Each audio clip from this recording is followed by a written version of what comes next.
Hello everyone. This is a no damage, no bonus items run of Resident Evil Requiem. Insanity mode with a completion time of 6 hours, 21 minutes, and 21 seconds.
Grace!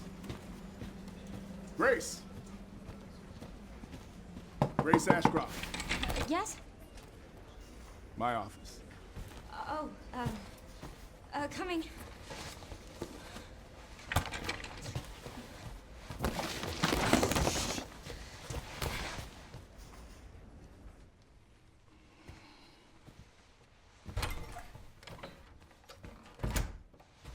If this is about the report you asked for yesterday, it'll be ready in 3. No, 2 days, tops. Put a hold on that for now. We found another body. One that exhibits the same pathology as the others we've been investigating. Now, I need a good technical analyst on this. Okay.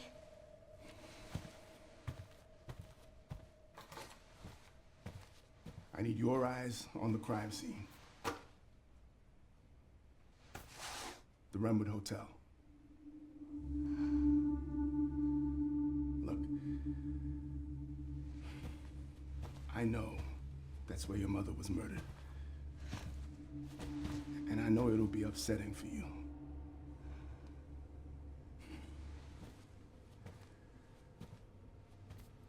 Alyssa died 8 years ago. Perhaps it's time for you to face the past. Confront that fear head on. Grace, I won't force you to go. But do you think you can do this for me?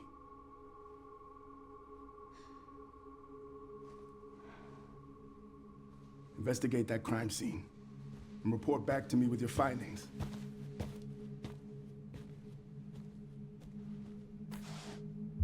That's all for now.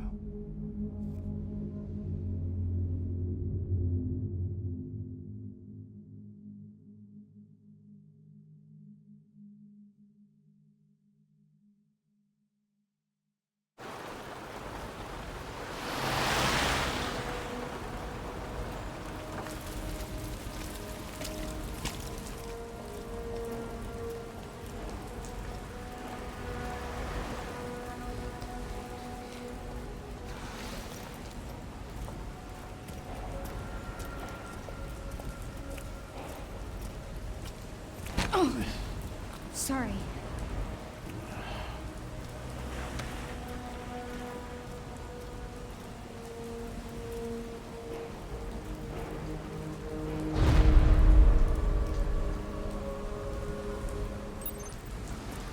Starting off in Wrenwood as Grace, It should be around here.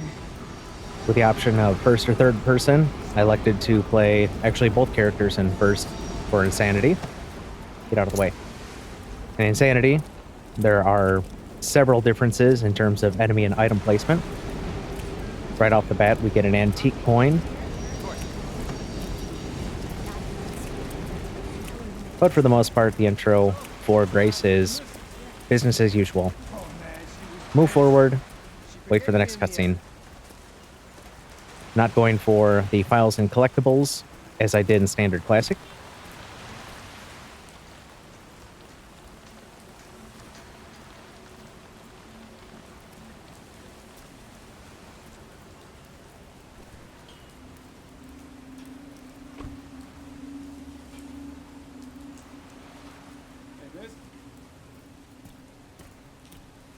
Hey, that's a restricted area. You can't go in there.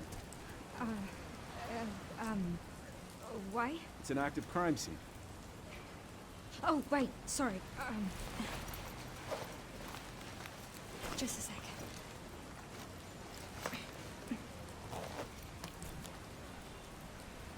Oh, you're FBI? I am. Investigating all these strange deaths, huh? It's the 5th one now, right? I heard they all have the same weird bruises, so you think it's something infectious, or terrorism, or... Why else would the FBI be investigating, right? Hey, are you with me? Oh, there might be answers inside. Yeah, sure, right.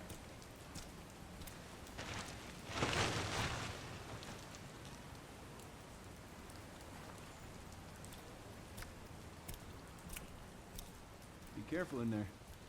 Whole building's condemned. Word is they're finally gonna bring the whole place down. Yeah, thanks.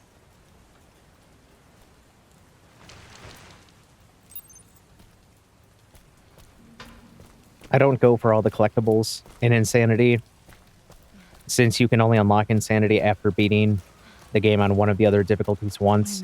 And Requiem has this persistent new game plus mechanic, so you can't really start a true new game. But I made Insanity as new game as I could.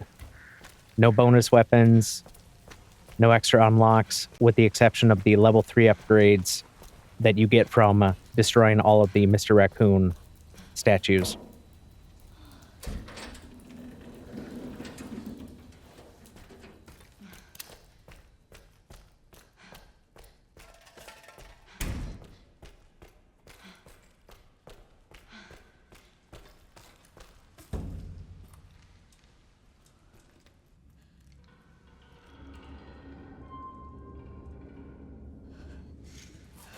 I can't.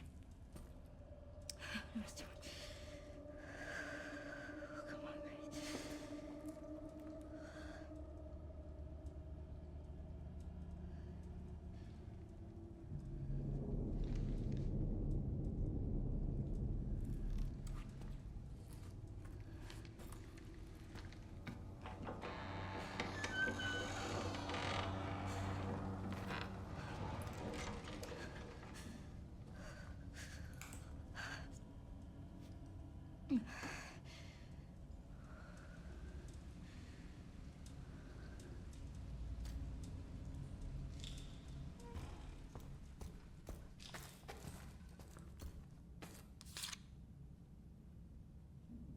Grabbing the photo to get the key to room 204. Who's there?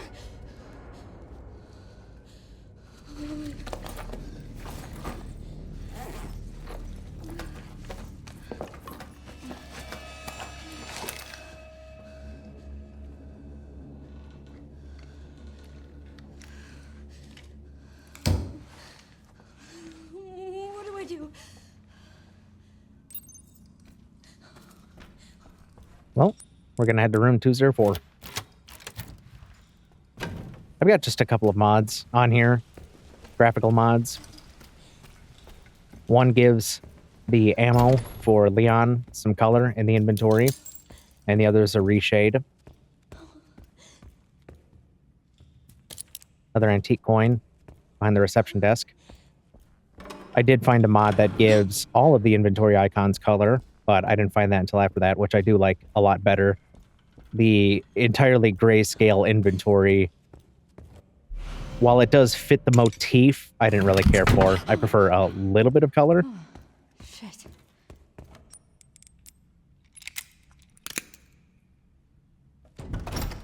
There's also a green herb by that billiards table.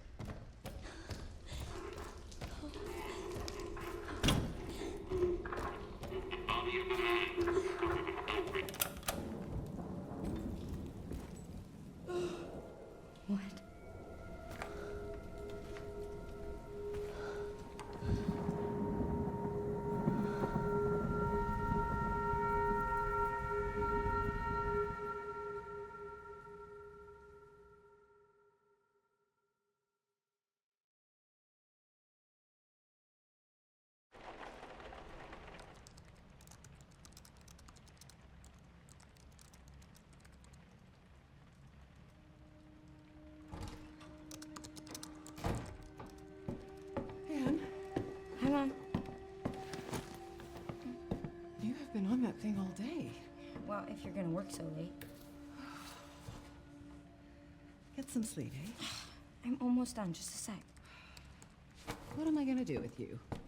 What you always do? Nag at me until I go to bed? Wow, it's really coming down hard. Mom, phone. Mom. It's right beside you.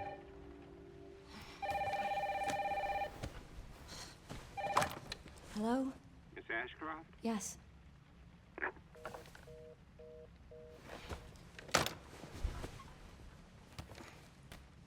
Who was it? Dunno. They asked for Miss Ashcroft and then they hung up on me. Rude. What the? They're coming. Grace, we need to go. Go where? Mom, what's going on? Hurry! Wait, who's coming? What's wrong? We need to keep our voices down. This is ridiculous. Come on.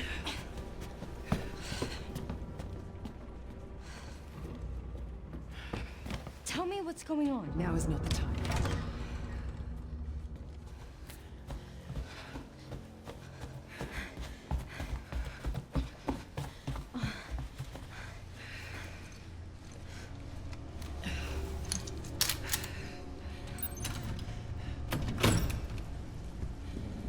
Stay close. Mom, wait! Grace, come on, keep moving. I'm coming! Grace, hurry. Keep moving.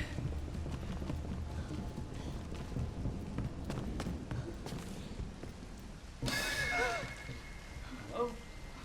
Who's that? Oh, I'm so sorry about the power outage. What happened? Oh, it's probably the electrical panel. It's 40 years old, so it doesn't take much to trip it. It's really no excuse, and I apologize for the inconvenience. Oh, no, it's fine. Yeah, don't worry. I should have it fixed soon. I just need to find my...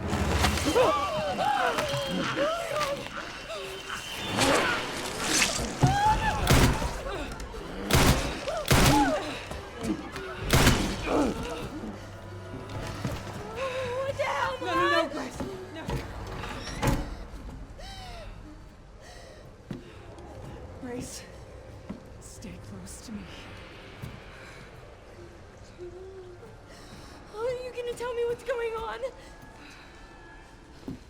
Mom, what are you doing? Something important.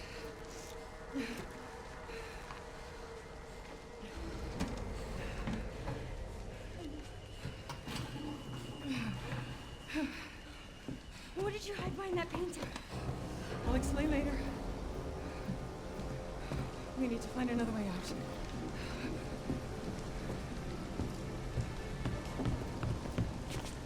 Grace, come on.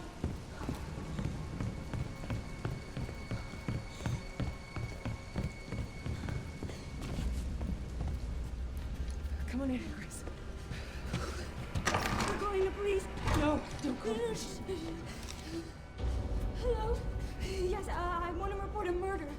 No, murders. Grace. Yes. The Wrenwood Hotel. Yes. Hurry, please. The police are on their way. Oh, my God. Mom, I feel like I'm going to throw up. Grace. Grace, look at me. Grab my hands. Okay, look at me. Look at me. In. And out. Breathe in. And out. Oh, Grace. I promise you, I will explain this all to you one of these days.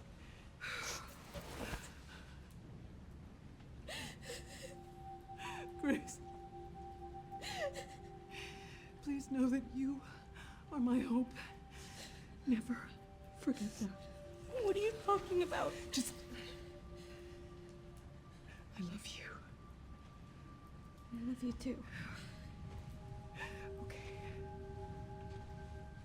Mom, scared. No. We need to find a way out of here now. But we don't have any of our stuff. We can come back for it later, Grace. I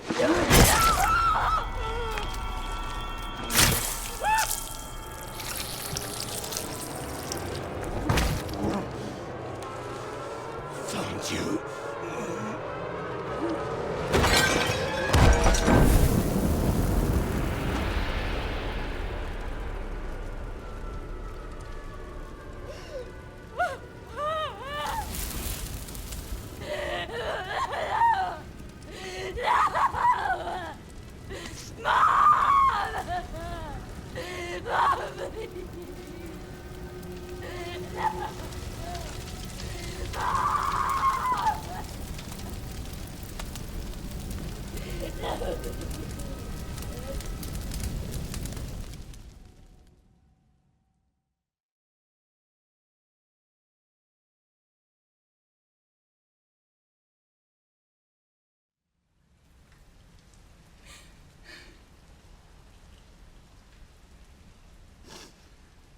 So sorry.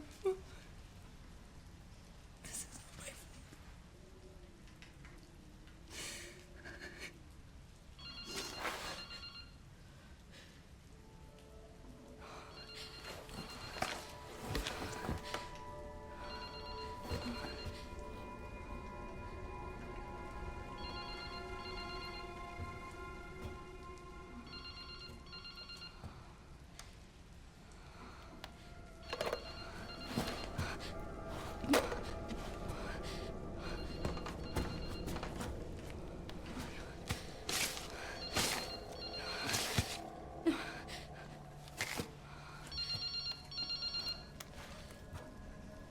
Hello. Who is this?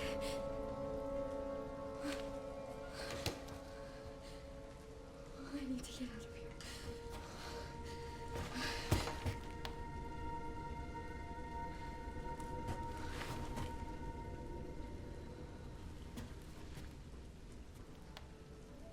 Something important. I'll explain later. What did you hide behind that painting?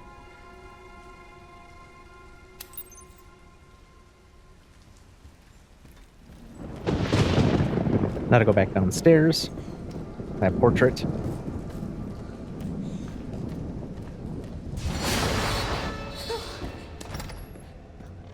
And get ready for our first encounter where we could take some damage. There's a green herb. I do pick it up to manipulate random pickups later. If you have healing items, then you are more likely to get ammo during random pickups.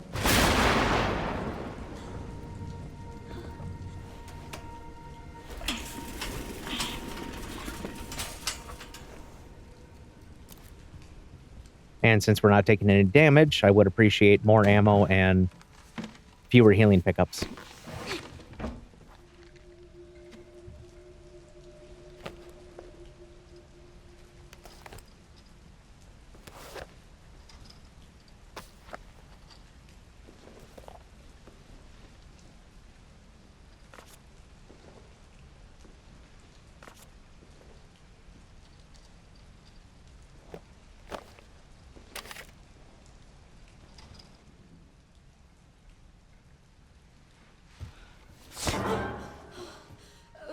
Sorry, officer. What's wrong? Something stung me. Are you okay?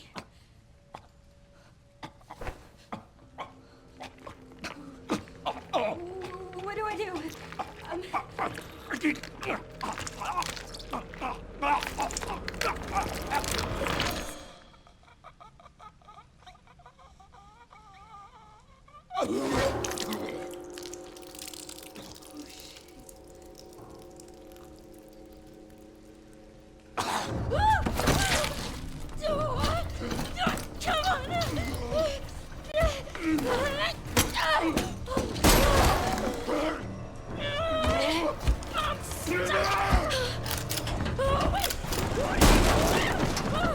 So for this section, We can evade, or we can hold to get free.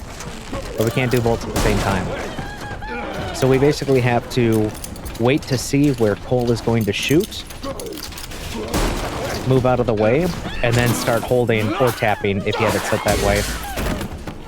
And hopefully the next time he goes to shoot, we'll be out of the way. Eventually he does run out of ammo. Otherwise it's just duck and weave or bob and weave until you eventually get out. Get away! Get away from me!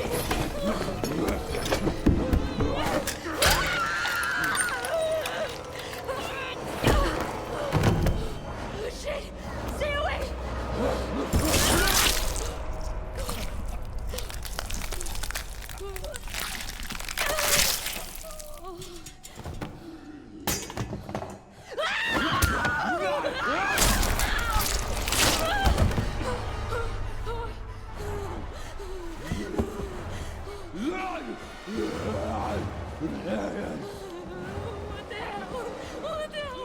When we regain control, just run up the stairs, use the key, or interact with the door, it'll use the key automatically.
Is anyone there?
Hello?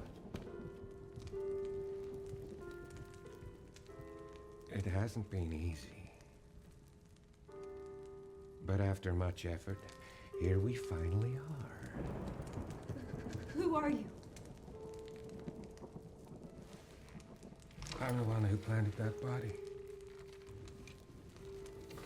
I'm the one that brought you here.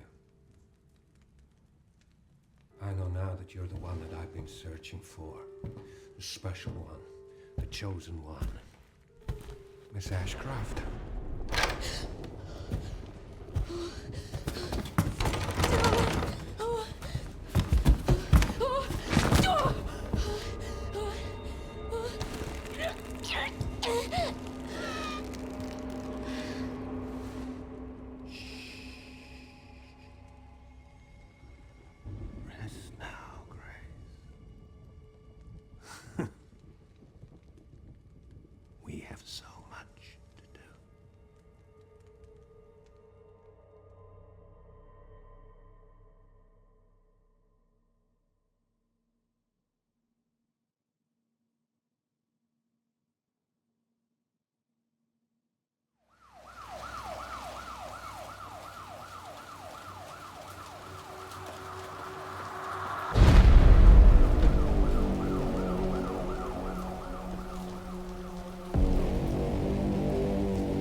Talk to me.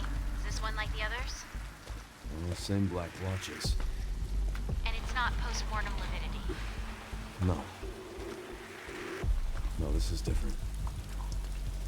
That's 6 now. 6 survivors of Raccoon City, all dead from the same thing. Yeah, that's not good. No. No, it's not.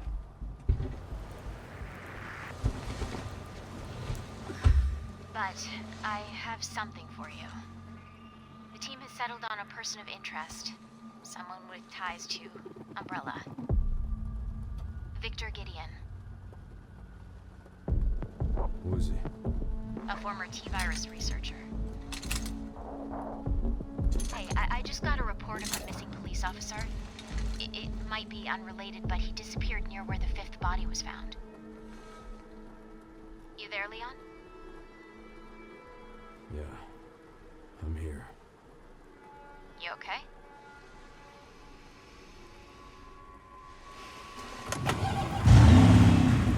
Some of the edges.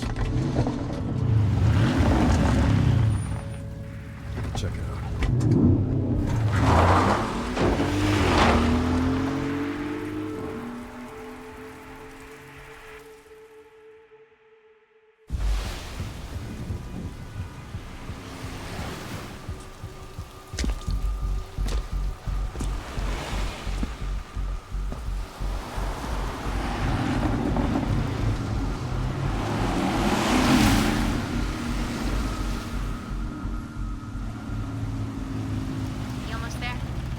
Just about.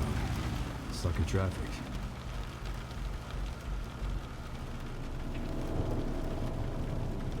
You've got to be shitting me.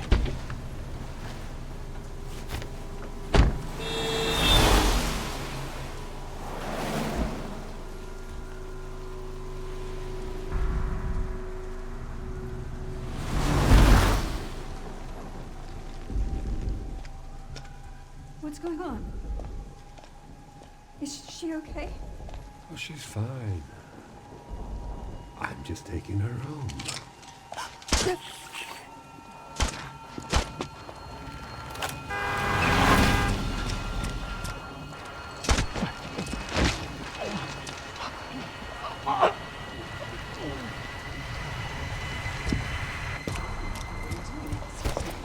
Leon, what's your sit rep?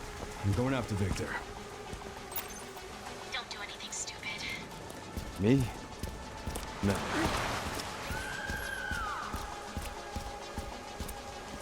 Whoa. Hey, what the hell, lady? Help me! You okay? What are you doing?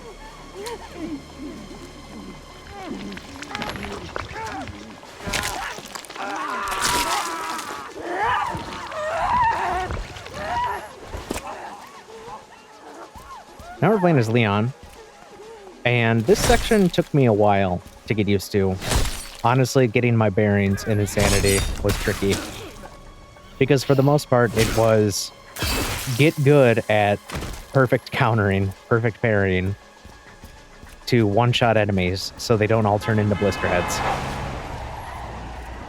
And then go back to the supply box to get upgrades. Yeah. He's the one to thank for all the excitement.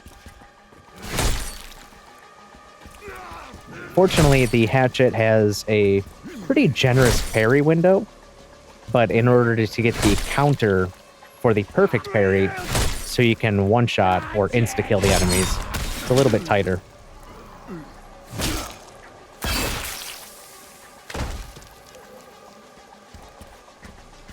So when they start dropping stuff.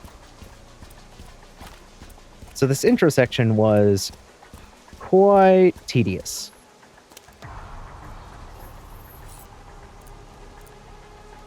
But it did get smoother as we went along. Now, because of the Persistent New Game Plus, Leon does get access to the supply box right away, which means you can buy things right off the gate. You get the tracker right away.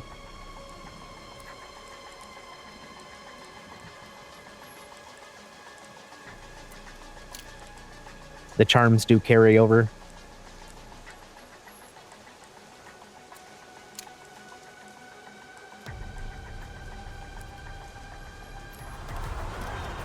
And I sold the handgun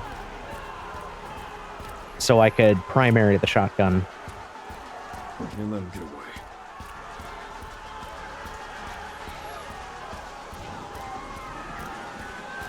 First two taken out with the hatchet.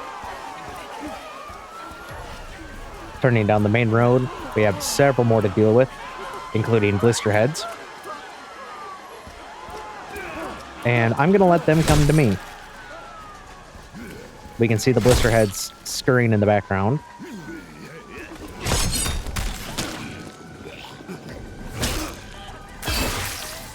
Also, we do have a pretty generous recovery window after an insta, so we can get away without getting attacked by anything else. Now, blister heads, I do find easier to counter perfect parry because they are a lot more aggressive. Their attacks are a lot easier to time. They're also really strong, so getting that perfect parry and taking them out with the hatchet is definitely the way to go. You could also knock them down with a grenade and take them out when they're on the ground. But obviously you would need a grenade for that, and we don't have that. Oh, war cry. That is an insta if they make contact. If you block it, it immediately shatters your hatchet. Very important that you dodge or block that. There we go.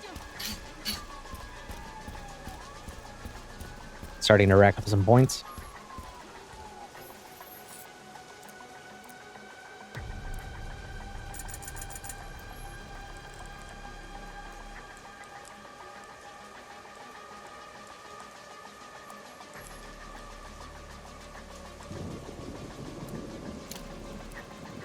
Getting some increased durability for the hatchet to start, because I do use the hatchet quite a bit.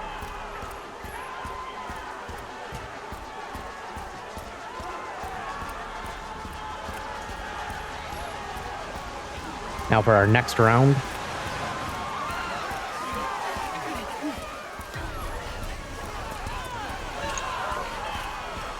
Next herb on the ground. Some of the enemies do drop items in the street here. Can't sneak up on this guy, I did try before. And as I was working on getting my timing down for regular zombies, what did help was, as soon as I get a block, taking a swing at them, and then going for the parry. And that helped me quite a bit with getting that timing down. Don't have the handgun, but we're going to be selling any handgun ammo we pick up. Every little bit credits help, because things are expensive in Insanity mode. And guess what? We're going back to the supply crate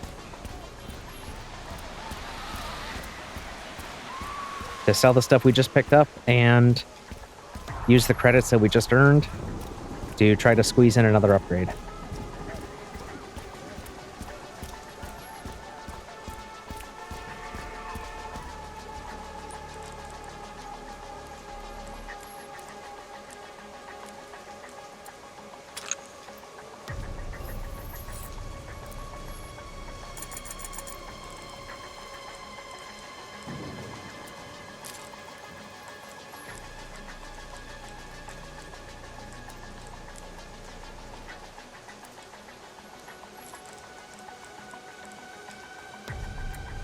Man, things are expensive here. Especially level 2 and level 3 upgrades. I mean, we're talking ridiculously expensive.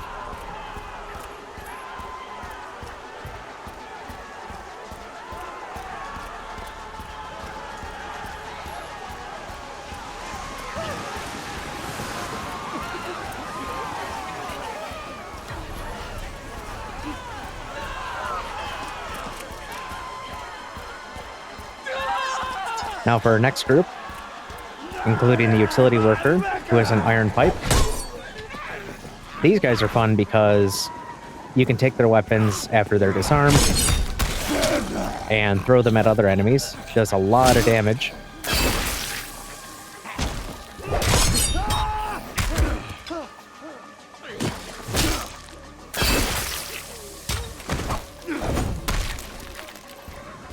Basically has a homing sensor on it. And Leon actually can throw it pretty far too. I mean, it's not unlimited range, but I mean, it might as well be. I want that guy to get run over.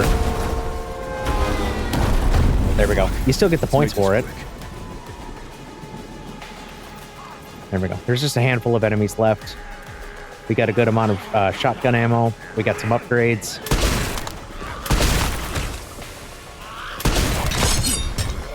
We're going to do a little bit of shotgunnery.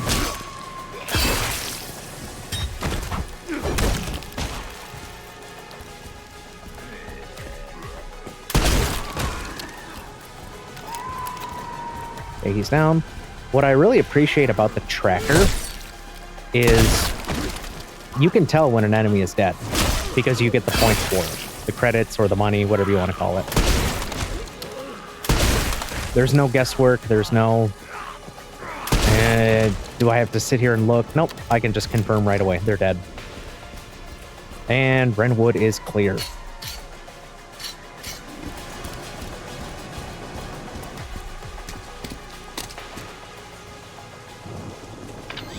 Leon, have you located Victor? No, I lost him. Back to square one. Not necessarily. Victor purchased a building after Umbrella went under. The Rhodes Hill Chronic Care Center. I'll send you the address. Leon? We're running out of time.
We are now in the Rhodes Hill Chronic Care Center. Back is Grace.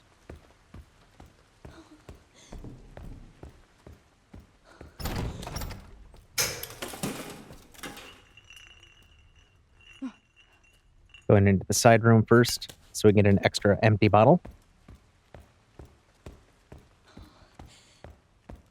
Before going down the hallway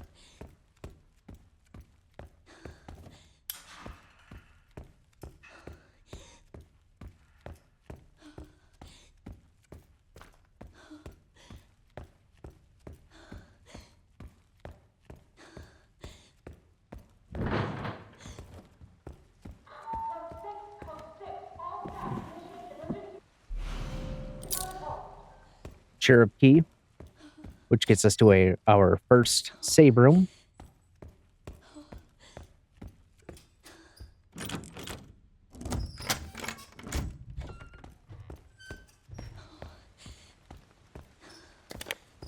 Ink ribbon on the table, lighter on the shelf.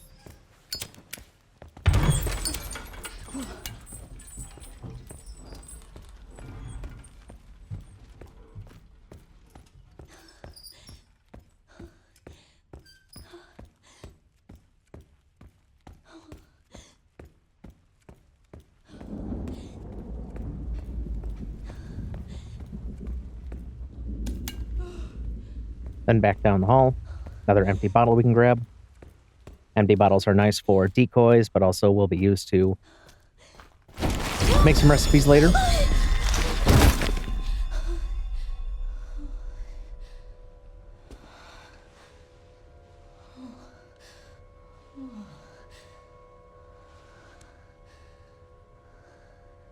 He's dead.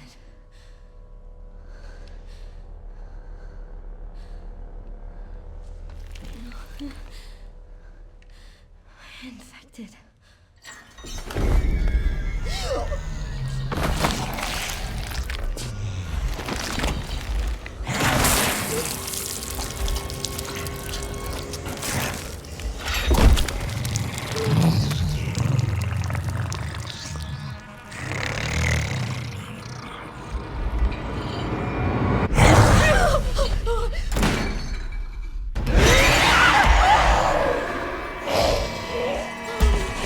Now the girl is a lot more aggressive on insanity, of course.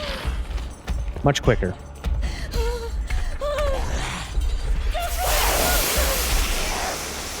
So we have to make sure that we take much more direct lines to avoid getting caught. And this section was a little bit of a hassle. What the hell was that thing? On the return to the safe room. Because even though I spawned her in exactly where I thought was appropriate and took a straight line to the room, she ended up catching up to me.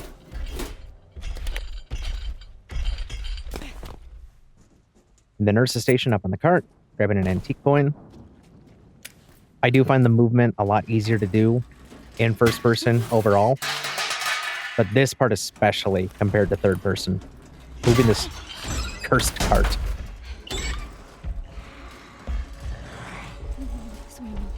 Yeah, she's booking it. Toolbox. Screwdriver. Yes. And we're gonna hide. Wait for her to come in so we can sneak on out.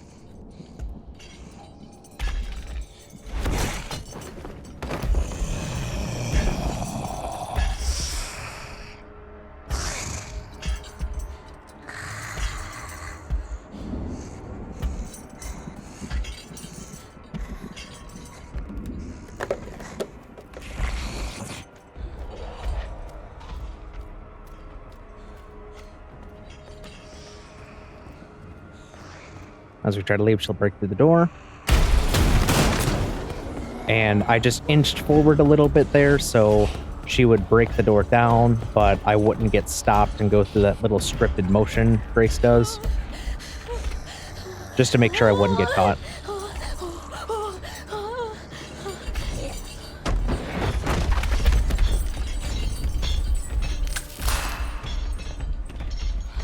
Please, no.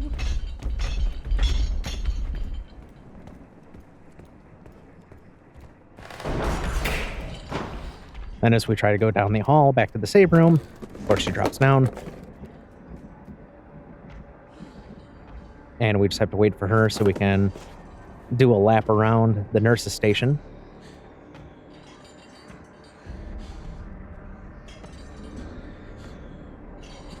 I've tried throwing a bottle. It usually doesn't work for me.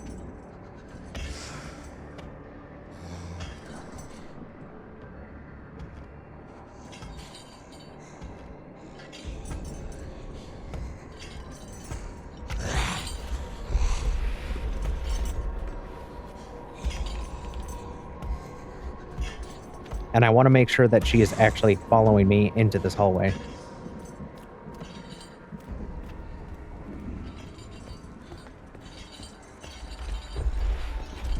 and not doing that.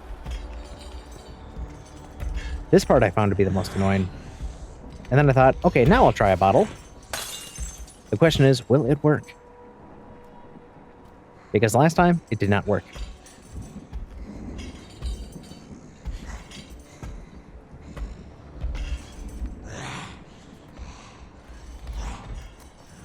Kind of. I don't know if it actually did any good or not. So we're just going to make a run for it.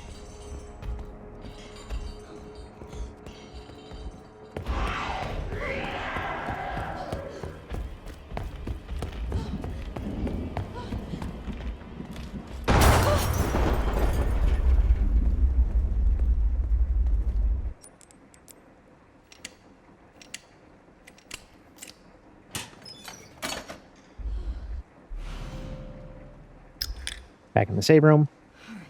Grabbing the fuse.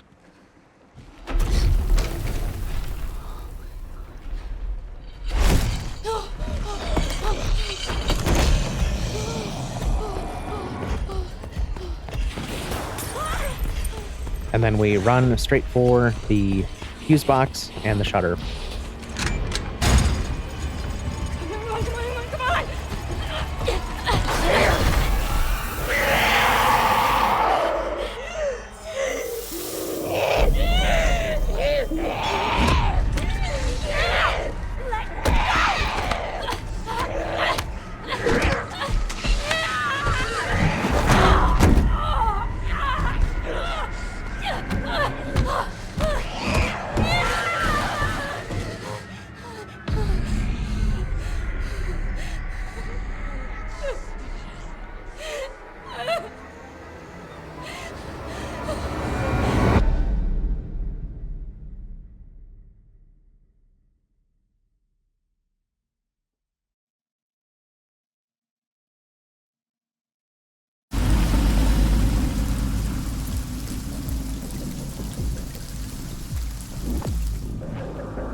Mr. Kennedy, welcome.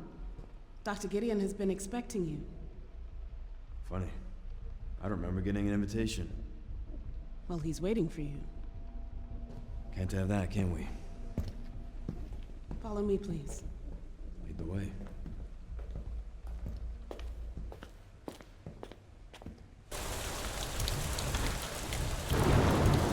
So how long have you worked for, Dr. Gideon?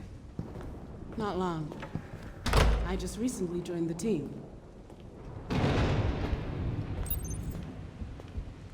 We care for quite a few long-term patients here, all undergoing experimental therapies developed by Dr. Gideon.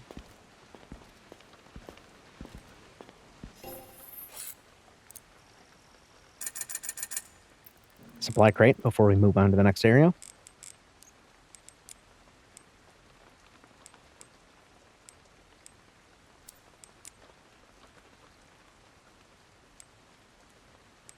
And 15,000 credits seems like a lot, but it really does not go far.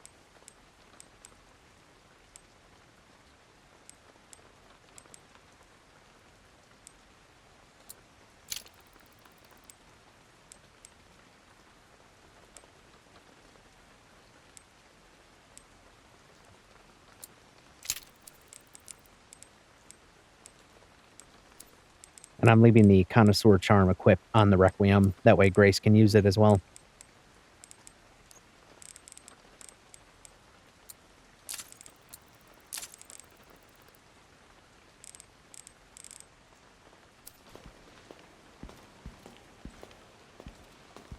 Experimental therapies. Yes. It's all very cutting edge. The facility keeps a low profile due to the sensitive nature of the research. Oh, I bet it does.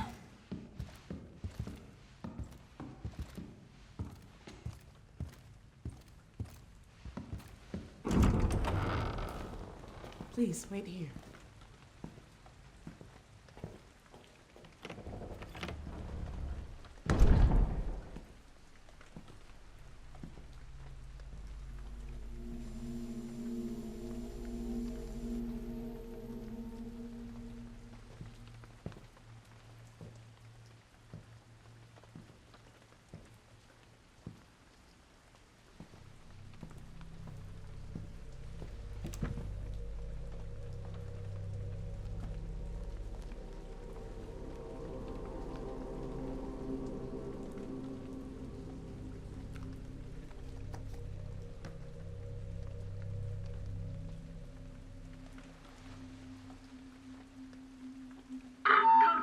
Code 6, all staff initiate emergency protocols.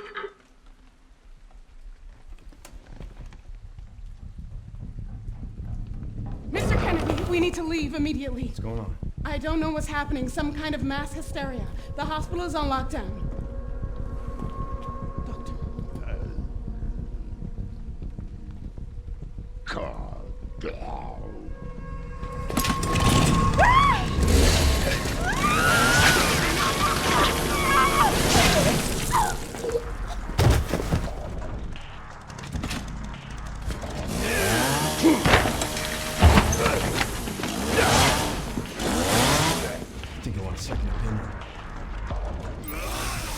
Leon was waiting for an invitation to do something about that chainsaw guy. Run to the corner, take out the Requiem.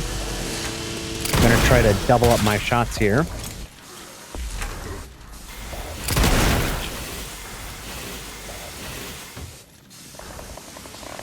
We're free to use the ammo that's in the Requiem right now, because they will just go...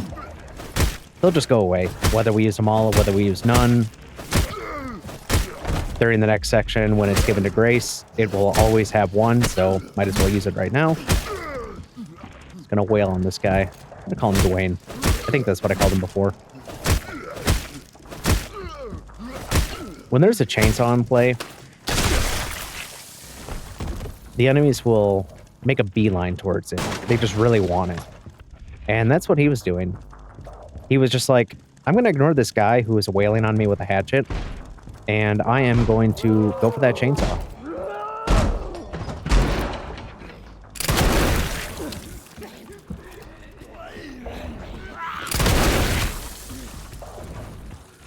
Okay, that's it for the Requiem ammo.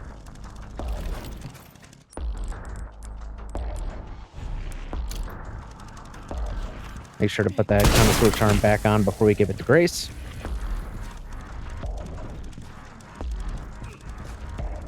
Just letting them come in for the chainsaw, but also making sure they don't sneak up on me.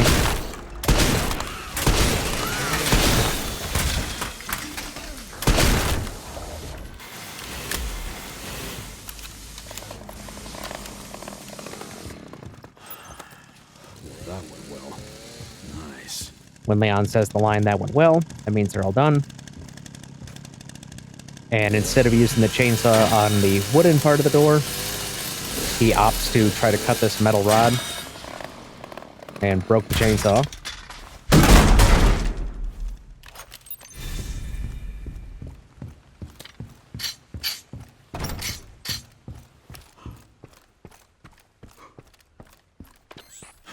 That bastard did it again. How are things on your end? I just hacked into the center's network. Good. Good. Can you find me the floor plan? I'll see what I can do. Well, in the meantime, I'll try to track him down. Keep me posted. Will do.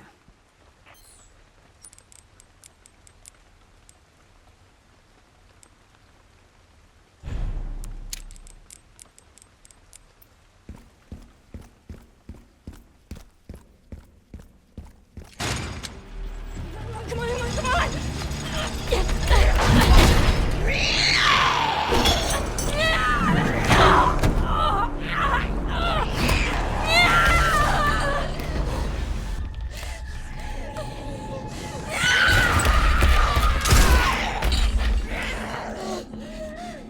Hey, over here.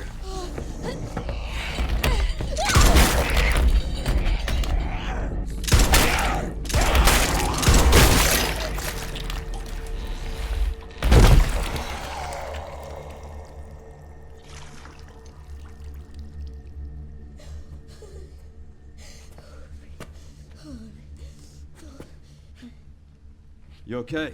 Yeah. Thanks. Leon Kennedy, DSO. CSO. I'm Grace. Ashcroft. FBI. FBI. What are you doing here? Someone kidnapped me. Victor Gideon.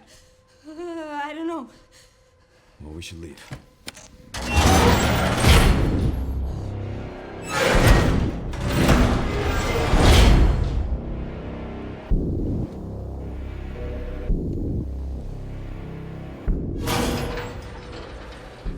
What does Victor want with you? What? Grace, What do you he mean? grabbed you for a reason. Wait, you're DSO. That's the counter bioterrorism agency, right? Take this. You sure? You might need it.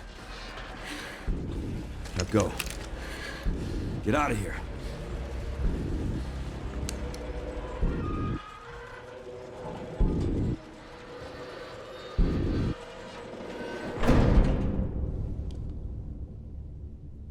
She won't get away, you know.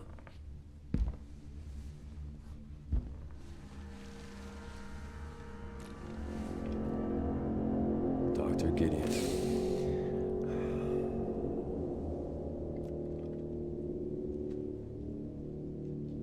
So nice to finally meet you, Leon.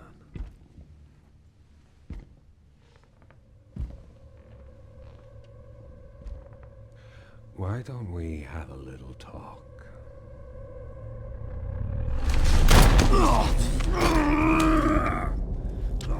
Too slow.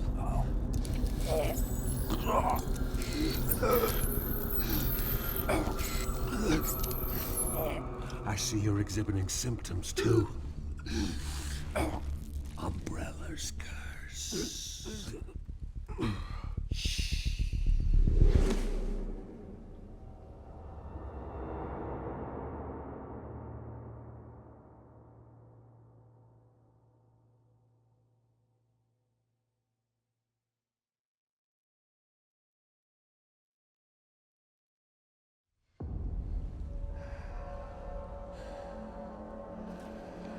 I'll be fine.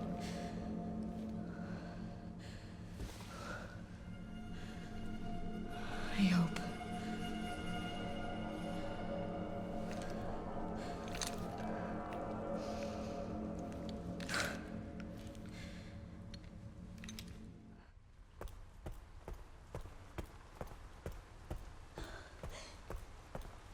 Now we're playing as Grace.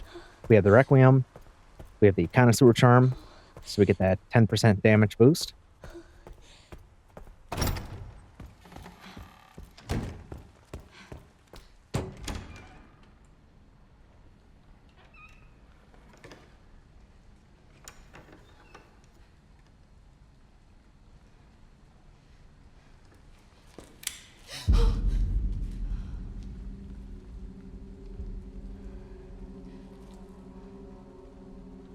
Oh, God.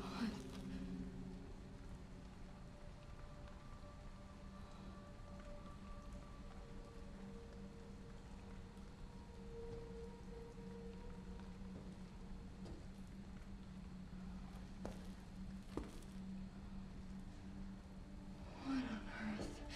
Who's there?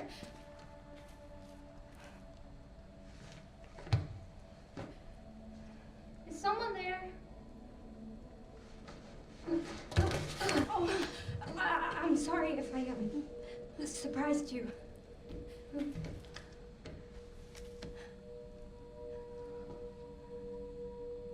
Cataracts. You can't see, can you? Who are you?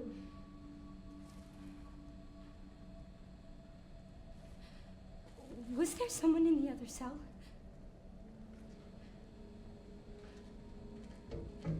Why are you in there? Everyone's gone. Stay away from that! Are you alright? Get away! No, hold on. No.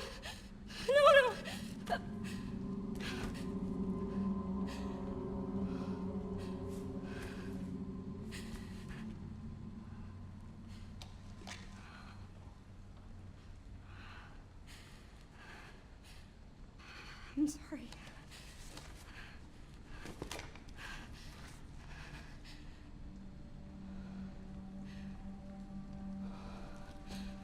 What is happening here?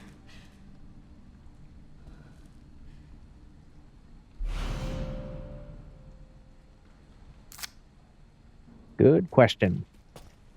Through the guard room, the medication room. After the cutscene, grabbing the West Wing keycard. Grabbing the ink ribbon and ink ribbon tin. We do have an infinite ink ribbon, but I don't use it.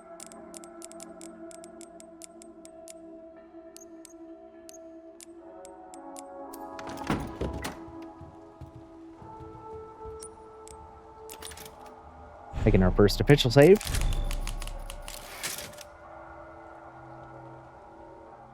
As we start exploring the western side of the care center.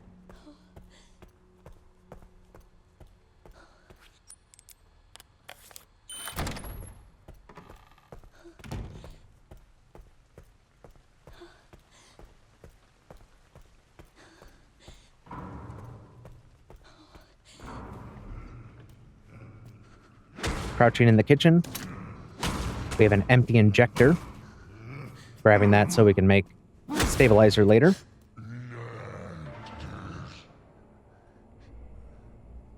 As soon as the chef starts to turn, going to start to move this giant pot. I know there is a trick to get around him, but I have not had much luck pulling that trick off, so I play it safe by moving this until he spots me, and then I have him move it out of the way for me. So as soon as I hear him start roaring, I move out of the way, and then he'll actually move that card all the way out of the way for us.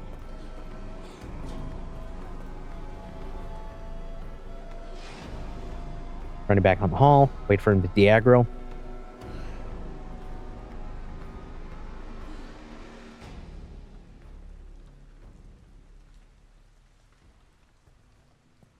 Music dies down, and then we can go back in the kitchen.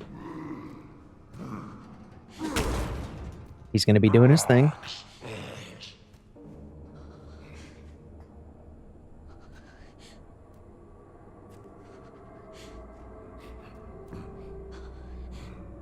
Start chopping. There we go.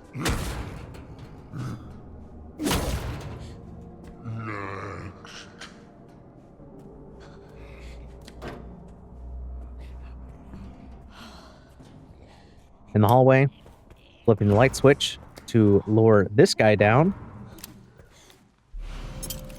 Makeshift knife. And then we're just going to hang back here until he comes down to turn this light switch off.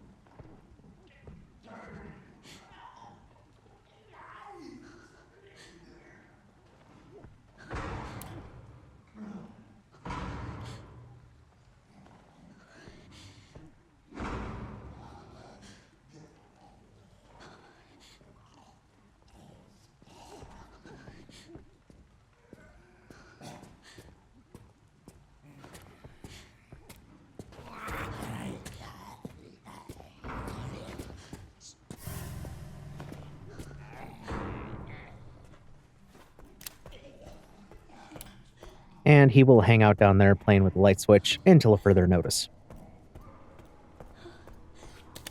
Another ink ribbon. Unlocking this door so we have quicker access back to the central room. Central hall, should say. I hate this place. Yep.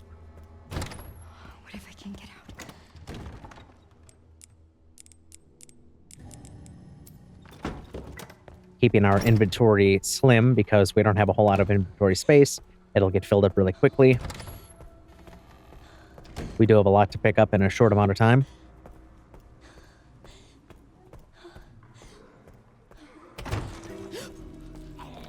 Into the dining room. No gun here. We don't get it for a little bit still. Vaulting over into the filing room. Grabbing some ammo off the desk and waiting for our new friend to also follow us by vaulting over the window.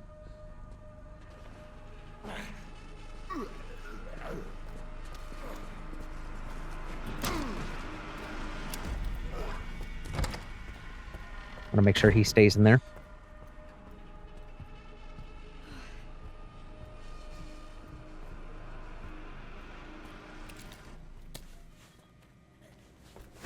And throwing a glass bottle to get this guy off of the stairs. We only have one Requiem round, and I have it in mind for somebody in particular. And it's not this guy.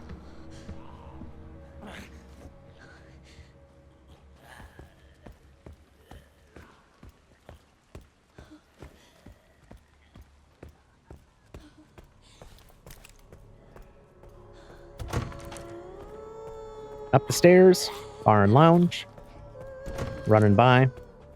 We're avoiding conflict at all costs. Again, we only have one round, and no way we would do well with any sort of melee combat. This one right here, she's getting Requiem. Jesus. She's annoying. She's tanky. She will do like a really quick lunge if you knock her down and you try to melee her. She's difficult to get around, especially if you're trying to get around her by luring her to the gallery and then trying to go in the chairman's office, all of that good stuff. So I've decided that she's the one I want to take out with Requiem. Now in the chairman's office proper, Moon, Sun, Star, Moon gets us the moon quartz. And in the chairman's office directly, unicorn trinket box, get us the red jewels so we can get into the parlor. And we're just going to leave before he gets up, because we're not in any shape to fight him as well. But also this one, she just tends to be, she's just in the way. She's in a really bad spot.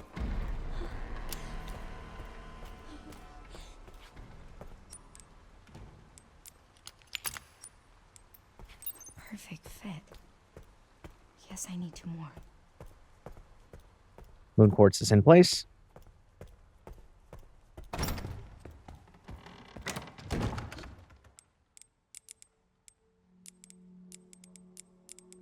Putting Requiem away for now because, hey, I mean, we're out of ammo. We're not going to get some ammo for a little bit.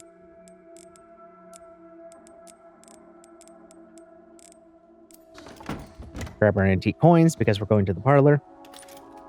And making our next save. Basically, as soon as I get something key done or important done or tough done, I make a save if I got an ink ribbon.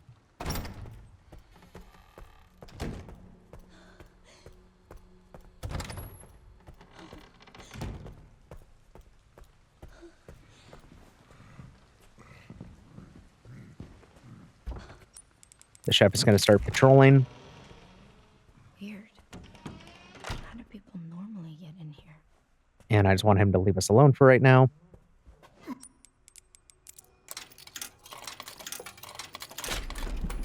Three coins to get us a glorious hip pouch. Y'all know how much I love hip pouches. And that guy gets up right away when we come in here. So I'm going to lure him around the roulette table because I need his hand has the key card.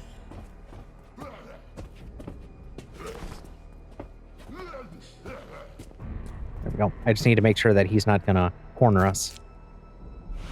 Oh, sorry about this.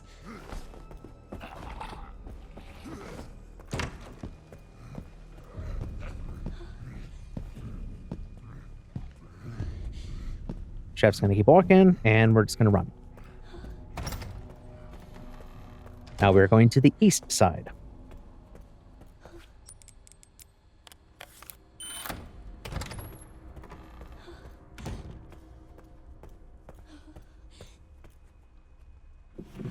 This drawer has an antique coin, which we do need some more of those. The examination room. Combo safe. 50, 30, 90. The safe combinations are different on Insanity. Has lost all common sense. And we're just gonna run right on by. We're just gonna squeeze on by. Grab another antique coin off the gurney, or operating table, whatever it technically is. Flip that light on because we have another light switch zombie. He's gonna go over there to get him out of the way. And this guy decided to follow us. How rude. This might be useful. Blood collector. The denatured blood sample. Now the blood analysis puzzles are the same across all difficulties.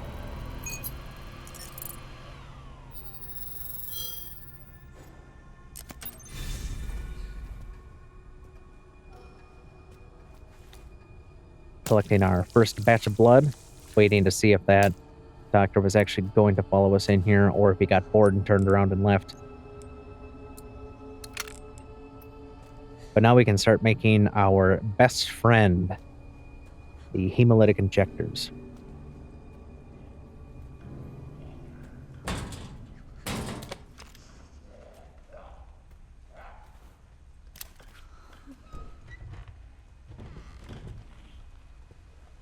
Okay, cool. He left.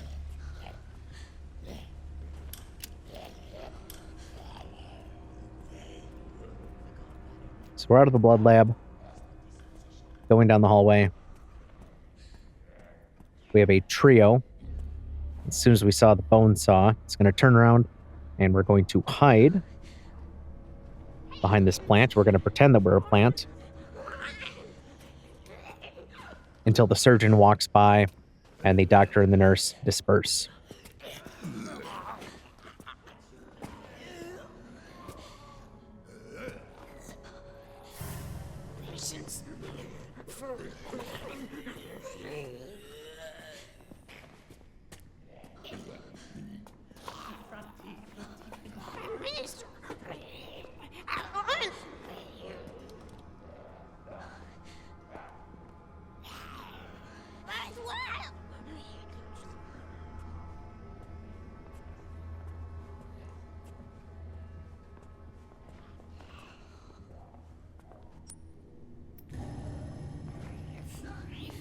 Surgeon's going to go to the examination room. Nurse and doctor are going to go upstairs.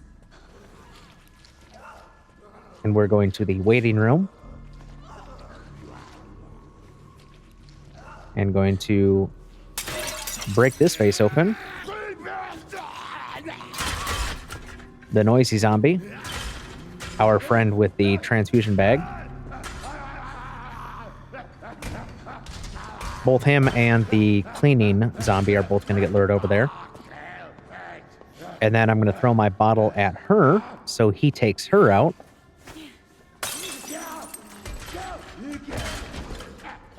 And then as soon as he calms down, we're going to take him out with the injector.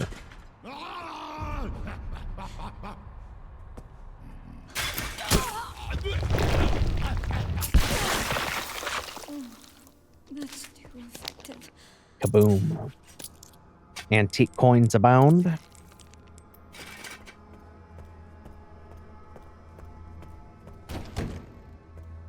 I just like to close the door. I just like to pretend that we're being extra stealthy.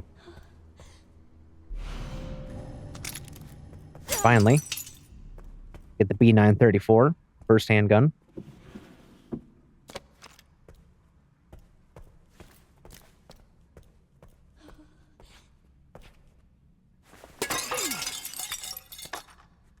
And some handgun ammo. So now we actually have a firearm with more than one round in it.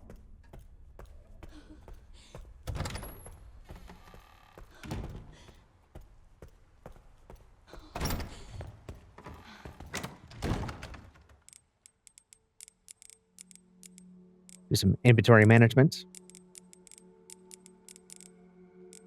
Plenty of antique coins.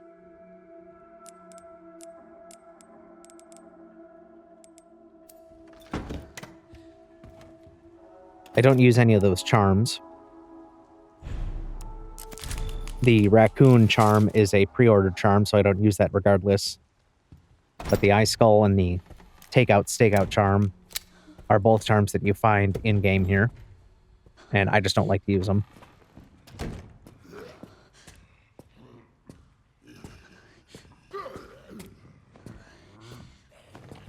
There's our friend who was sleeping in the parlor.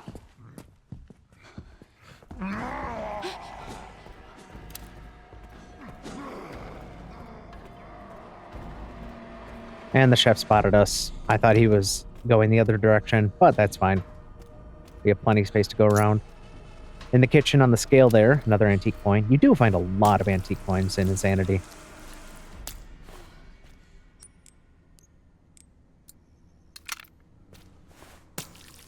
But I needed some more blood so I can make an injector because we're going to take out the chef next.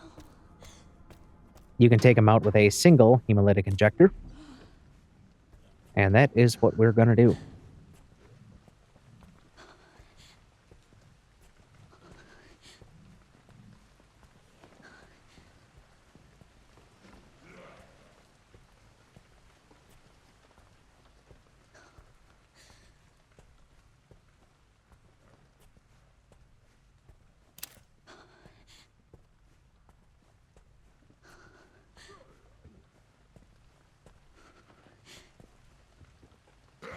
As soon as we find him, where did you go?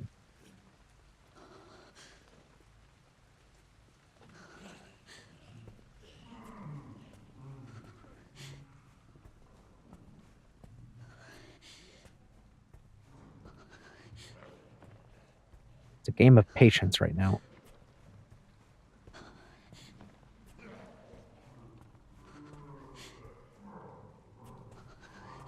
And then I thought maybe he is back in the kitchen.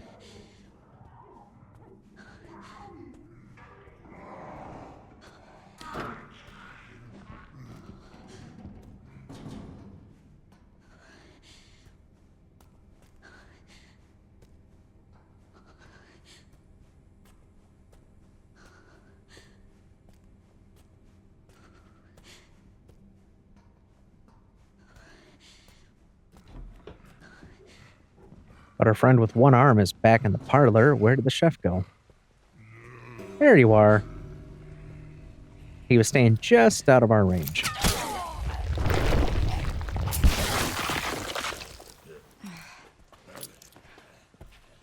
Antique coins. Now I'm going to take this guy out. I'm going to try not to waste ammo here. Going for focus shots when possible to maximize damage. And also keeping my distance. Because even if you have a makeshift knife or any kind of quote-unquote defensive item, you will get damaged right away. Even before they actually, like, bite or scratch. You just get damaged, like, immediately. Like, frame 1 damage. Which I don't like, but that's just how it is. There we go. He's down.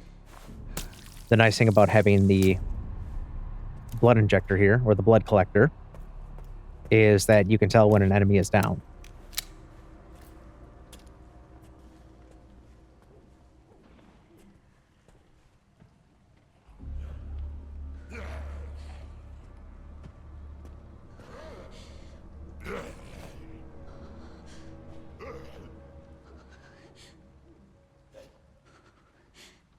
I want to pick up some more blood from the dining room, just waiting for that guy to turn around and start walking the other way.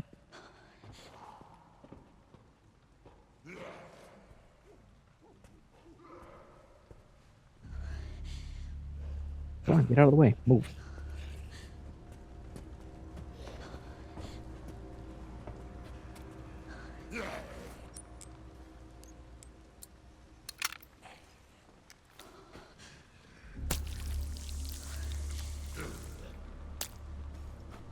Cool. And away we go.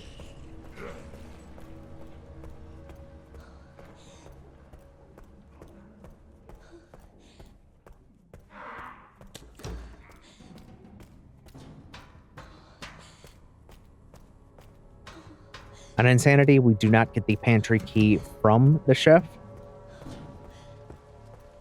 It's going to be behind one of the level 1 security doors. So the chef drops 2 antique coins.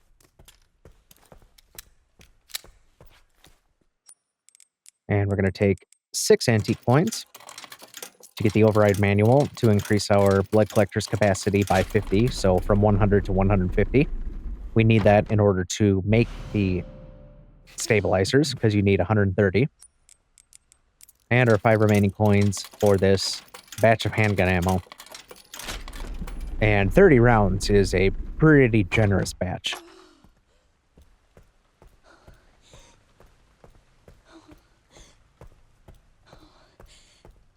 This always clear, so we're free to move about this area for now.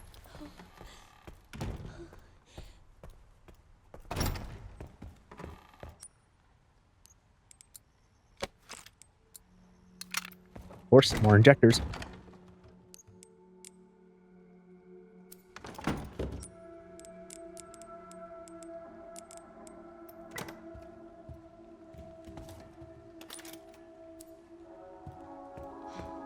Before saving, going to trigger this next cutscene.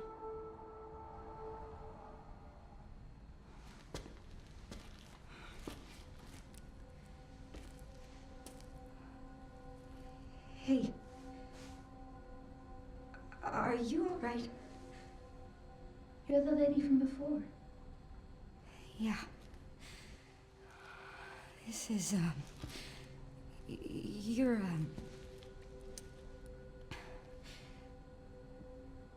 did anyone hurt you? Because I can't see? Oh, no, that's not what I meant. It's not my fault. The doctors gave us both medicine. Made our eyes go bad. So there was someone in there? There's another bed in this, My friend. Marie. One day she just disappeared. I'm sorry. When it happened, I was happy it wasn't me.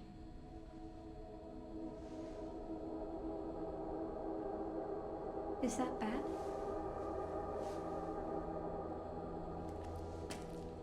I'm just gonna keep looking around.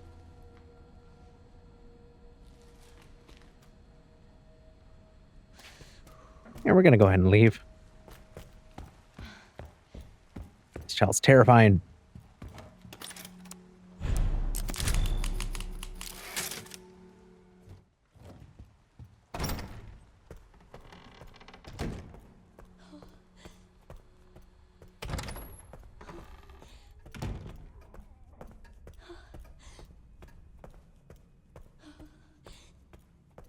Heading back to the east side.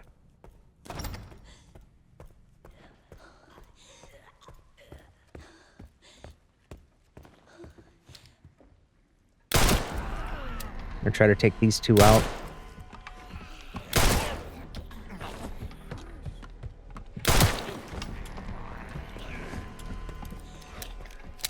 Probably could have snuck up and injected at least one of them, and then ran off to hit the other one.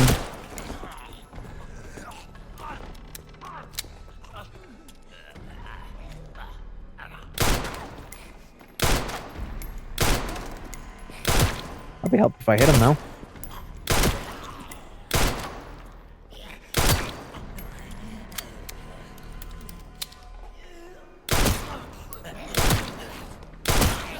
Come on.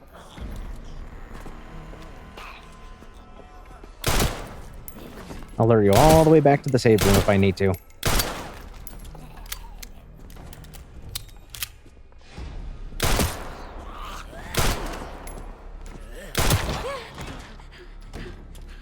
took him out, stunned her,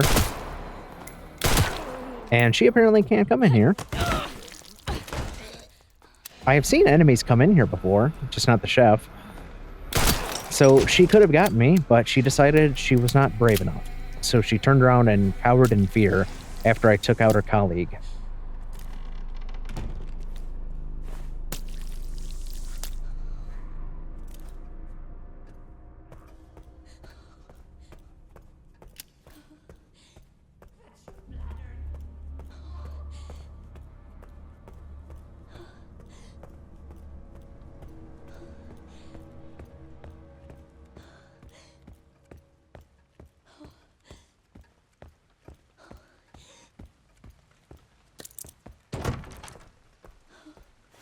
Upstairs, another antique coin, scrap, lockpick, and ink ribbon tin. Going to ignore that. And we're going to grab the level 1 ID wristband.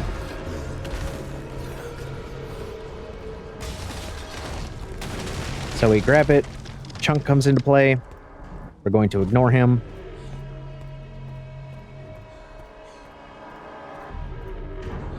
And running straight back down to the waiting room. We'll deal with Chunk later. We got some fun stuff in here. Here's the pantry key. The polymerized blood specimen. That is only found on insanity mode.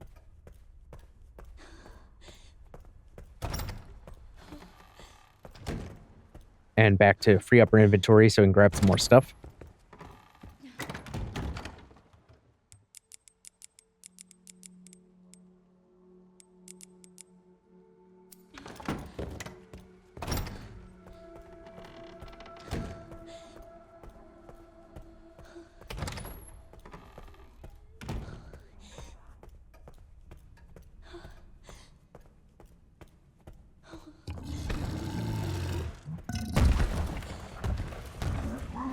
There is a trick you can do where you can get that noisy zombie, the one with the transfusion bag, to take out Chunk.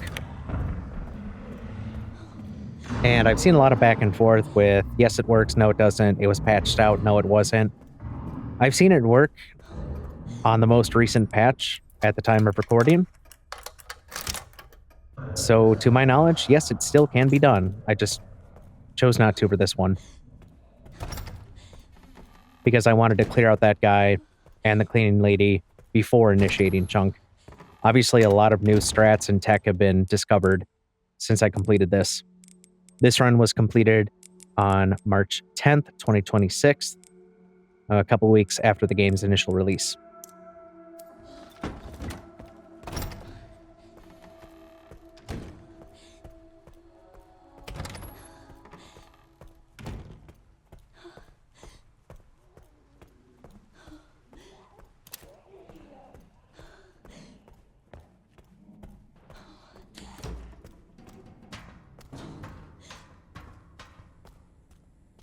In the kitchen, we're going to unlock the pantry, but we're not going in it. There are 3 zombies in the pantry, and that would not make for a good time as Grace. So we will leave that for Leon. We have a guy directly in the way of our next level 1 security door.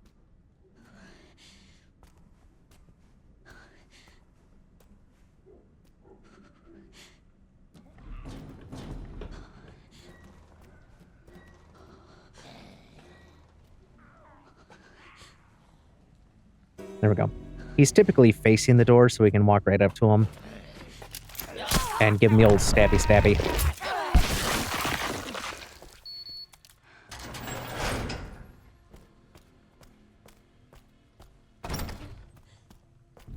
The custodian's office. Get some scrap. Another lockpick set. Wrench, key item. Ink ribbon, which is convenient, right next to a typewriter.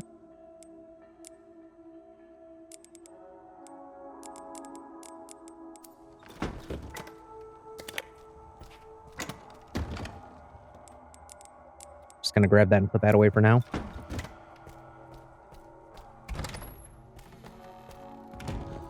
And grab a few more things around. Keeping a pretty decent chunk of ammo. You can burn through ammo pretty quick here. It does get a little better when we get a couple of upgrades. With the stabilizers, that does increase the firepower. But until then, it's kind of rough. In the garage, grabbing the organ transport box. What the fuck? Indeed. Now in Insanity, we have to take 2 shots. 1 to break the glass. 1 to actually hit the guy. There we go. But then also, you have to shoot underneath it.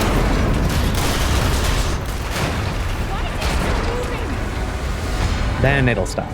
Give me a fucking break. So you have that added little bonus. We're gonna take out the engine.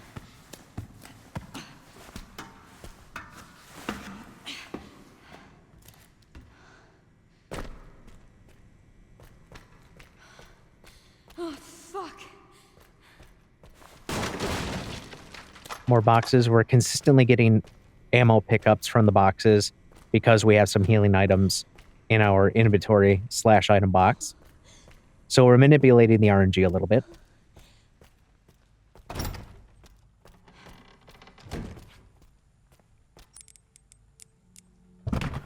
And we're going to open this up first. This one's an interesting puzzle. There's really no logic to it. You just have to find the file that tells you what to do. It's turn the dial to hand, move the lever halfway up, and then the 5th and the 2nd switch, the yellow ones, flip those down, and then move the dial back to auto, and then it opens. I have no idea what kind of mechanism that's supposed to be, or what any of that's supposed to mean, but that's just how it is.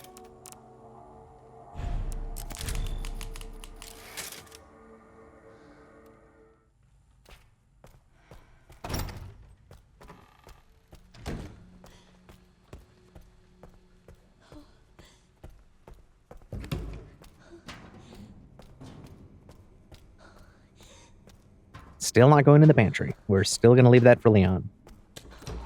But what we are going to do is we're going to go up here into the restroom, or next to the restroom first, I should say. Use the lockpick to get some rare metal. That'll be used to make Requiem ammo.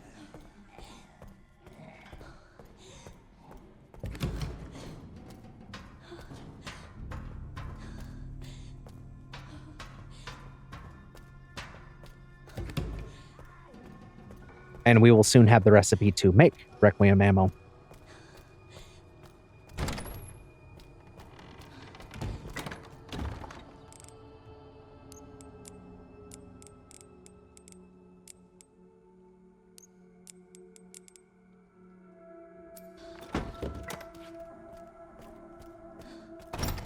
And for a while, I kept forgetting that the blood lab is not the only place that has the analyzer, the microscope, to analyze the blood samples.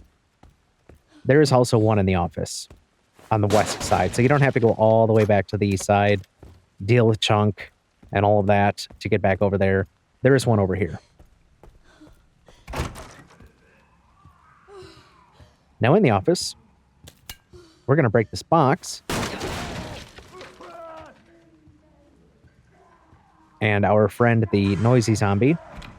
And I've just been calling him the bartender. I don't know if he actually is a bartender.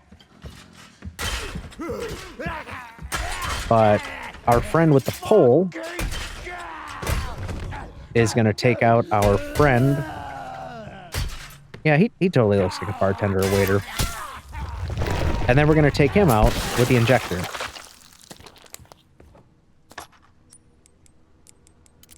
To easily clear out the office area.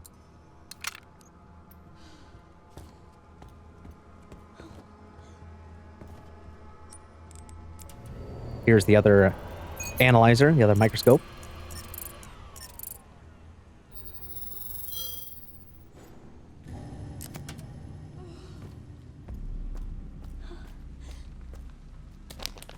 And in the records room, we've got a very nice pack of 100 blood. 100 units of blood. I think it's labeled microns in the achievements list. I just call it units.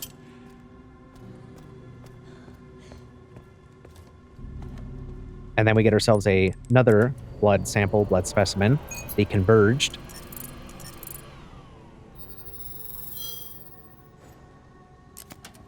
And this allows us to make Requiem ammo, the rare metal, and then 80 units of blood.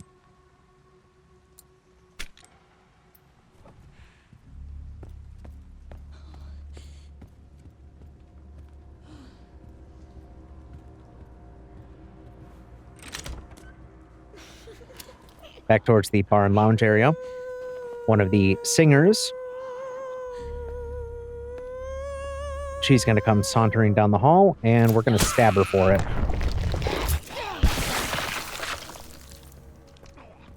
She's singing when it's supposed to be quiet time.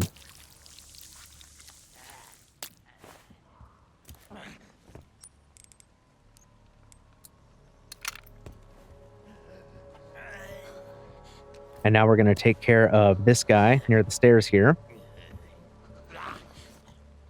Because he does turn into a blister head. So we want to make sure that we take him out with the injector.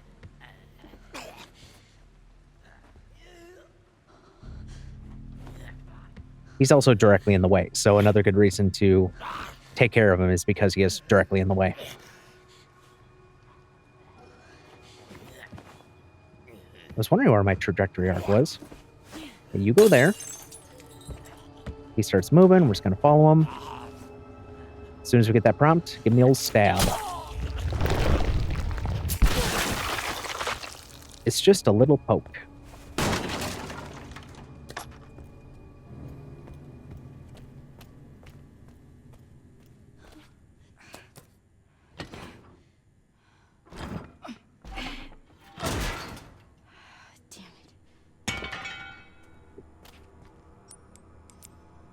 Using the wrench to unlock the cold storage room.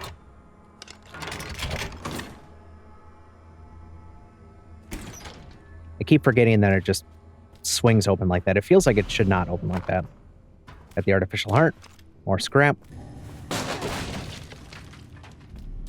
More ammo. Incretin, don't need those. Transfusion bag, I'll take that though.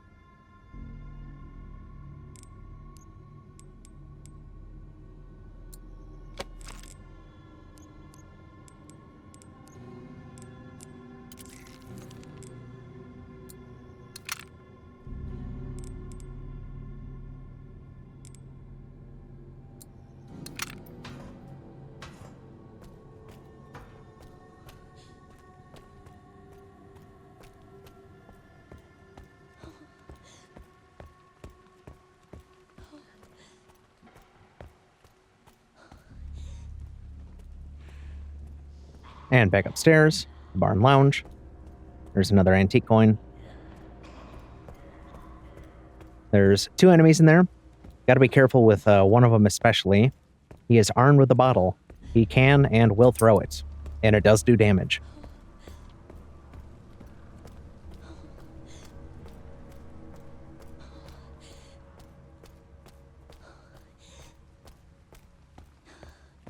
I was second guessing myself here if I still needed to grab something else or if I was going to get it later. But as you can see, we have a lot of ammo now. And Grace's gun is in here. And I want that. And we'll get it eventually. Another lockpick for some more rare metal.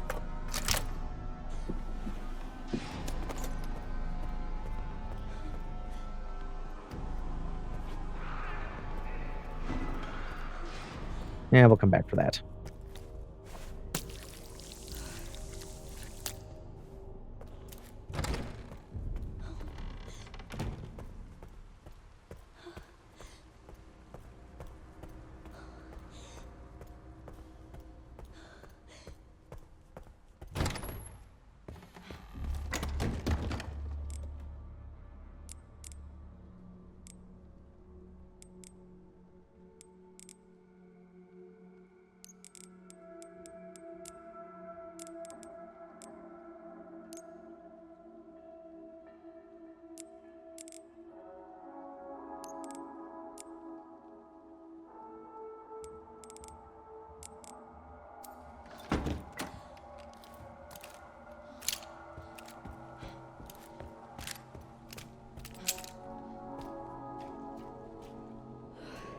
Came down here because I thought there'd be blood.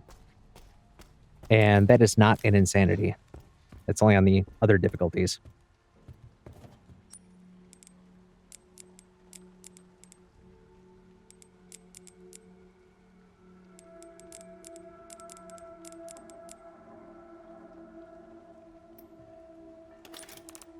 Making our next save, moving on to the next section.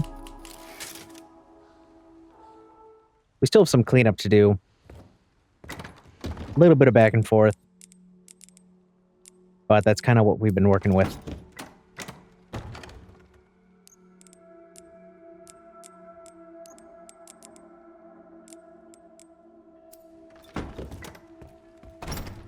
And I do want more Requiem ammo. Got plenty of handgun ammo. Don't need to make any of that.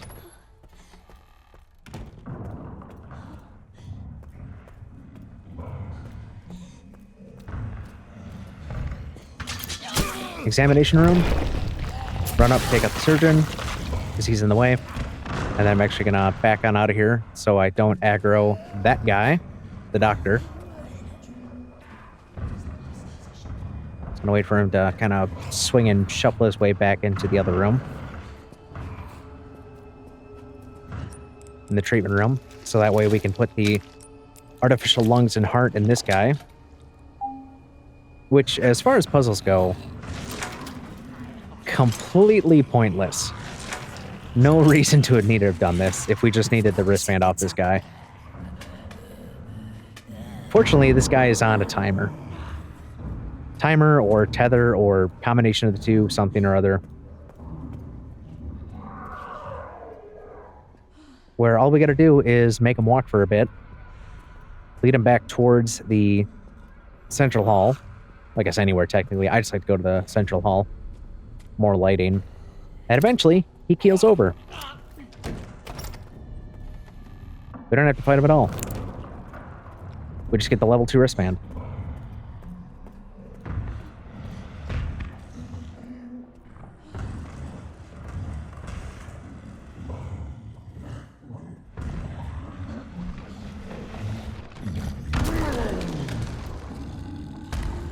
Wait for Chunk to get out of the way.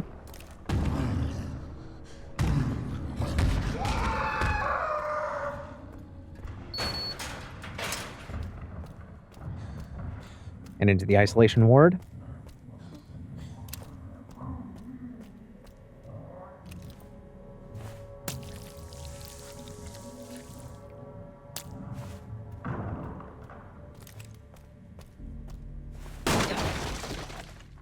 More blood, more ammo, more scrap.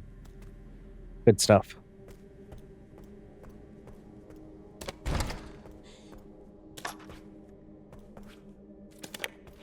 Another anchor open too. This must be it.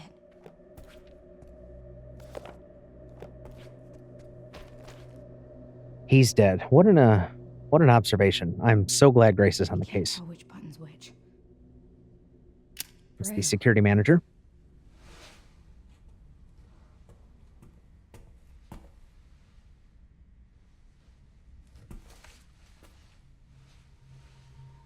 These girls, they look just like...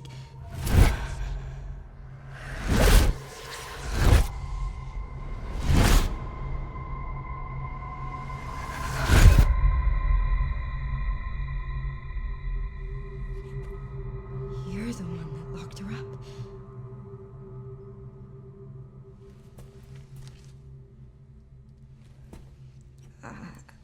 I'm gonna borrow this.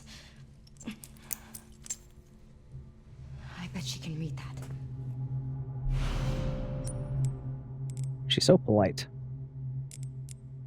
I don't know why it gave me that prompt. I had an open inventory space. Probably because the other wristband. But it like cleared out at the same time.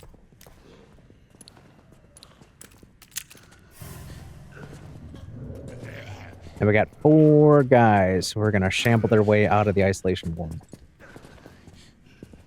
We're going to take 3 of them out with a Requiem shot.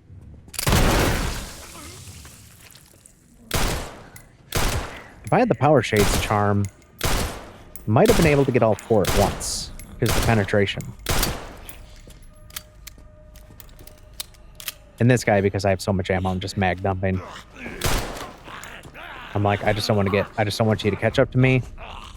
I just don't want you to get it near me. I have a ton of ammo, so I'm just going to go ahead and just shoot. Trying to keep obstacles between me and him, and he is fast.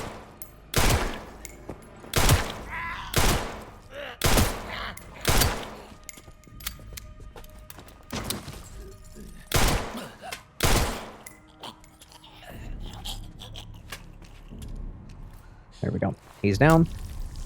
Now, all 4 of these guys are going to turn into blister heads, but we do not have to deal with them as Grace. This is, again, another problem for Leon. And it's not just because I want Leon to deal with it because I have something against him. It's because Leon gets credits for taking these guys out, and Grace does not.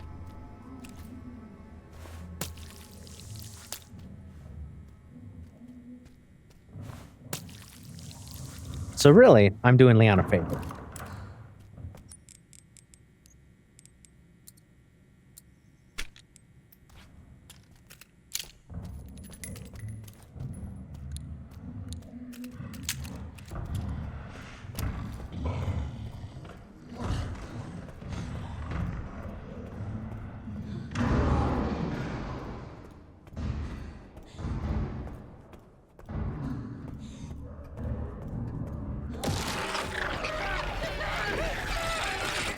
Also, I forgot about that guy.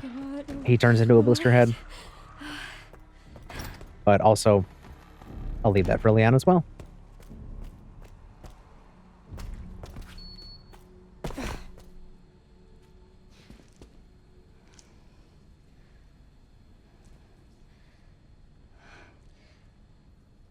Hey.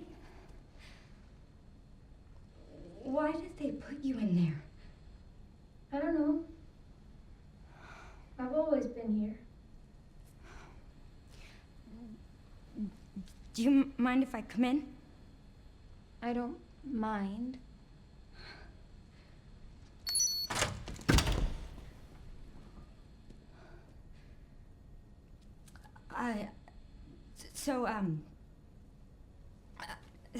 Sorry. I'm with the police. Police? Yes. I'd like you to come with me. Why?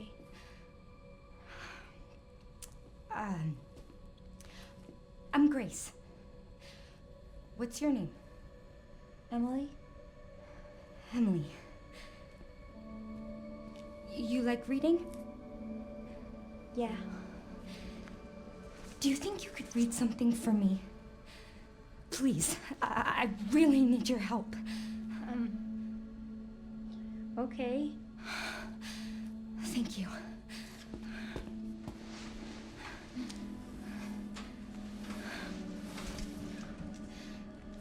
I'll take you there.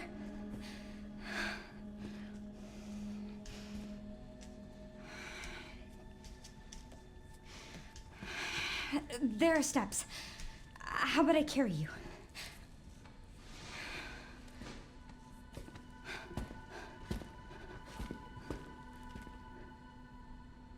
What do you want me to read?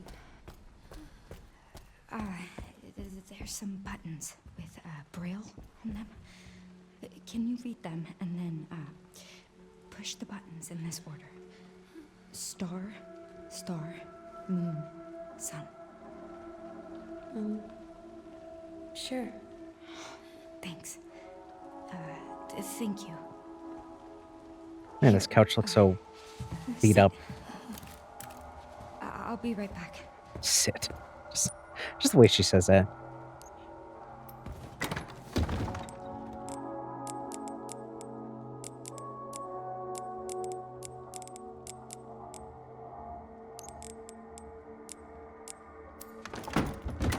Got a lot of ammo.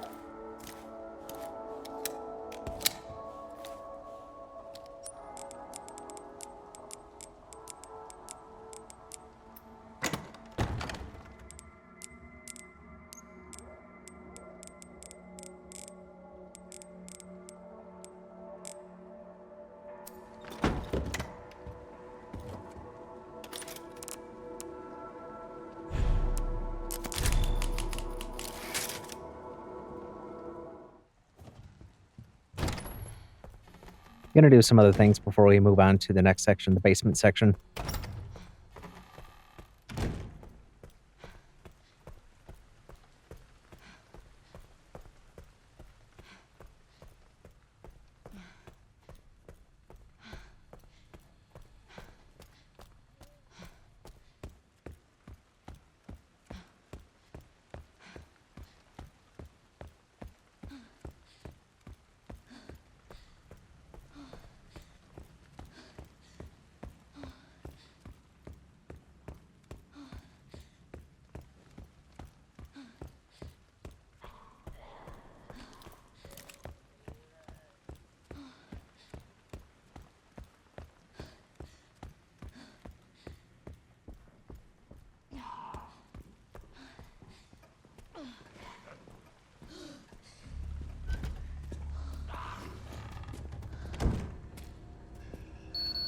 Go into the filing room so we can use up the wristband.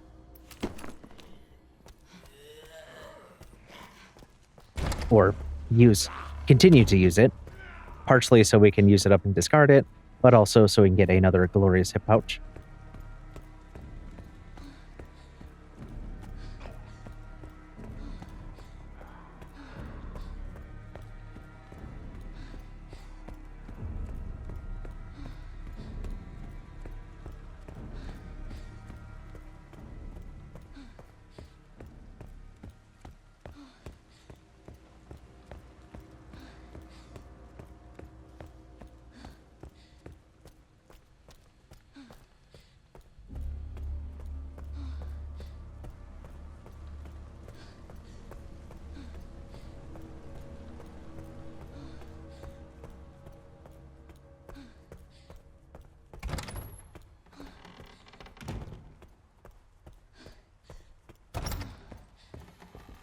I'm just gonna...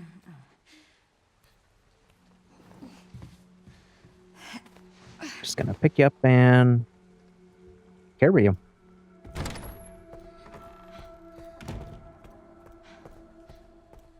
I have to keep it together. Blister head went away. Don't gotta worry about that. Chunk is in the way, but he's easy to get around.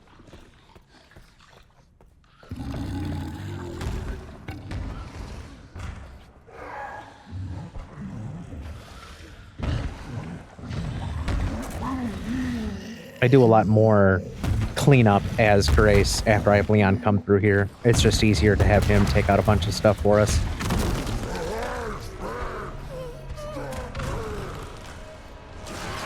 Now, all of these guys are going to mutate, but we have enough time to just run right on through.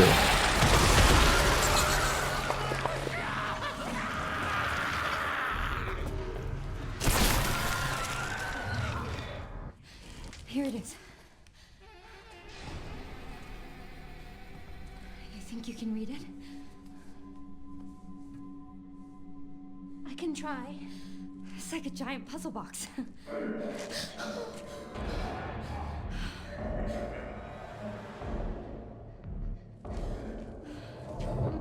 Stay here, Emily. You handle this. I'll, handle that.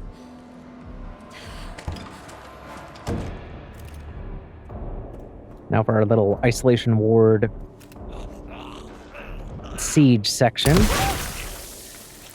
Oh, what the fuck?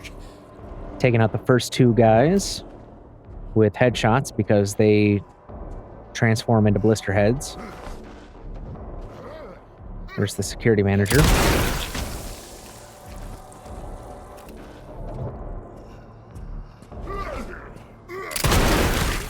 And I was gonna not use a Requiem against that guy, but he decided to just come charging in.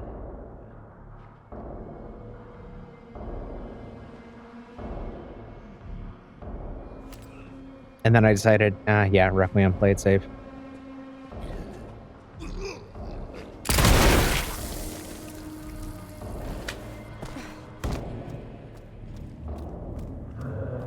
Now we're free to loot. Got some transfusion bags, ammo. Hunting knife, we'll just turn that into scrap.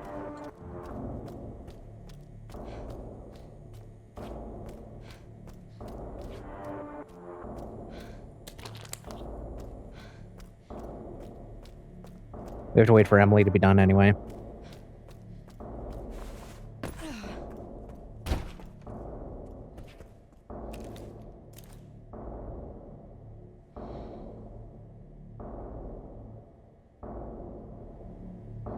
Grace?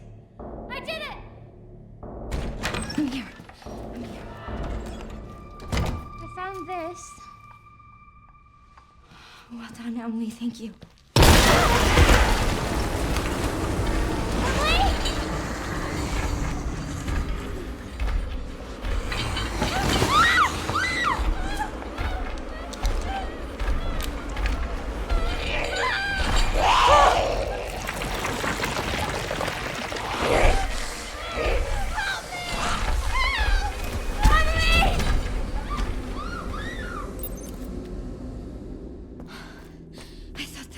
Dead.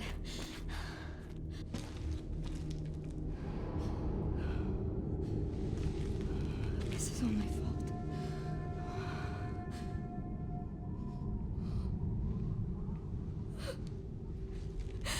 I can't just leave her. Oh, God.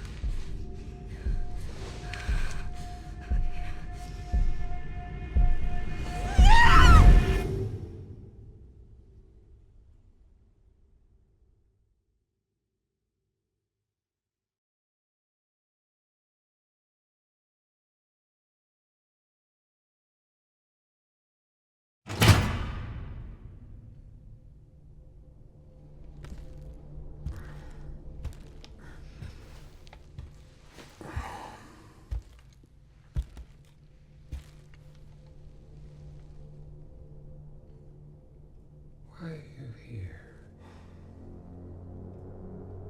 Is it for me?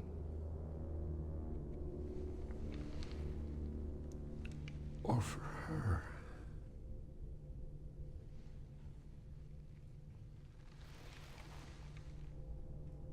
We can talk.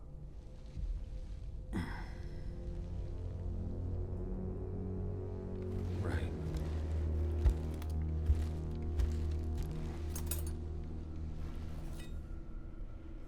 Or we can begin your treatment. A silent treatment, I hope. You're an investigator, right? We'll investigate. What do you want to know? Is this where I conduct my research?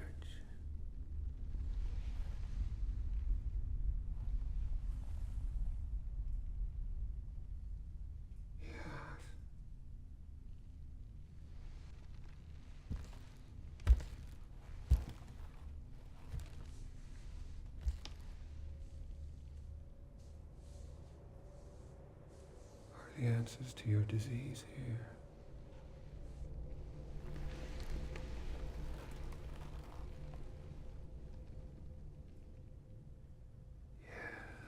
You know, I do have a question. When's the last time you brushed your teeth?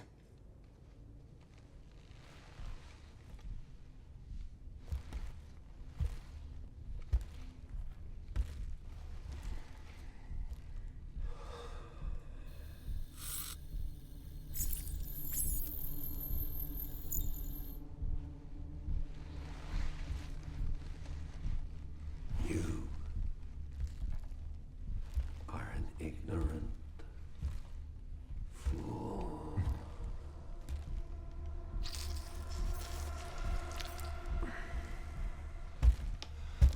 Do you believe in human evolution?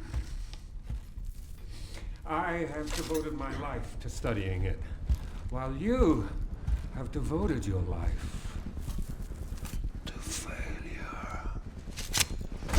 You're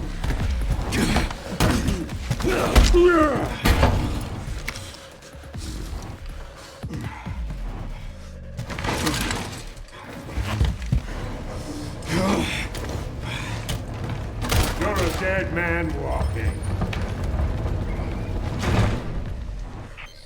Hey, can you hear me? Leon, I've been trying to reach you. Sorry, I was a little tied up. Did you go to ask for it? The floor plan? Yeah, sending it now.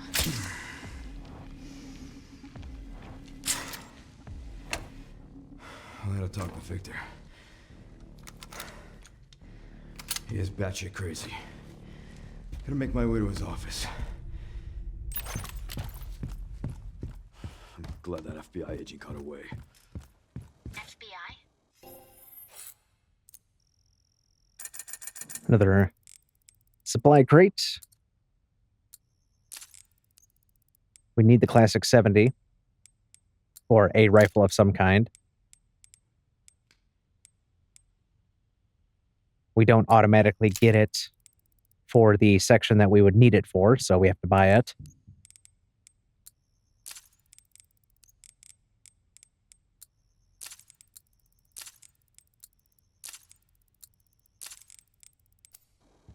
Yeah, Grace Ashcroft. Victor kidnapped her. What? Why? I don't know. But I intend to find out. Another crate. Handgun ammo. But might as well grab it because we can sell it.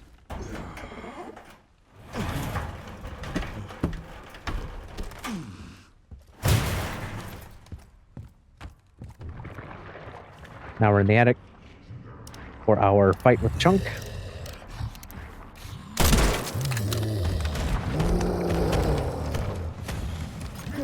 And he is not happy that we just shot him in the face. Actually, he's probably more mad that we interrupted his meal than we are than shooting him.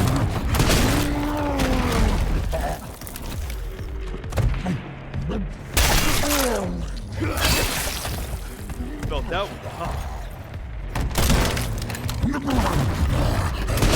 So we're going to take advantage of the fact that he gets stuck on these doorways here. And we're going to try to get as much damage in as we can. I like to try to get at least 2 of these melee prompts in before he breaks the first doorway.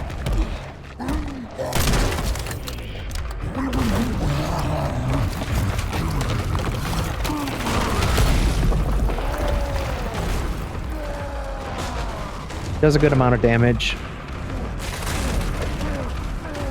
Because I don't want him to break too many things and take away like all of our vantage points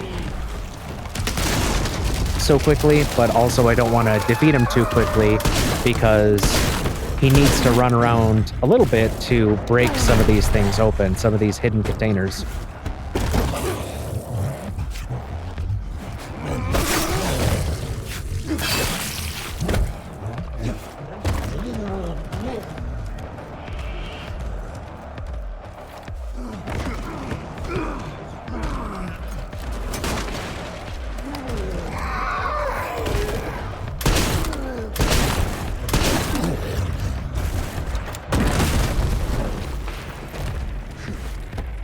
Should have the cute bear charm on. I keep forgetting about that.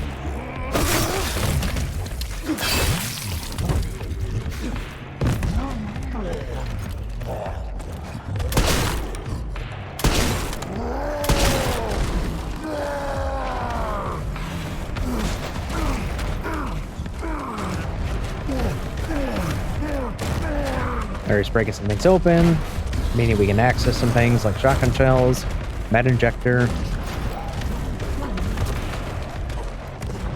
Just run around until he gets tired.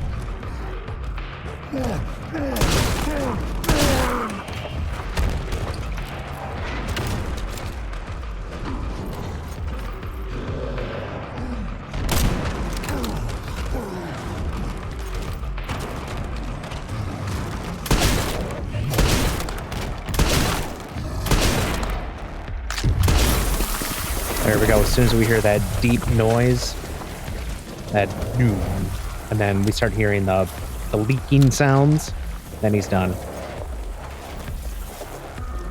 So the cute bear charm, it decreases damage by 20% in close range, but increases damage up to 60% while in medium range. So if you are 0 to 2 meters away, you're only going to do 80% damage with your shotgun. But 2 to 3 meters away, you can do 160 damage. And then that'll taper back down to 100% damage when you hit 5 meters out. And then it'll drop off like it normally does.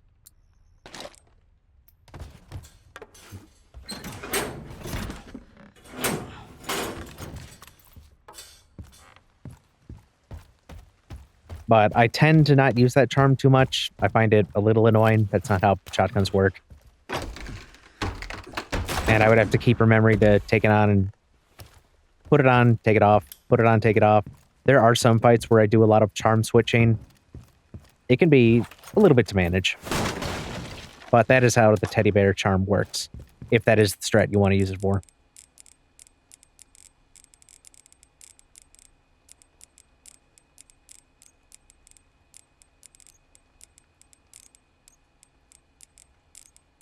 It's inventory cleaned up.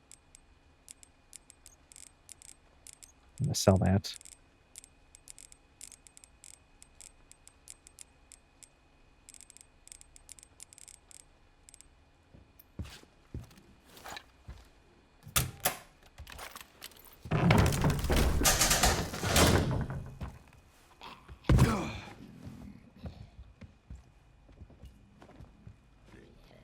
Now we're going to explore the care center as Leon, and we're going to clean house. We're going to take out a bunch of enemies, and we're going to get a bunch of points for them. Leon can't grab the antique coins. He has no use for them.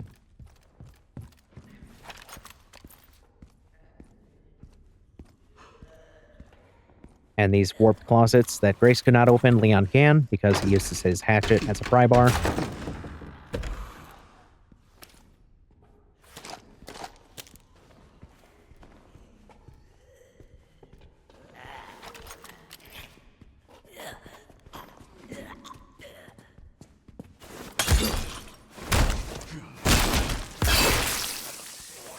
We're cutting him off. He's had too much to drink. Where's the other guy?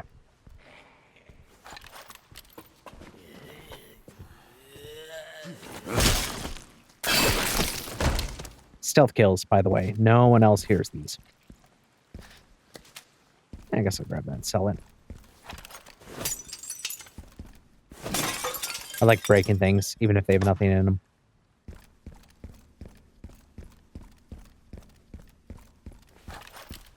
His office should be upstairs.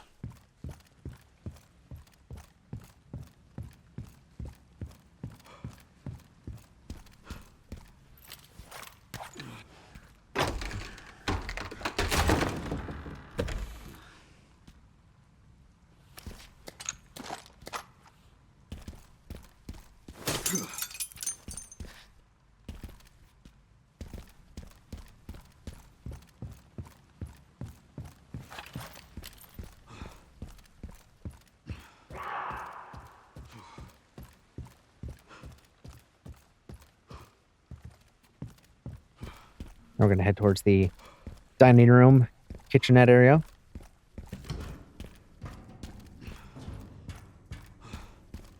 Pantry, not quite yet.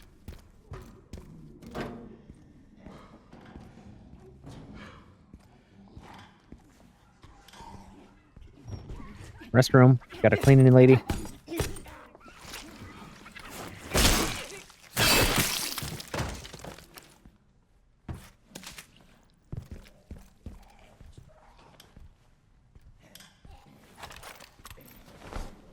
Mr. Light Switch over here.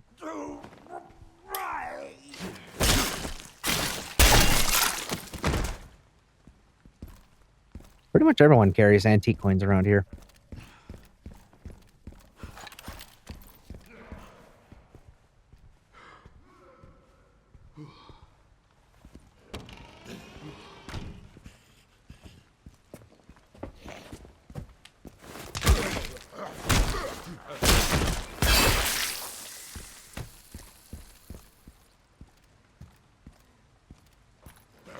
Another guy in the filing room here. Don't look at me directly.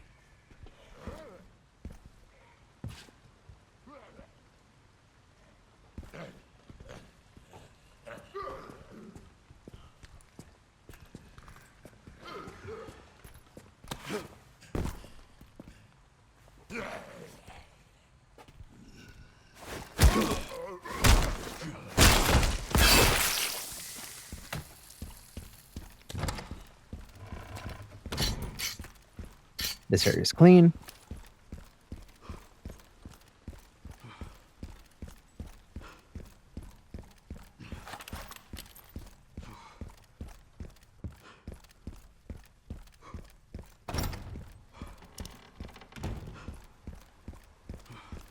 a supply crate in the central hall.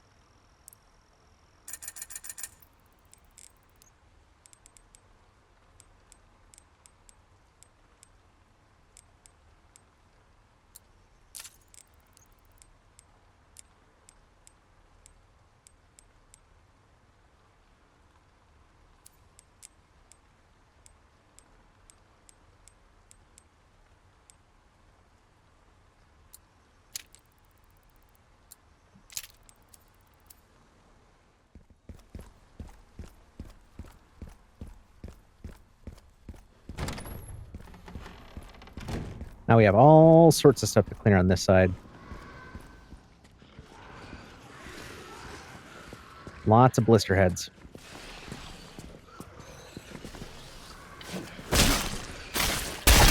One thing after another.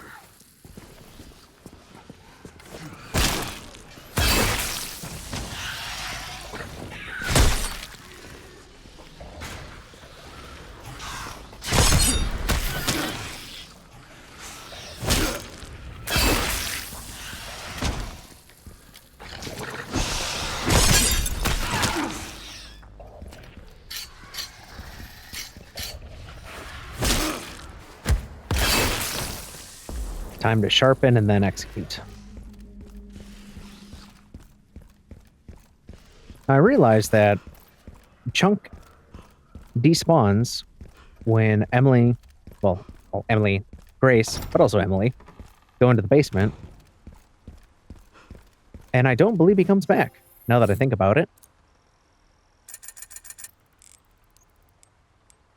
Have enough for another upgrade? Only 5,000 though.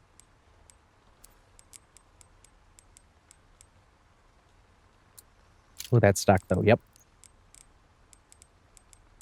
The Classic 70 does more damage and is much more stable than the Marksman 1A. I do like the Marksman. I do like the semi-auto capability. I do enjoy not having to descope and then rescope in between every single shot. But the Classic 70 is quite a bit stronger. There's our blisterhead friend from earlier.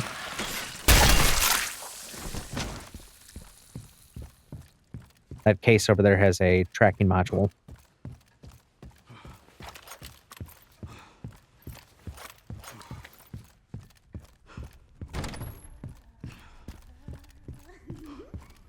Here's the other singer.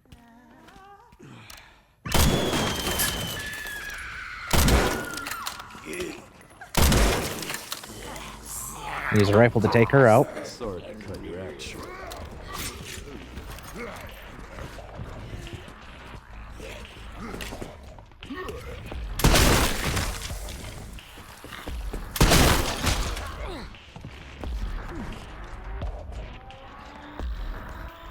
And letting these others come to me.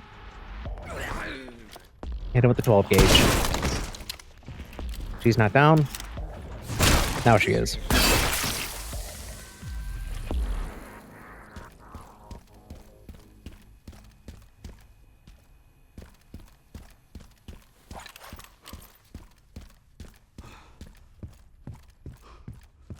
Conference room, clearing that out. There was another tracking module in there that would have been really nice to have. I believe it was a legendary one. But I missed it, so just don't get it.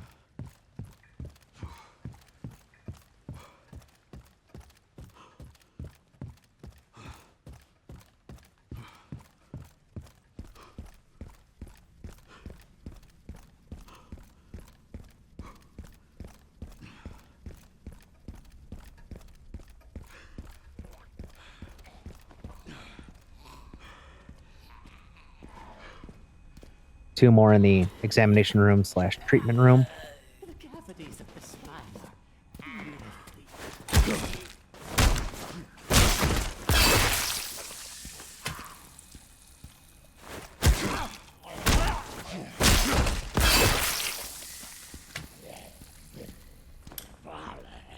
And this guy with the light switch. We moved him away from the light switch for some reason.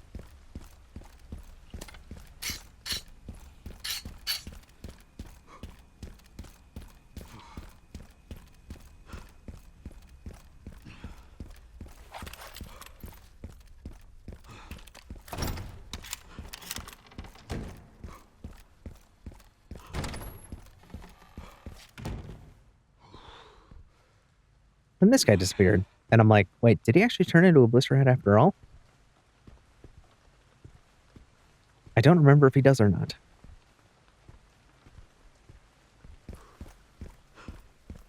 Or did he just despawn? There are some enemies that I've noticed consistently turn into blisterheads. There are some that I have noticed that don't turn into blisterheads ever.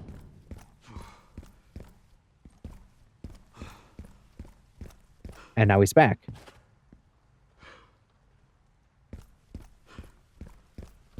I really had to question myself right there. Like, did I miss something? No, he was not there. And now he's back there. And now for the pantry. Now, this one's weird because the way that the autosaves work with Leon is it forces the autosave, and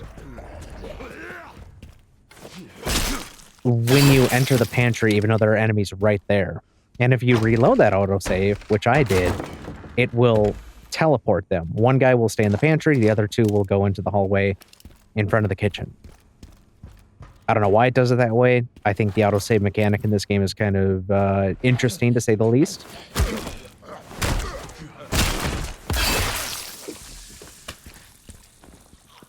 But that's what it does.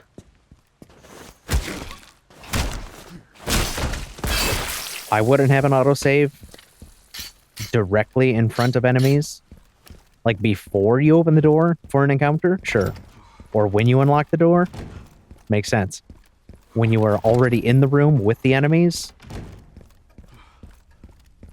not so much.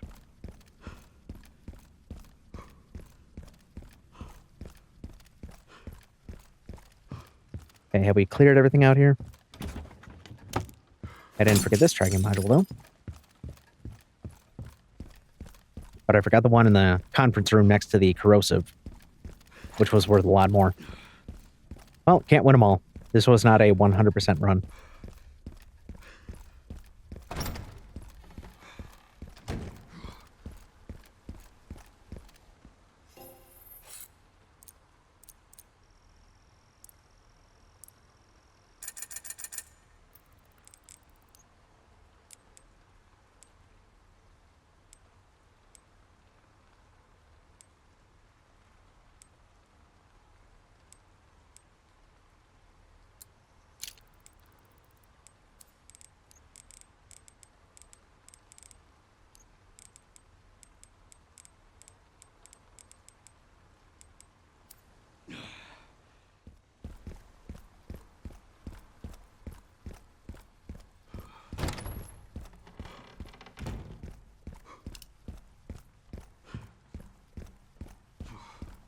Now we should be clear to go up to the office.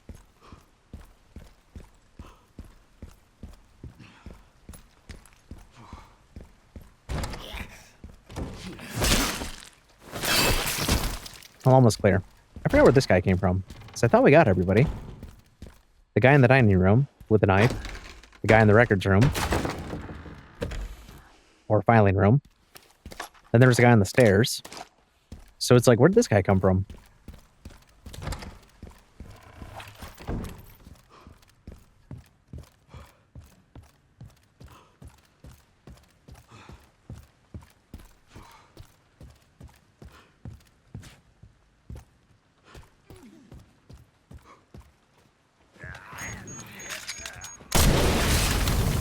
Guy's got a propane tank for some reason. Gonna take a shot, take him out.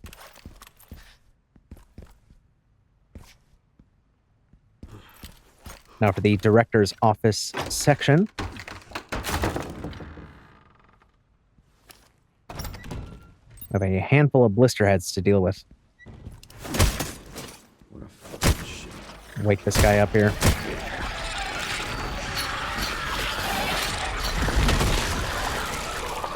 All right, come on. Take a swing.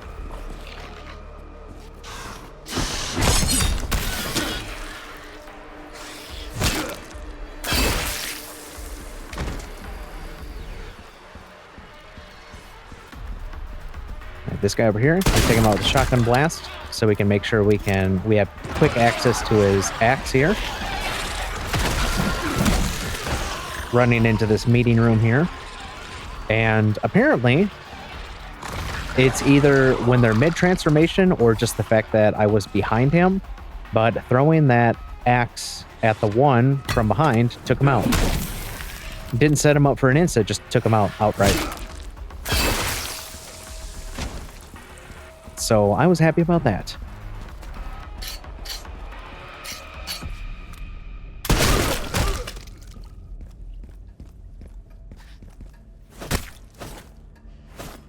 And you can't, like, decap them preemptively. So we gotta deal with them as blister heads.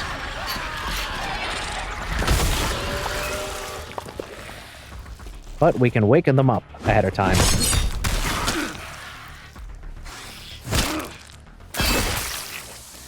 Unless they're scripted, like this one guy who comes crashing through the window here. We do see him laying on the other side of the window, on the floor there, but no matter how much you hit him, he doesn't wake up until this sequence starts.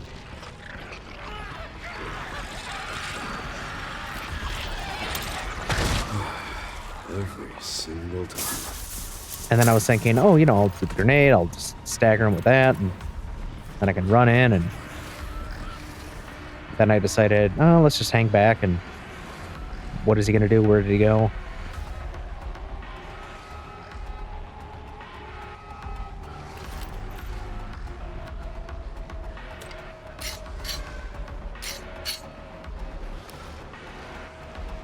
I guess we'll just chill here for a while. I figured he would come out at some point.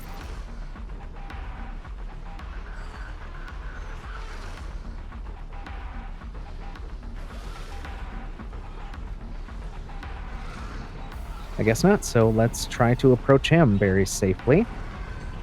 Use this table, this cover. Where are you? There you are.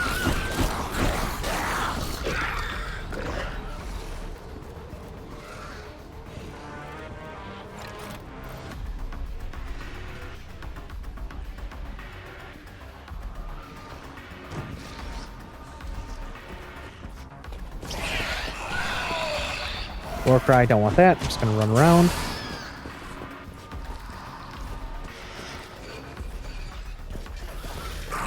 Take your swing.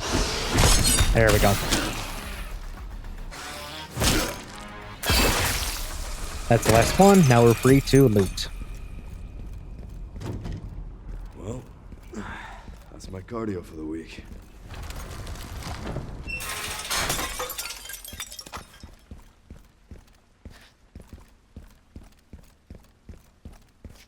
That's just a note.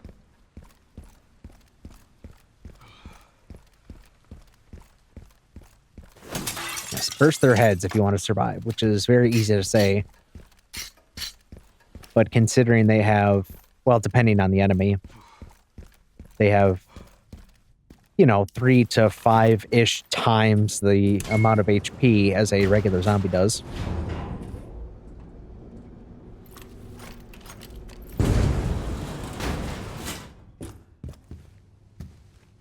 Pretty sure I found Victor's private office. Nice work.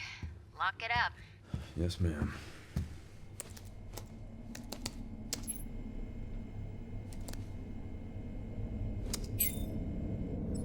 Bingo.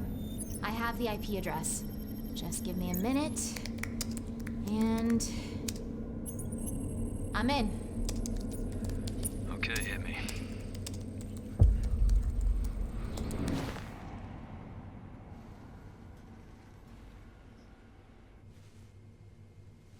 Sherry, you're killing me. I found some information about our illness. Our symptoms confirm a T-virus infection. Oh, fuck.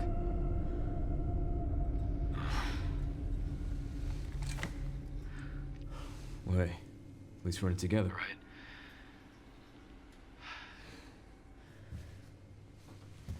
All right, what do we got?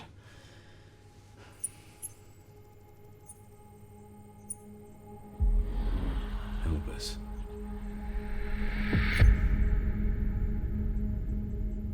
Grace.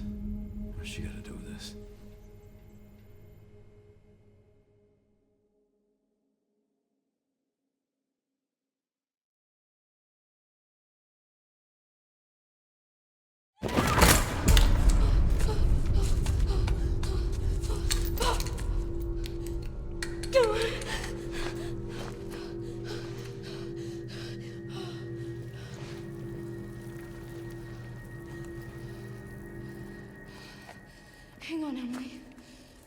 I'm coming. Grace to the rescue. Now we're in the basement section.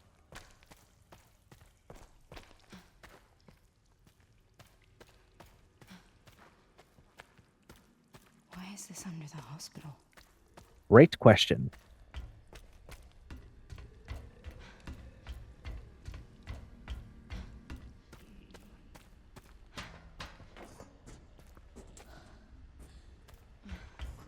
Just going to waltz along to the security room here, which is our save room for the basement.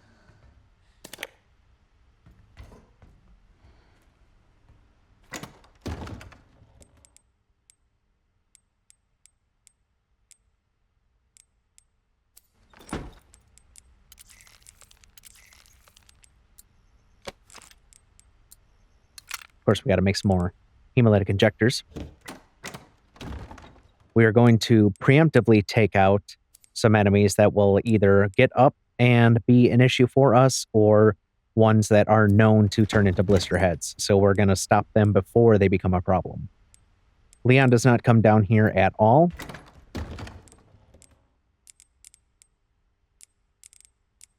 So there's no reason to save any for him. There's no reason to do any of that. Just take out the ones we need to, and we can ignore the rest.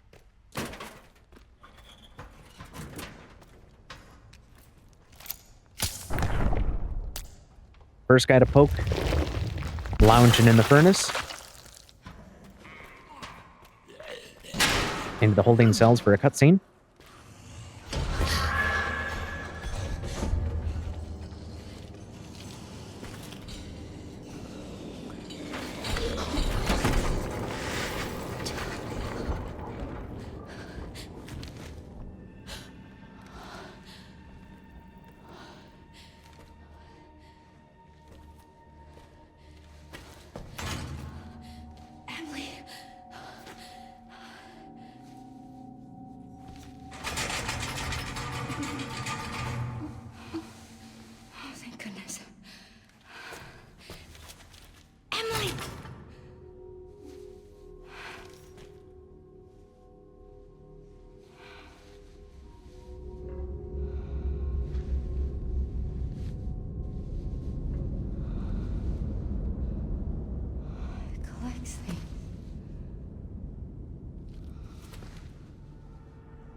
I wanted to get that cutscene out of the way before making the save so we could start getting through the basement, and I would not be subject to sitting through that cutscene every single time I had to make a restart. Which, actually, the basement is not too bad of a section.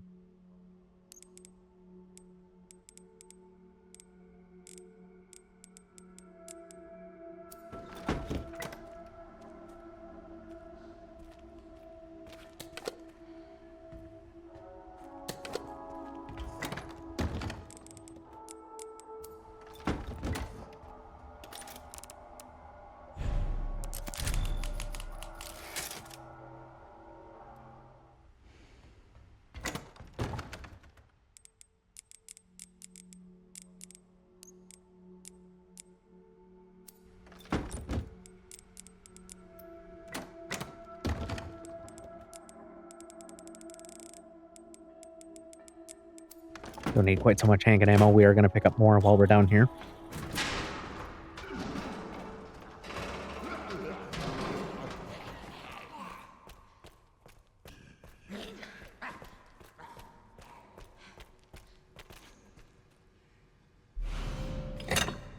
Grabbing our first of 3 joint plugs. Of course, the girl, Marie, decides to make an appearance. So we're going to hide in this cell, grab some blood and scrap, and just wait for her to come down, turn around, and then we can progress.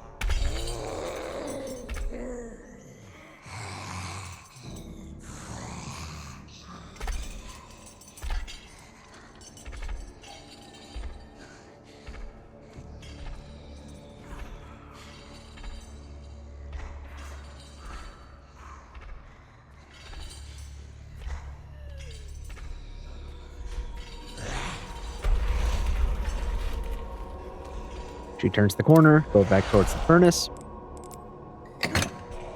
There's a few different ways to do this section. I like to start by opening up the workshop, then luring her over. Because as soon as she gets burned by the light, then she'll despawn until her next scripted appearance.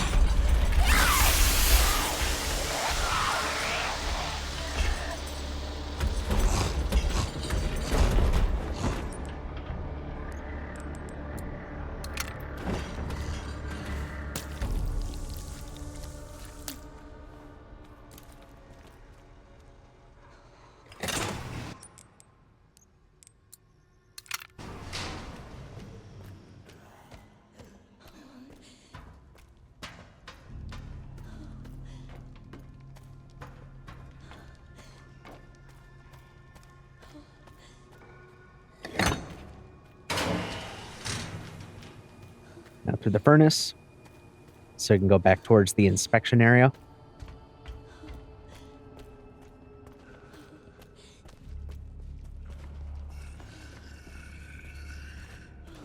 Take this guy with an injector because he does turn into a blister head.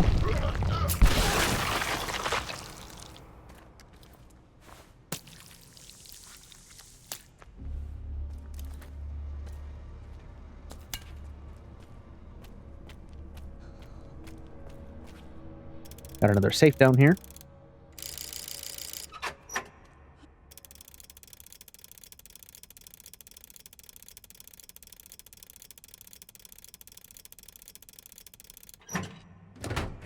Combination is 70, 50, 20. Handgun ammo, get some scrap.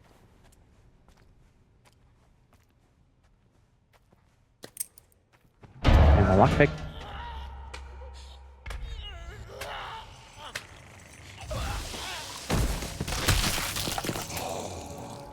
The guy gets taken away and just completely exploded. No trace.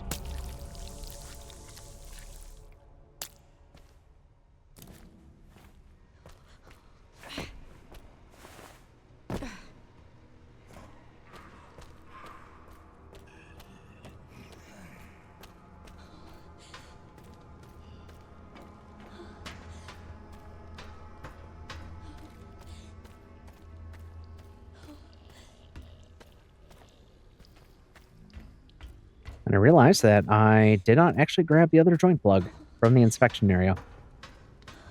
Now I gotta go back. Not a big deal. Path is clear.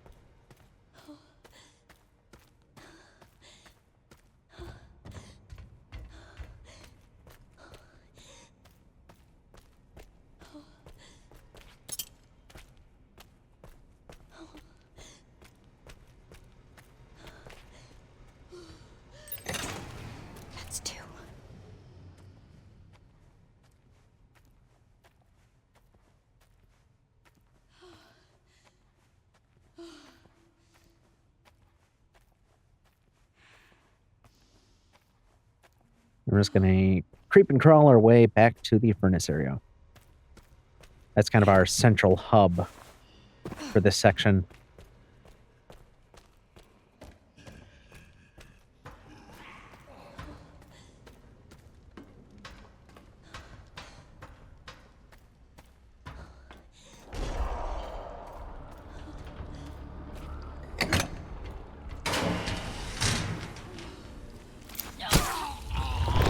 Opening up the area, the bunk room, injecting that guy as he's in the way, grabbing the recipe for the Molotov cocktail, lockpick to get some more rare metal.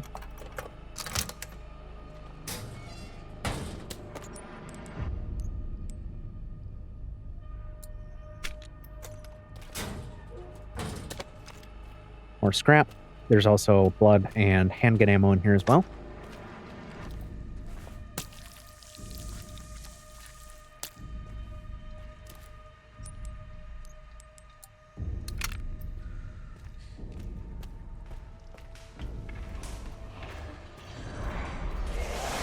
I'm just going to keep the light on for now.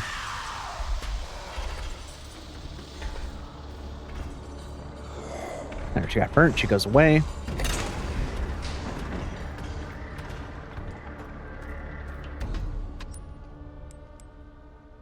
Gonna need make some room though. A lot of scrap.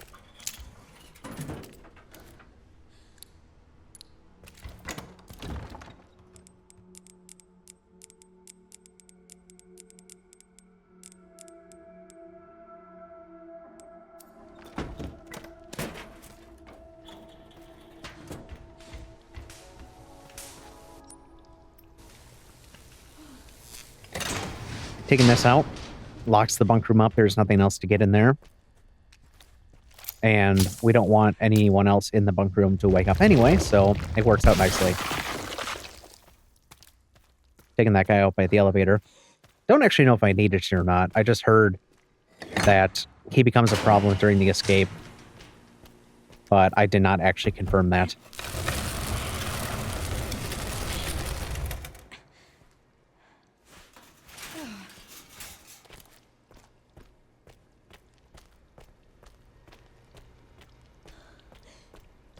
Boiler room, lockpick.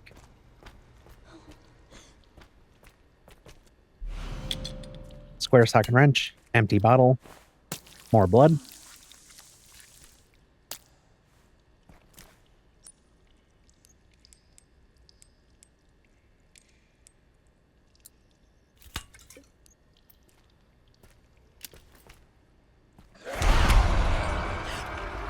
Girl's gonna drop down.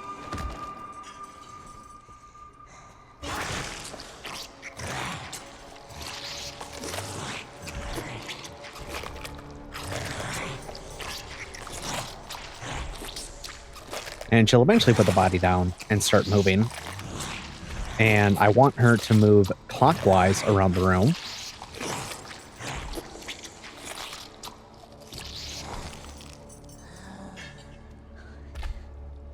Because that's what she tends to do.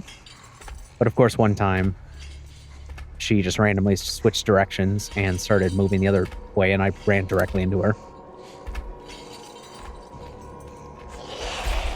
If you just go and make a run for it, she can hit you while you are squeezing through the fence, even though you're in the middle of an animation. So we want to make sure that we have a time and space to make that maneuver.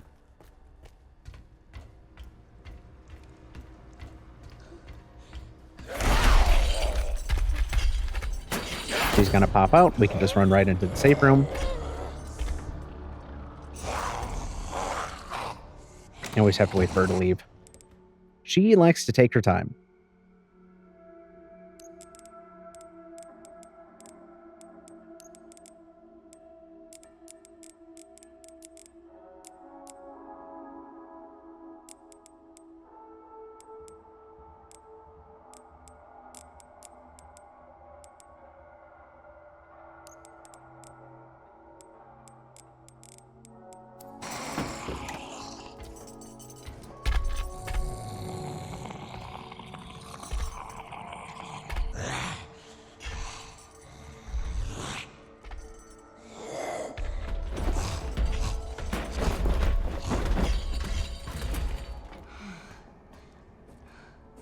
Now this guy, I did forget to give him a poke before,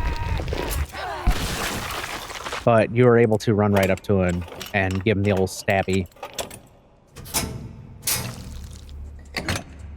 But he is lying dormant on the floor, which is what I would have preferred to have done, is just take him out before he gets up. That way he's not a problem.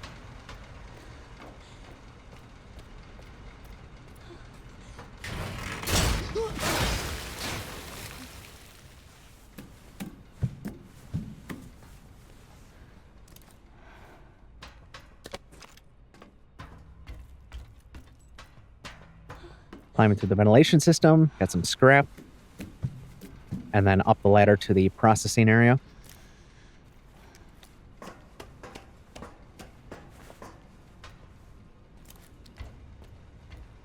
The smell. The smelly smell.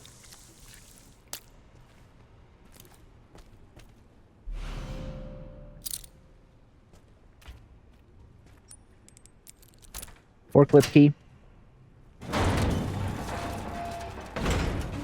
Grace is now forklift certified. Handgun ammo, ink ribbon, glorious hip pouch.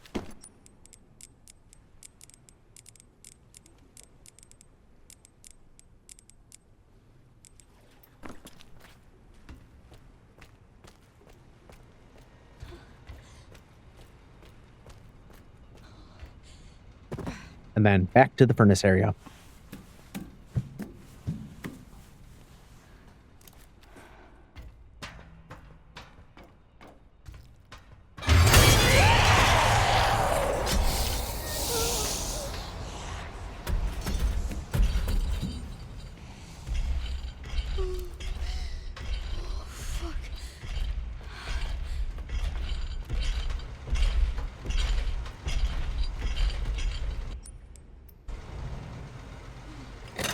Conveniently, we gained 2 extra spaces from that hip pouch. Perfect for the joint plug.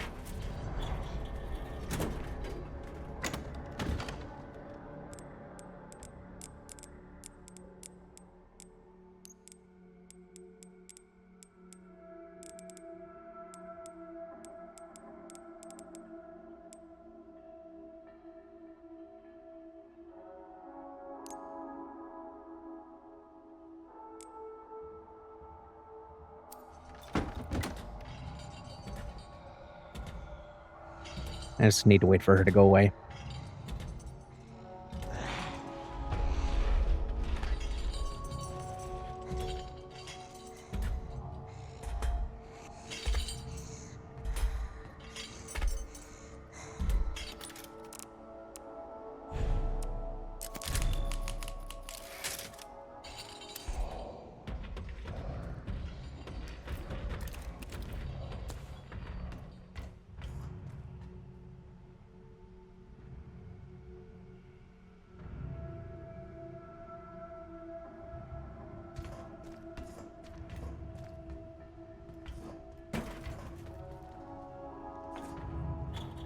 Just making sure she's gone.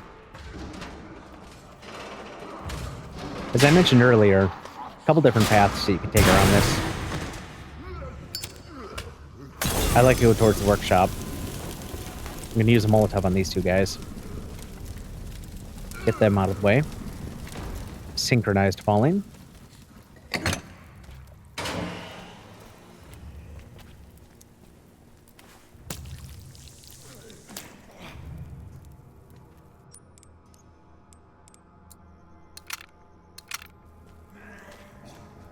Don't have the recipe to make stabilizers yet.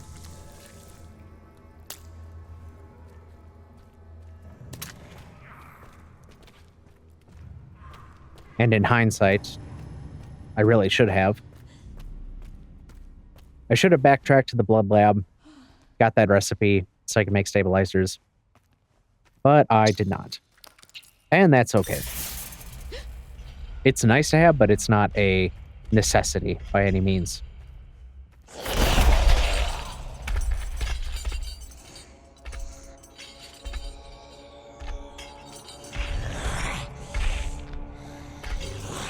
Girl's going to drop in again. And the pattern that I've noticed is she'll turn and walk to the left for a few steps and then back. And then on her second time, she will walk further down.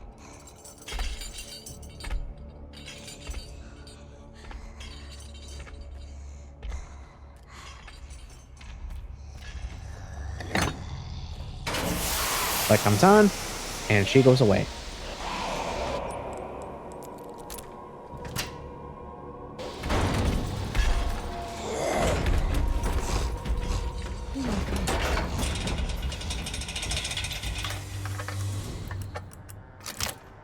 One of the lockers has regular scrap, of course, lockpick, rare metal.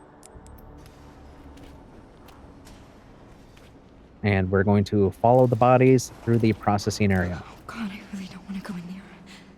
If you get grabbed by any of these guys hanging around, they do not do damage. They're just kind of annoying.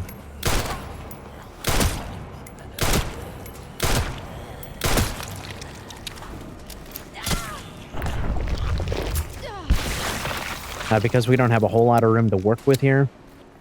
I do have a lot of ammo, yes, but not a whole lot of room to work with. I opted to inject that guy, give him the old stab.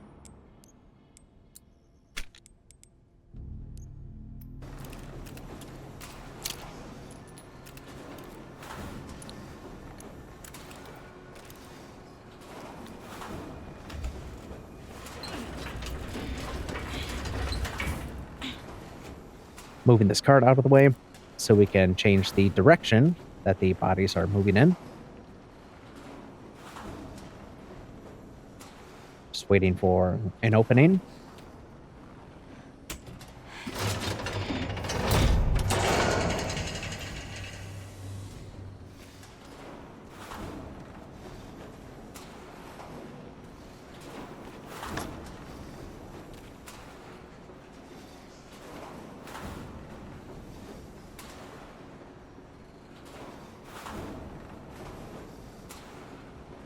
Again, waiting for an opening.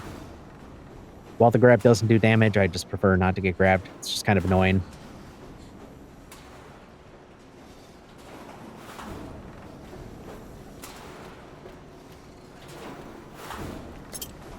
Makeshift knife, more blood on the floor.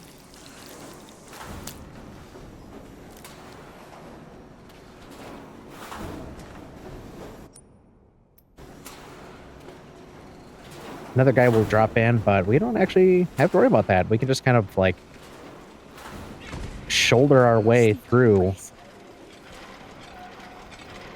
and get our way to the pool. Because the bridge breaks, we can't go back, that guy can't follow us. No reason to deal with him.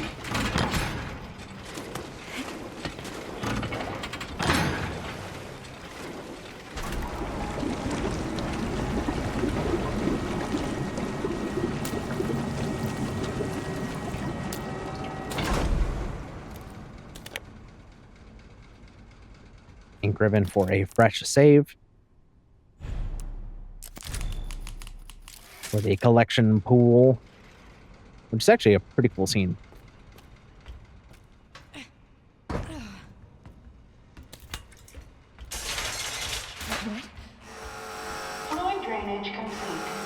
She could have jumped up and grabbed that ladder. Processing. Shit, no! No, no! The goal here in the processing area is obviously don't get processed.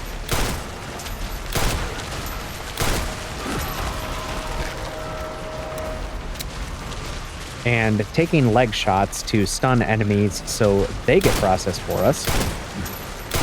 If you wait for them to stand up completely, you probably won't stagger them in time. So as soon as you see one getting up, start taking some shots.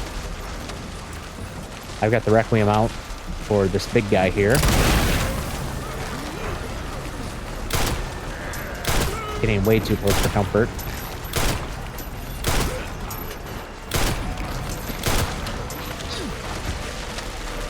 Initiating a melee attack does give you some iframes, as well as stagger some enemies around. So it's a great opportunity to give yourself some space.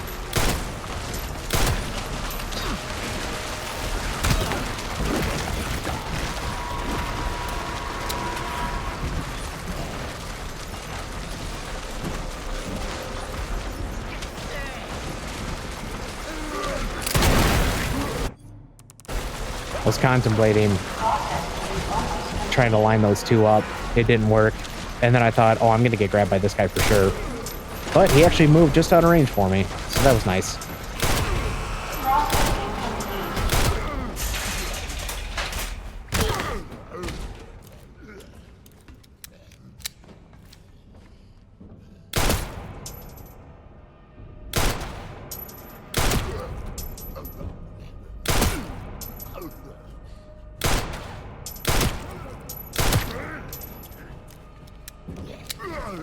Oh, still not dead. There he is. Stubborn. It stopped. It finally stopped. Thank God.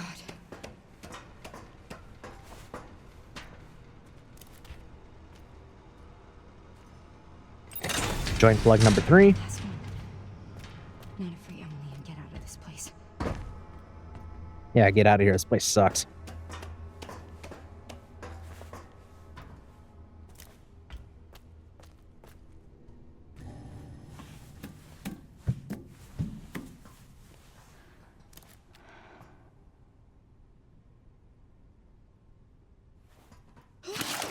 Water slide.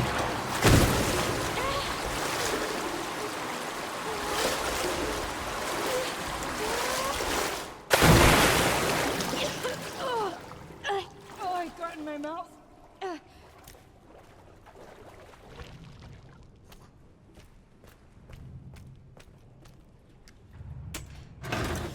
Collection pool, we're going to drain that because that gives us a lot of blood to work with.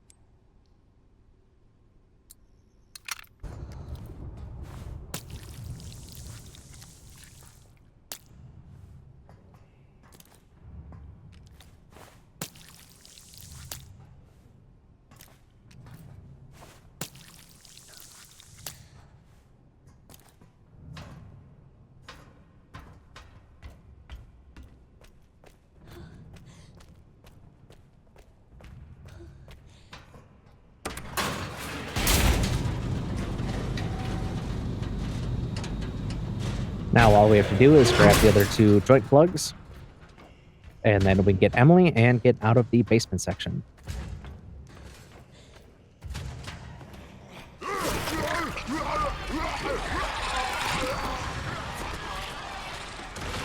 And I forgot about that guy turning into a blisterhead when I hit him with a Molotov cocktail.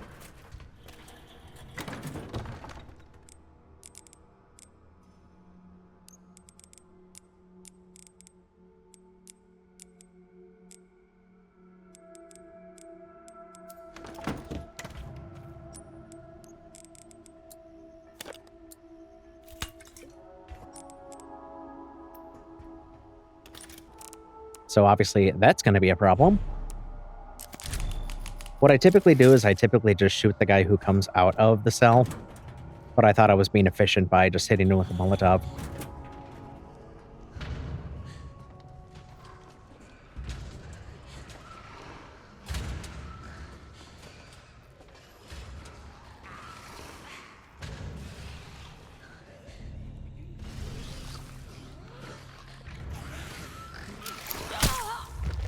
Fortunately, once we move away and come back, he's in an easy spot for us to sneak up on.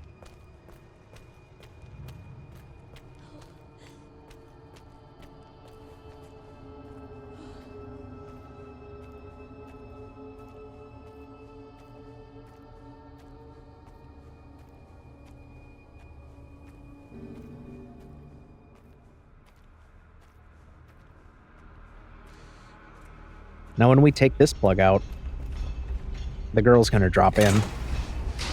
And what would be really easy and smart would be to just put the joint plug back in. But instead what I did here was I just waited for her to turn around and leave. Start walking away.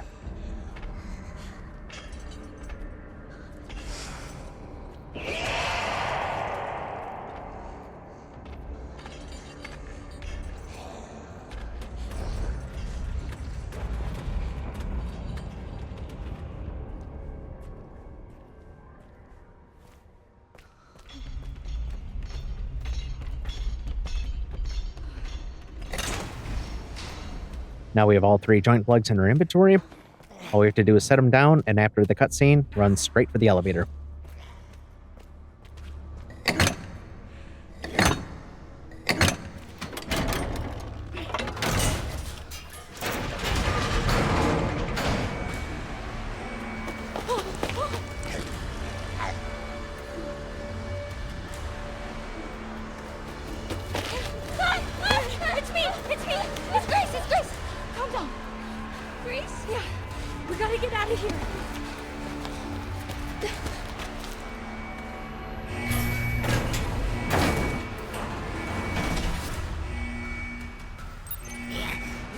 Hold on tight. I'm scared. Why is it so loud? It's gonna be okay. Just don't let go. Don't have to fight anything. I mean, not like we really can't anyway. We just have to run straight for the elevator.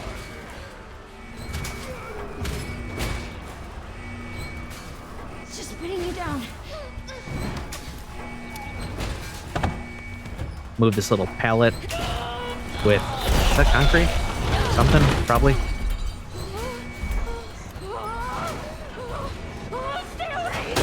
Don't have to shoot her, don't have to throw anything or do anything, just let the elevator ride.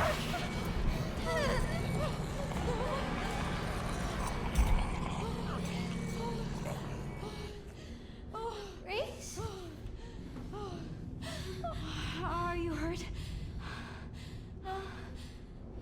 I'm okay. That's good. Good, Emily.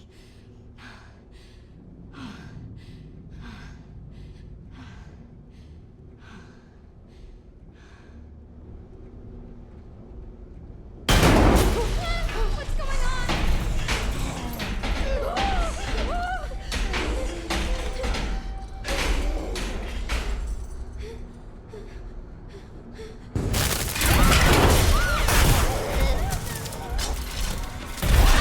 As soon as we get the prompt, I'm gonna pry open the elevator door, and then the cutscene will play. Hurry! Go!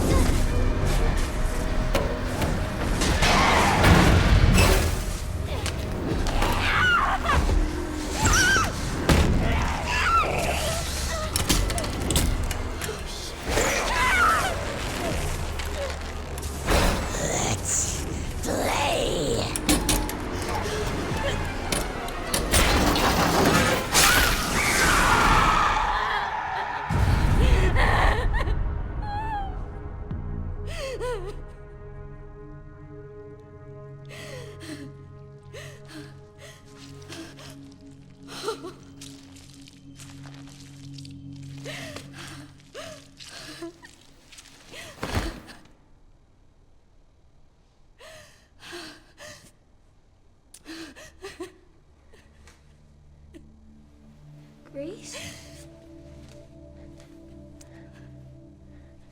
Grace? You okay? Yeah.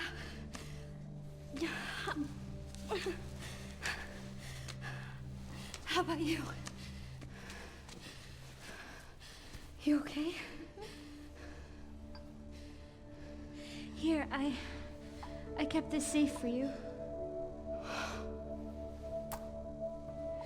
Thank you.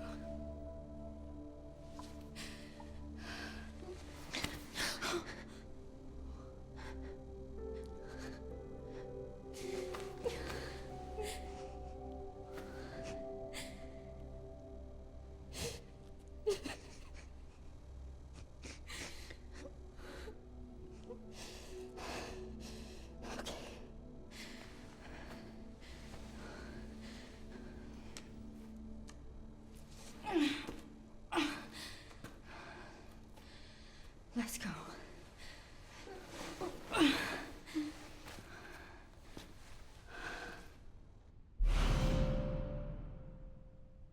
Star quartz. But we still need one more quartz. But I waited for Leon to clear that section out so we'd have an easier time getting it as Grace. Leave with me. It's not safe here. That is not the safe room. Okay. Good. That's good.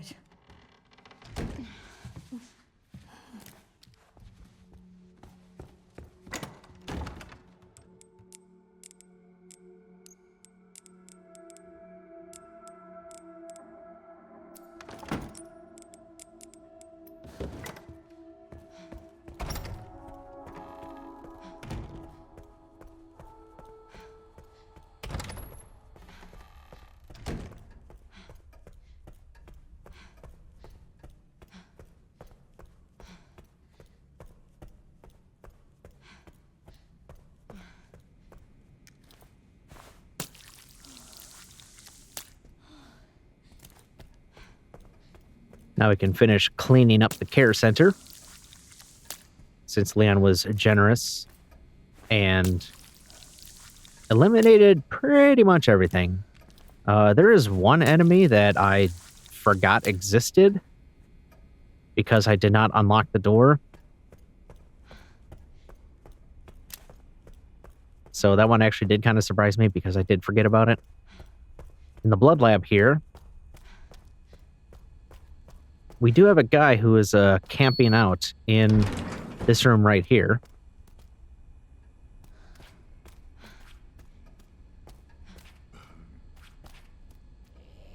So we're going to have to take him out.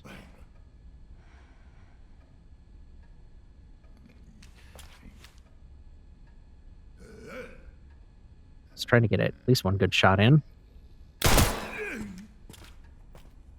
Because now we're going to do just running around this table and getting shots in.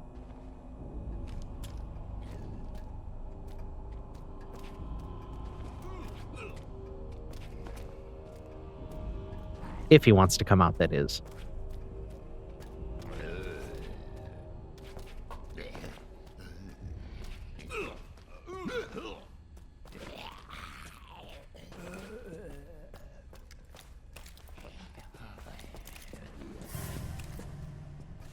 And I thought, oh, should I burn him? Oh, no, what I should have done was hit him with the injector.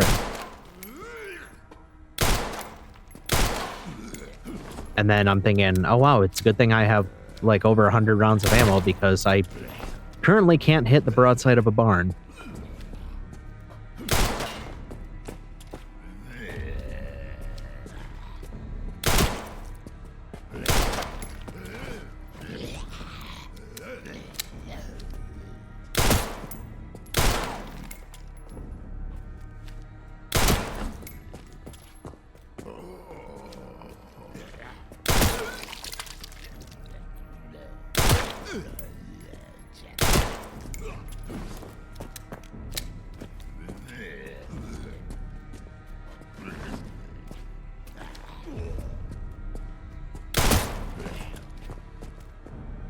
Almost there.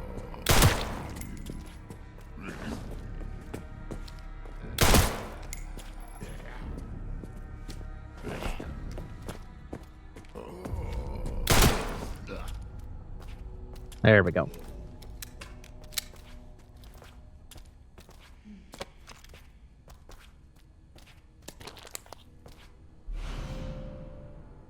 The reversible blood specimen. That's the one I wanted. That's the one that will allow us to make stabilizers.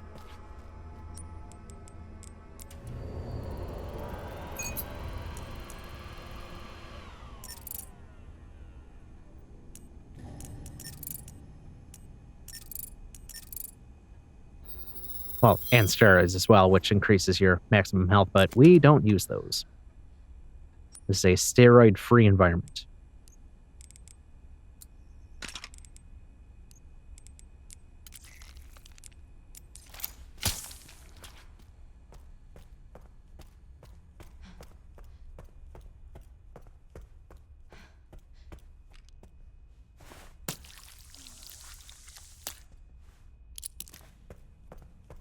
Now we can go around and finish looting the place, grabbing all the blood, make the other stabilizers.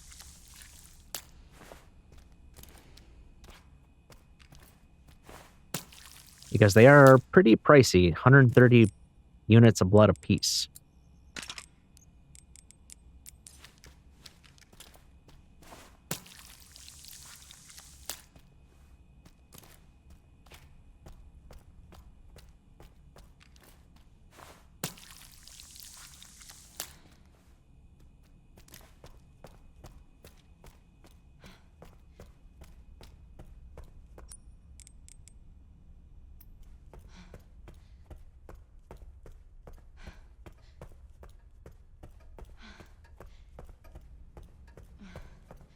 And we also have to get the other quartz as well.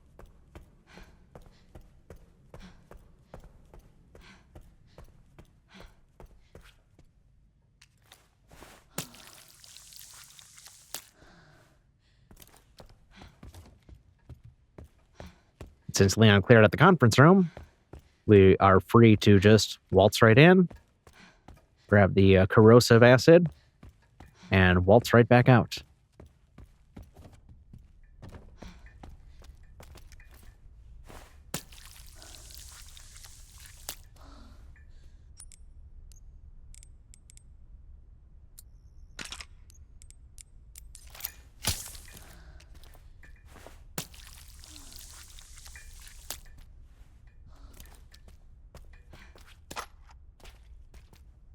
More ammo, not like we need it. I can't help but hoard.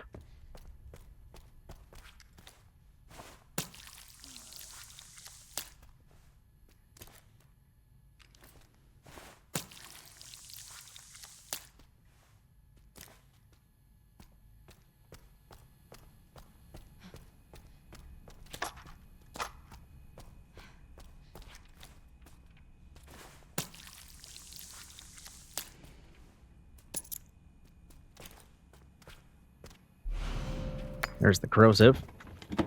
And that is when I realized that there's a legendary tracker worth 8,300 credits. And I thought, that would have been nice to get me almost one upgrade. I mean, every little bit helps, but yeah, these things are expensive.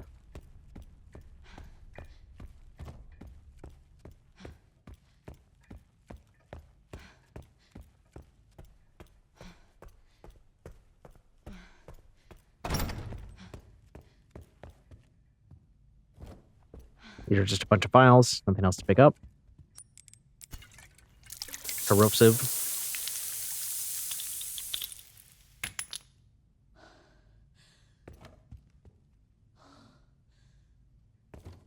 If it wants to open.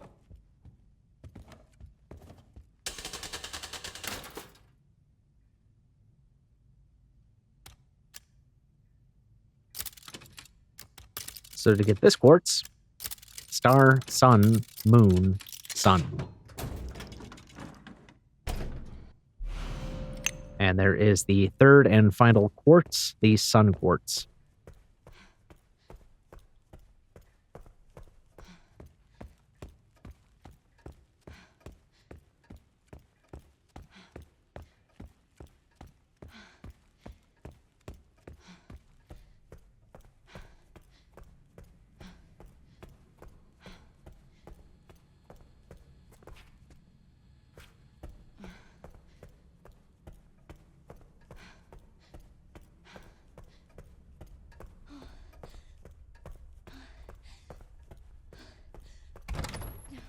That takes care of the eastern wing completely.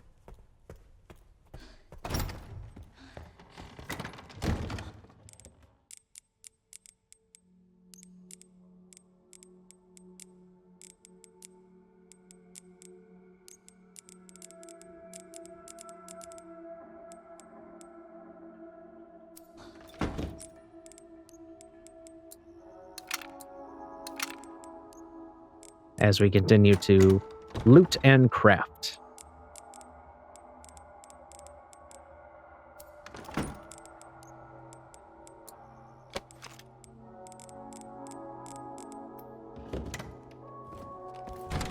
But we can't turn the RIP knives into scrap, unfortunately.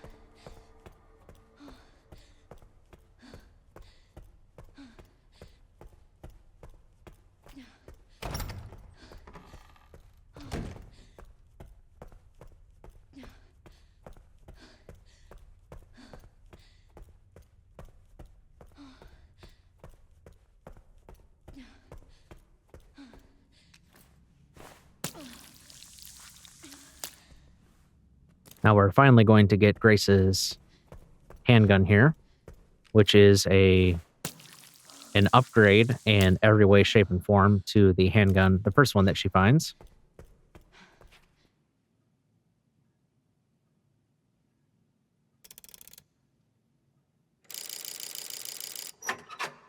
And the safe for the barn lounge is 20, 50, 30.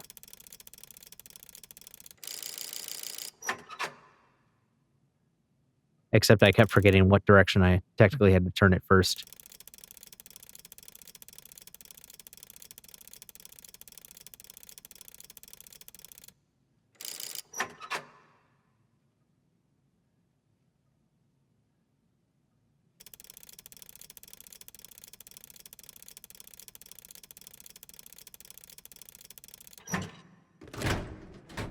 There it is. More antique coins. Wait, this is mine. Sure is.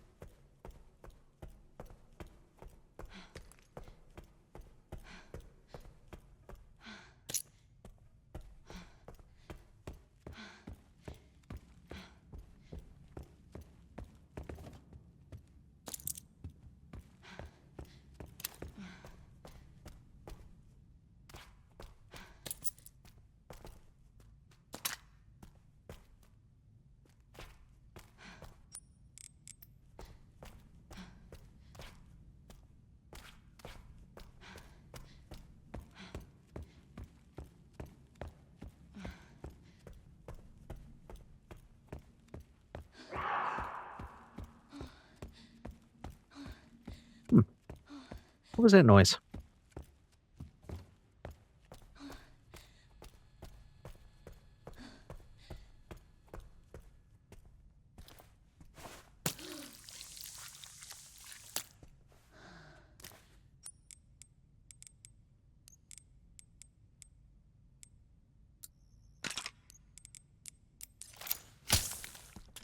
Now we are fully upgraded with the 4 stabilizers.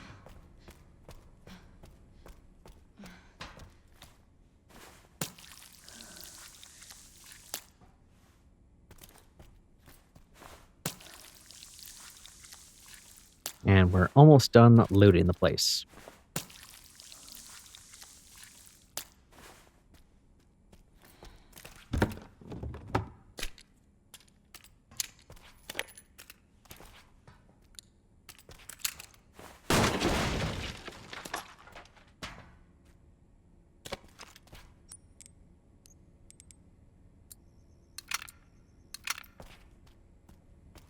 And no shortage of injectors, that's for sure.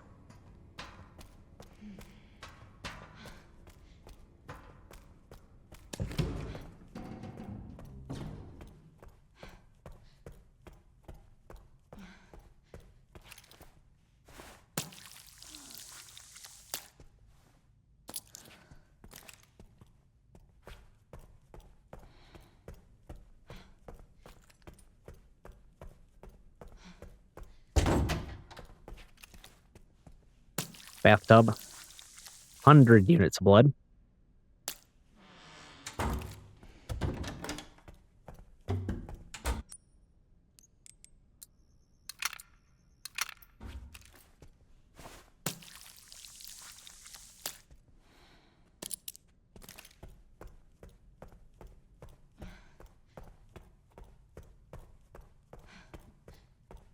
Very nice. We have a very nice stack of injectors.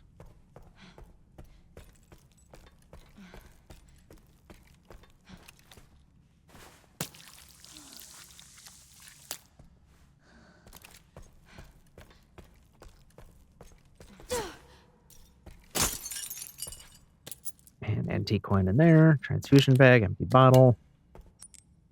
A lot of supplies.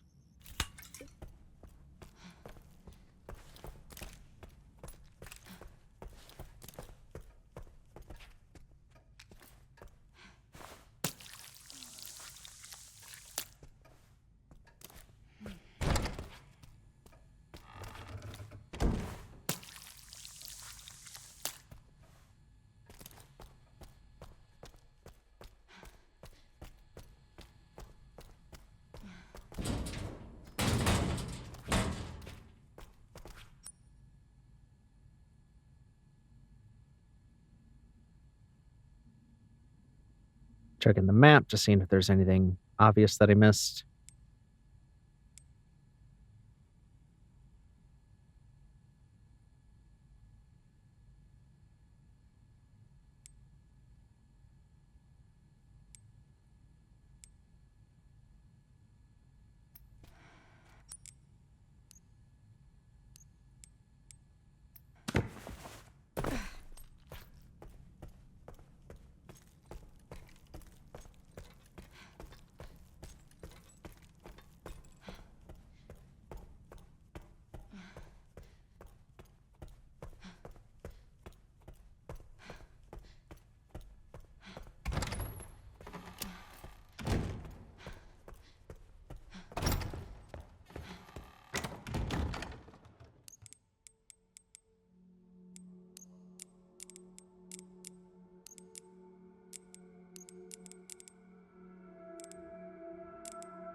Of course, I don't need any of that stuff, but I'm just compelled to go get it for some reason. I'm thinking about the ARK section where I do a ton of crafting and how I just want to have as much as possible.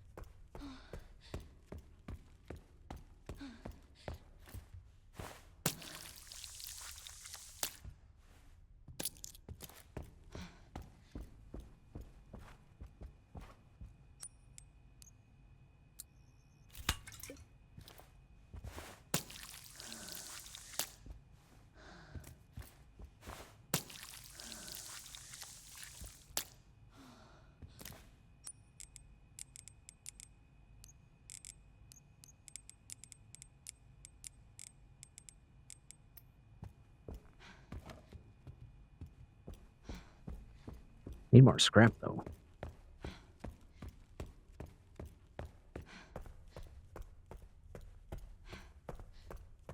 The extra antique coins, because even if you get everything from the parlor, there will be antique coins left over, can be converted into scrap later.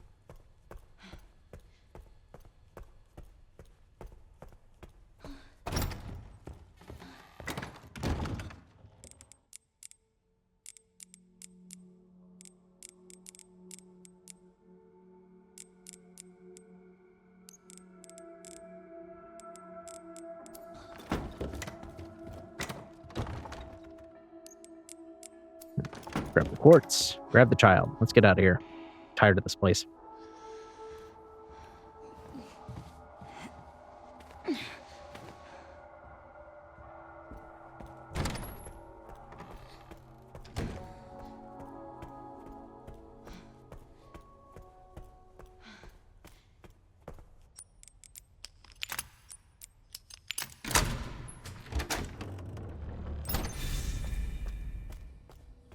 Finally.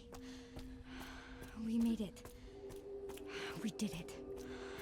Emily? Are you alright? Emily? I don't know. Well, let's just... we need to keep moving, okay? Emily? Okay. Out of the care center, the courtyard, over to the helipad for our next cutscene with somebody who is not suspicious at all. Oh my god. Hey! Stay right there! Hey, it's okay. We're not infected. So you're normal? I think so. Thank fuck. Those things still running around. Who are you? You don't need to worry about me. I'm tired. I know. That your kid? What's... This? Old war wound. I can't run away even if I wanted to. Can you fly this? Sure can. My bastard boss took the key. You know, I could fly us all out of here. If you go get it for me. It's in there. I'd go myself, but I can't outrun those things, not with this leg. Are you lying to me? What? Have you seen the same shit I've seen? Look, lady, we're out of options here. How much longer do you think any of us can survive? Can I go back to my room now? It's not safe. Hey, we can help each other. I'll protect her. If you get the key, I'll keep her safe. I promise.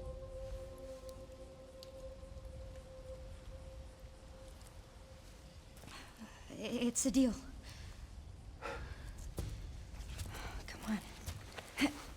I got you.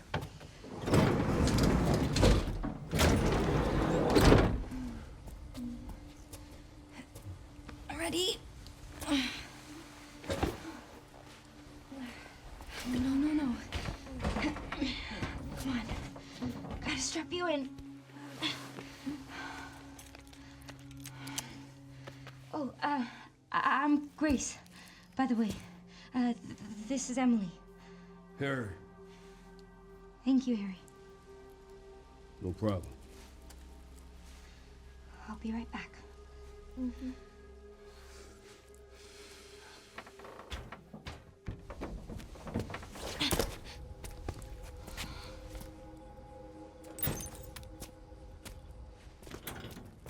Yeah, not suspicious at all.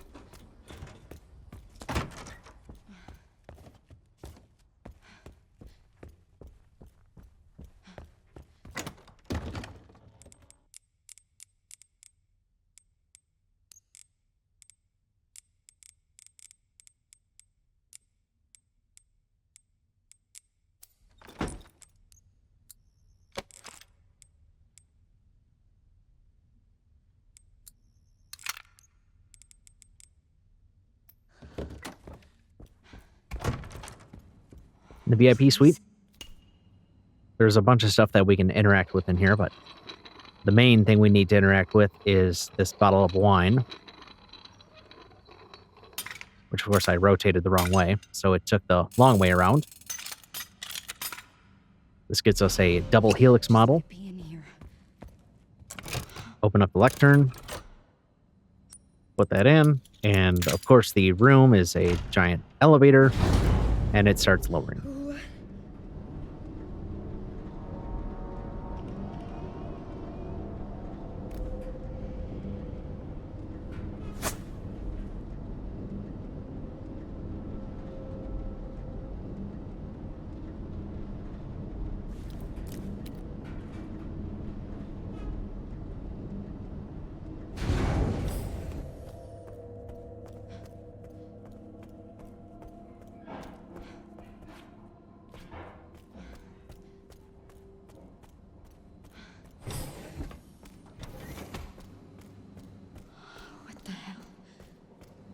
Nothing to grab here. Reception area. Collection and testing. We're just doing a lap around so we can get to the control room.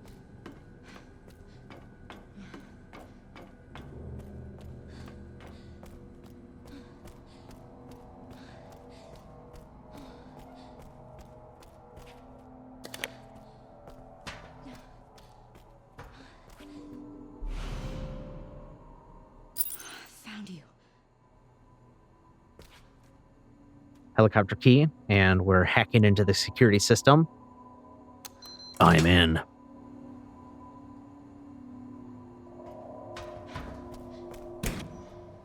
Yes, Zeno, that's correct. All tests have come back positive. I can confirm that she is indeed the one that we've been searching for. If all goes as planned, Elpis will soon be in our hands. Of course. But first I must initiate the protocol. I've done it.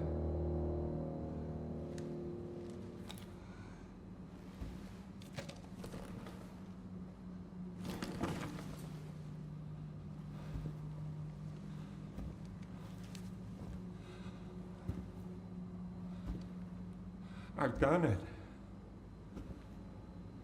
I've done it.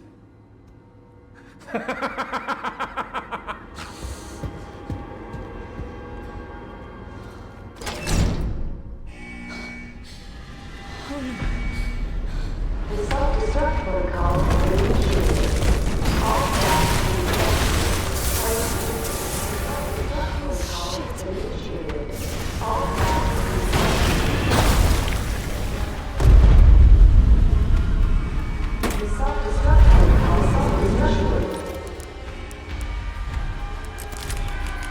Back in the reception area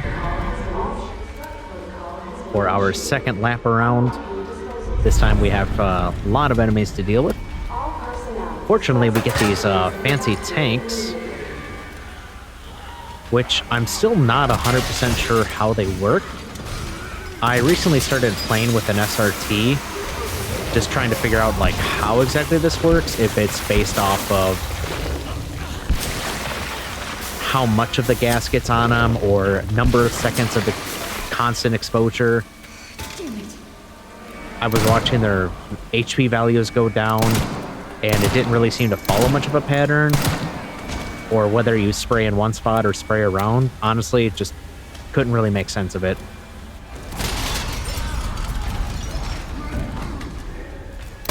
And there are some enemies that I'm taking out with the handgun, so I can have an easier time with the tanks. Because once you pick up a tank, you cannot set it down. You have to use it all up. Makes sense, but it also kind of sucks. Please work.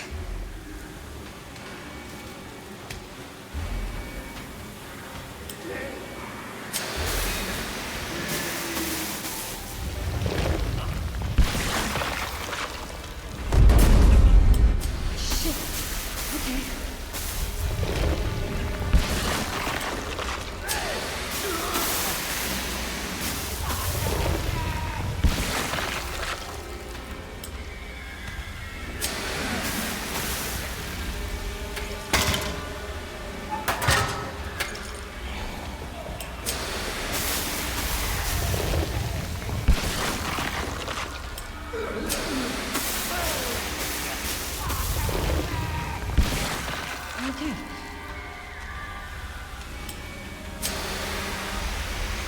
Yeah, I wanted to take out at least that guy on the wall before running to that corner to get the other tank. But then I thought, I'll just run for the tank because it's a full 100. But I didn't want to get stuck where I would have to throw the tank and then pick the other one up. The timing usually never works out right.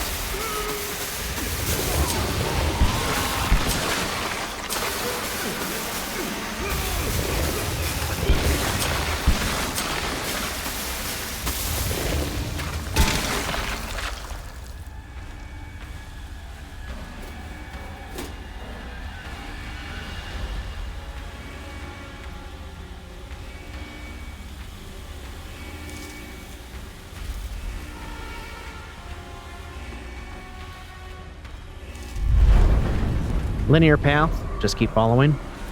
Oh, shit. Through the emergency evacuation route.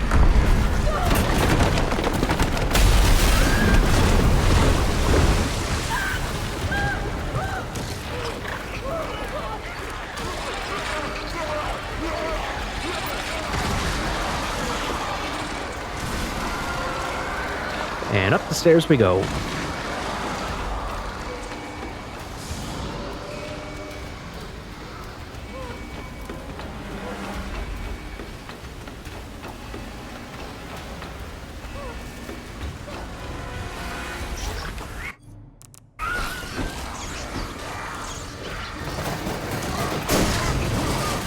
That blister head was prime enough to hit me.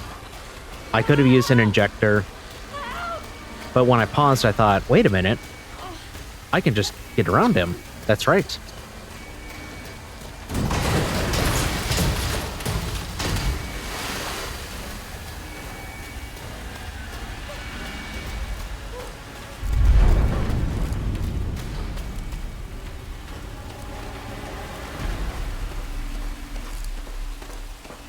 Why does this shit keep happening? Up the ladder, up the stairs, and out back into the helipad area. Oh, I made it. Okay.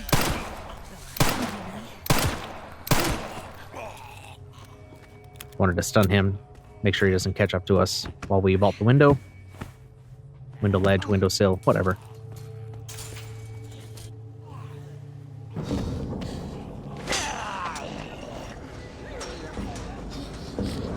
You get it? Yeah. Oh my god. What the fuck did you do? Grace? Grace, what's happening? It's okay, Emily. I'm here. Emily, it's gonna get a little bumpy. I'm right next to you. No, lady, I'm gonna need you up front. Oh, it's okay, I'm alright. Come on. Oh, there are so many of them. Strap in.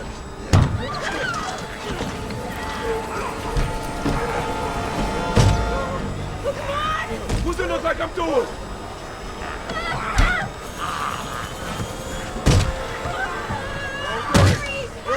No shit! Hold tight, I'm taking off!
Elpis.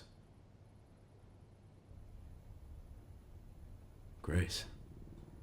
What's she got to do with this?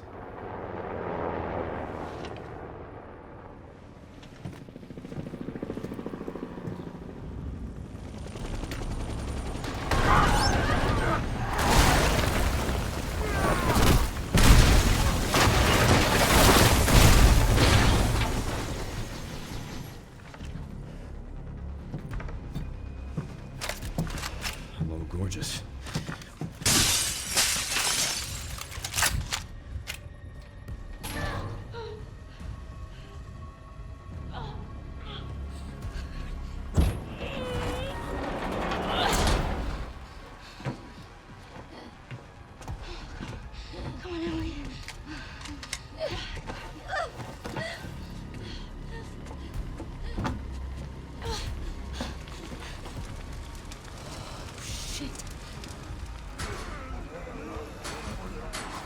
That girl just can't stay out of trouble.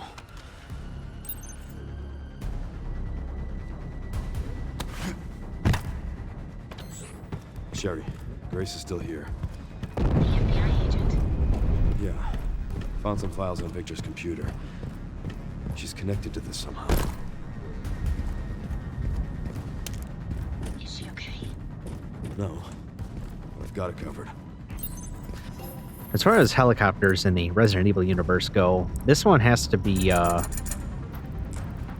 pretty high up on the list for shortest helicopter ride, if not the shortest.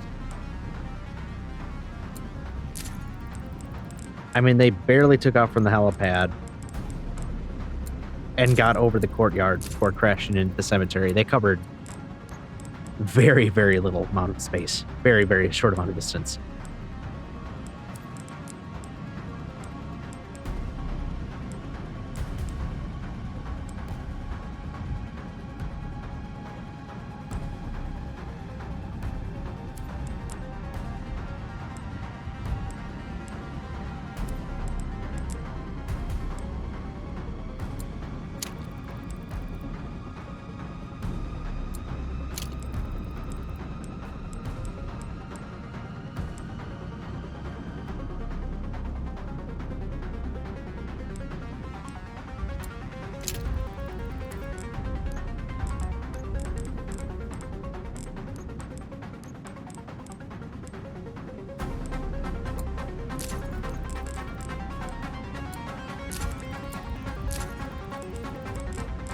There we go, making some upgrades to our rifle, getting some extra rifle ammo.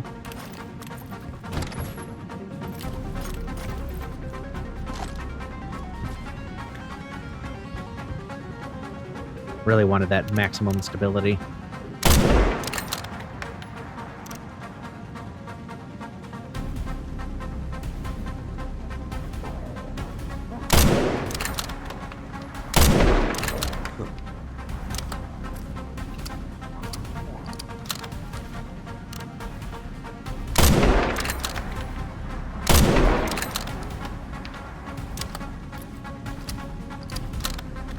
Okay.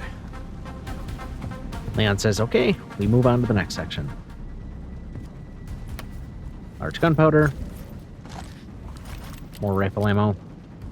This very red guy here.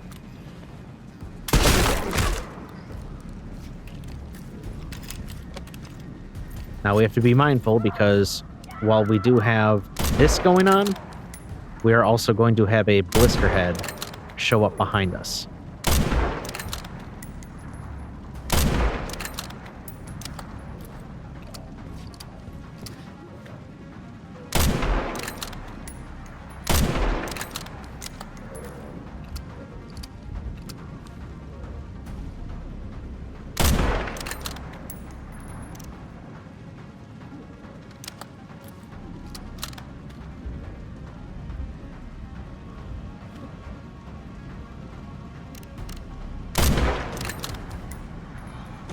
Now, the enemies that you see lying around or standing around, you can preemptively take them out.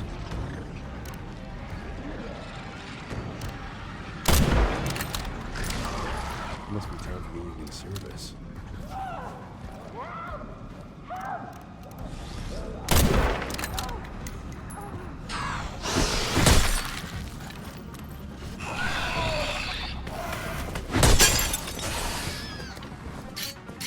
breaking my hatchet.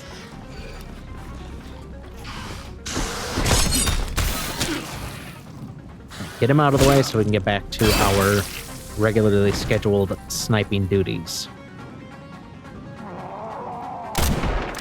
Here comes the chef. Fortunately, that propane tank will take the chef out in one shot, even on insanity.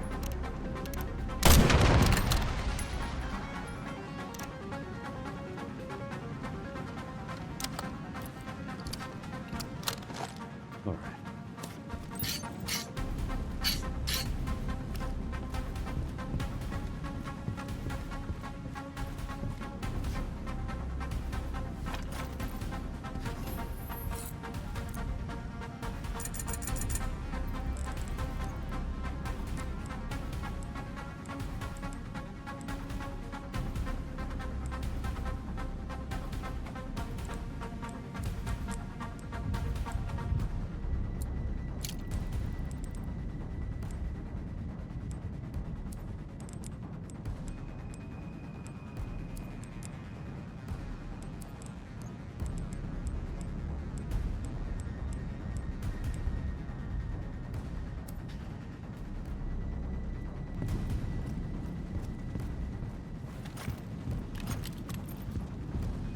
Now it's time to slide down the roof here and make our way to the chapel itself.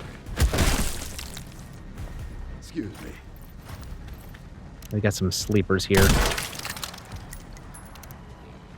course, these guys can now tank headshots.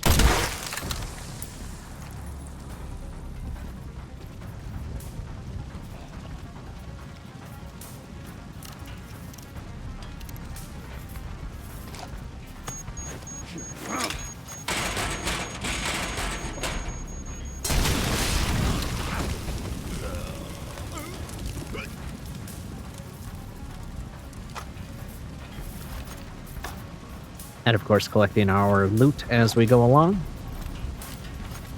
Got a couple more, at least one more landmine over here.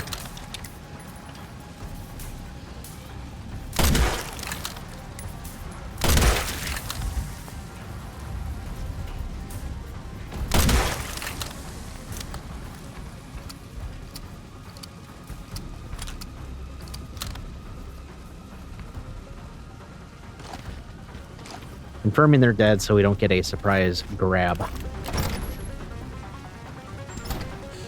Stay with me. Grace, Leon! who is she? Oh, this is Emily. Help me, I can't stop the bleeding. Hey, look at me. We're gonna be okay. Yeah? Can't stay here. That should be the way to the water treatment plant. It's our way out. Let's go. Oh. No! Hey, just don't give up. Take her. Get her safe. Go. Now.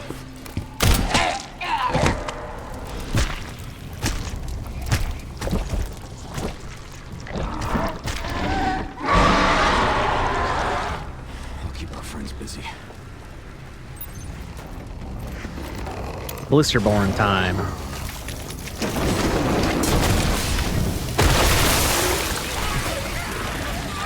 So the Blisterborn has this mechanic with these tumors where you blow them up and it sprays blood and it will mutate other enemies around. Now typically what I would do, or as I have on Standard Classic, would be to either prime them up and then lure the Blisterborn away to take them out, or you can just hit him with headshots until he eventually, dies.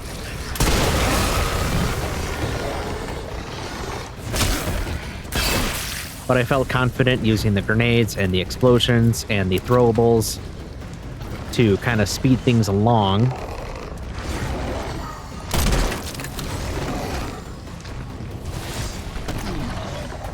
So I used the grenades to do some damage and stagger him to take out the first couple of blisters.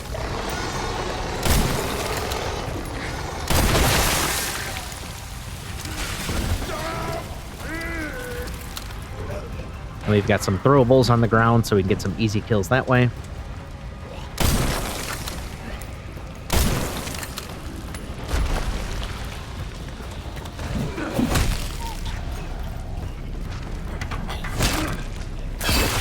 And because of the decaps, we don't have to worry about more blister heads.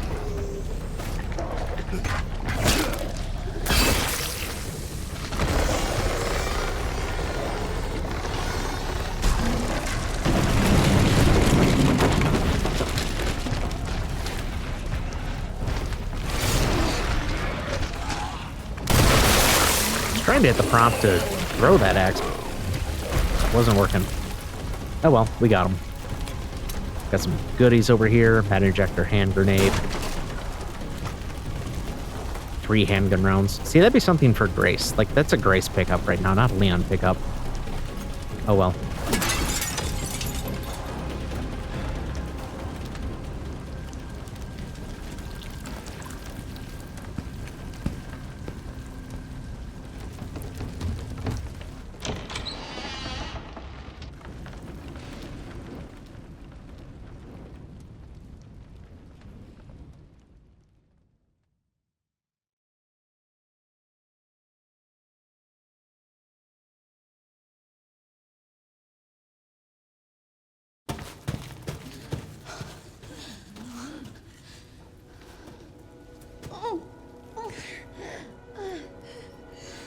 I'll get you out, Emily. There's got to be a way to get to the surface.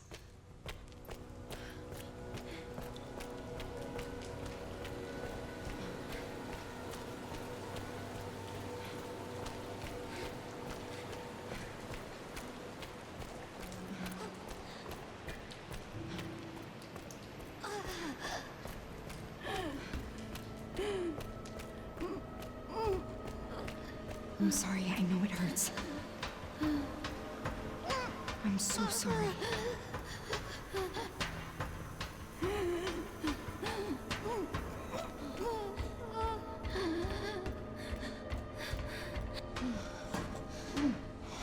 Dead end.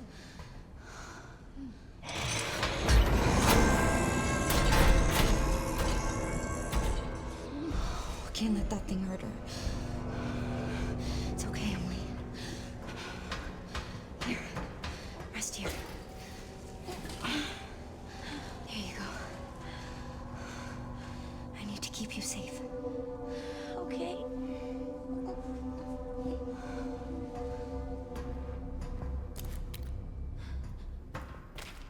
Now we're in the water treatment plant.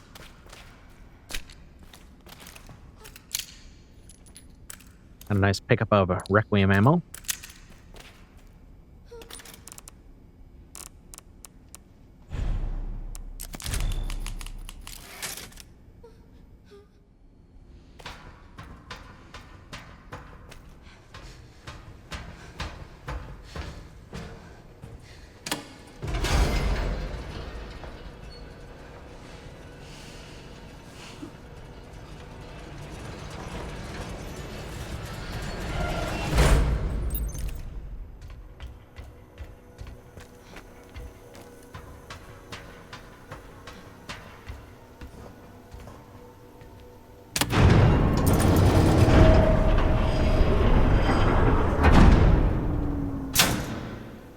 Insufficient power.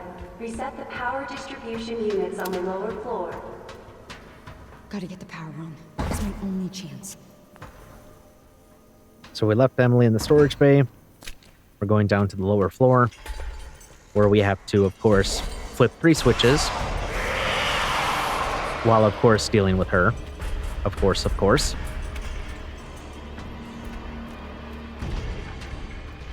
For the first switch, running to the chemical treatment section. When we try to move the switch, it's going to trigger, again, of course, script the sequence. Taking 2 shots with the Requiem. As soon as Grace says, stay back, that means the girl, Marie, is stunned. And we can go ahead and turn the lights on.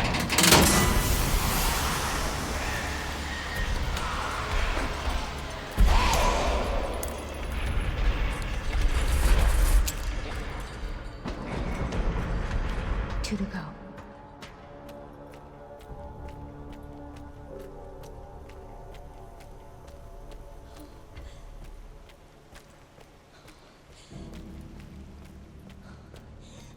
Now on the other side, a control room. Have to grab a crank from the filing room here.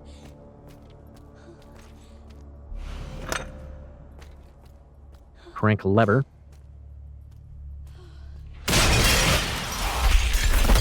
Now this is a little semi-scripted event.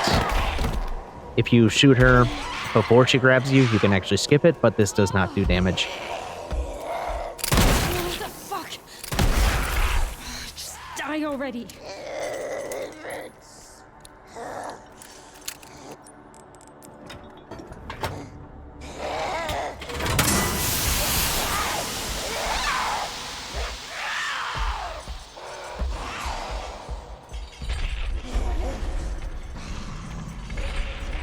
Only one more.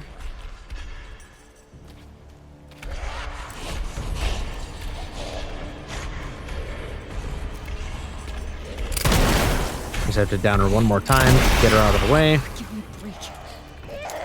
Could also do Molotovs. Or a Molotov plus a Requiem.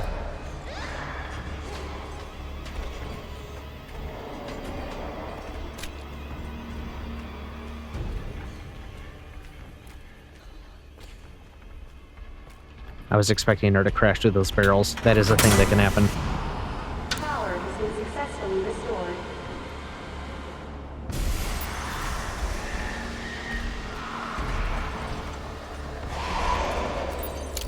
This should open the hatch. I need to hurry.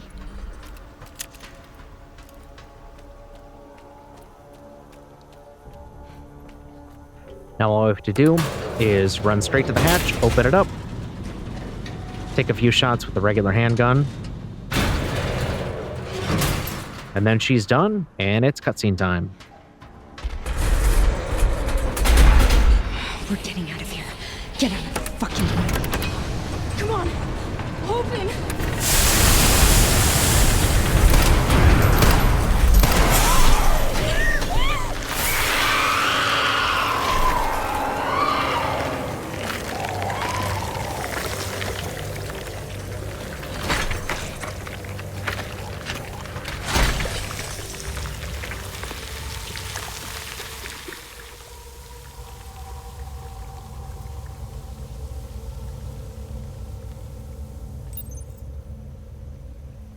Finally.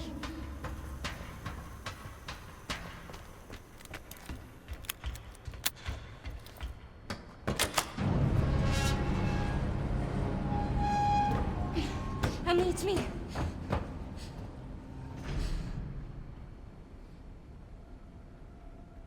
Emily? Oh no! Wake up! Come on! Oh no. Oh, Emily! 1, 2, 3, 4, 5, 6, 7, 8, 9, 10, 11, 12, 13, 14, 15, 16, 17, 18, 19, 20, 21, 22, 23, 24, 25, 26, 27, 28, 29, 30. Oh, come on, Emily. 1, 2, 3, 4. Wake up, Emily!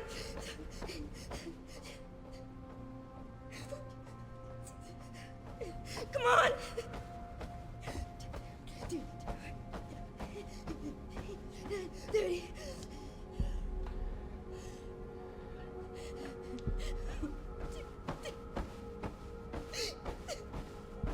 Come on!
wanted to save her! You don't understand. No, I never would have escaped without her. This is all my fault. Again. Look, I get it. Trust me, I get it. But we're still alive. We have to keep going.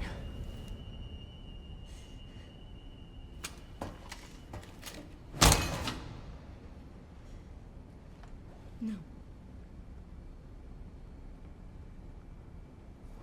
Grace.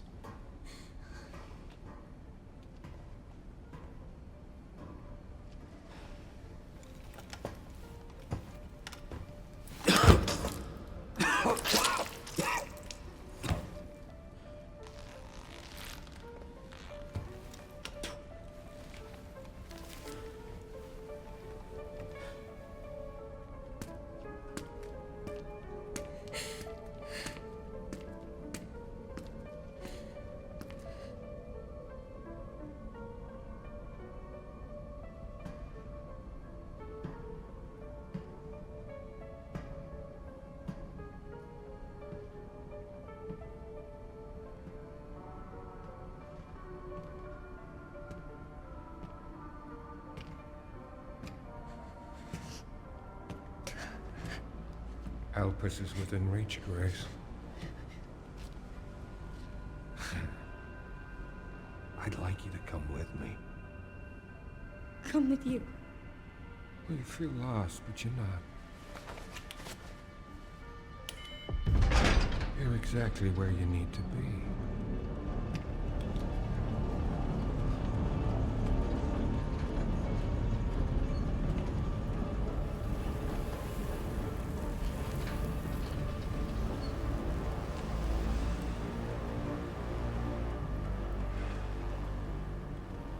I've been waiting for you, Grace.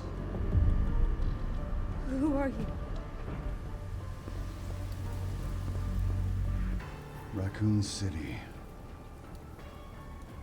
You're the reason for its destruction, but you're also the key to building a brave new world. You're the final piece. Let us show you your true purpose.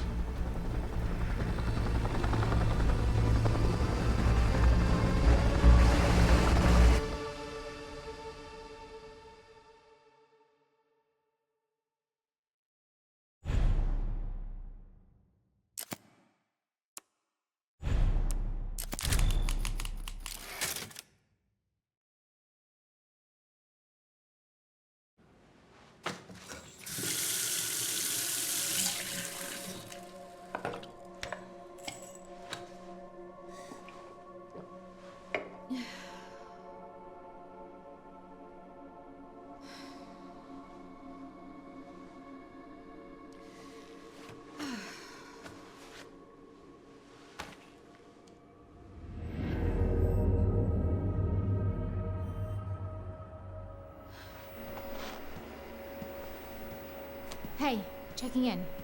Good timing. Did you find anything on Elpis? Not yet. Nothing on the servers at the CIA or the Pentagon. Maybe we need a higher clearance. I requested one, and I was told to shut down the investigation. What? Why? They didn't say. Orders from on high. Look, we don't need you taking a hit for this. I'll just go it alone. We're in this together. Till the end. I've always been good at working in the shadows. Just don't do anything too risky, yeah? Me? Never.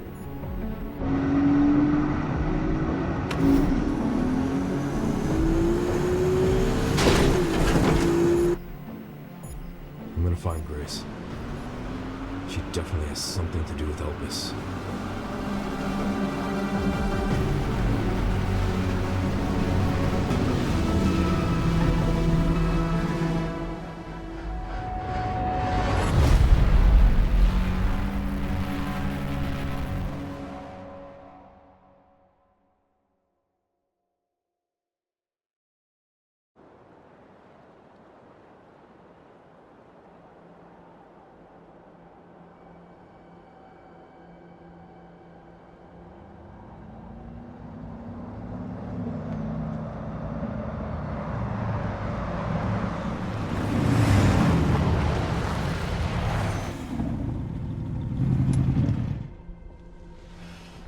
gone.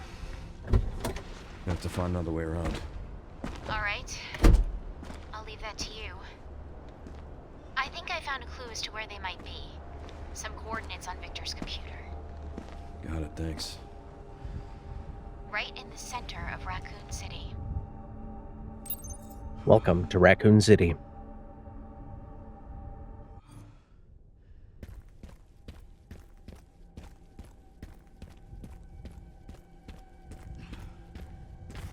Conveniently placed supply case right as we enter Raccoon City here.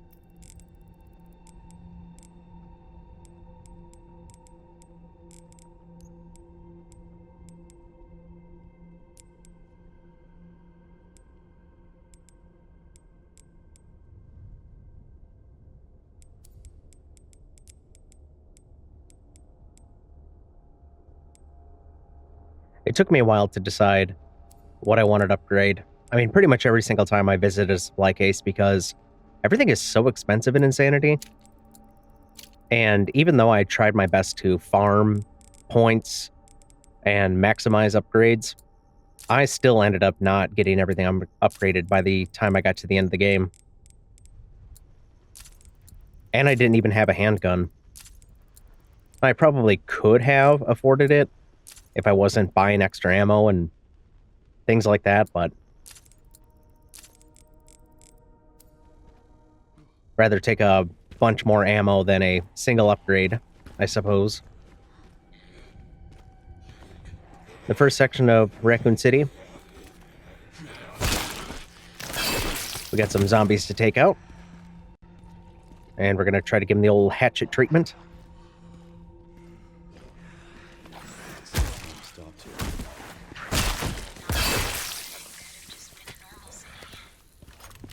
Yeah. Now it's nothing but ash. And the ones that we can't sneak up on, gonna knock them down with the shotgun and then finish them off with the hatchet.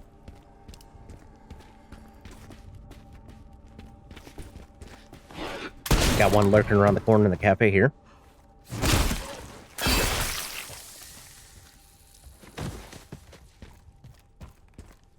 And one sleeping.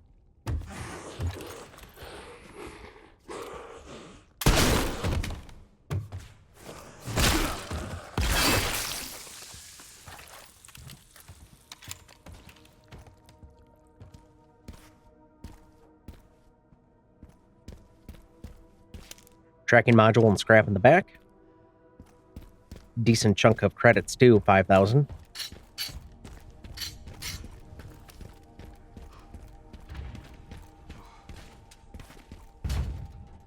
Got one more waiting for the bus here.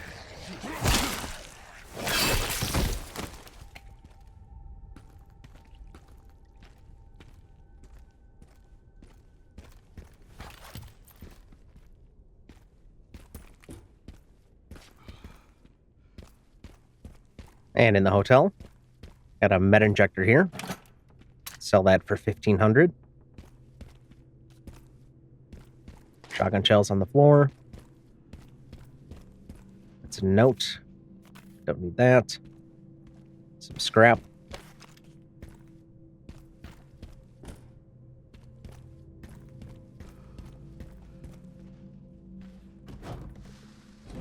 And on to the next section for our next boss fight, the Titan Spinner.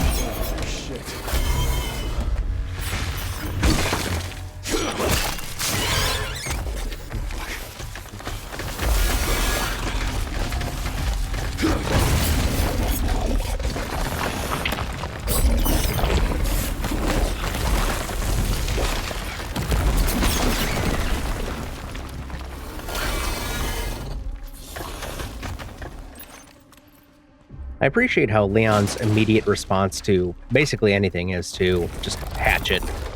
Just take a swing.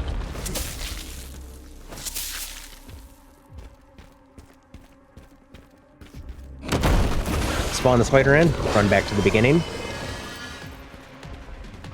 I later learned that you can do some damage to this. I believe it's 10% of its health. So you can get a few shots in to soften it up a little bit. Otherwise, you just have to wait for this cutscene.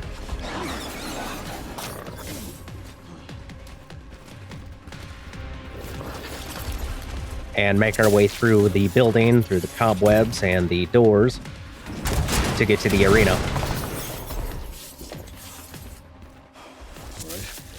Now what? Now what? Well, we're going to run upstairs. And we're going to do some more slashing.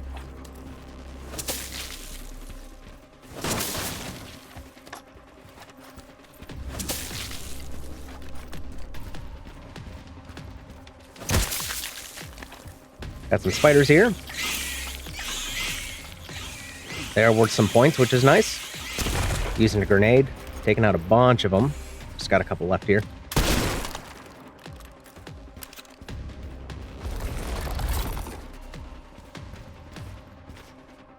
You can get grabbed by the spider here. And it's just a QTE, it doesn't do any damage.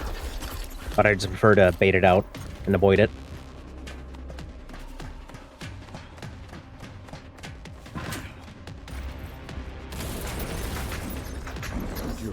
Now for the fight itself, running to the ladder, we're going to trade spaces. You get iframes during that animation, so we can just kind of clip right on through the spider.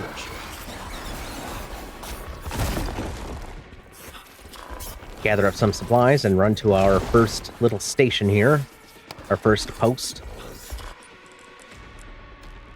Did not mean to examine it, I know what it looks like. Well, the charms. Gonna throw this tank.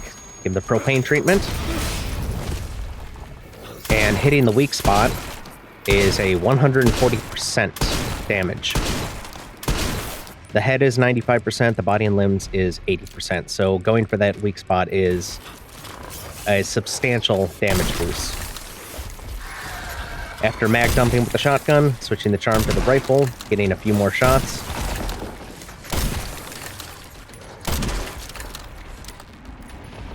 And while the spider is away, reloading everything. And getting ready for our next propane tank. There's 2 in this arena.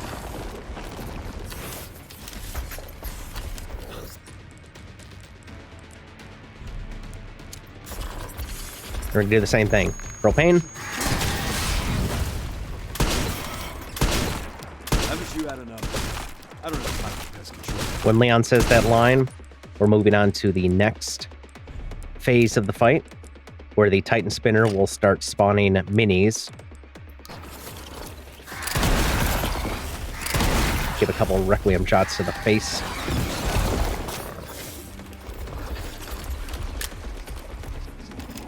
And we got to be careful. When the Titan Spinner spawns the minis, it does have a ranged attack. Kind of like a acid spit, almost. And then it starts spawning them in. So just got to be mindful of that. But it's pretty vulnerable after it does that first attack and it starts spawning the minis in. Doing charm switching to maximize our damage here. It would help if I hit it. Did not hang around long that time.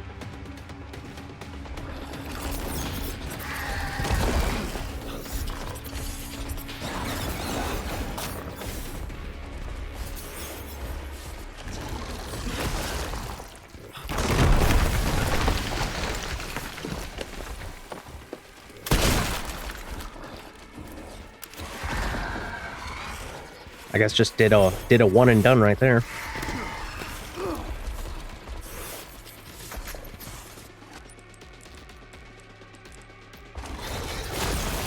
There's that ranged attack. There we go. Just had to get one more shot in.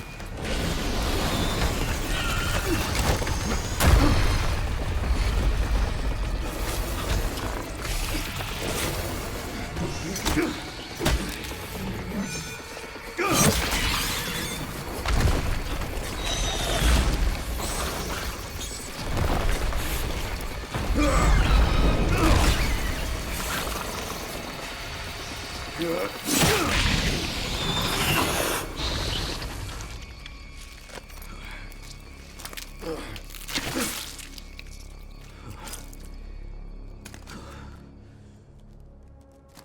miss our Raccoon City hospitality.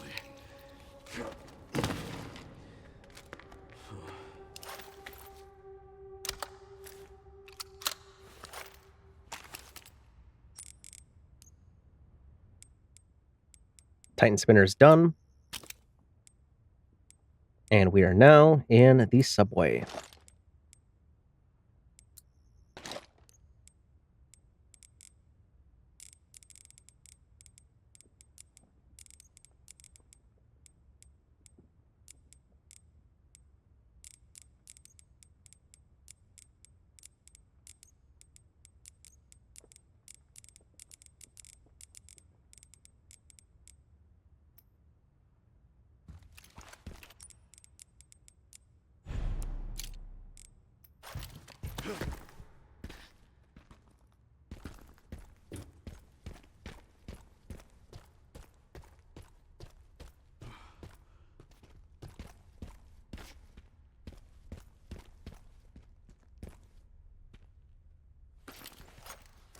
Even though I've played through this several times, I occasionally forget what direction I'm supposed to be going in. Like, wait, isn't that the route I'm supposed to go? Isn't that the door I'm supposed to go through?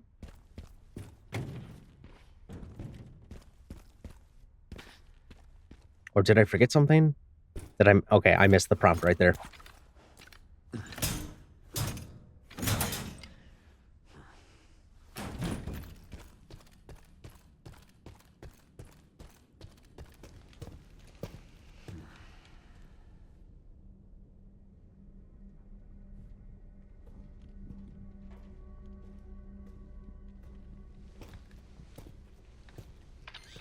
Okay, Sherry.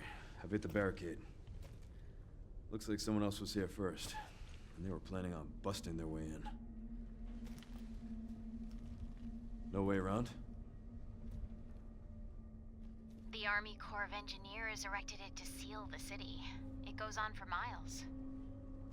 Guess the only way in is through then. Just take the hatchet and start cutting your way through.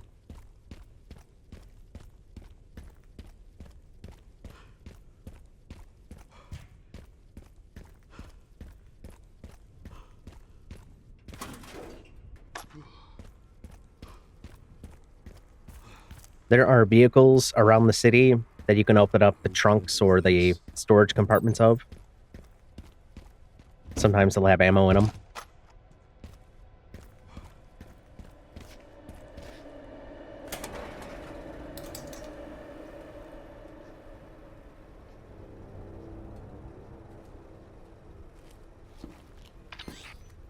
Sure, there's an old BSAA camp here. Place is trashed. Looks like they left in a hurry. What were the BSAA doing in Raccoon City? Interesting. What is it? The computer's now locked. They were also headed to the center of Raccoon City. Interesting, too. That reminds me. I dug a little deeper in the Pentagon's database, and I noticed something's missing. What's that? There's no record of anyone ordering the missile strike on Raccoon City. Well, if not them, then who?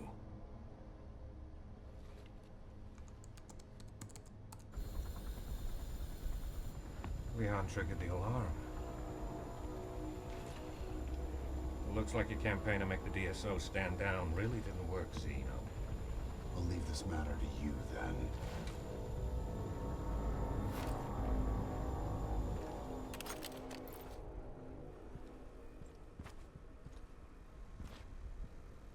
Well, was the BSAA's camp? Now it's ours. This is our central camp here. Well, I mean, it is literally called the central camp, but it's also our central camp. It's kind of right in the middle of all of the different objectives that we have to go through in the Eastern Raccoon City section.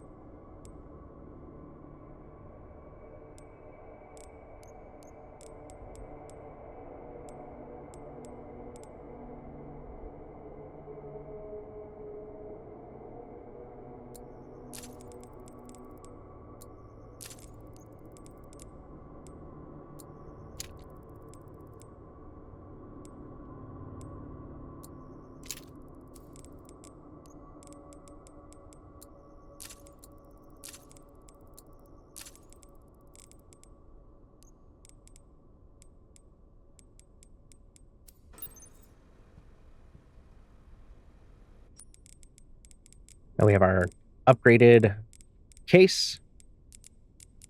Got the SMG, which I do enjoy using, mostly against bosses. But the SMG is pretty fun.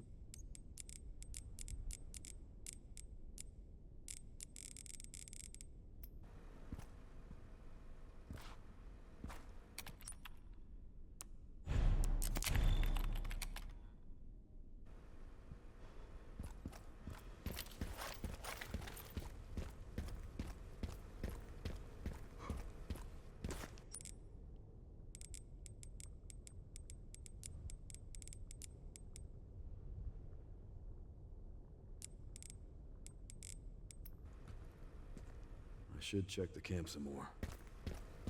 Forgot to check the document on the table here, the map.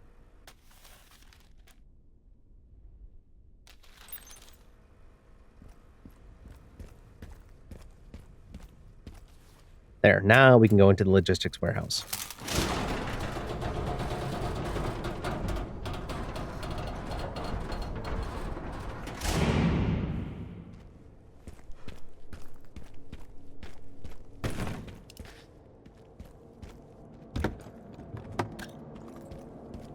Small office here, hand grenade and gunpowder.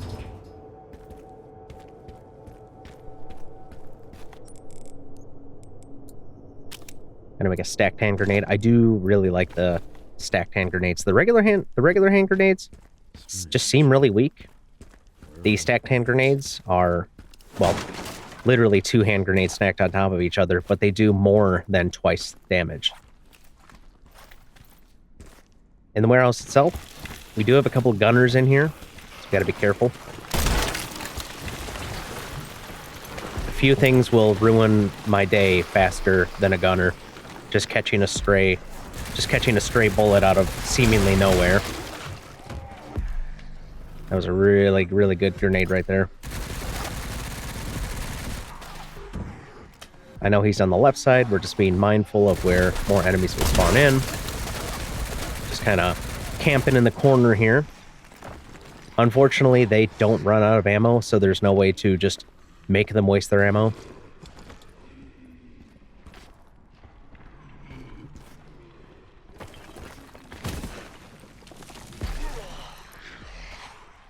And I'm just trying to spawn the rest of them in so I can clear them out before taking out that gunner so I don't get surprise back grabbed while I'm trying to take them out.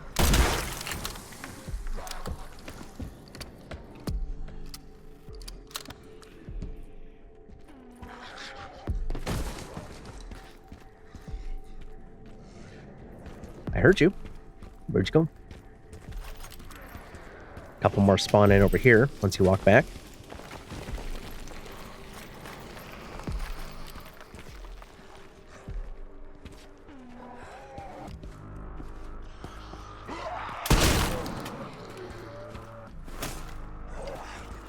I was expecting to get the prompt for the insta, but I guess not. And he's down. Got that gunner to drop down, and he's actually coming towards us. So we're just going to wait around the corner, and we're going to ambush him.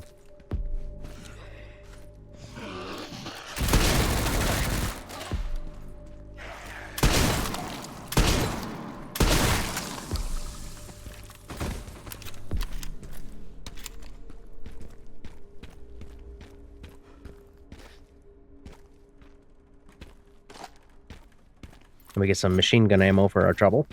That is one thing that I do like about the gunners, is they always drop ammo for your machine gun. So that's kind of nice.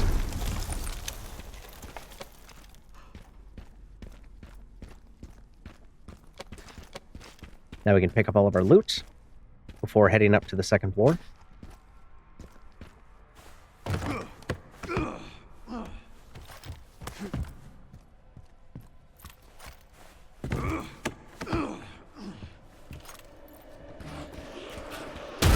Got 2 guys that bust out of that. That guy really was in a rush for me.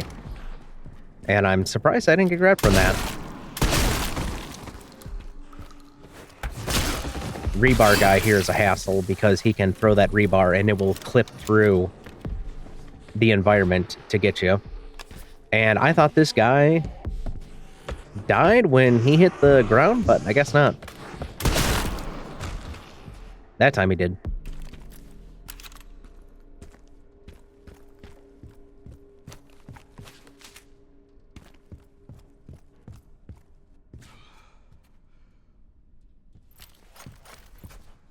There's that gunner we took out earlier.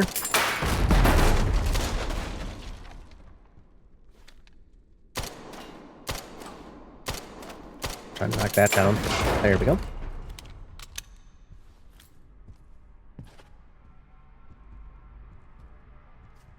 I'm feeling like there's one right underneath me.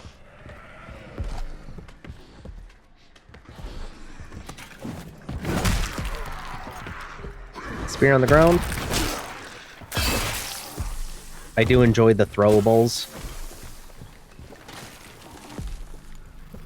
Allowing for a free setup for an insta is really, really generous.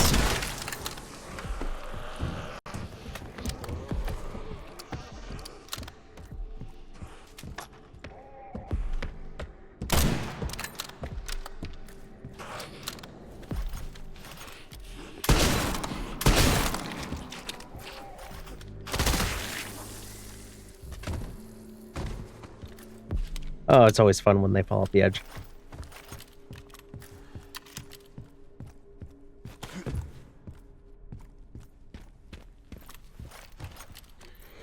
Got one more, she's gonna pop out of the door.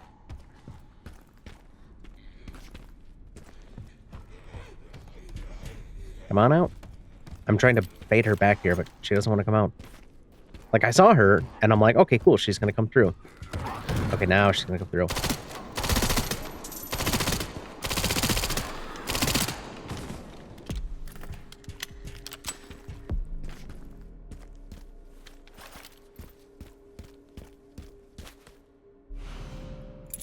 Now we have the Cedarbrook Apartments key, so we can move on to the next section.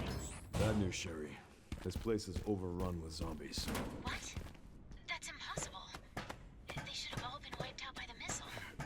Yeah, they should have.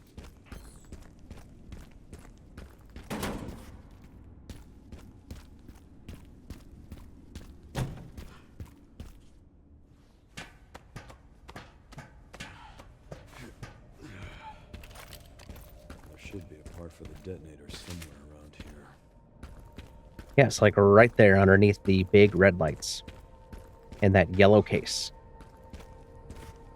Could not be any more obvious. First detonator part, distributor. Sherry, found the distributor.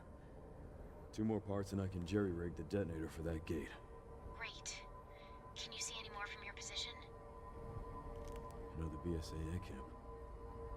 It should have the signal receiver.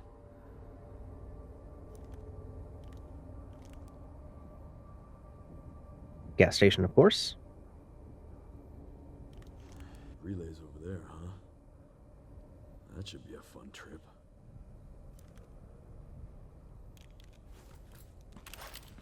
Got the location for those parts. Going to collect them now. Okay.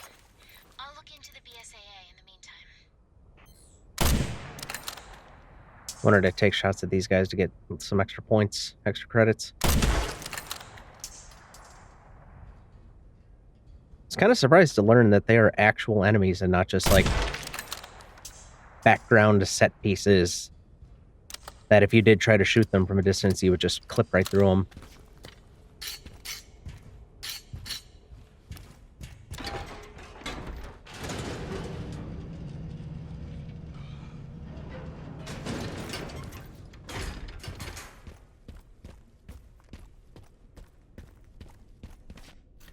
Door for the Cedarbrook Apartments.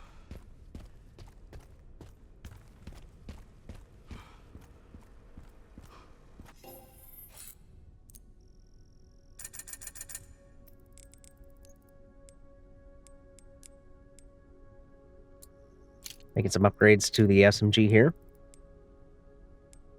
The Streeby. Steery.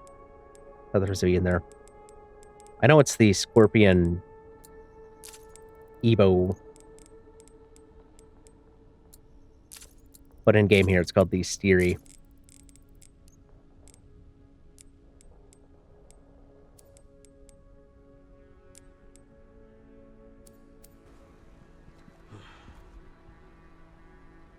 First part. First section done. Good time for a checkpoint.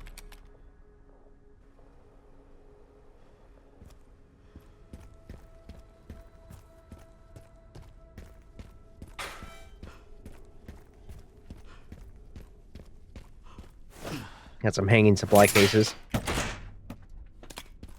I realized later that I missed a few. But fortunately, this was not a run where I was going for every single pickup or every single collectible. So, not too worried.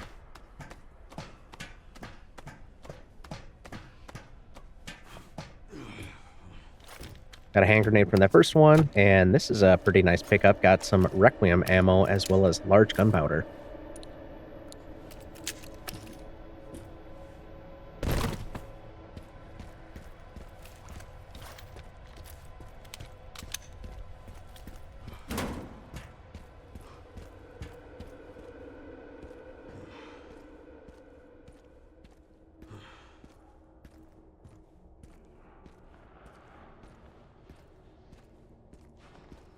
Going down into the underground parking garage. This is where you would get the little tutorial for stealth kills.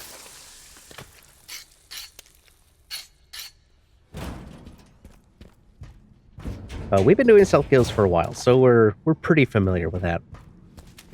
Got some rifle ammo, green herb, a crate, got some scrap in there. We picked up a tracking module from the guy we just stealthed.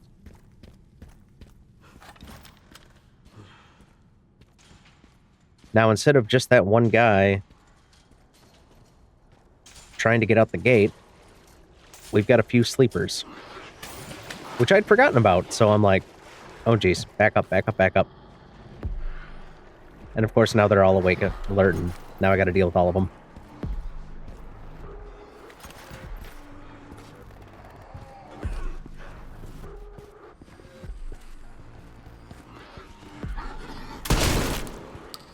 Trying to get them lined up here. That guy has an axe.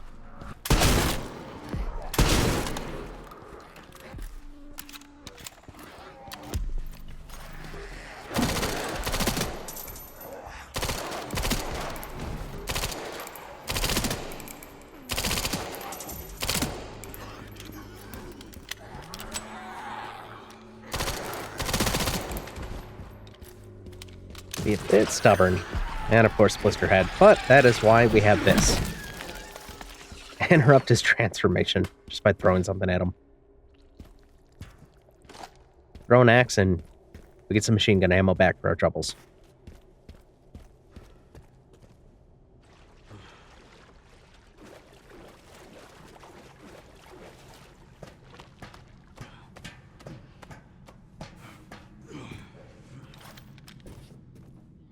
Now into the underground parking garage proper. It's flooded. I can only imagine how bad it smells. We've got to do some stealthing. I'm going to wait for the Zed on the left to turn around before stealthing this guy. Again, stealth kill, by the way. Nobody else heard that. Then stealth killing this guy, and that gives me iframes against Spear guy here. And I'm taking him out so I can have his spear ready.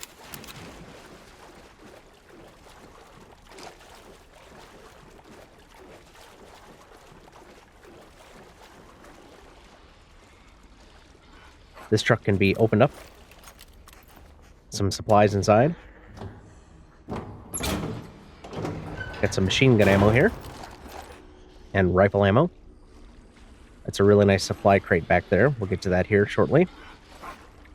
Another spear guy. Take him out. We got his spear ready. This guy did not notice that at all. Take him out as well.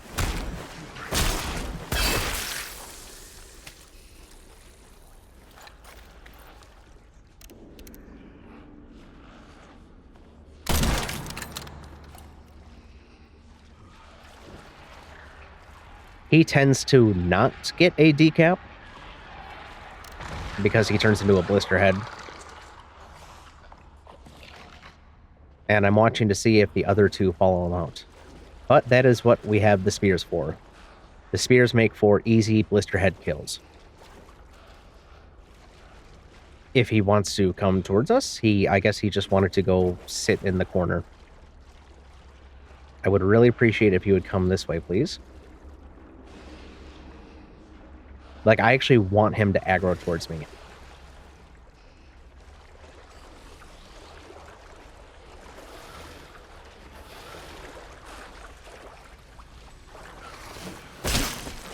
Okay. Well, we'll save that spear for somebody else. Now the two have come out of that room.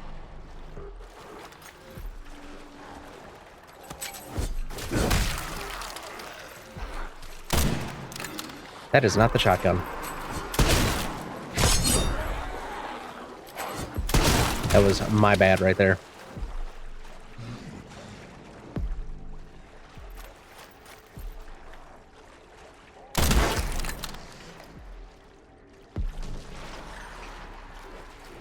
Blisterhead, get ready for our spear.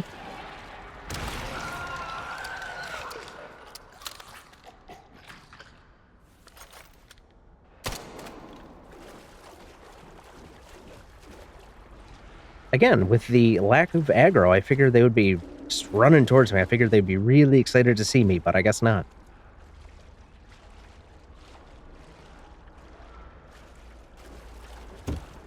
I'm trying to take the stuff then. Tracking module, shotgun shells, gunpowder.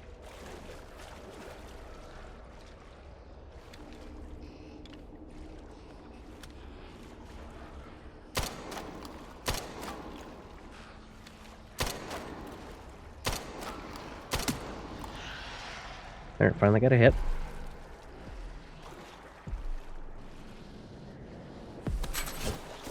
There we go.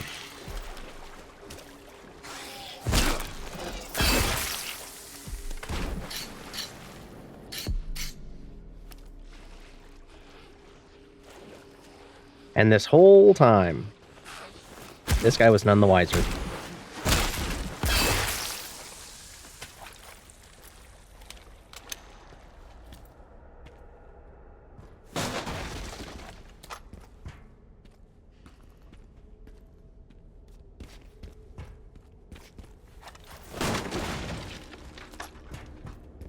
Handgun ammo, handgun ammo. That would be the GAL or the GAL or GAL or whatever. I'm not sure how it's technically supposed to be pronounced or named in-game here. I never use it.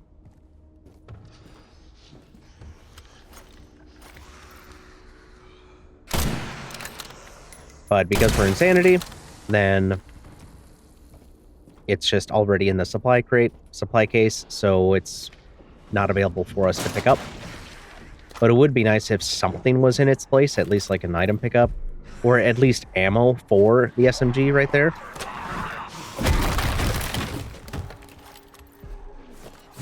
But instead, it's just an empty case.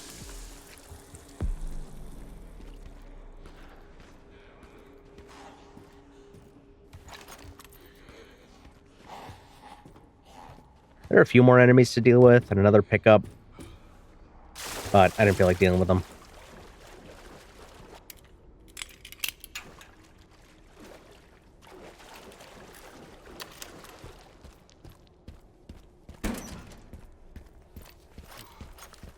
Now into the sewage facility.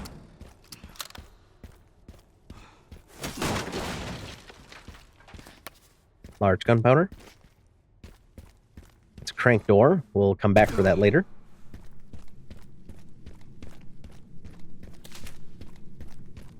Green herb and doors into the sewage treatment area itself for another mini boss. This is our second Blisterborn encounter.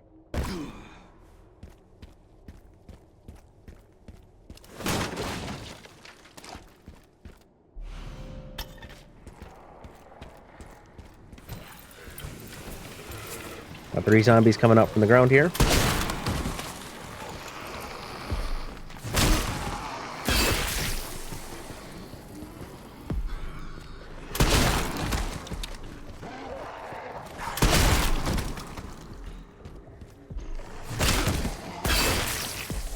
There we go.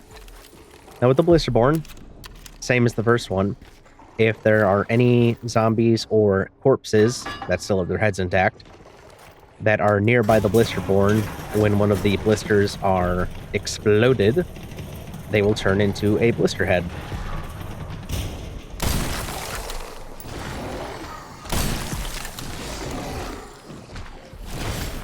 And this fight kind of totally sucks. I mean, can be made, you know, pretty easy with grenades. Because you can just throw a grenade, you can stun it, and then you can just melee. And a melee will guarantee a destruction of a blister.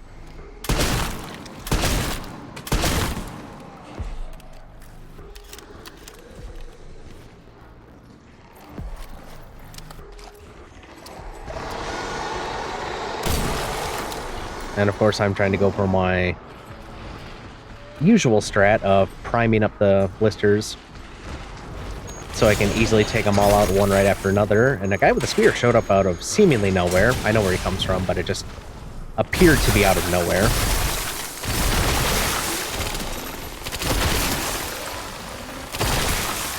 There's 3 blisters.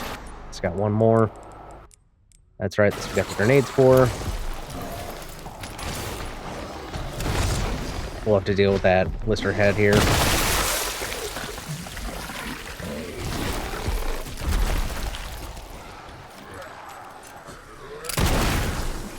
And Spear Guy tanked a Requiem shot, did not even flinch. Which actually genuinely surprised me. I was standing there in disbelief for a moment. Like, are you serious right now? Like, you just tanked a Requiem shot? You didn't even flinch? Okay.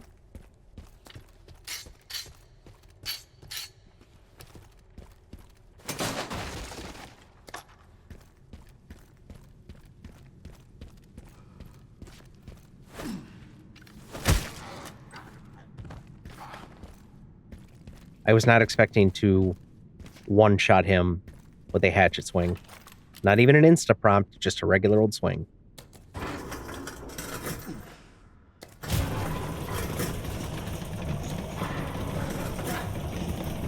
Now we can finish spinning the valve handle, making our bridge so we can get out of here. But there's also a couple crates here. Handgun ammo, of course. Why wouldn't we get rifle or shotgun ammo, or, you know, something we've been using? We'll just get handgun ammo, which we don't even have a handgun.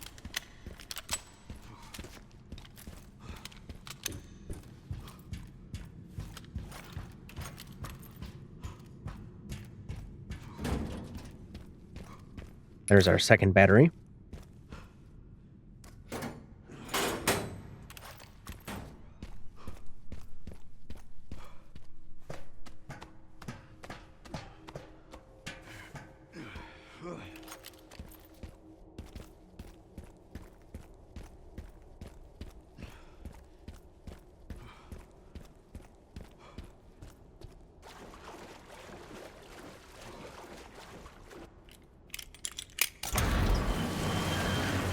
Doors open, and we are back on the street.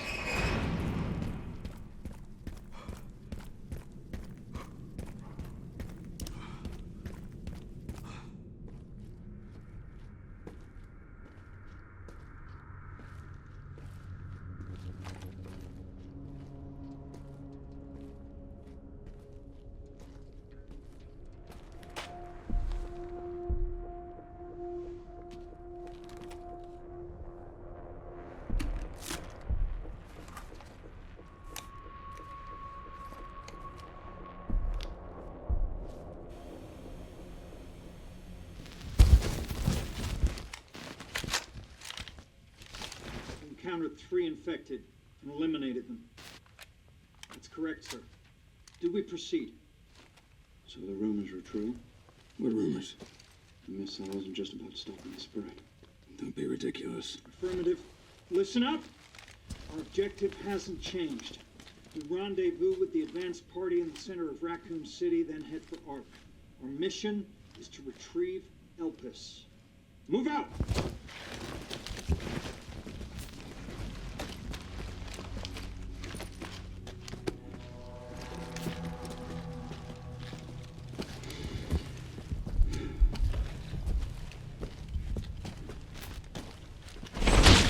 Man down! Jesus, fuck! Where is he? I'm fucking blind here!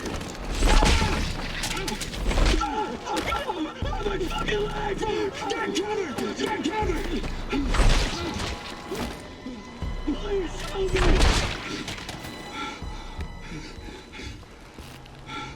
Holy shit!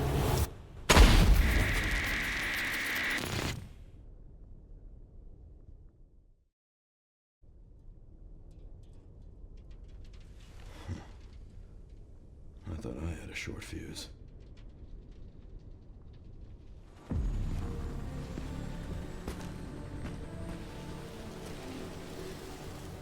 What are we doing here? All in good time. You'll see.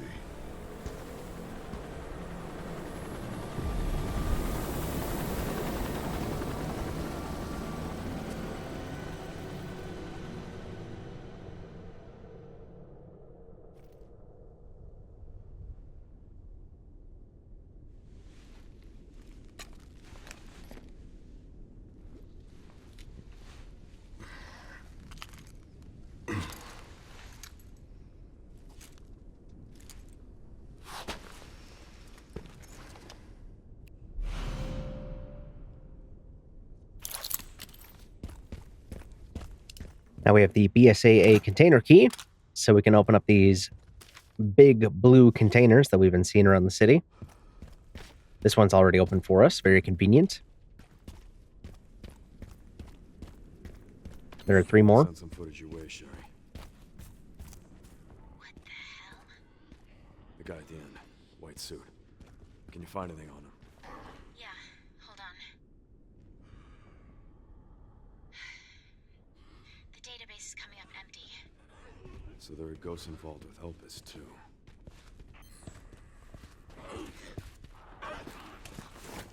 Got a few wanderers here. I'm gonna try to stealth kill them so they don't come back as blister heads.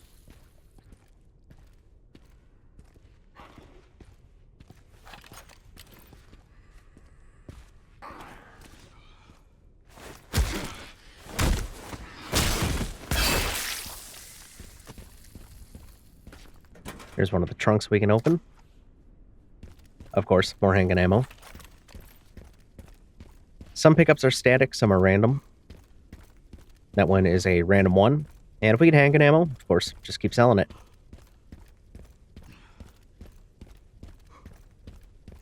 At the end here, we've got a crate. Got some large gunpowder in it. There's some handgun ammo back there, but did not pick that up.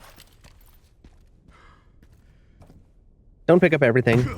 I do try to pick it up if it's directly on my way, but sometimes I just forget things.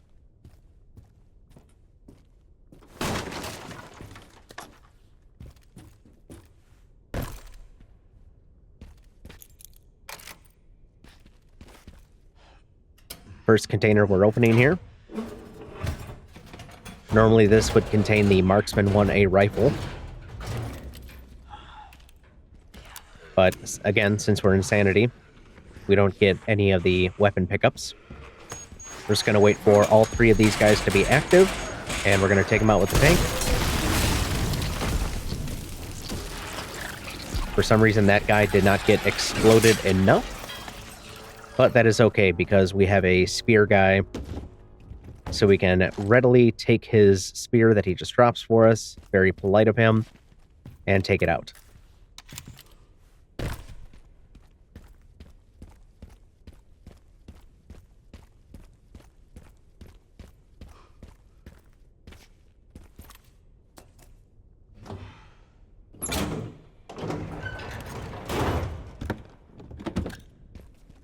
Fancy case.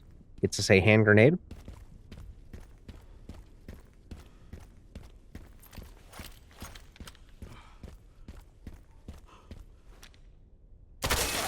A ladder and a supply case to knock down.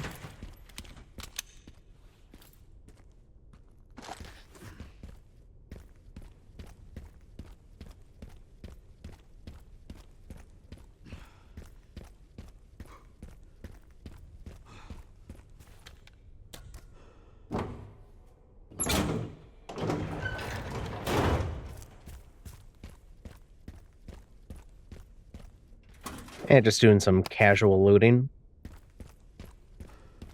There will be more enemies that will show up in this area after we go to certain spots or complete certain objectives. Damn, they brought in the big guns.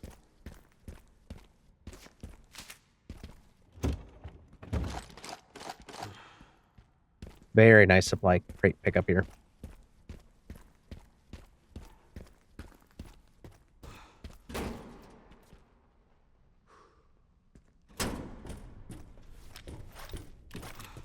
Unlocking that door will lead us back to our central camp.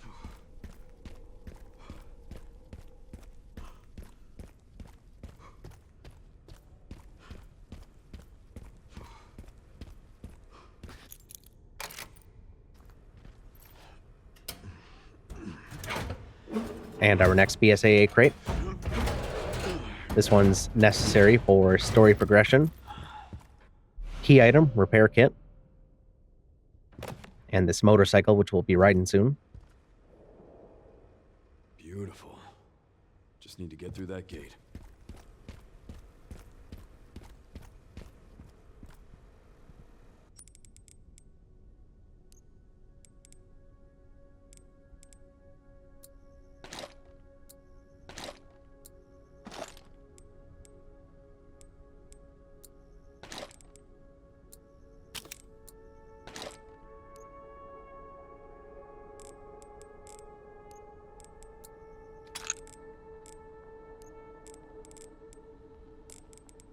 Some inventory management. In RE4, I use the auto sort, but in RE9, I just don't like it. I don't know why. It's not like I need the inventory really to be sorted at all in general, but I don't know. I just like organizing the inventory.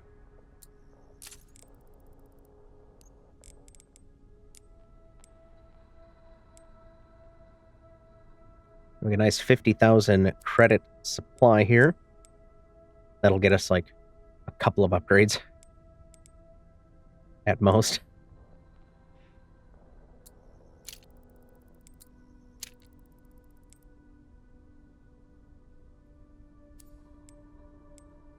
Okay, maybe 3 upgrades. Maybe 4 if we're lucky.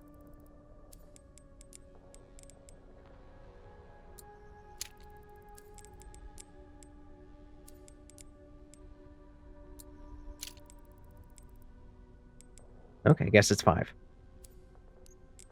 I didn't realize that I had so many base level components still. I thought everything was at level 1 by this point.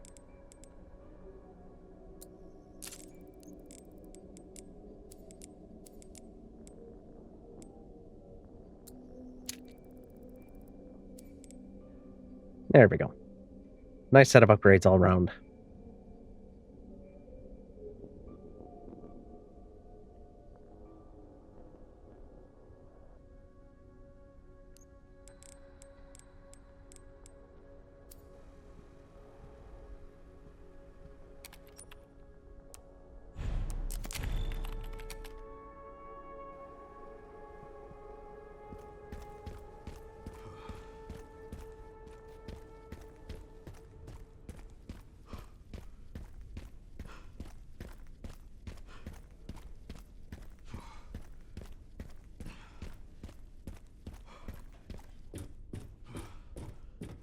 Now we can start going through the apartments proper.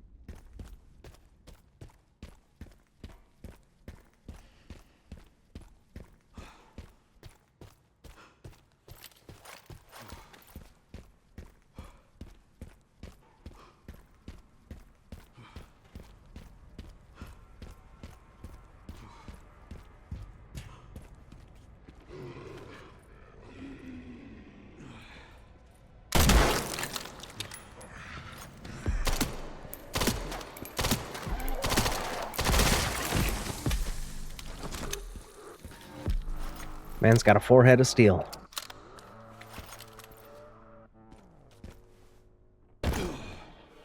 Hopping down, rushing the corner here, take this guy out. Gotta get his helmet off before he can take his head off. so we can take his corner and get posted up here. Because we've got a couple more dropping in.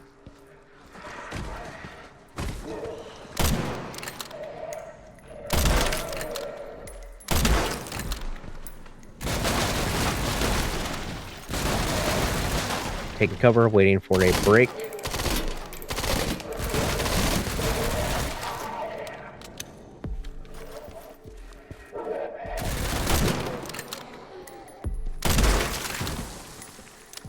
Go. Pop out, duck, cover. Pop out, duck, cover.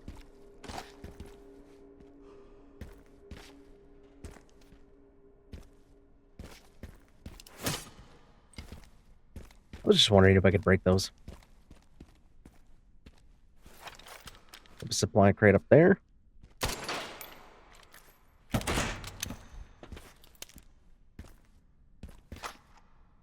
And here's our trusty crank. Which we need so we can get to the rooftop of the Cedarbrook apartments.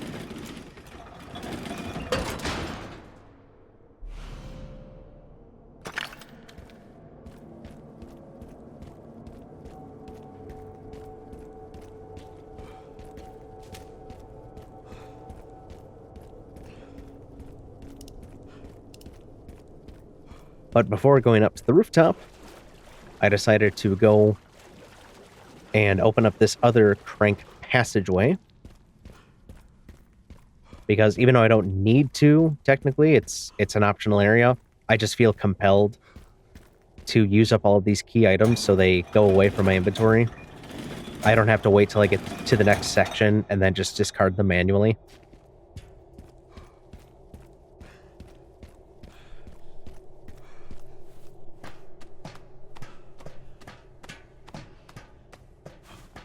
So this brings us to the other side of the street.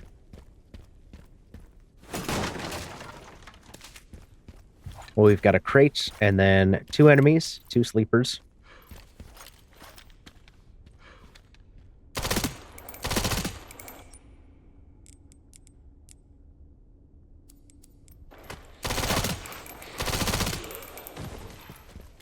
And then we've got a nice big supply crate in the back here.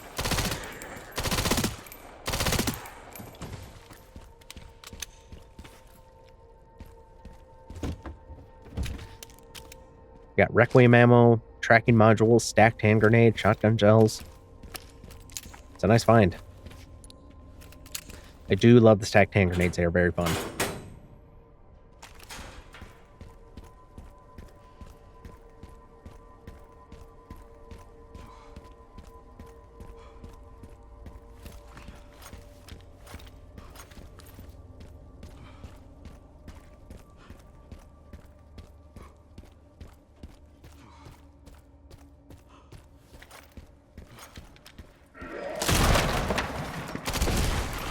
That's our introduction to the Grenadiers. They're just BSAA guys who have a primed grenade in their hands. And fortunately, they can be taken out very quickly if we just shoot the grenade.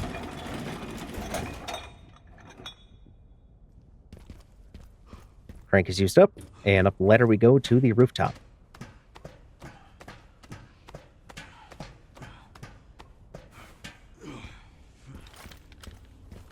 One of the parts should be just like it.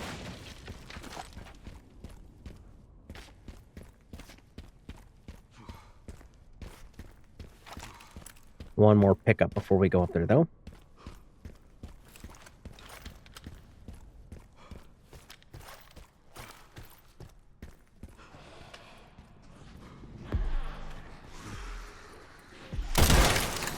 I'm going to take that guy out because I want to save that tank for these 2 BSAA guys.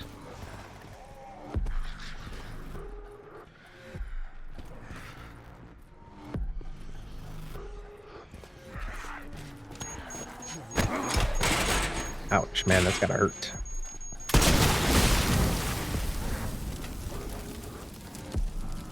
I'm just imagining somebody tanking a propane tank and just whipping it at me.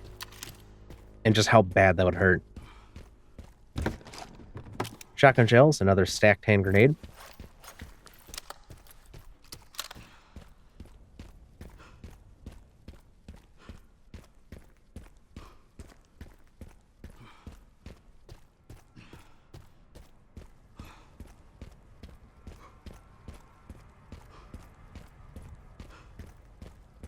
Now for the rooftop section, we've got a bunch of mortar guys to take out. We've got 4 of them.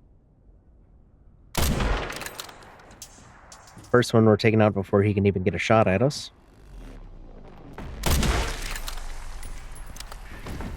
BSAA guy coming around the corner. Second mortar running, crouching to get a shot through the window here.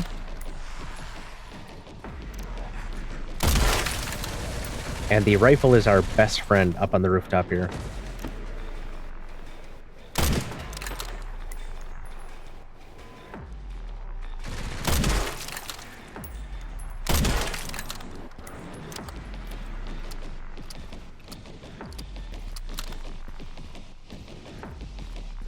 This is the first section of the rooftop, and we've got it cleared out.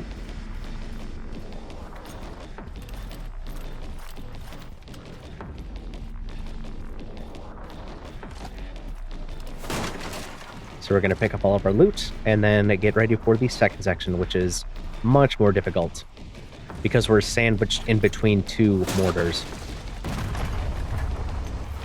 And some gunners.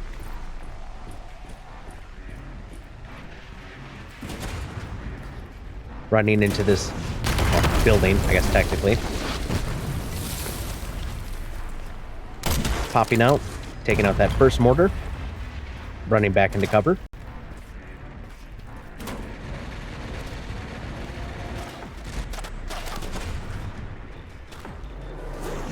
And whenever we hear a mortar on its way, we're taking cover inside of this, well, again, quote-unquote building, what's left of it. It is a safe spot from the mortar. Let's take out that gunner. Of course, they got hard heads. You can see the shadow of the next guy. We can see a grenadier there.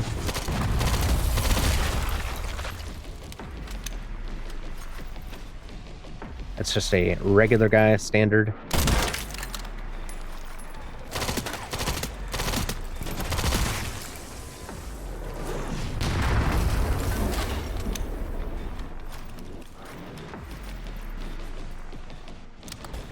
We've still got one more gunner.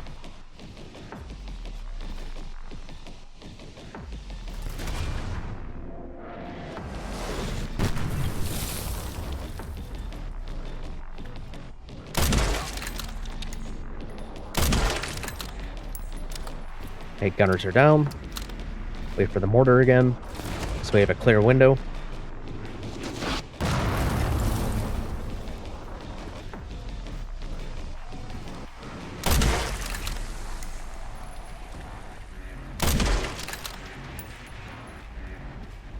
There we go. Mortars are down.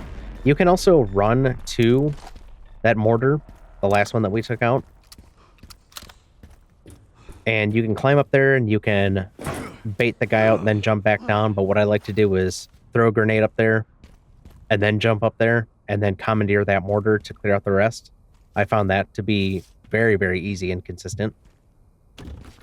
But of course, it was something that I figured out after the fact.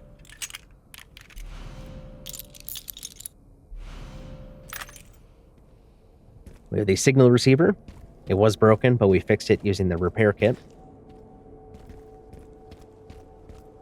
We do have a bunch of loot to pick up, but we will wait to clear out the entire rooftop before doing so.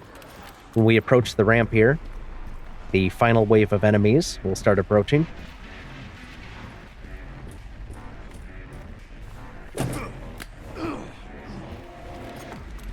And we're just going to run back to our mortar here. It's ours now.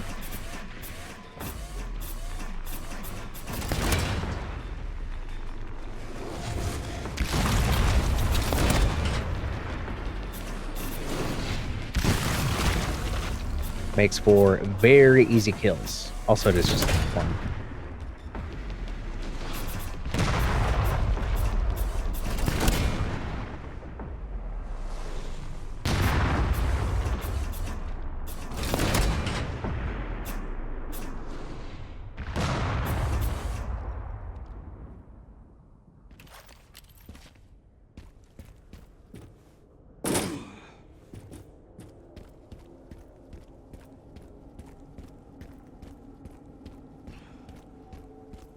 Rooftop is clear. Now we are free to pick up any loot we got laying around.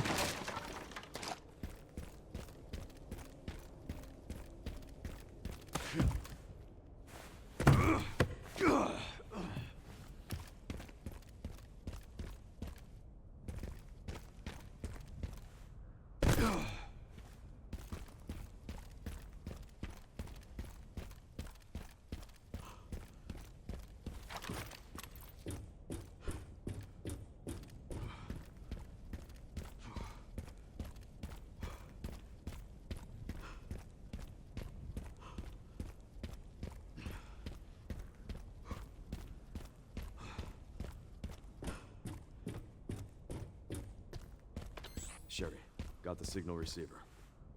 Okay, one component left. By the way, I found some evidence of the Pentagon putting pressure on the BSAA. It appears the North American branch has been moving independently. Heard they had an internal dispute. Think it's related? That's all I've got. There's been an increase in government surveillance. Looks like my fan base is growing. Some things never change. Watch your back. I'll contact you again soon.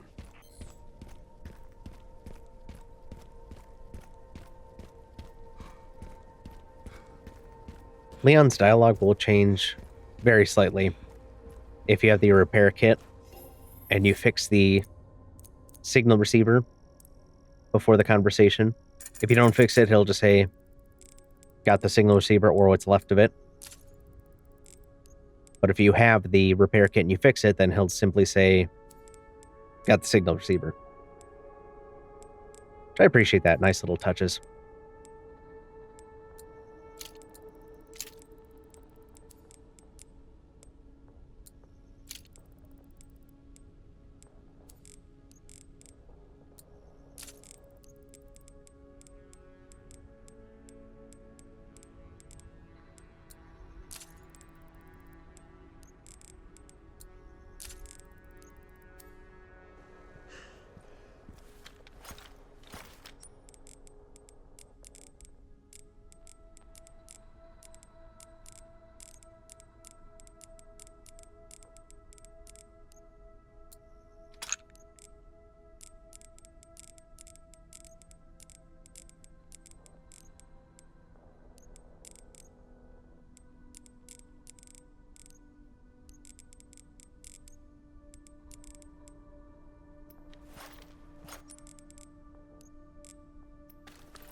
Before we move on to get the final component for the detonator,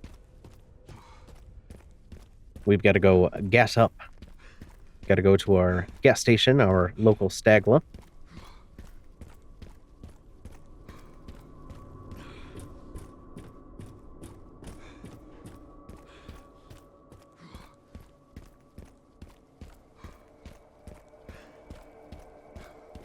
And get some gas to power up some of the generators that are lying around the city here.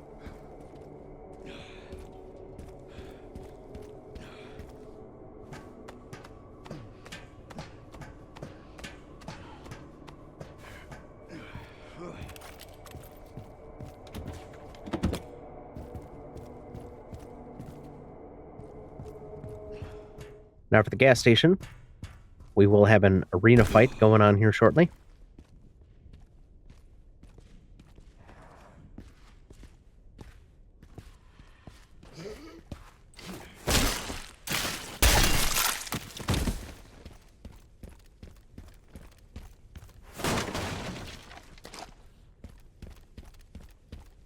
Take out that Wanderer. Got some shotgun shells. And one crate. Med injector and another. Going to the gas station rooftop here. There's another crate.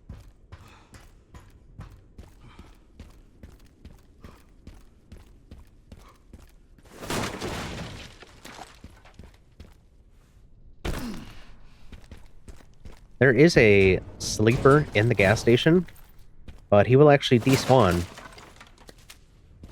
If you come in through the rooftop, grab the gas can. Gotta fill this up. He'll be gone by the time you actually enter the gas station. He's normally right here. Let me guess. You must be the town manager.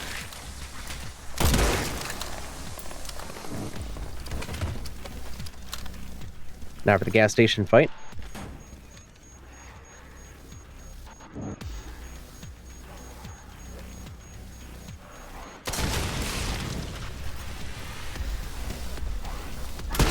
Got a chainsaw in play here.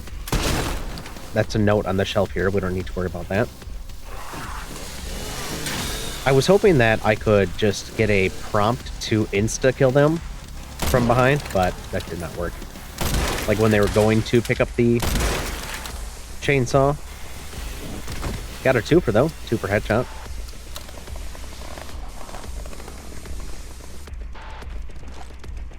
And you can use the chainsaw, of course, but I prefer to just let them come to the chainsaw and just take them out.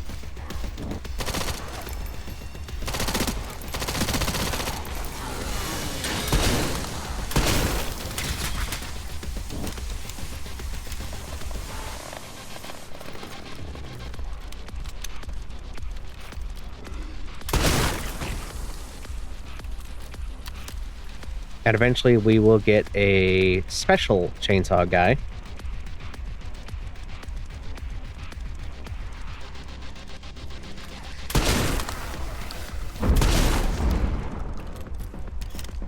Who has significantly more HP. He also has a iron helmet of sorts, so headshots are actually not effective against him. There he is. And we're actually going to go toe-to-toe with him. We're going to chainsaw versus chainsaw.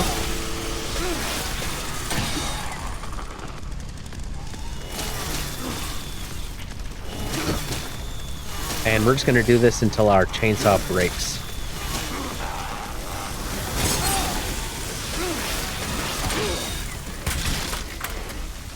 Which was right there.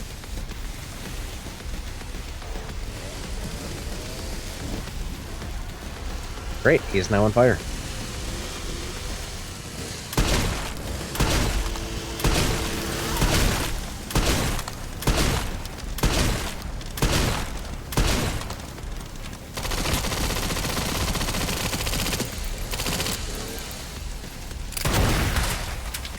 There we go.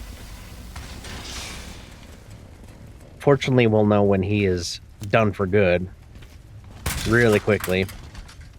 You immediately get the prompt that eliminate the infected objective has been completed, and a lot of the fire goes out, allowing us to explore most of the gas station again.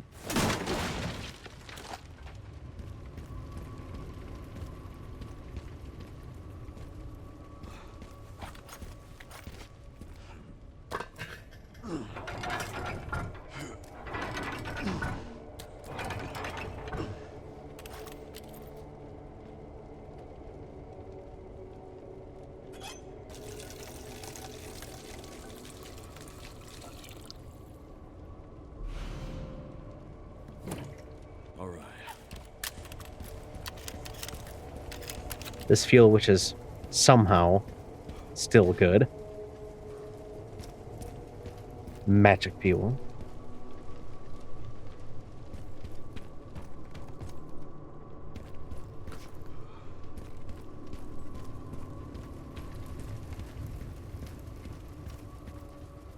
Now we can gas up the generator and leave the gas station.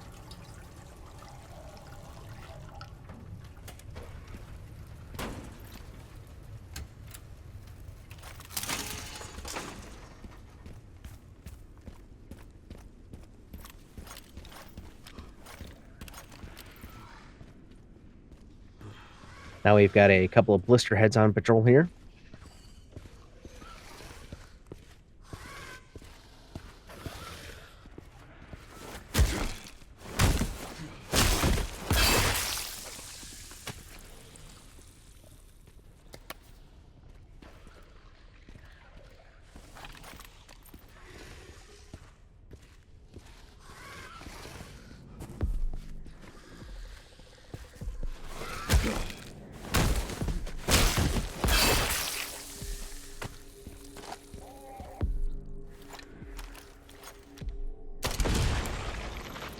There's our friend, the Grenadier.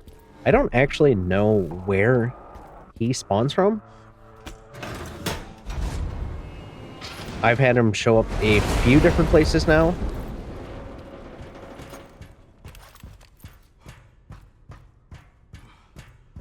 The first time he showed up almost directly behind me as soon as I lowered that crate or that container to make that bridge. I just turned around and suddenly he's there.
Before we go to the Willis Tower to get the final piece for the detonator, there is one more section to backtrack to. There is a BSAA container at the very beginning of the Raccoon City section.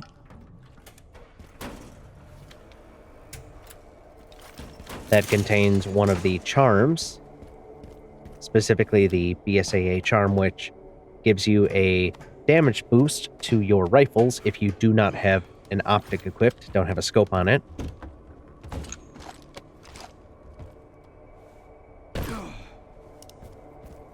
It's a 20% damage boost if you don't have a scope on it, so that's a pretty decent chunk.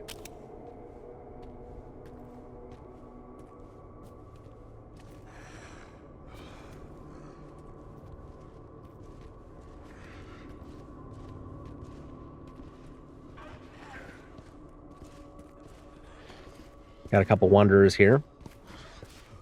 Of course, she gets aggroed. Like, I saw the prompt, I clicked on it, but it didn't matter. Which, it happens sometimes. Now we have a bunch more that spawned in.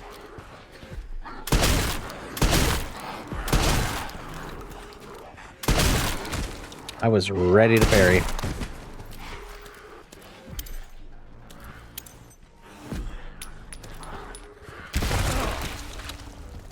Good spot for a grenade. Got them all grouped up.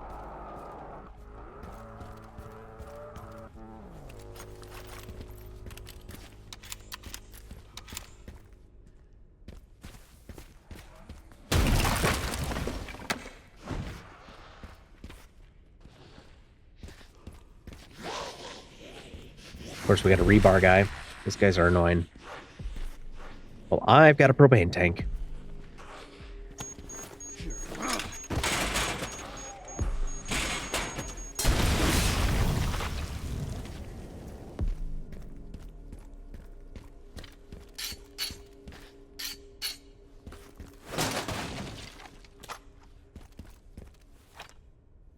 Now we can pick up our loot.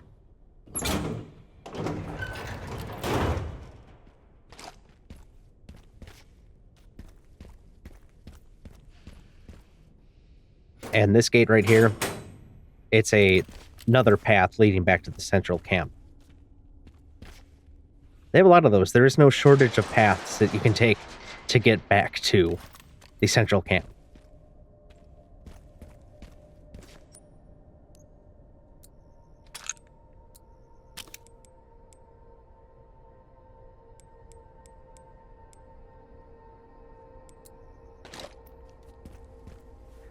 Down the hole we go. That is a very, very long drop, but I didn't want to climb the ladder. Legs would definitely be broken. Fortunately, fall damage is not really a thing here. If you fall far enough to get a game over, it's just a game over.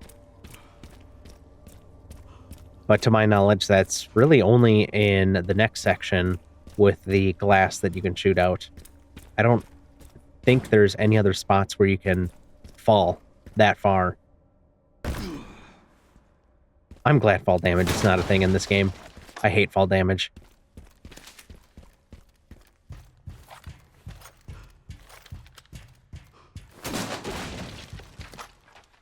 It's the worst.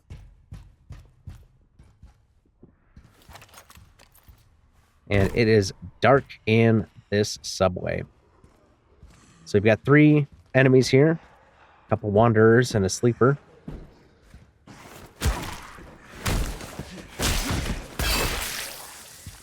Stealth kill the guy with the axe.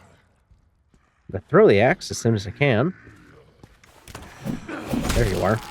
He was just hidden perfectly out of view behind that post.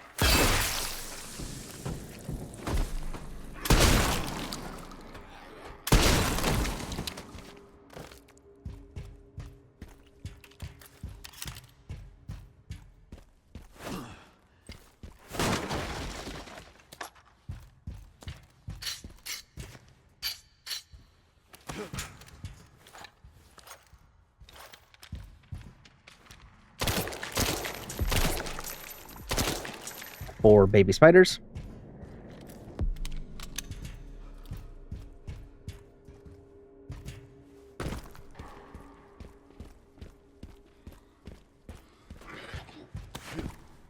And as soon as we're up on the ledge, walking, so we get the stealth kill and don't aggro this guy accidentally, which I have totally done before, several times.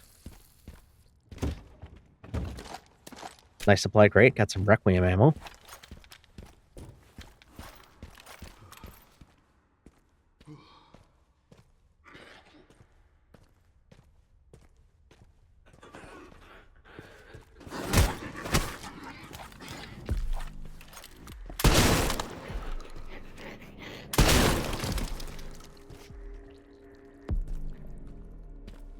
She's down.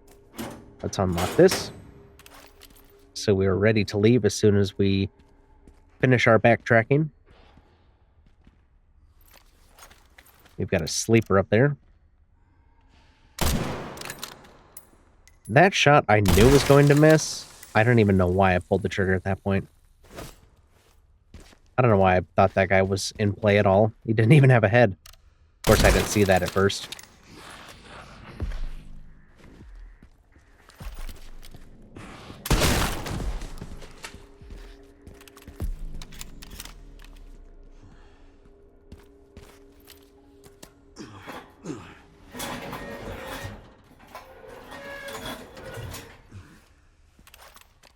We've got 3 more sleepers in this section.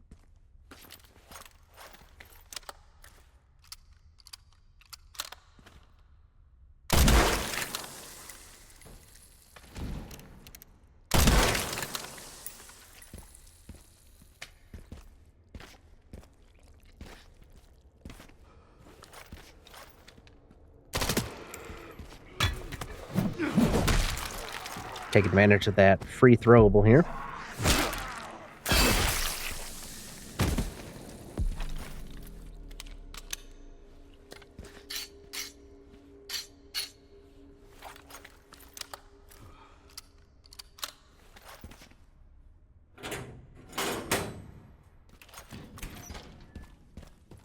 Now up these stairs, and we are back at the beginning section.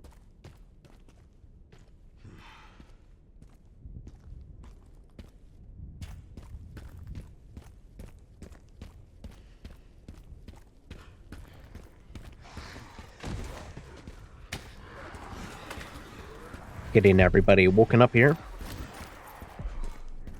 We've got 2 Wanderers and 2 Spear guys.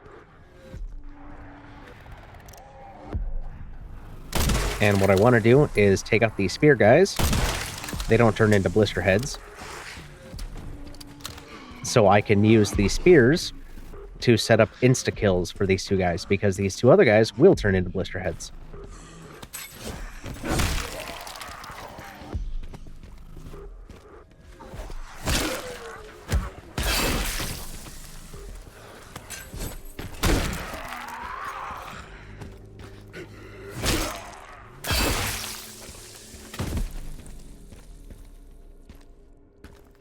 See if anybody dropped any loot that I didn't notice.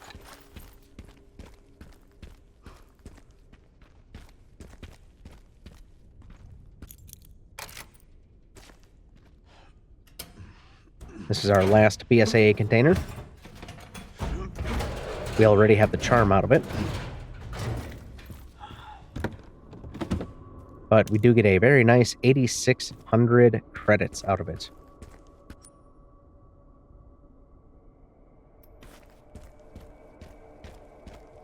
Quick map check, see if I left anything behind.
One more supply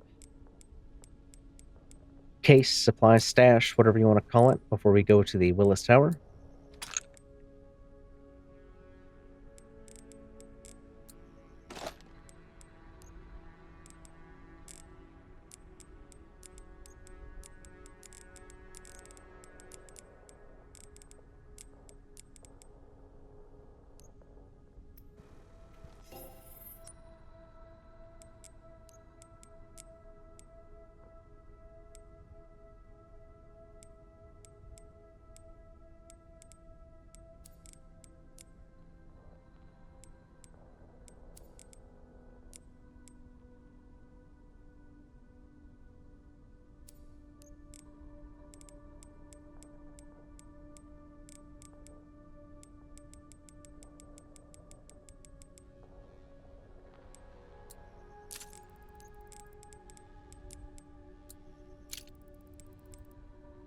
If I need just a little bit extra money, SMG ammo is typically the first thing I'll look at selling.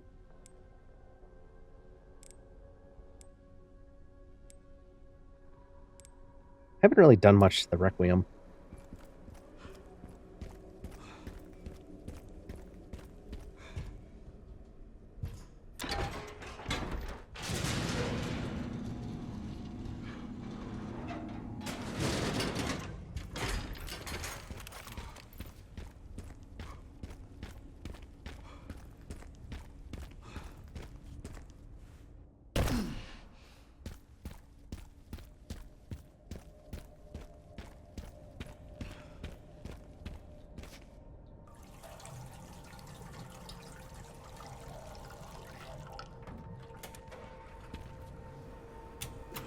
There's our last bit of gas used up.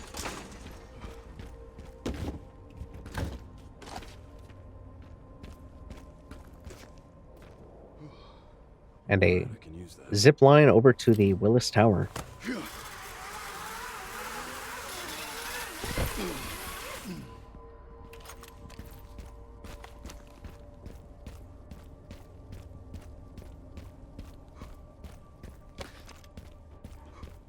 Grabbing the garbage can.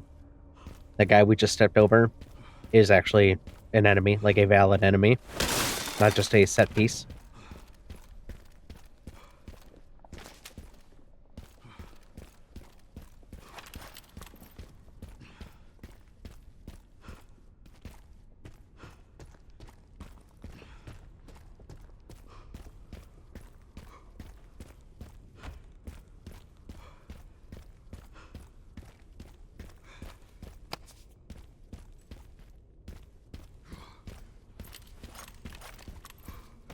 Up the stairs, got some gunpowder before we head to the elevator, technically.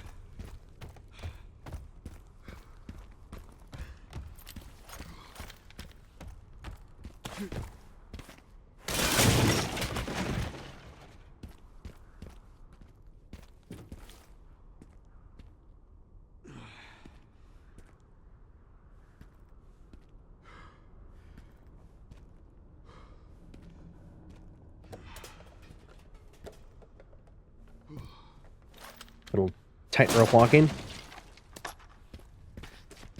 And this section always still screws with my eyes just a little bit. Just a bit of an angle here.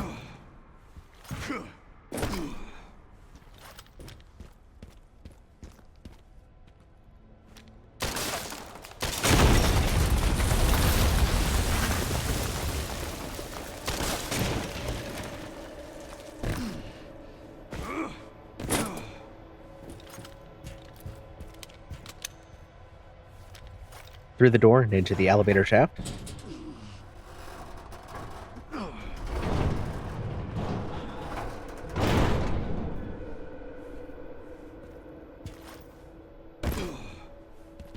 The elevator on the right will fall first.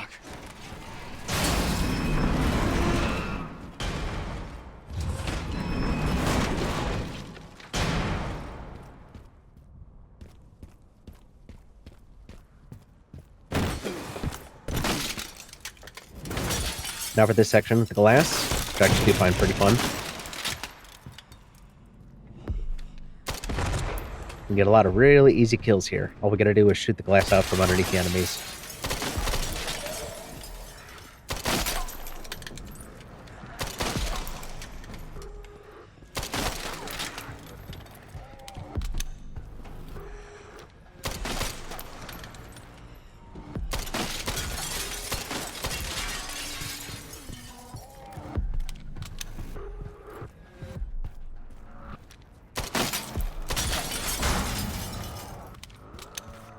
Two shots with the SMG will take out a piece of glass. Got a gunner up there. Got a grenadier coming. If you're quick enough, you can take out the grenadier and you can take out an enemy for you. A regular BSAA guy while you're at it. Another grenadier.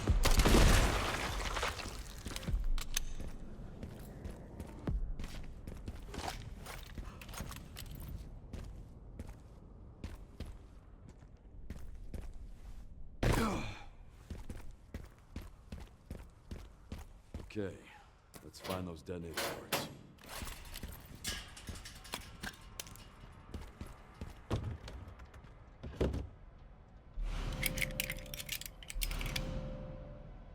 There's the completed detonator now, since we got the relay. Great job.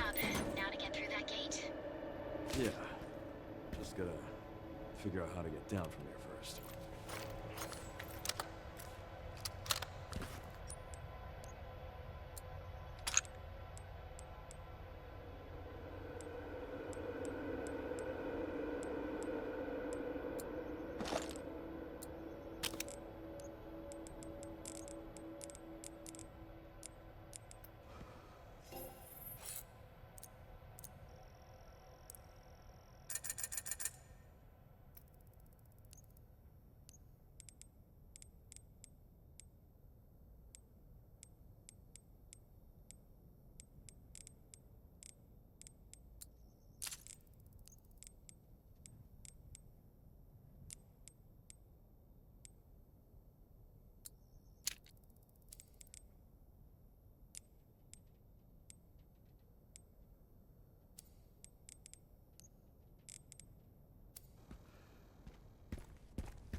Next section, the Grimstone building.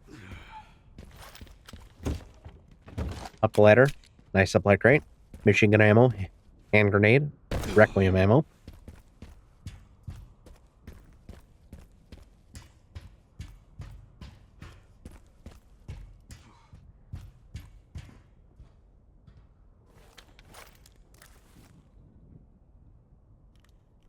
That'll get me down.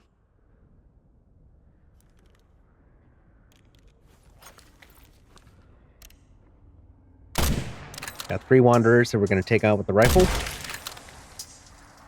before we move forward. One of them has an axe. He'll turn into a blisterhead, but we'll deal with him shortly. The other 2 will not turn.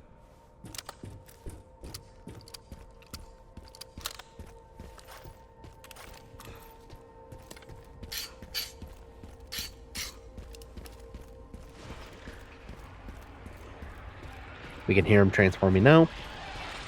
We're going to run up. We're going to stealth kill rebar guy here. Run forward. Get a couple more to spawn in. Spear guy's going to show up. We're getting a nice setup here for a grenade.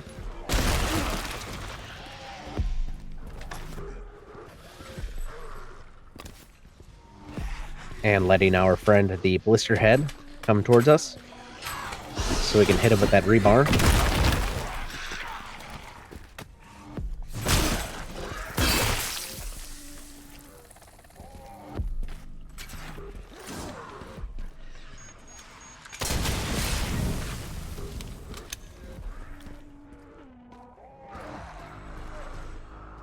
Up the stairs.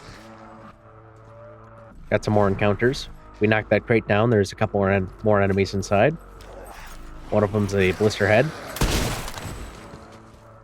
Spear guy did not put up much of a fight.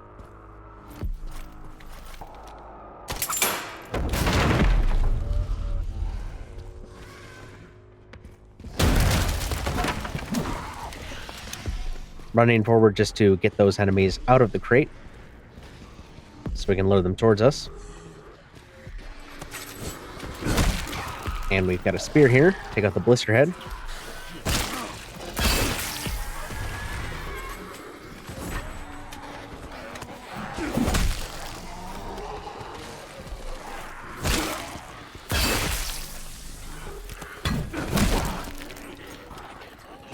And we've got a lot of throwables down here, so we're taking advantage of that.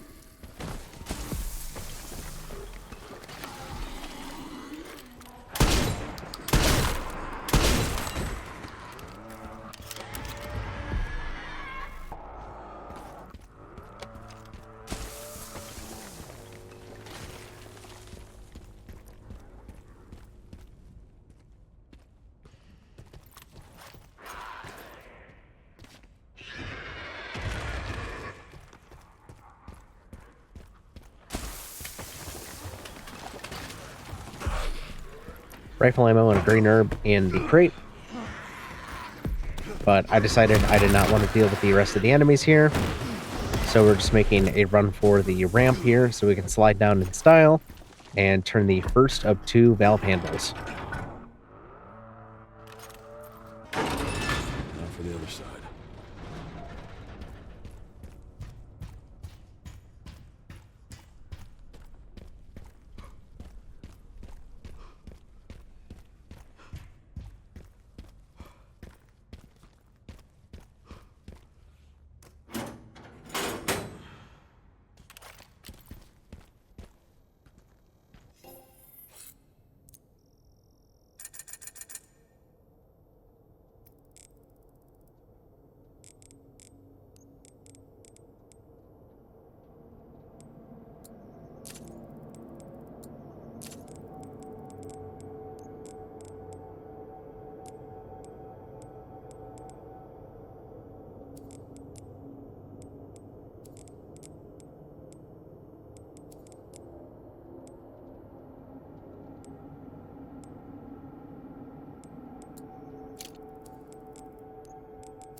Next section, we have some blister heads to deal with, as well as another chainsaw guy.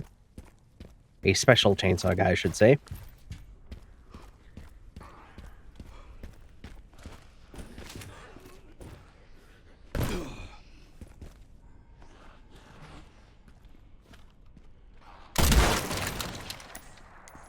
Got a twofer with the rifle there. Always fun to do that. Got a blister head forming over there. Got a rebar guy up there. Want to make sure to take him out. He is a huge hassle.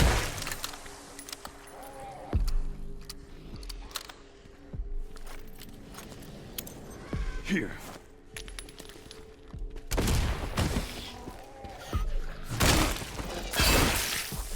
Now, single grenades do have two primary uses. One is for the Blisterborn. You don't need a stacked hand grenade to get him to do the whole stun to stagger to melee the blisters. You just need a single hand grenade. And single hand grenades are really great for knocking down blister heads to set up for easy insta-kills.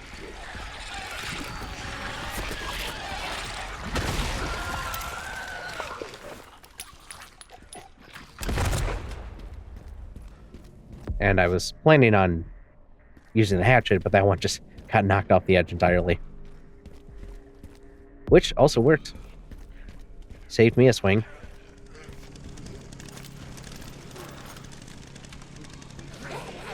Just going forward, trying to bait that chainsaw guy in so I can hit him with that propane tank.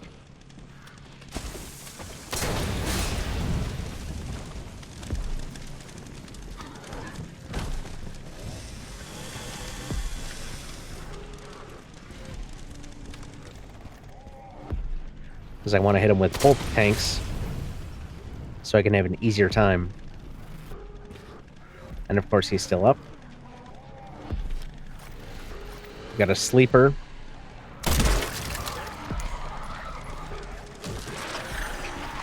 And a tweaker by the stairs there. And that's a good spot for a double grenade.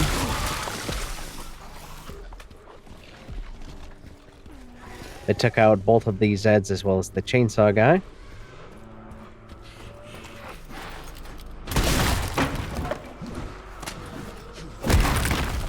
That is not what I wanted to do at all, and he's still not even down.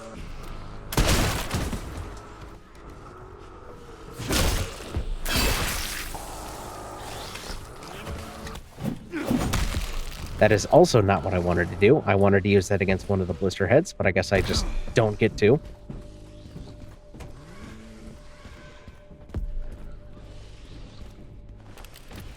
That's alright, we have another throwable here.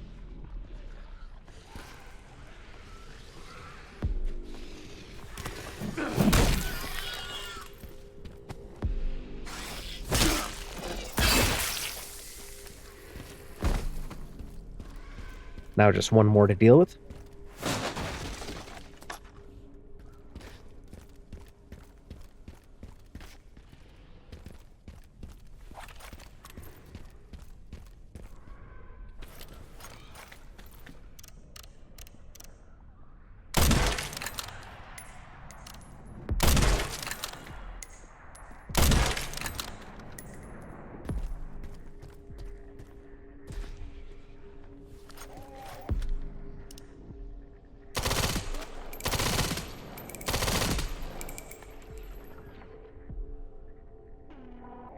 There we go. 3 headshots and then just some bursts from the SMG.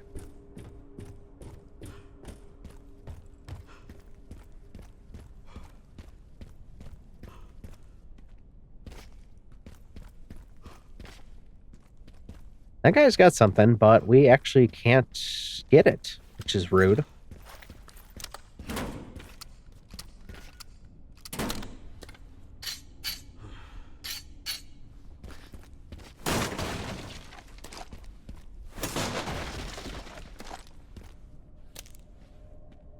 Rifle ammo, shotgun shells, tracking module, med injector. I guess handgun ammo too. Decent find. As we get ready to ride this lift down,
hitting the button, riding the lift down, we will have several passengers joining us, and we are going to promptly remove them with the shotgun.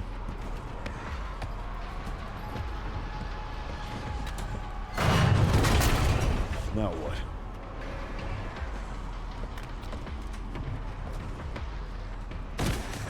So as soon as one lands, we just run up, hit it with the shotgun. Knocks them off, rinse and repeat.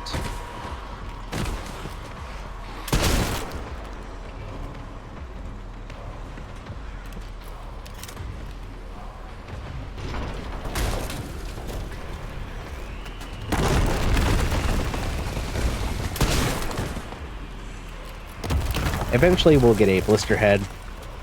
That'll be near the end of the lift ride. But for right now, it's just regular old zombies.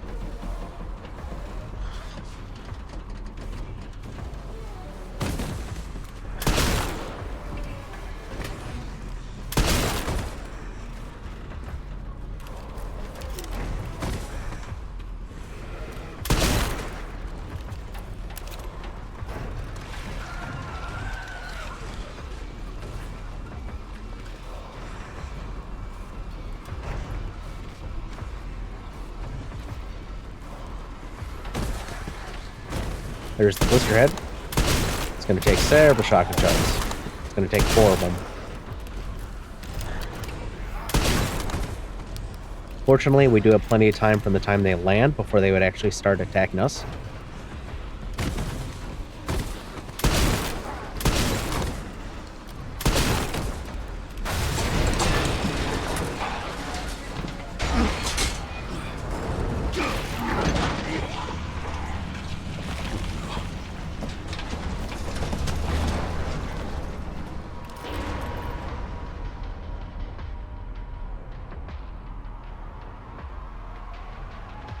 This is my lucky day.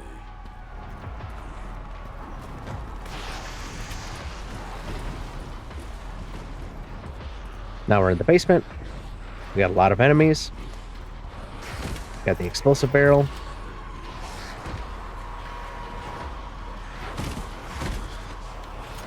I'm gonna try to rack up some points here.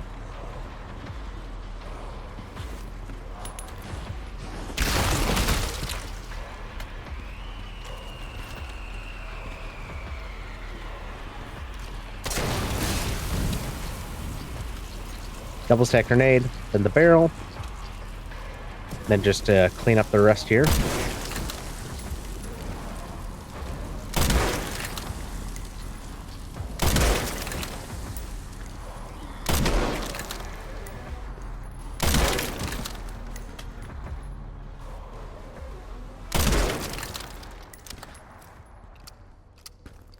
Nice chunk of credits.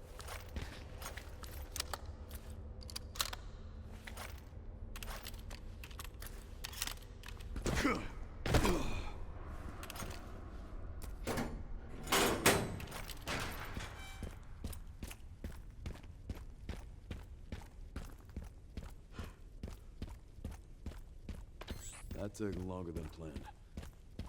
Luckily, I found a bike. Should make up for lost time. Great. You'll need it. It's 15 miles to the city center on the 419.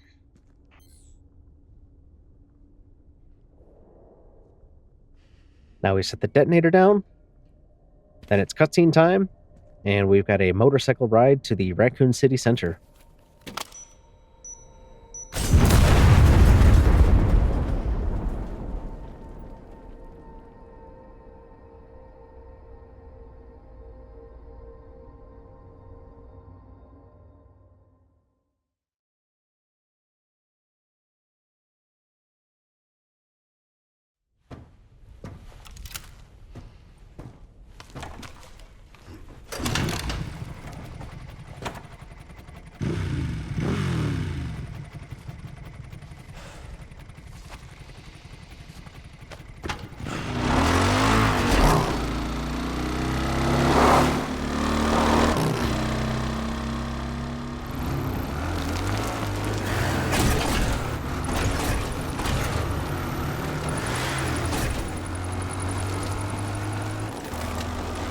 All right, should make it there in no time. Good to hear.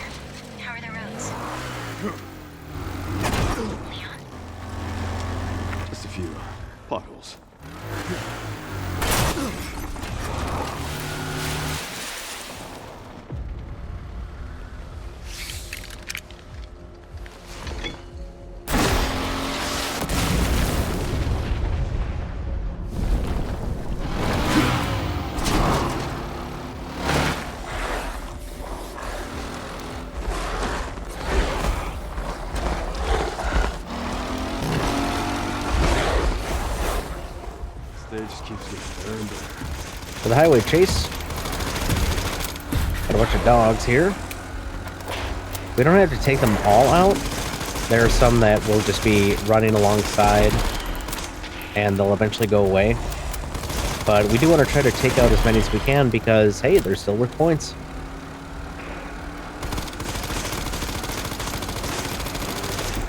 Free money.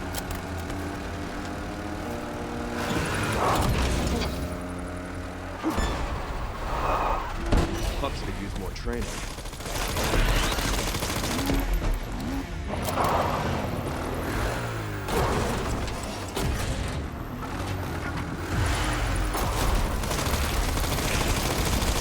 Once we're on the roof, we got 2 more. And I am reloading at every opportunity, not just because of who I am as a person, even though that is a pretty big reason. But to make sure that we're able to take out any dogs that approach us, any of the Garmer here. So we're not caught with our guard down and take any damage.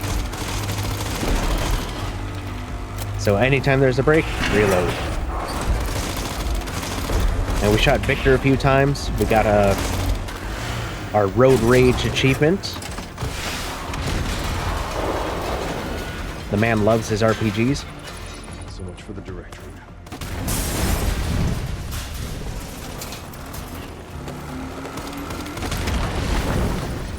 And taking the side streets here. If you don't shoot the tanks here, you'll just try to drive through the barricade and it does damage. Leon does not like slow down or stop or anything. He's just not very bright with this.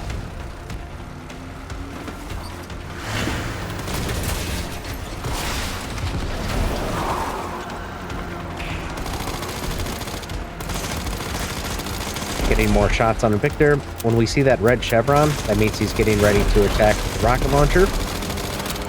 That's when you can shoot him to get the Road Rage achievement, but more importantly, that's when you shoot him to get him to not to do damage to you. Okay. Seriously. I don't give up that easy. There are some scripted times where he has that red chevron, that flashing red and white chevron, because he gets this RPG out to do something that is a scripted event like this.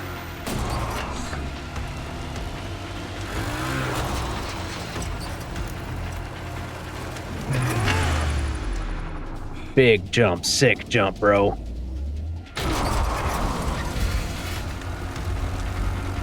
My knees and my back are just shot at the thought of trying to absorb that impact.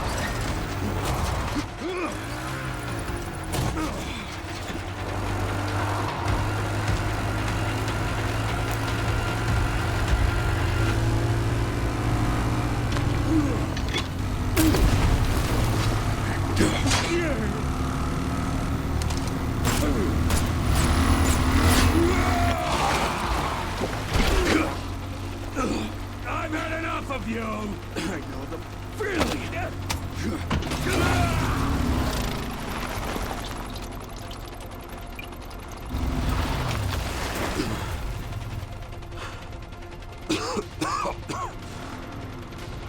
Come on.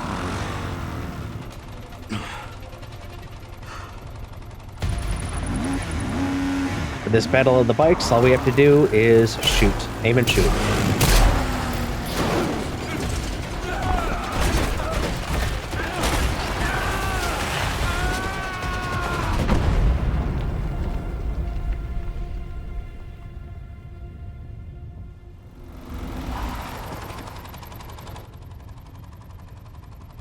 Should have worn a helmet.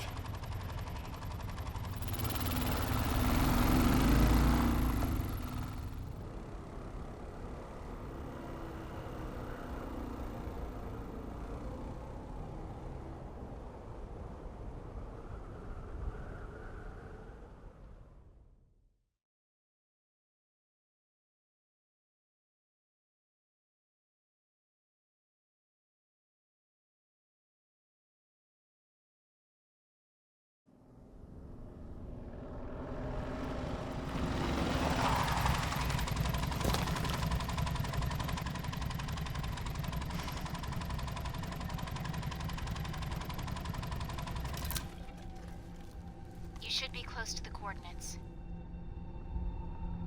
Yeah. Looks like it.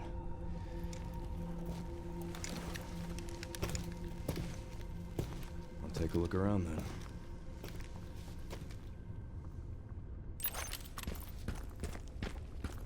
This is out of control. Stair skating does not work in this game.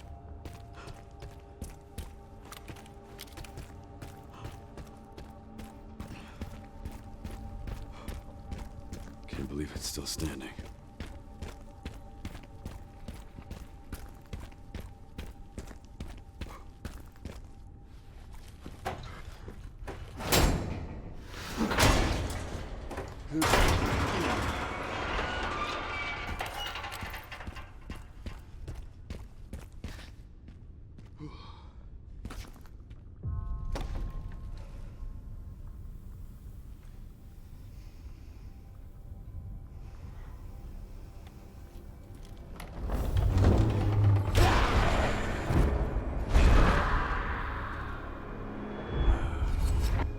It's on you now.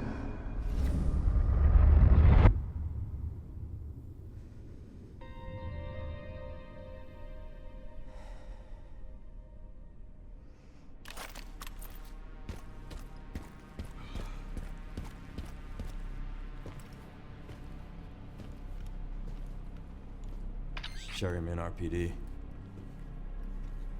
It's been a while since you've been back there. Yeah.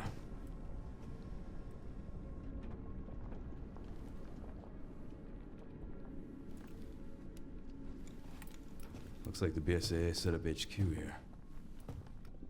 Abandoned? Not sure.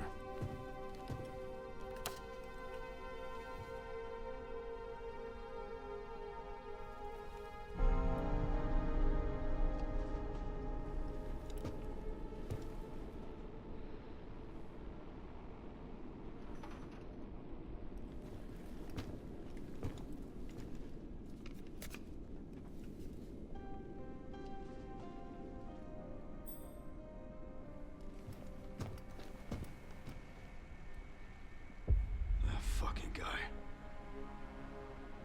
And Grace. Shit, she's in danger. Sherry found Grace. At RPD?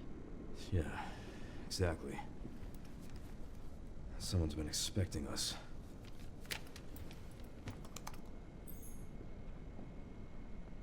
Got a lock on her location.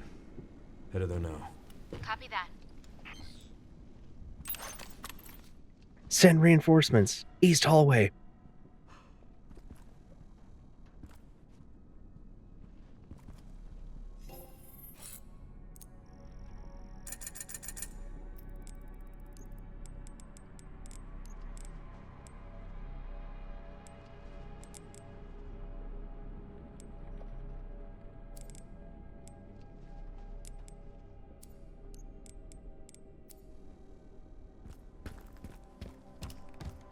We're in the RPD, a stroll down memory lane. We only have a couple enemies to deal with. No glorious hip pouch in Marvin's office, sadly.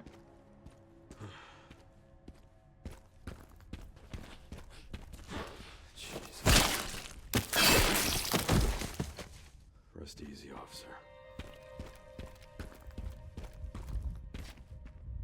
We'll also potentially get a cameo surprise from a particular character from back in the day.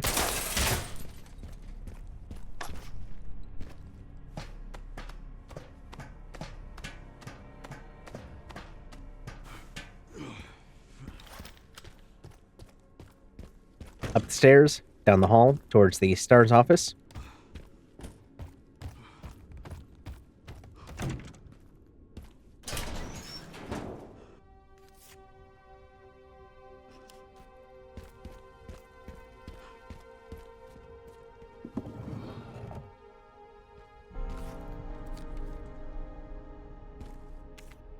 Got some scavenger hunt clues.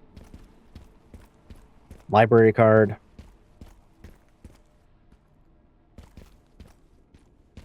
we can interact with Rebecca's medical pouch, her satchel, Jill's beret, Chris's jacket, which has a scavenger clue. You do have to get the scavenger clues before you can interact with the locker key.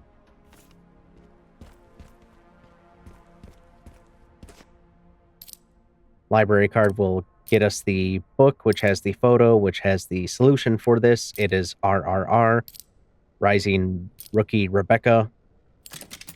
It has the Power Shades charm, but nothing, since we already have the charm.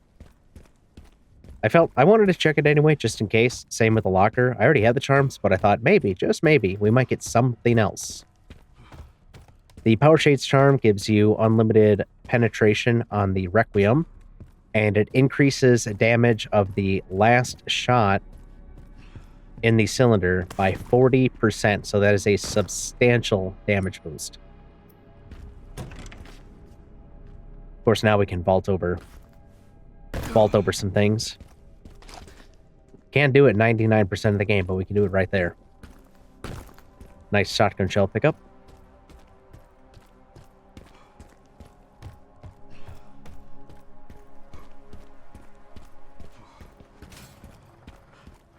There's our friend, the vending machine. And running back over to here to see if we see our friend Tofu. There he is. Boing, boing, boing, boing.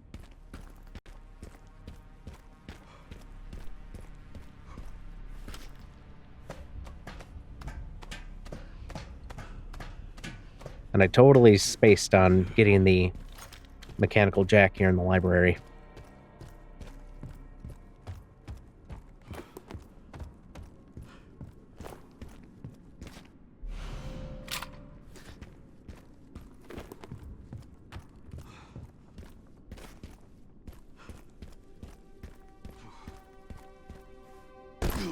Shortcut back down to the first floor.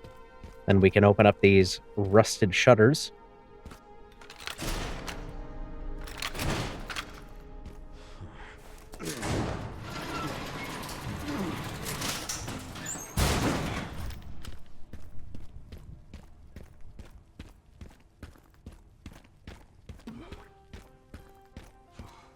Heard Tofu again.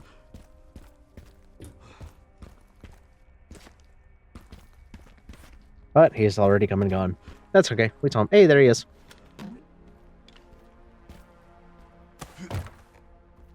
He's trying to be sneaky. There's the locker key.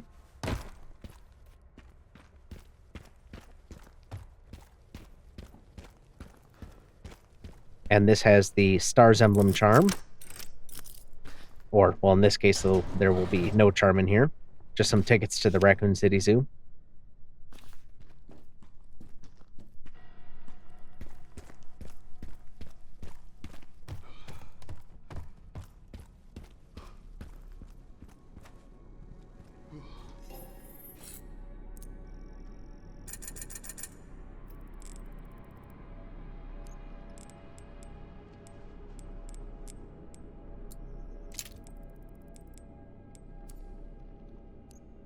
Finally maxed out the damage on the rifle. That was an expensive upgrade at 45,000 credits.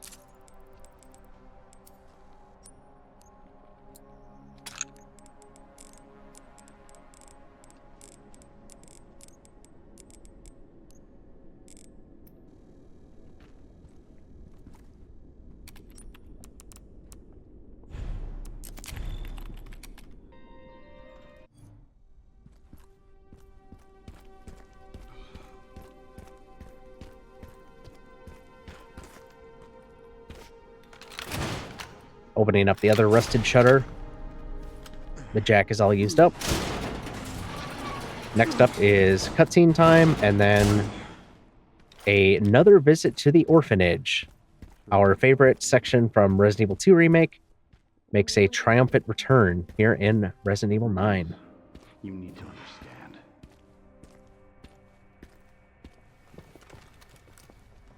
Covert military units from every country on Earth come to Raccoon City for one purpose. To find Elpis.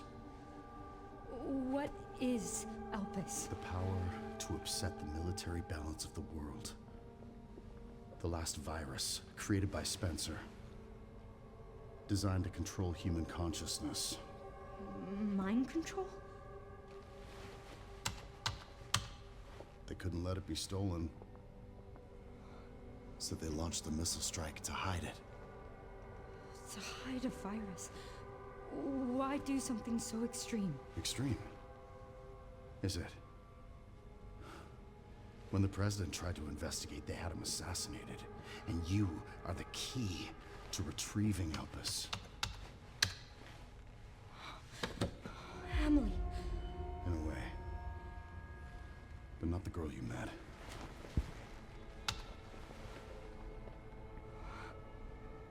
So many attempts. So many failures. Such a waste. What do you mean?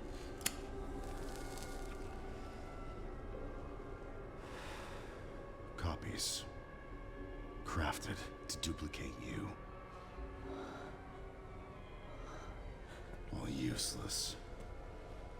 All scrapped. They each have their own sad story.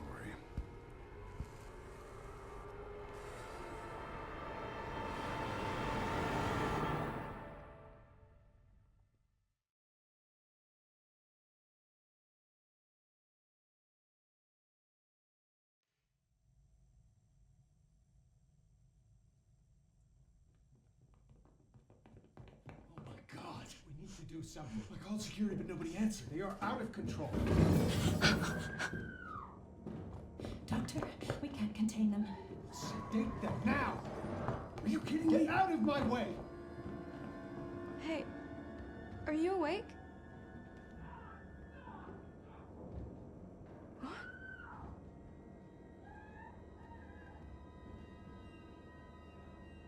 Where did everybody go? The orphanage section is walking, cutscenes, waiting, and repeating. Stay away. Stay away! Get back! Don't come any closer!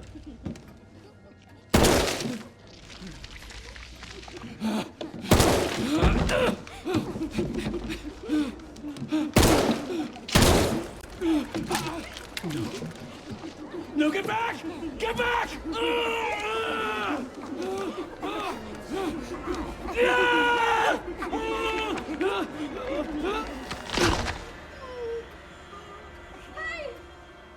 What are you doing?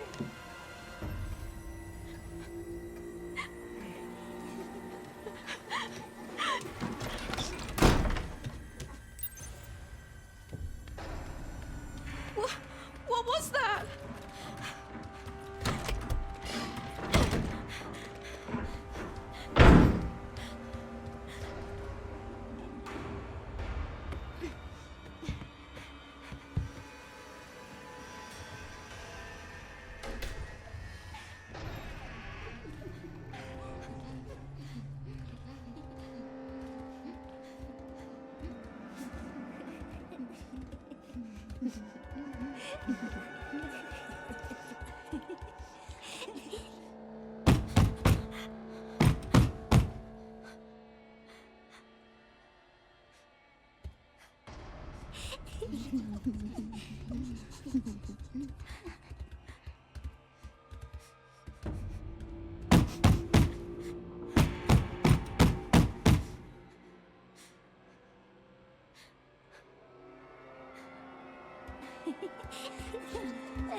Once they leave, we can get out from under the bed and go to the next section where we have to crouch and sit and wait.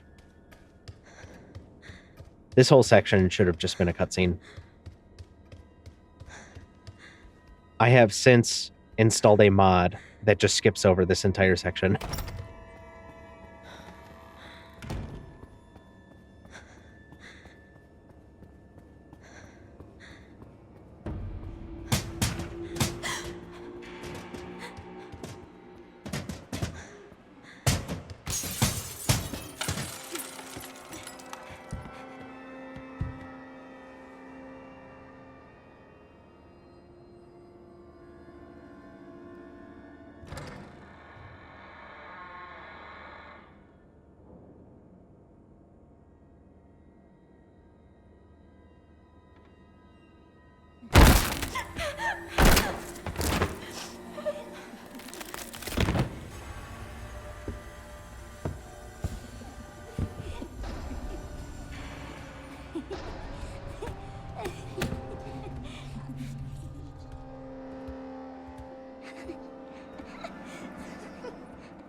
Round down the hall, aggro them, back to the table. Then they'll despawn or teleport or whatever until their next scripted appearance.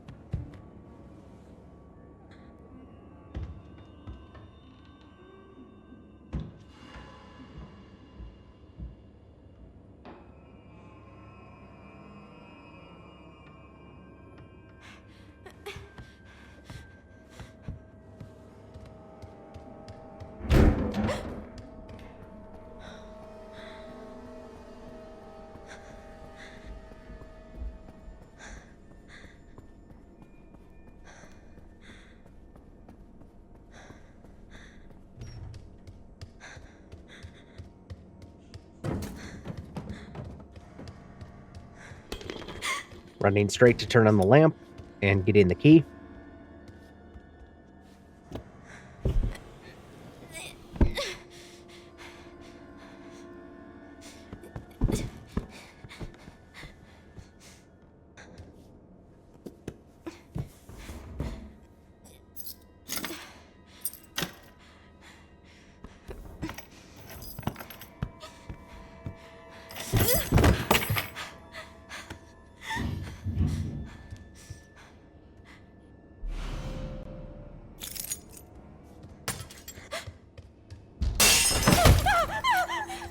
There is a way to go straight to unlocking the hatch. I don't know how frame perfect it is. I have not looked into speedrunning this game at all. I know it's doable. I've done it a few times, just kind of spamming the action and positioning myself to hit the ladder as soon as possible.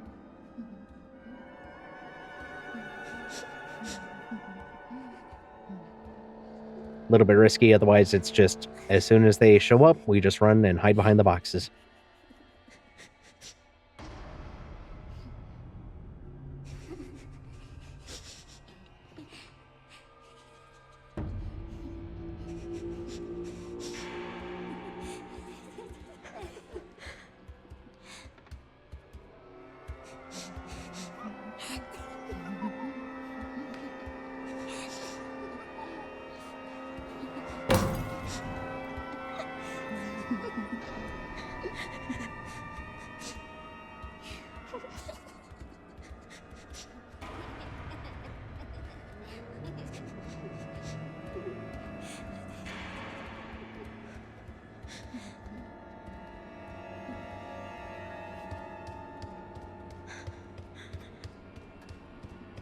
They left. Now we can use the key and go down the ladder with ease.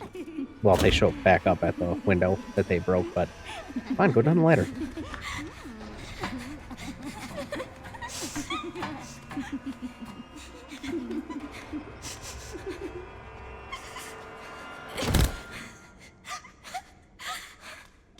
Please just be a bad dream.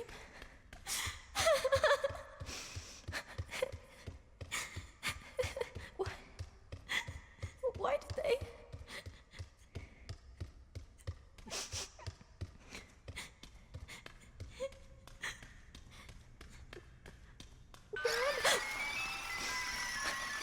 Haunted fire truck. I want to play with it. I'm gonna chase it down the stairs here.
Pulling out one of the caskets, climbing up and over. Conveniently placed a mattress for us to land on.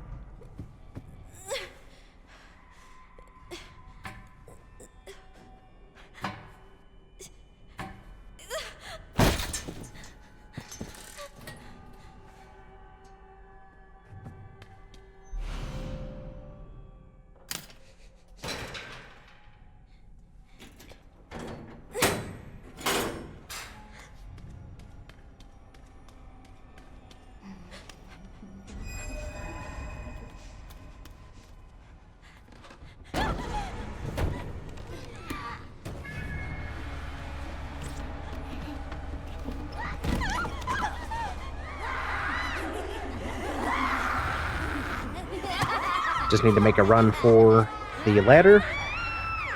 We will parry that first one on our right. Other than that, we can just run by all the others. Hit the ladder and run up.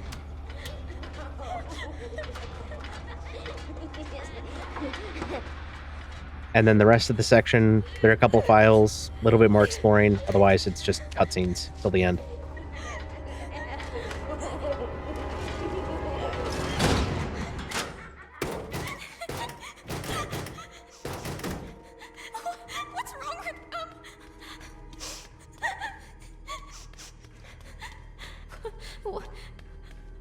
What is this place?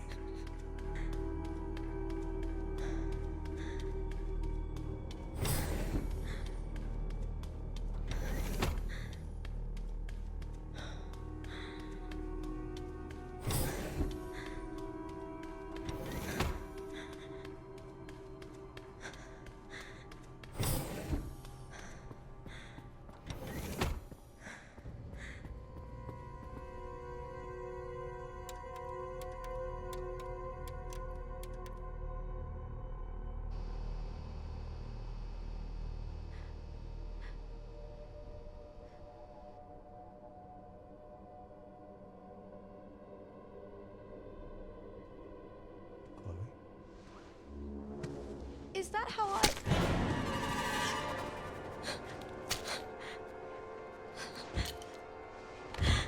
I've got her! Get over here, now!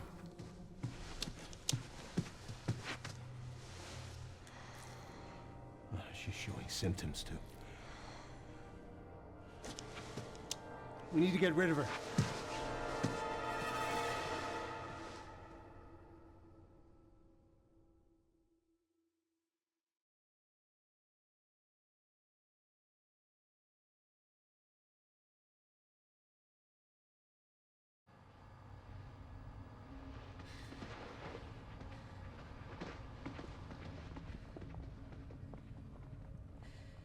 They weren't able to recreate Spencer's key. But now we have the original. We have you. You can unlock Elpis at ARK. That's where we'll go. So, what, I was made? Correct. So it really was all my fault. What was? That Mom was murdered, and when she turned into that thing. What's done is done. You need to focus on the future. Was she even really my mother? It's time to embrace your destiny.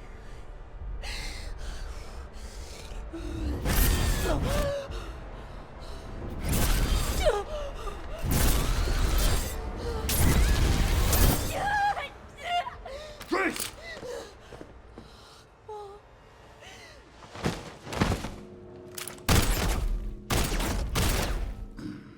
What the?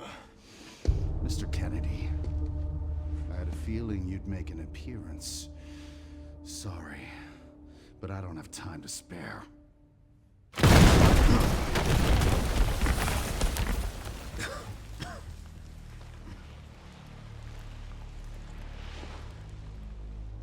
Have fun.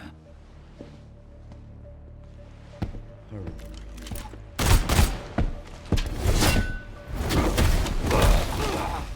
Oh, God. I remember that, too.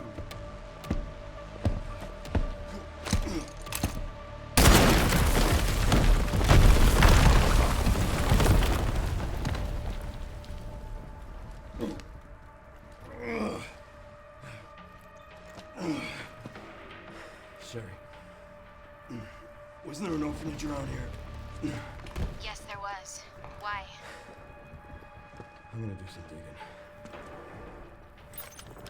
I just sent you the coordinates. That orphanage section was very exciting. I don't have time to deal with this. I was doing Sudoku during it. That's how exciting it was. Just waiting a moment so Tyrant is behind us, so he doesn't go through the door and cut us off and we have to run around anyway.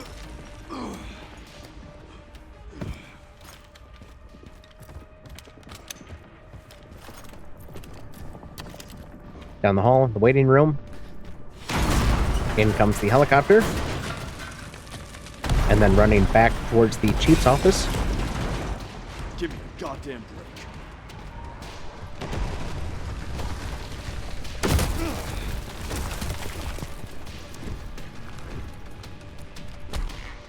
He sure takes his time. Just wait for him to commit to one side, then run by the other. Once we're back in the main hall, he's going to stop chasing us.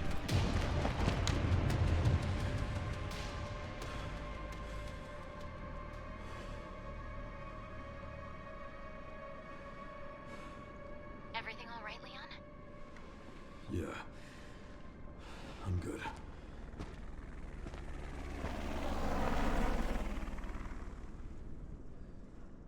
So why'd you ask about the orphanage? They're taking Grace to ARK. The orphanage is the entrance.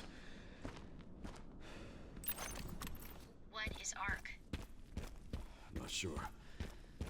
But apparently it's someplace important.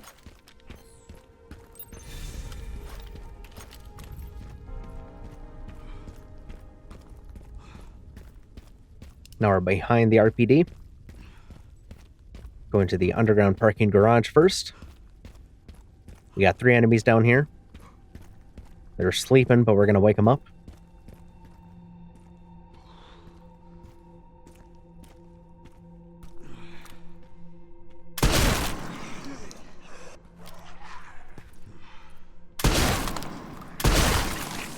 Got a gunner.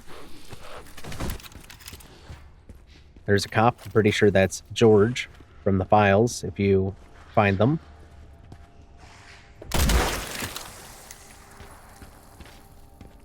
And a standard BSAA. Got it with a twofer. Now let's collect our loot and on to the next section. Got a couple crates down here.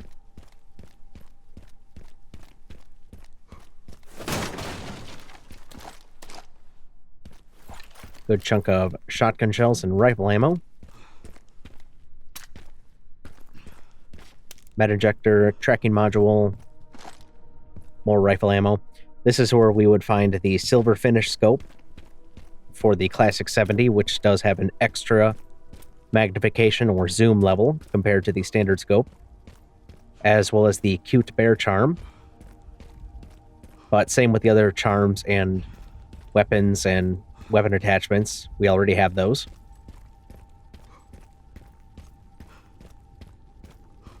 Roads out. Going through that gun shop. Looks like it's the only way. It hasn't changed.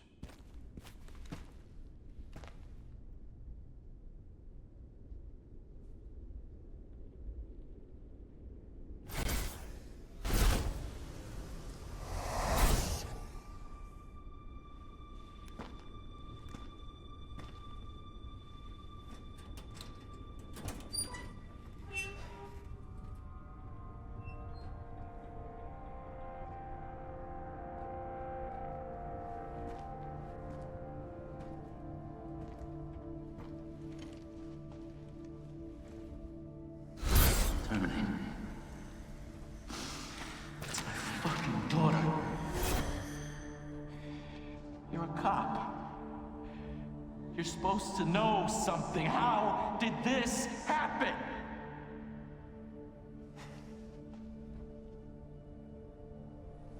Those fucking things outside. What they did to us.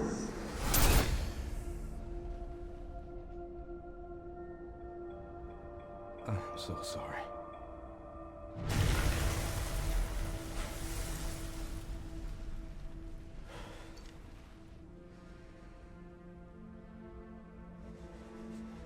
Never again.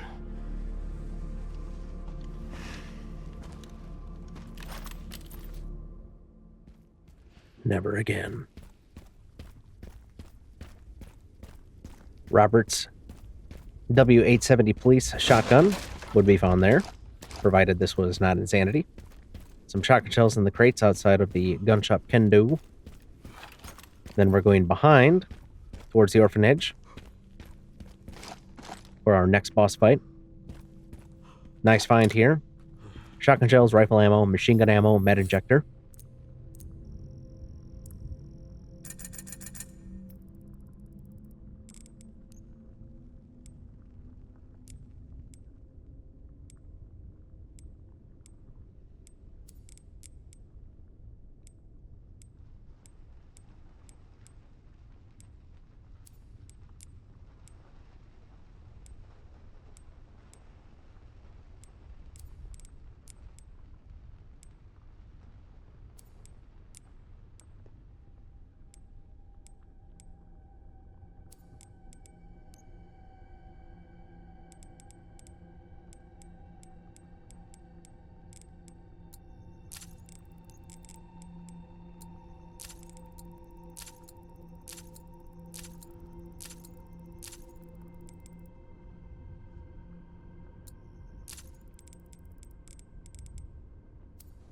Stocking up on ammo. Getting our inventory all nice and pretty.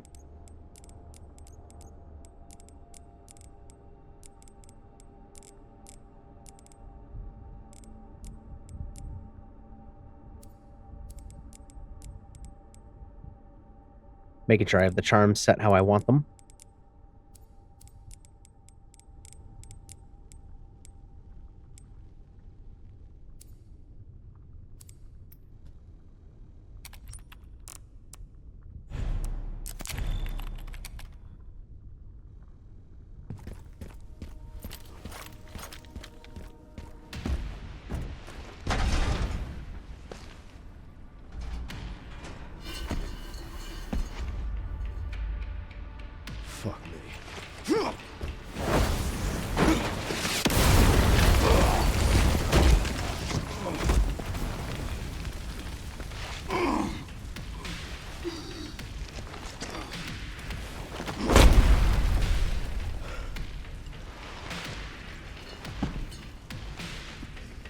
I couldn't save them. But I can stop bastards like you.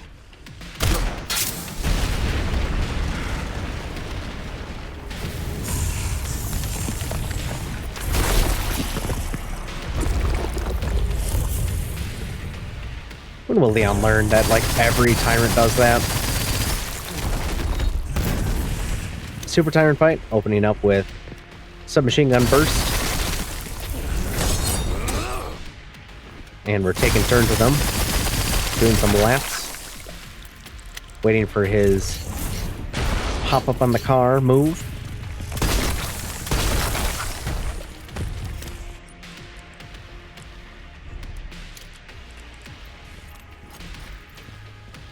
And I prefer to keep the scope on, so I'm just using the Connoisseur Charm to get a 10% damage boost, as opposed to the BSA Emblem Charm, which give me a 20% boost, but the lack of an optic.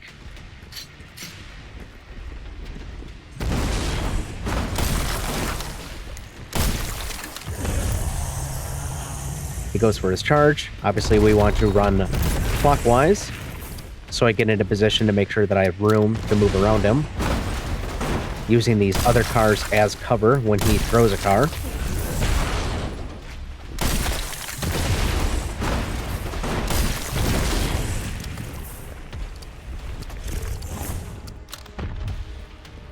He's not jumping on top, he's jumping beside one, which means he is going to grab it.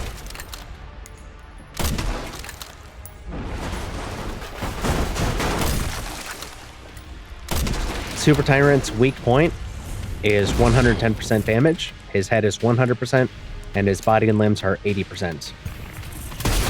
So going for headshots when he's facing away from us, compared to waiting for him to show his weak point, it's only a 10% difference.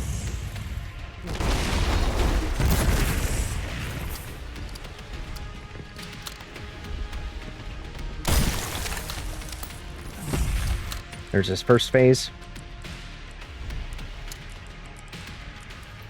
Get some Requiem shots on him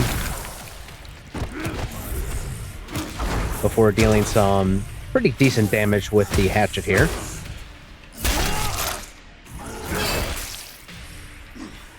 Die, you son of a bitch.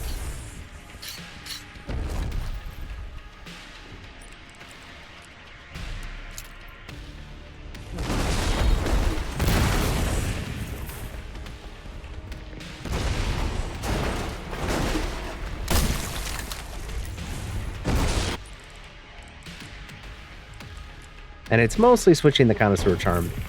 Connoisseur Charm is nice because it's a 10% damage boost with no downsides. It's just 10%.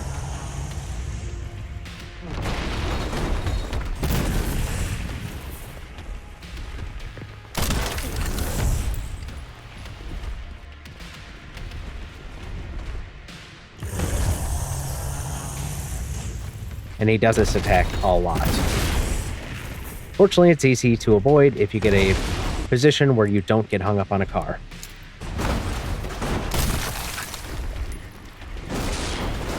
Three-piece combo.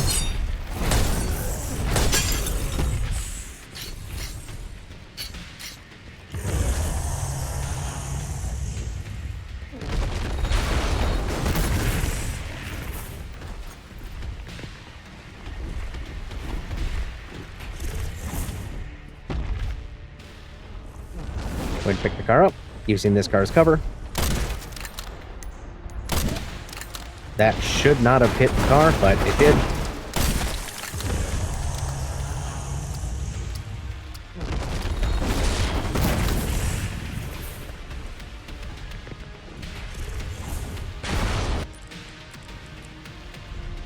On top of the car, back to the shotgun.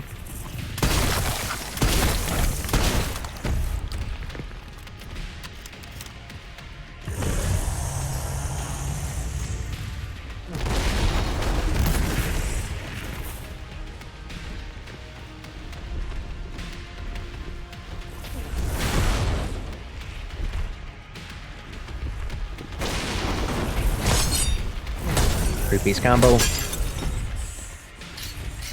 Playing it extra safe, keeping space, making sure everything is topped off. It's especially the hatchet.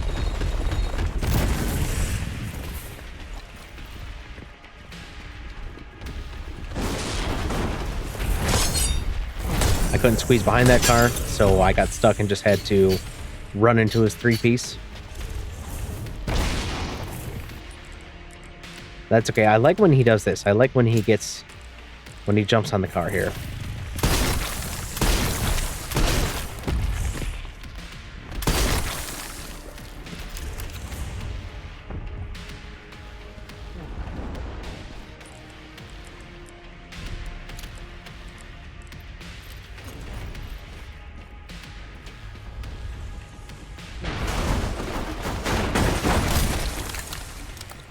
He's down. We just got to finish him off with a hatchet.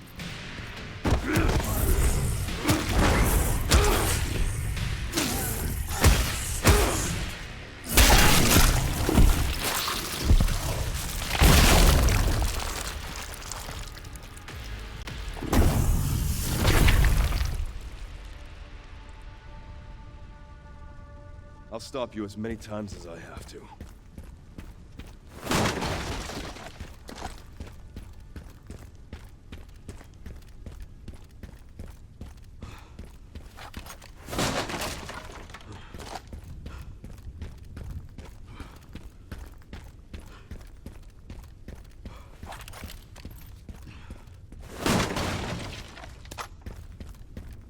After the fight, doing some looting. If we wanted to backtrack to the gun shop here, we can unlock this gate here. Or gun shop area, if you just want to backtrack in general, I should say. Mostly interested in the supply case.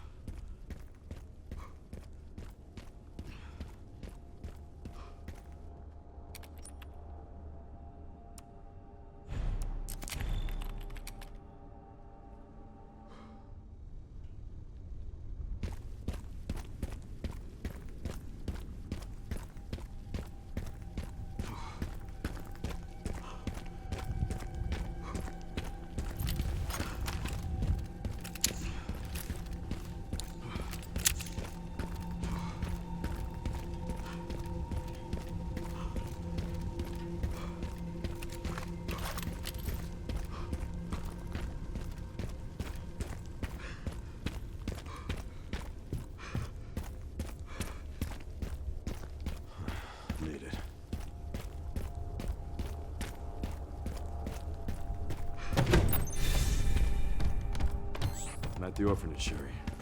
There's not much left of it. Heading underground to look for Gris. Understood.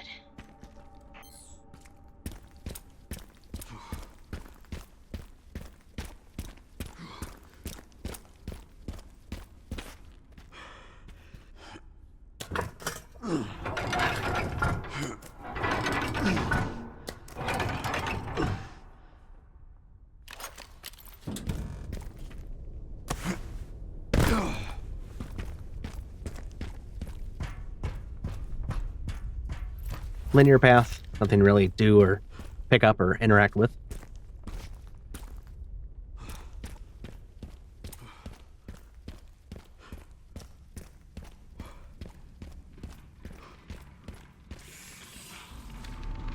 Got some more minis here, more baby spiders.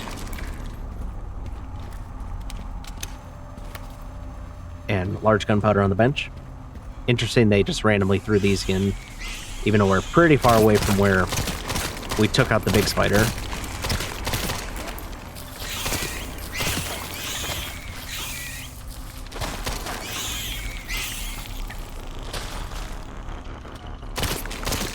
In fact, we're like more than 15 miles away.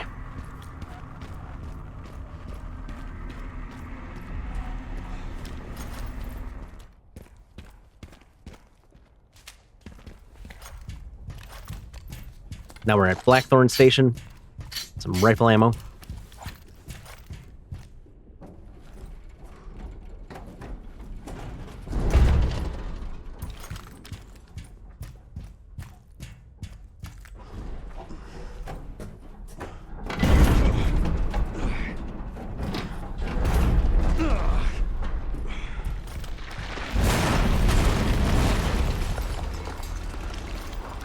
Got our first Plant 43 seedling. Just gonna feed it a bunch of SMG.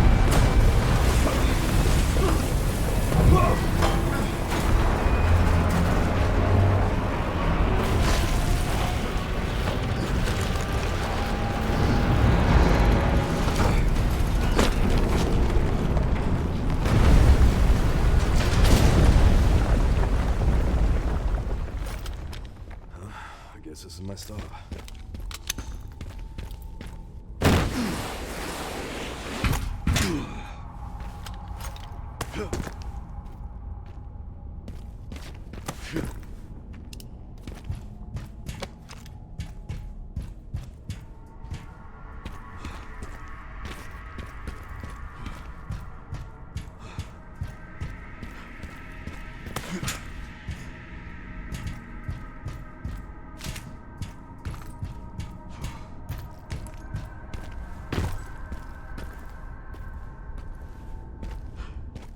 Supply crate.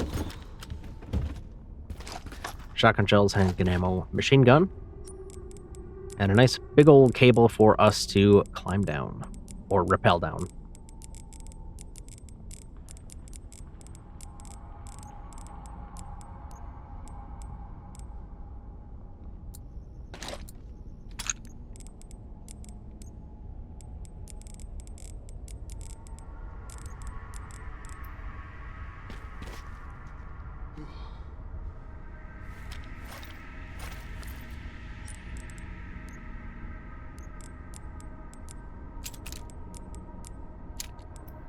BSAA left something behind.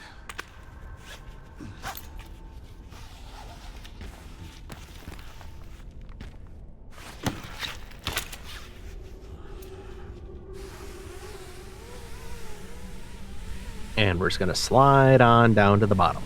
It just keeps going.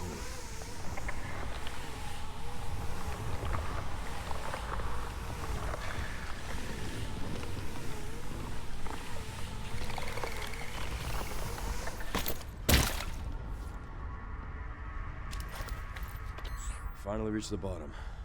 This is one very deep hole. The perfect place to hide something.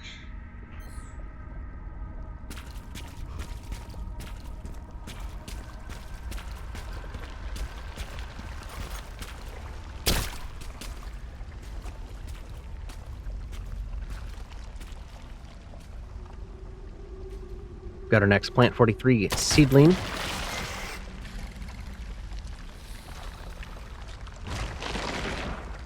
I wanted it to open up, not retreat back. Come on, open up.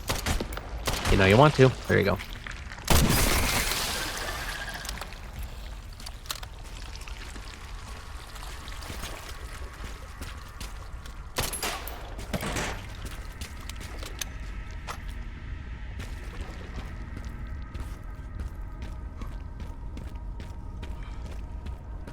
Side path to the right.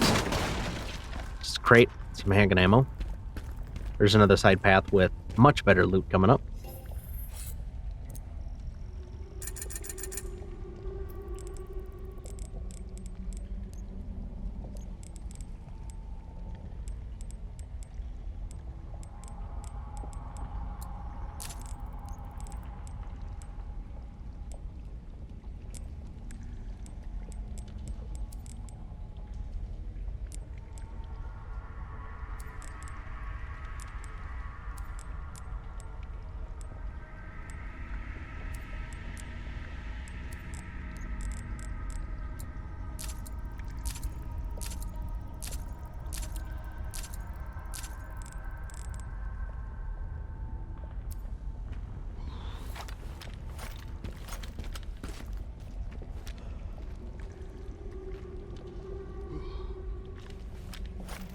Two more seedlings here.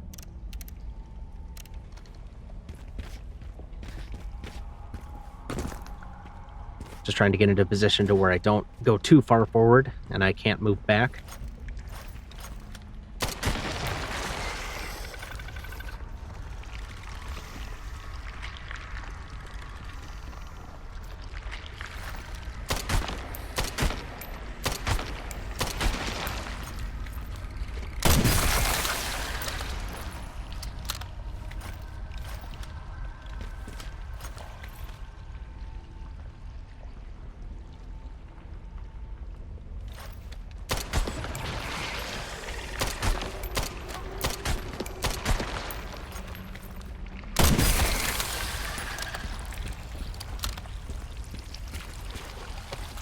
Side path to the left.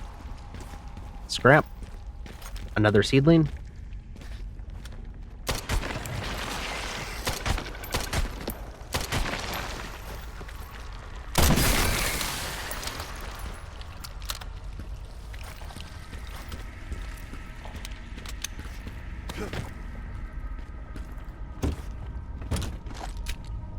Much better crate. Rifle ammo and Requiem ammo.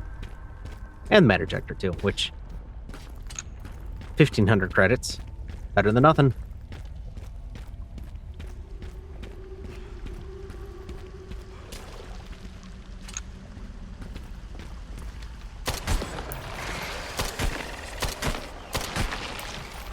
Seedling, which will wake up if we were to hop down. So taking it out preemptively.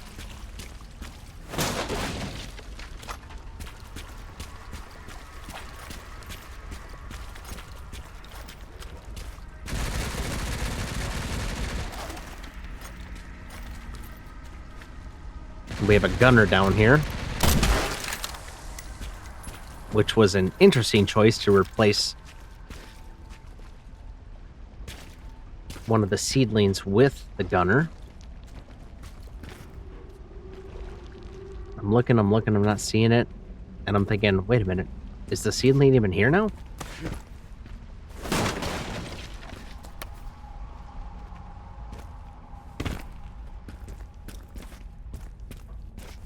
What about these two?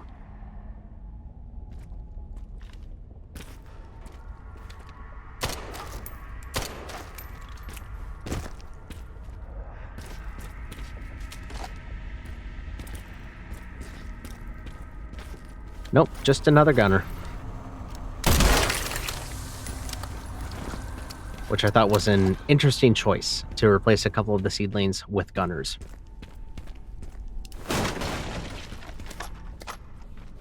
Couple of crates. I'm going to clear out these flowers. Or seedlings, vines, whatever you want to call them. These big ones.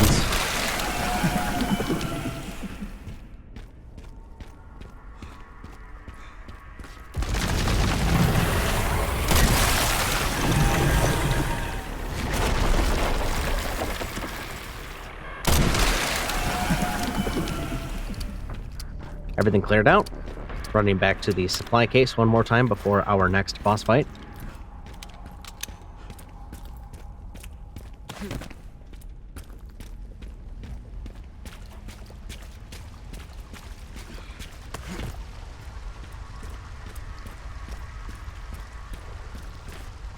I was having a lot of difficulty here with the prompt. It was like not showing up. And then even when it did show up, I was spamming the button and just could not figure out how to climb up. There we go.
Shotgun's finally maxed out, and using the Cute Bear Charm for once. So the Cute Bear Charm is a 20% damage reduction for the first 2 meters, and a 60% damage boost between 2 and 3 meters, and then it starts tapering back down.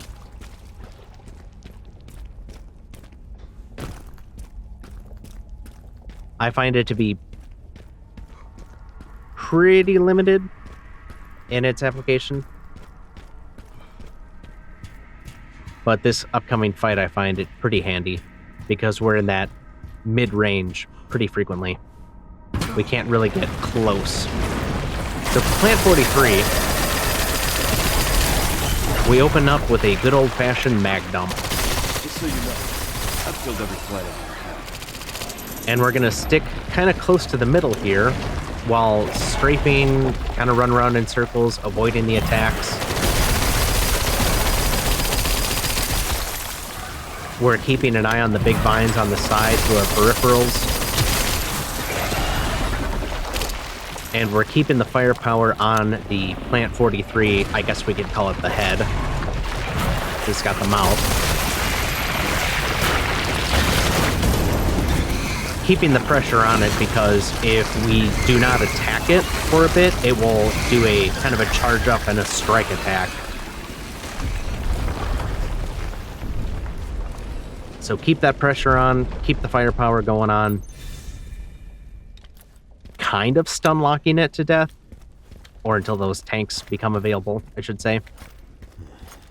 This must be it. But I equipped that charm, so I was ready to use it for the shotgun, and then ended up not using it at all, because the SMG is pretty great. It is a lot of fun. I do like the SMG for boss fights.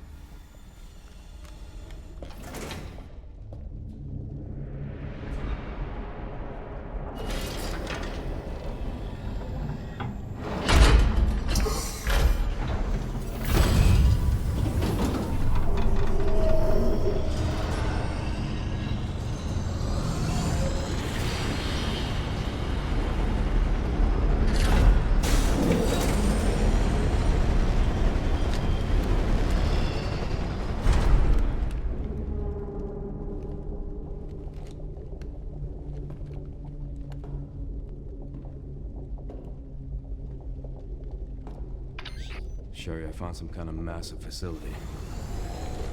What do you think it is? I'm seeing supplies with the logos of the usual suspects.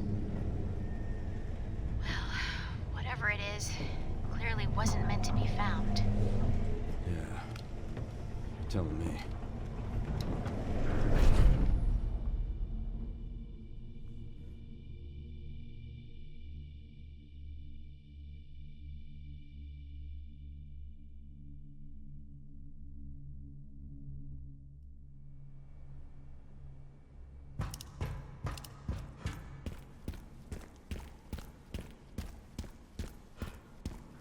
We are now at the ARK, the final section of the game.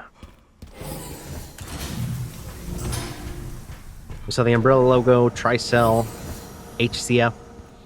So we see a Resident Evil 5 and a Code Veronica reference right at the beginning there.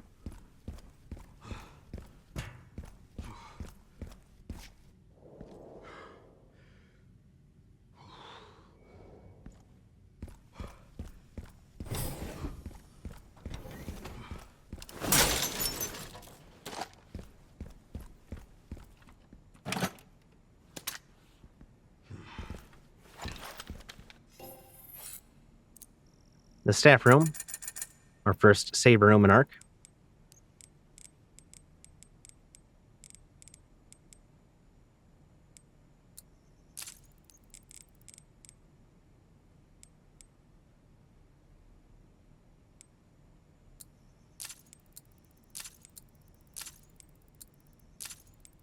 Just really wanted some ammo.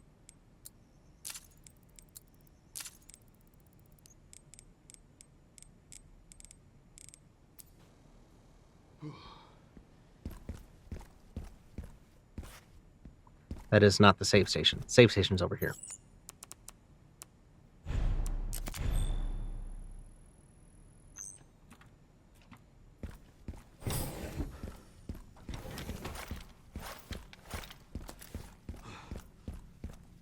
Down the stairs, in the service corridor.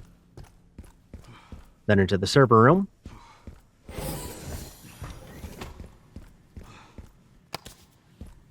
Where we will encounter some elite guards before we get to our next boss fight. Kind of a mini boss rush, this section. So we have the Super Tyrant, and then the Plant 43, and then these elite soldiers, and then the next boss, the Commander.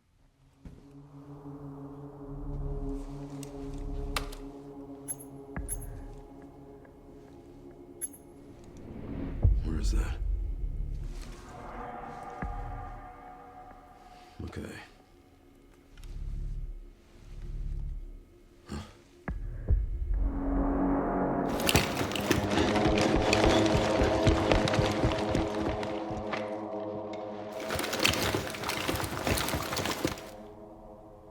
I'm getting the feeling I'm not wanted around here.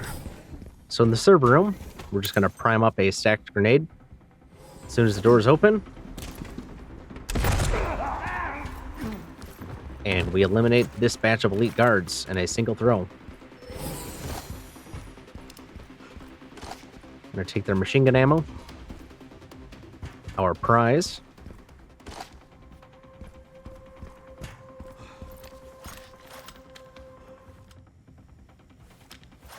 then into the stock room for the second batch, or second/third batch of elite soldiers.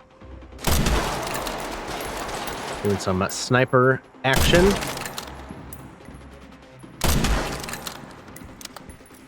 Taking 3 out.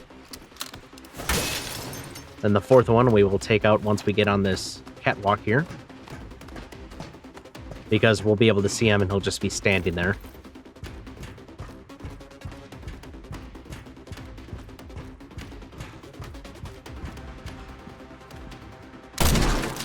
I moved out a little too far, so he did start moving, but normally he's just kind of standing there. You can see his helmet sticking out, and you can take an easy shot at him. Once we jump down, the last group will appear, and the guy with the shield is a little glitched. I've thrown grenades at him, I've seen people throw grenades at him, and he'll just tank them. So I opted for a strat where I will release the liquor, I will let the liquor kind of deal with them, and they'll soften up the liquor for me, and then I can just finish them off. I do find that to be a lot more consistent and safer than just trying to throw a grenade.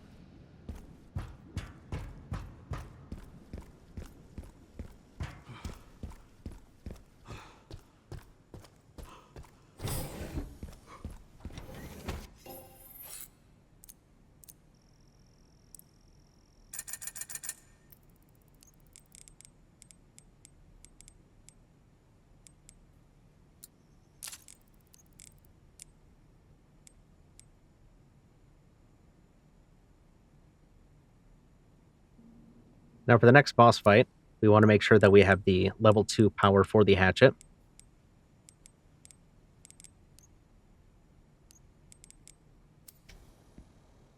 Otherwise, we are not in for a good time.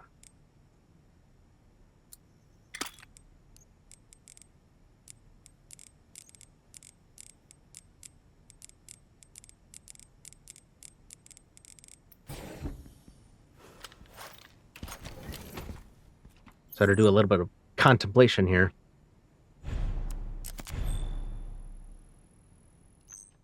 The difference that the level 1 and 2 damage upgrade on the hatchet makes against the commander fight, or HUNK fight, we could just call it, it's pretty staggering how different it is.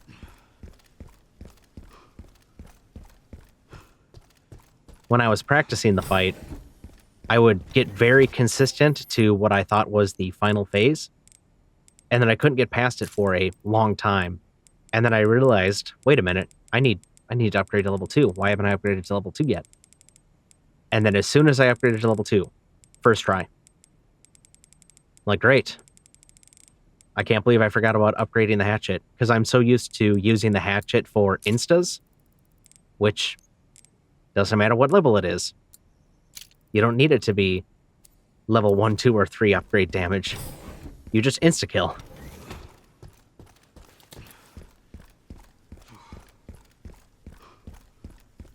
Now we're ready for the hunk fight, the commander fight, whatever you want to call it. And we have a stacked grenade ready for the group of elite soldiers that do show up post-fight. Without authorization. The recording and transmitting of information is strictly prohibited.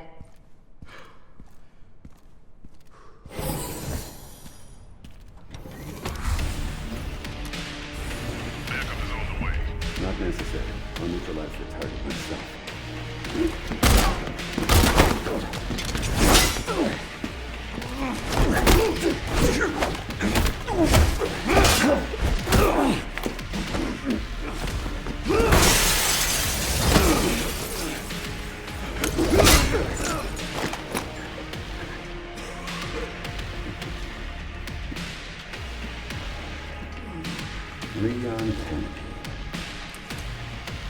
We finally meet. Didn't realize I had such a big fan. How about an autograph? First phase. I heard you were so fast. Parry. 2 light swings. Now we're in the second phase. Same deal. 2 light swings. I always like doing light swings. I don't like doing the heavy swings. I don't like the movement. We're just going to repeat that twice. Now we're in phase 3. Get a couple attacks in. He's going for a 2-piece. We're going to block that. He goes to throw the grenade. We're just going to get some more attacks in while he does that. That flash. Sneaky bastard. He goes for that spin attack. We get a couple attacks in before we hit the melee prompt. And then we're just wailing on him. Fight's over.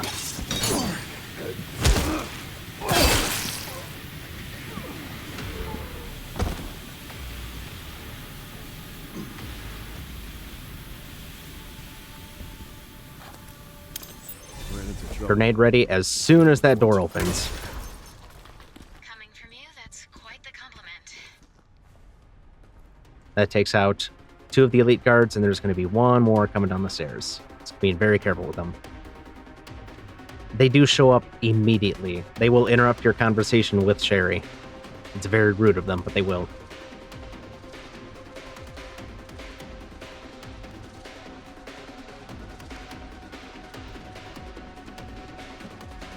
For that last phase, after Hunk releases the gas, he can go right into the spin attack like he did, or he can also do a couple of different 3-piece combos, which also include that spin, but they have different timings. So you just have to be mindful of the timings. You can't just spam the parry and get through it. We do get the Mortal Edge, which does have a very generous parry window, not just for regular parries, but for perfect parries as well.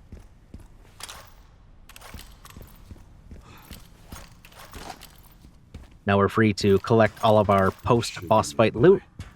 Time to finally get some answers.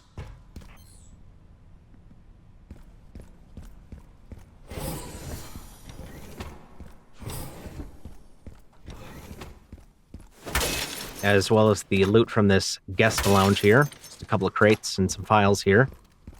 The product catalogs, if you wanted to know how much some of these different bioweapons cost. Gray should be just up ahead.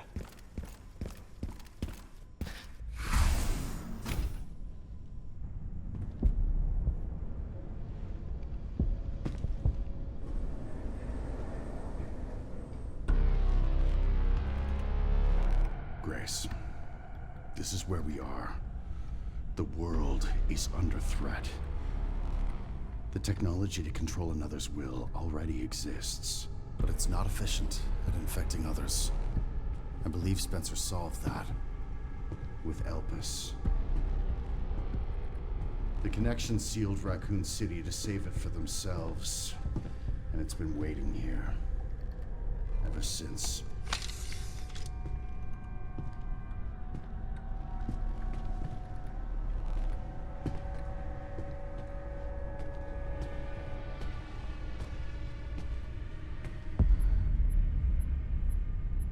This is as far as we could get. If the wrong password is entered, the ARK will be destroyed, and Elpis will be lost forever.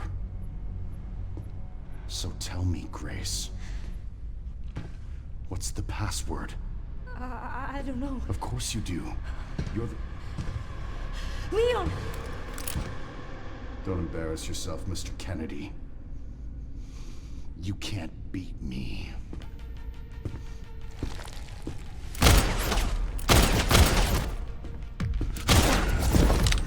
Aren't we fancy?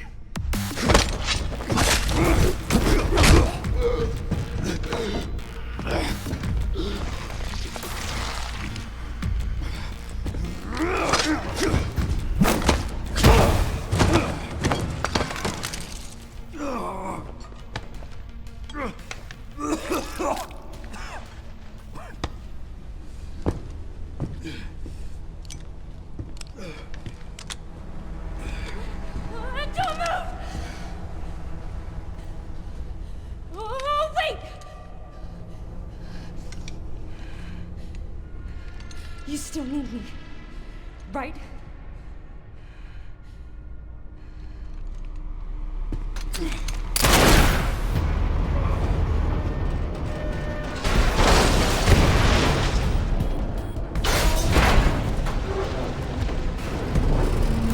Come on!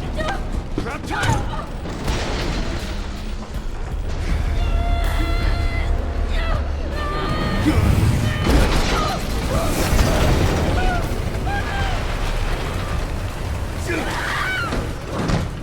I got you.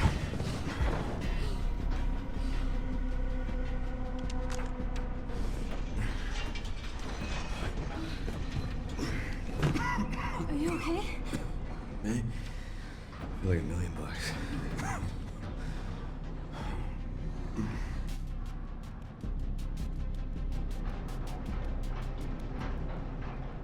Where does this take us? Your guess is as good as mine.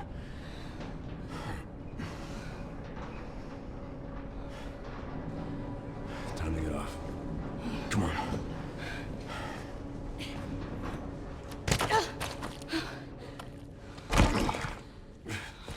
What now? Leon. Leon!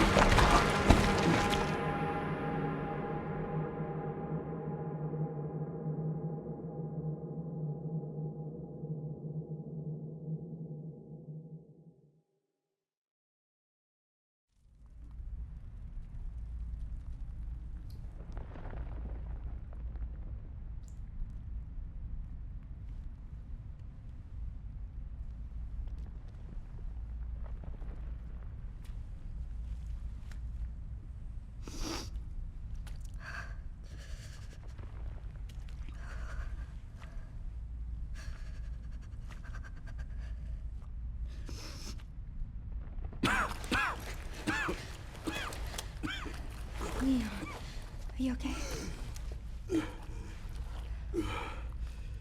How long was that? I don't know. A while. Those marks. It's T-virus.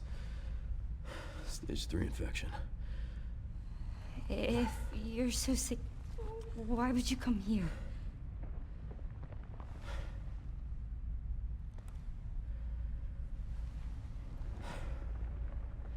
This place.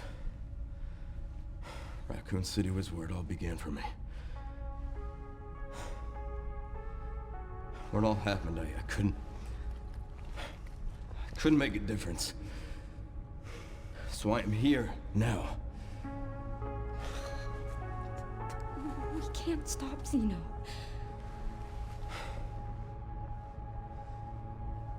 He said something about you having a password. What was he talking about? I don't know. I'm sorry. Hey, here.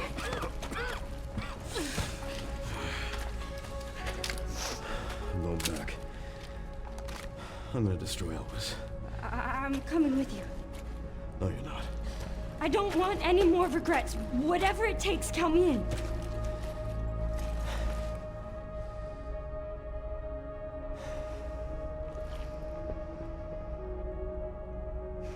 If anything happens to me, you promise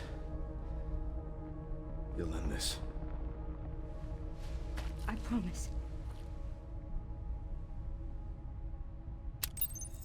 Come on.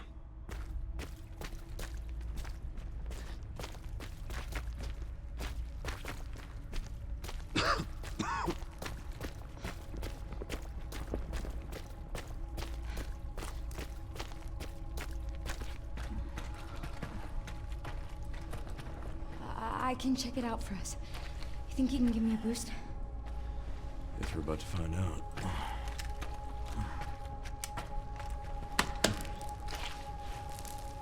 Come on.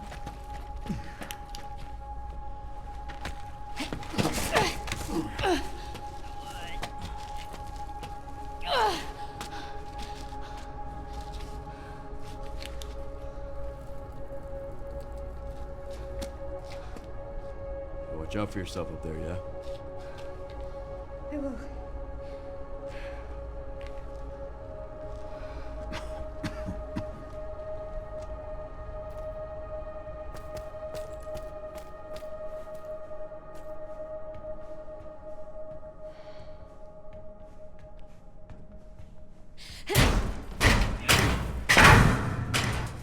Once I go down, there's no getting back up.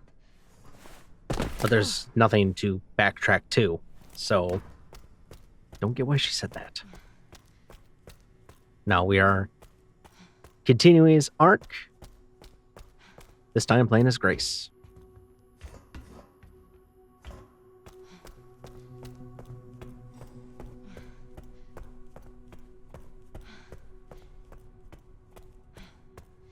Out of the dump and into the dump control room.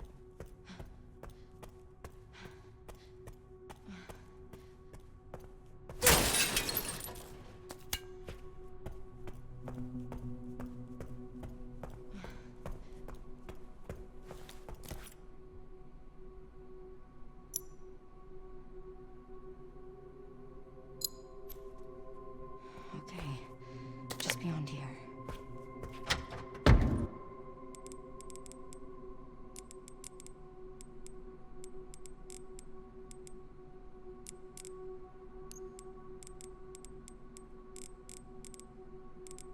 Now we're at the lab entrance.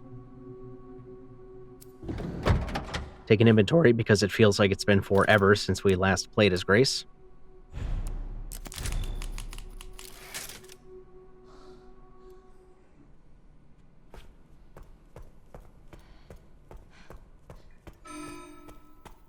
Warning. Threat level orange. Confirmed in storage sector. Critical error. Containment lockdown failure.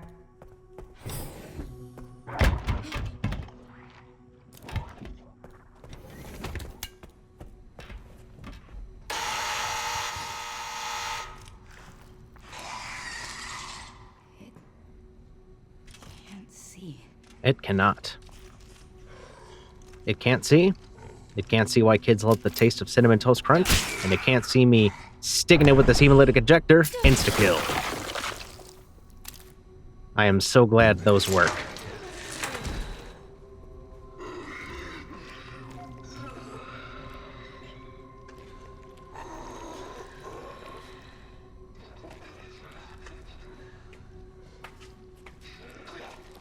Gotta be careful we can't have any shots going off yet because there's another licker in our midst.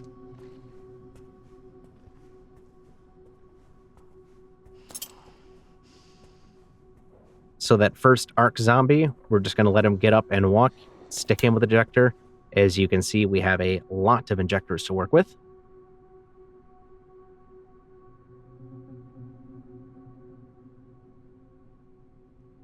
Sterilization chamber safe.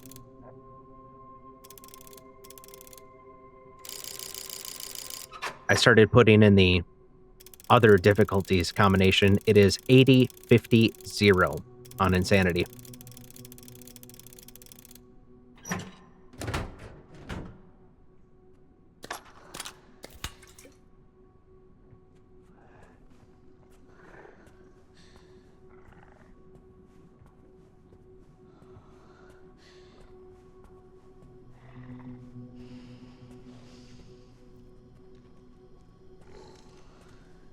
Making sure I don't get snuck up on by any other ARK zombies here.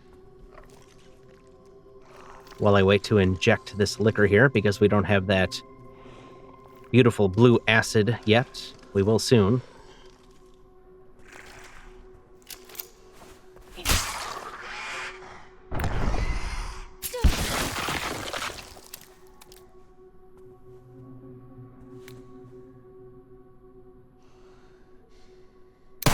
Now we're free to make noise.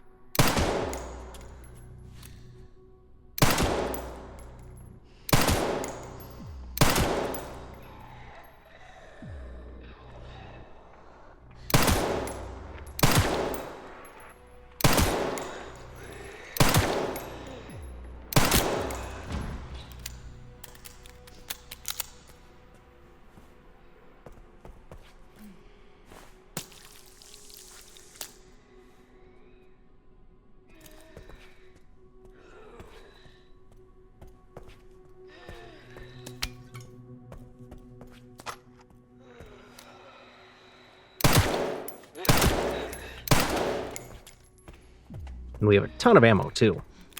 We're very well stocked by the time we get here.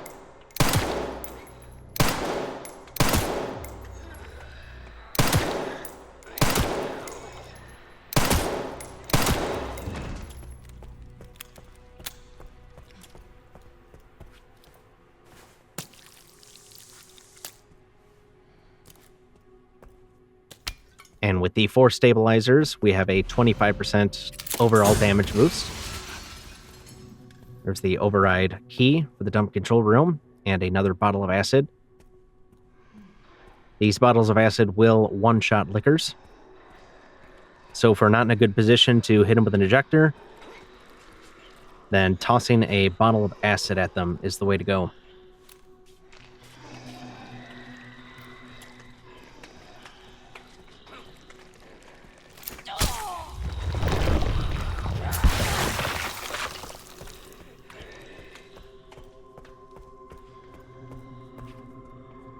This door does not turn on in insanity mode. I don't know why I thought it would magically turn on as I got closer to it.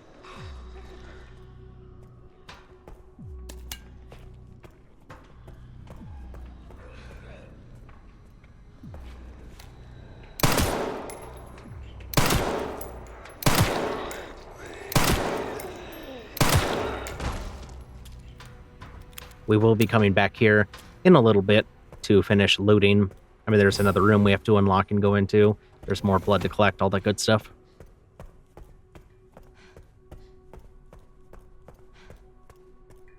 All right.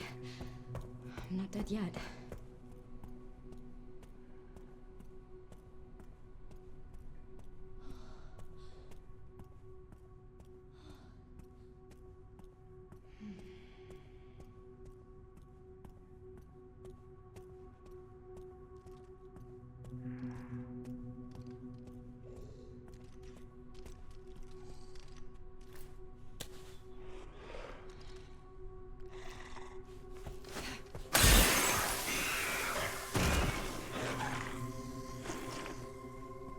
Liquor's right in the way.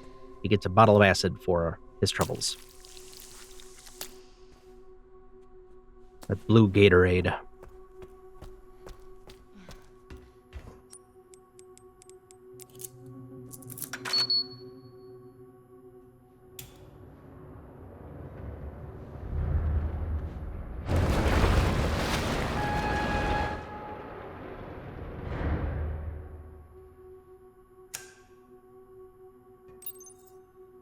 All right, Leon.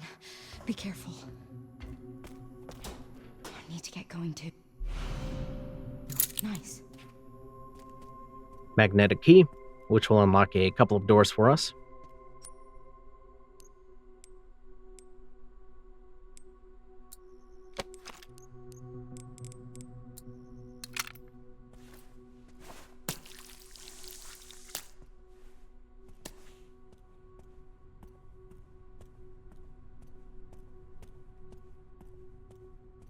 And I couldn't remember if another liquor showed up at this point or not.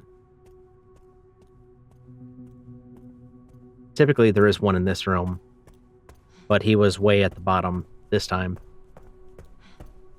positions changed lately.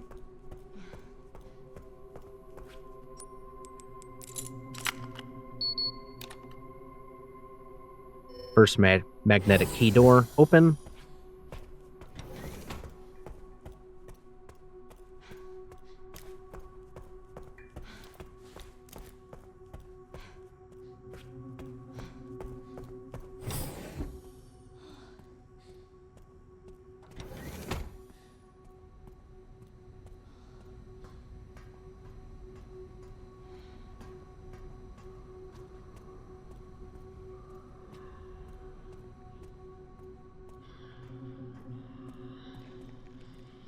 Checking to see if any more zombies spawned in while we were gone.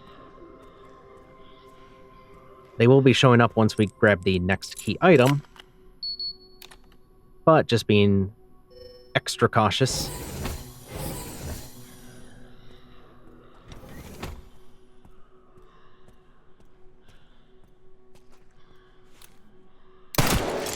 Got a sleeper on the table there.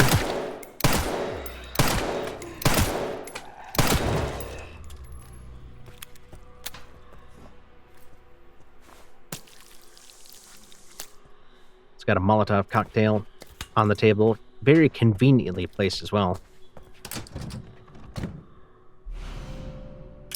The Animus Orb, the first of 2 orbs that we need. Molotov cocktail for the group trying to crash our party here.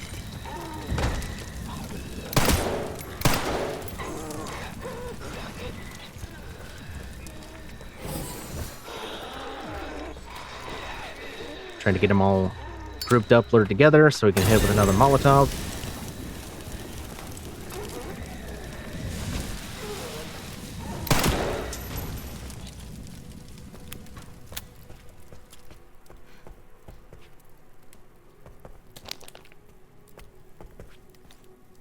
And they are all now officially fried.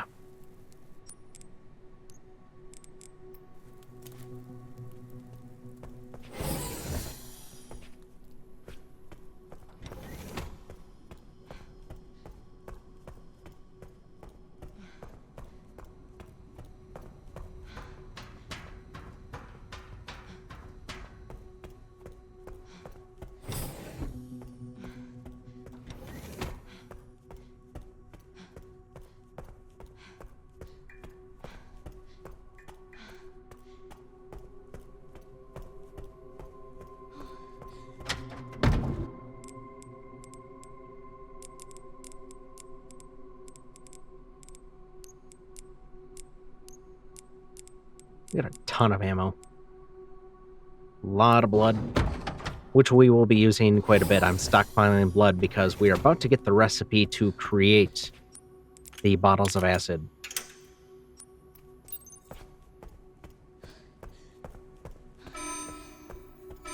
Threat level red in storage sector. Rebooting AI control center. Noah. No.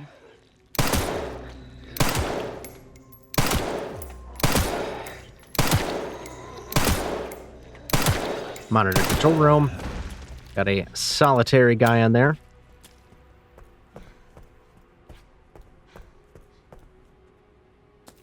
Empty bottle. Vial. There's the recipe. Bottle of acid. Various other items. Even though it's just scrap. I don't know why it's listed as various other items when it just means scrap. Specifically making scrap using the antique coins. If you have any left over, you need 5 antique coins to make a piece of scrap.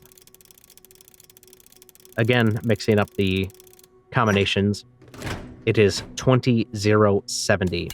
Empty bottle, bottle of acid.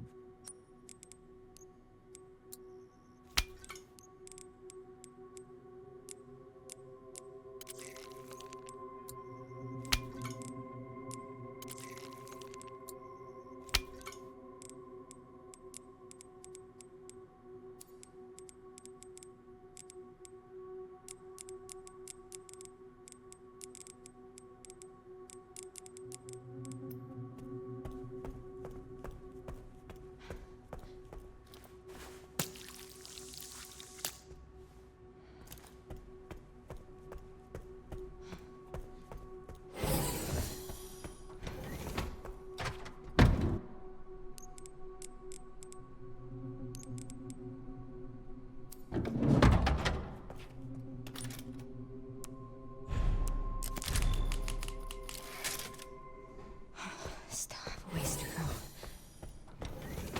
I wonder if Leon's made it yet. Now to the other section. The other repository room. To get the other orb. There's a rule of 2. We've got a lot of 2s going on in this game.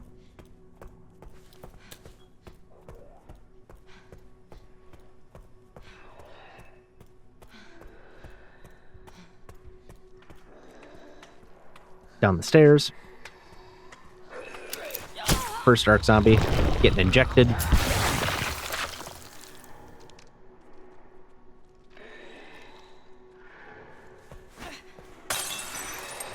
Throwing a glass bottle, trying to get these 2 liquors grouped up here.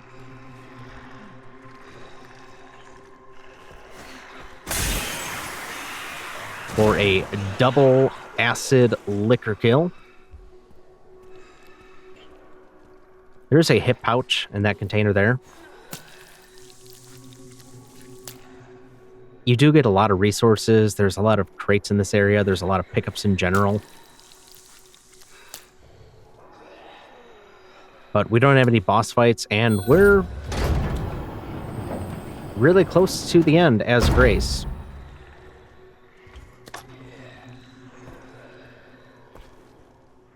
So we don't need most of it. But again, as I've mentioned before a few times, I'm just compelled to keep picking up things unless I know for a fact I do not need this, I do not need to deal with it. I am just going to let it go. Torch this guy. Like, I won't go out of my way to get a pickup if I know there are enemies in the way. And it'll be an inconvenience for me.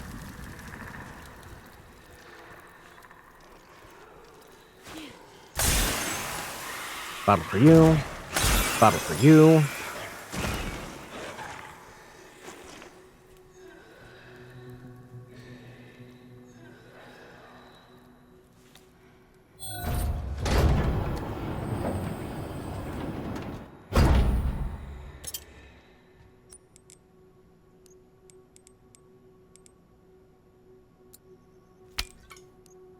Just want to make more acid.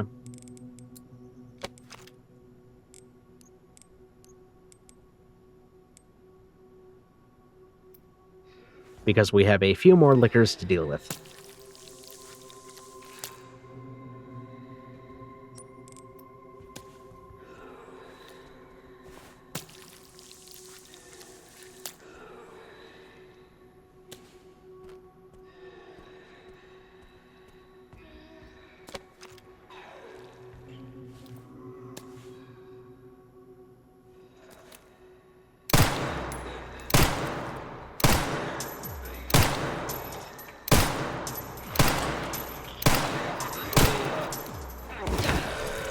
Out of here.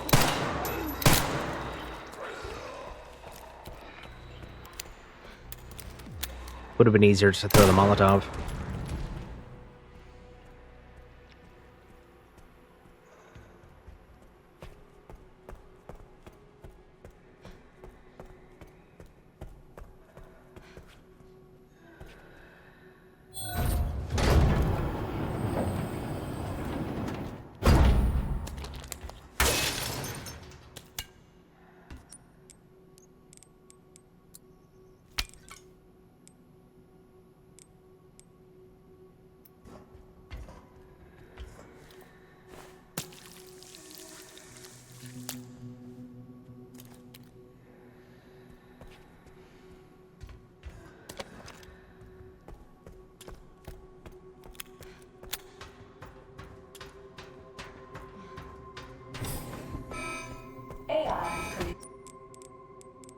Up the stairs to the operations room.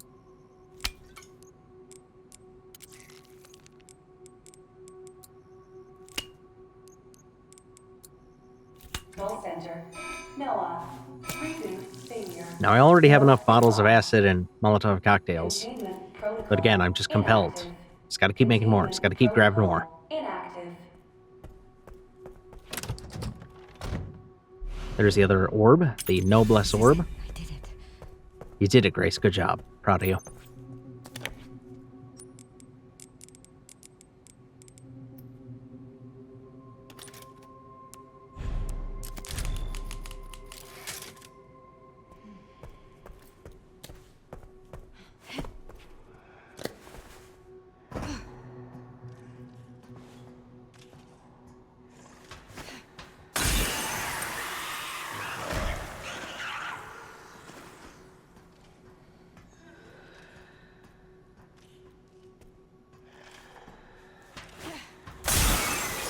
So we have 2 liquors that spawn in once we hop over that. Or spawn in once you grab the orb. We could just backtrack down the stairs and walk out the way we came in. You could also just walk until you get near the ledge and then just run by the liquor. You could do that too. 2 more liquors breaking in.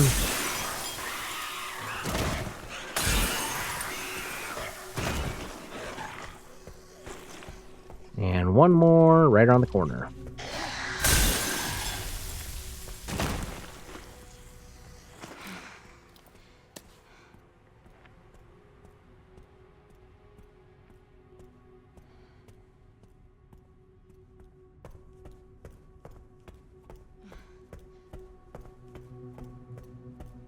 And we're all done fighting as Grace.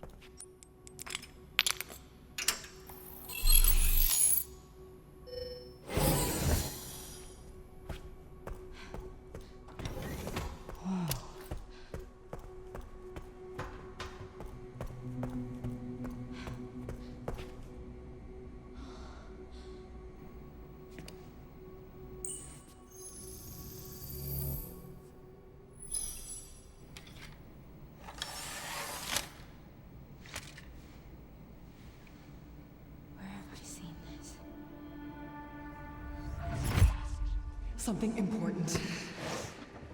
I'll explain later.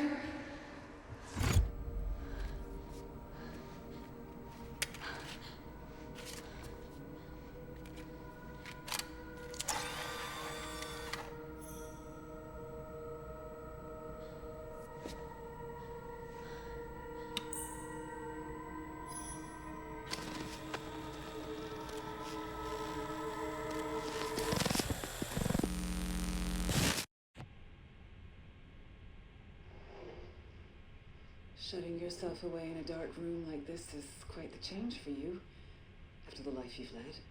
Life takes unexpected turns, don't you think? Looking back, do you feel that the choices you've made have contributed to your present circumstances? Of course. What you sow, you reap. Isn't that the natural order?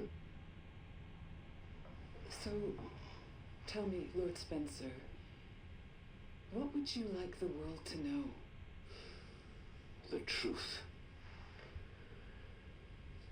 But, a short break before we begin, Miss Ashcroft. I'm not a young man. I don't have the energy I once did.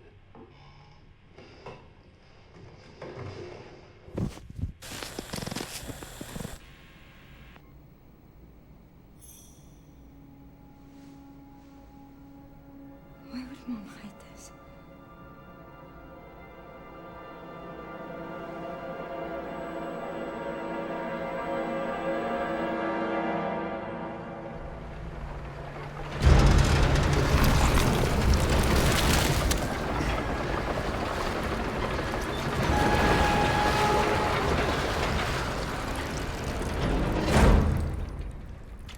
Okay.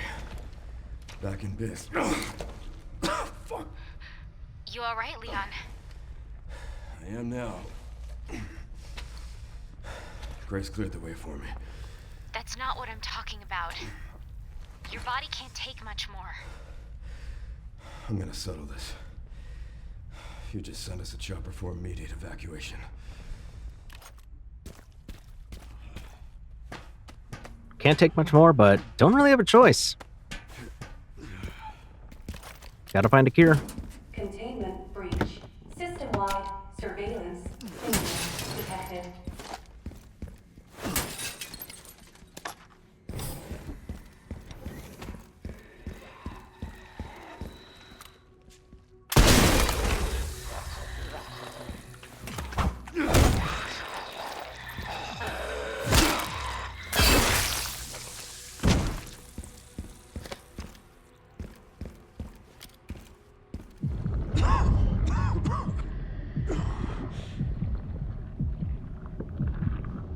Leon has a coughing fit, and we get a liquor right up to us, trying to get the prompt for the Insta. There it is.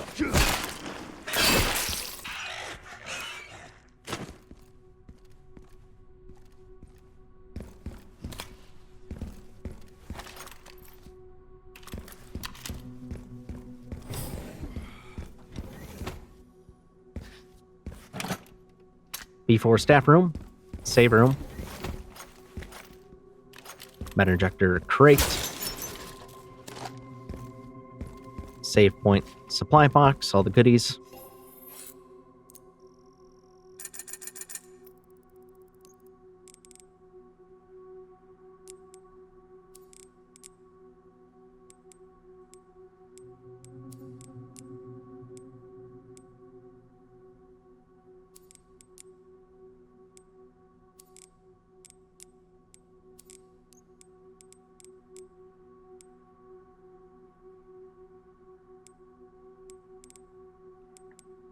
Thought about selling Mortal Edge. That's 25,000 credits. I mean, that's a pretty good chunk of change. But I do really like using the Mortal Edge against the final boss fights. It does have the very, very generous parry window. So I decided to keep it and use it.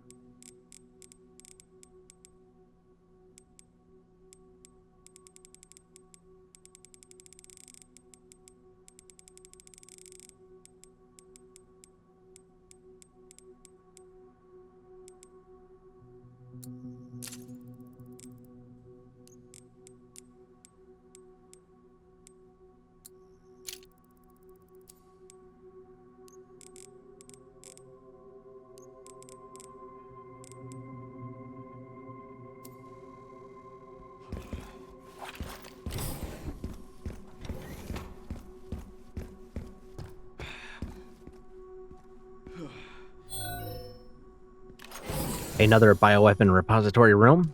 We've got several of these that we visited so far this game.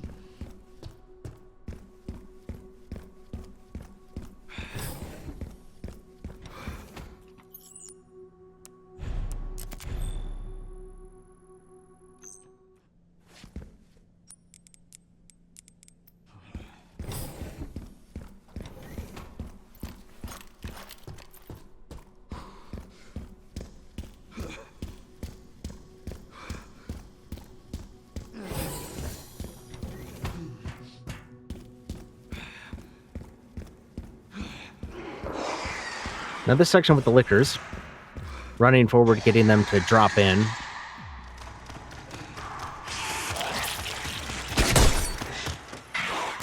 And we're going to be playing a lot of patty cake with these liquors.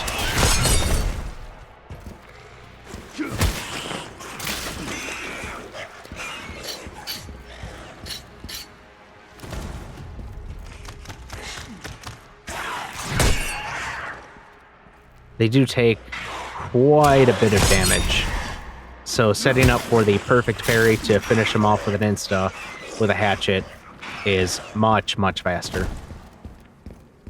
Otherwise, you are going to dump a lot of ammo into them.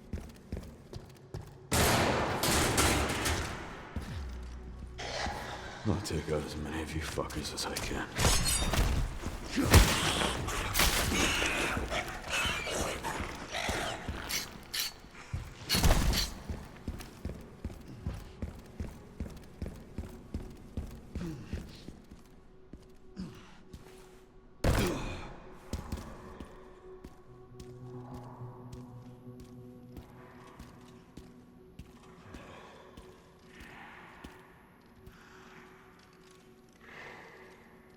Waiting for the next liquor to stroll by so we can get that hatchet insta, that sneak attack.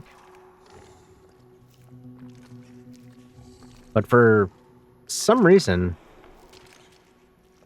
it just doesn't seem to like me very much. Like, it doesn't want to give me the prompt very easily.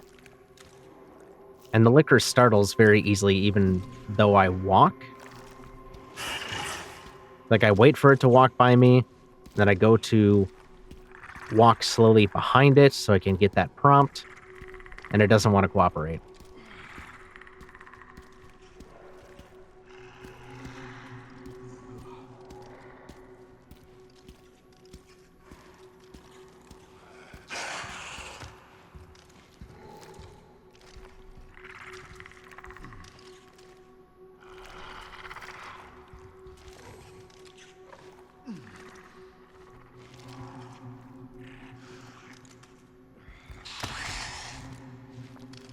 It's like, whatever. At this point, just... Come on.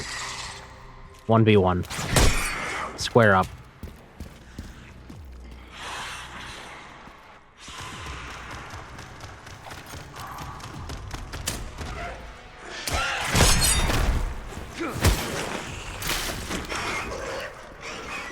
Tried to be stealthy.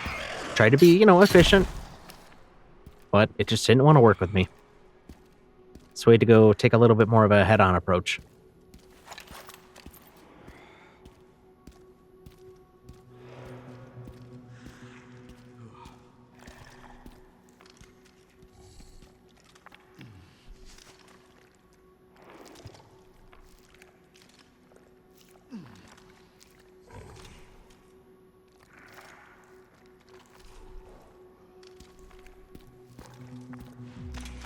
Same thing. Just immediately alerted to my presence. Even though I'm walking. Because if you crouch, they outpace you. It's like, come on, I can't win.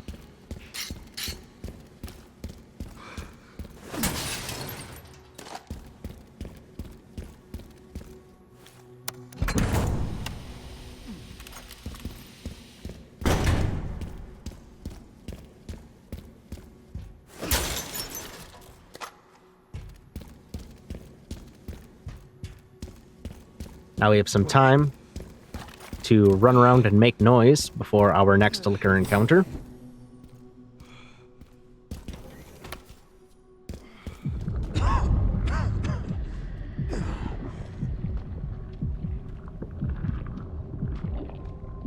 They generate a room.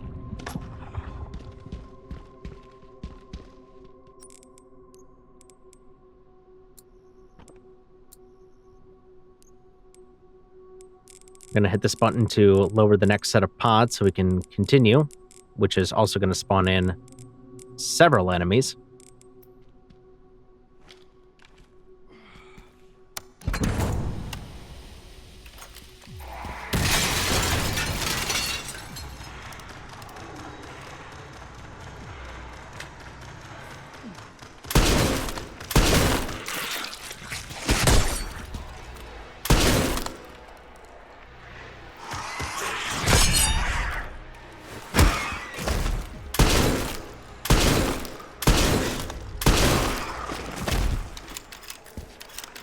There's one down. Both lickers and zombies alike.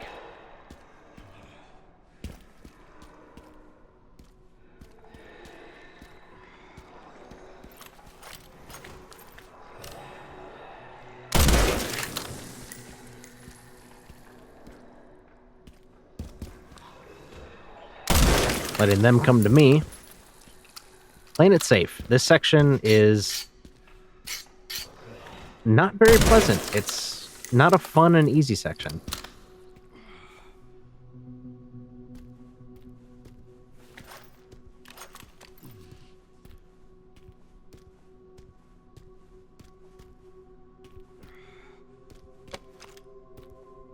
They're huddled together for warmth. I mean, it does look pretty cold down here. And I've got my listening ears on. At this point, I'm just hyper paranoid. Like, is something else going to pop up? Are we done? Are we clear? I just need to stealth crouch, crawl through this section just to be on the safe side.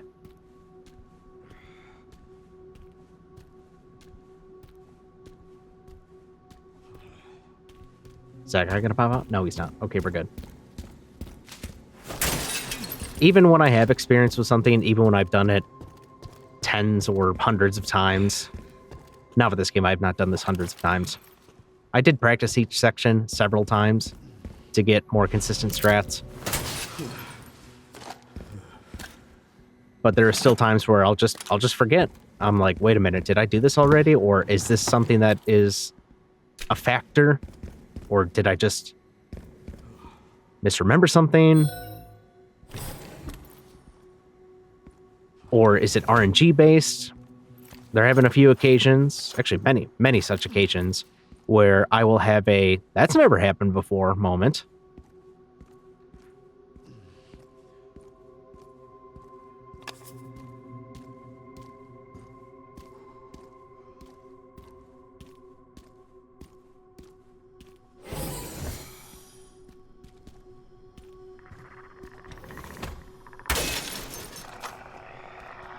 Now we can hear the lickers, but in Insanity, they do not come into this room until after you start the elevator. So you cannot preemptively take them out.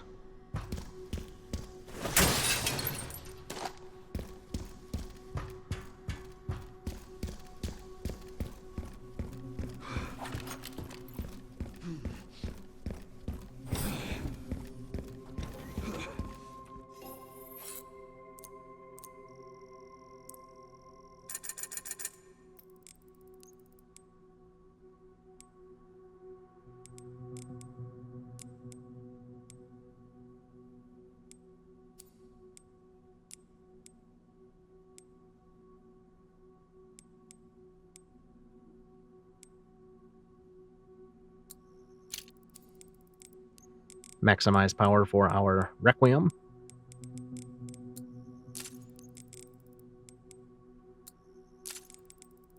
Clean out the inventory. Get some ammo. It's our last supply box. Visit. Well, you technically get access to it in between the boss fights if you restart, but we're not doing that.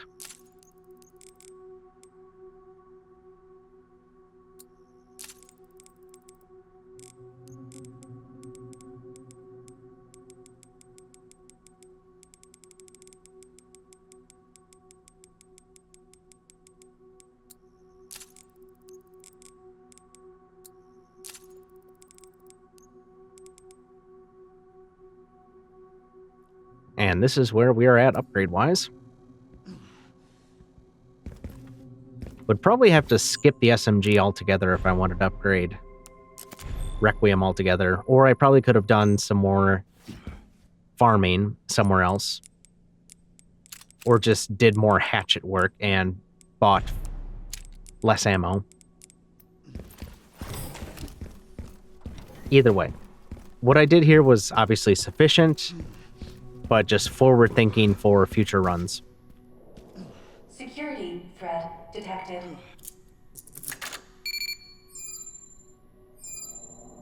Elevator shutdown in effect. Override key authorization required. Lickers are going to start dropping in. Going to try to get them grouped up 2 at a time. Hit them with the Requiem. As soon as we're out of ammo, switching to the shotgun. Hiding in this corner. And he's just gonna scoot side to side and let us shoot him.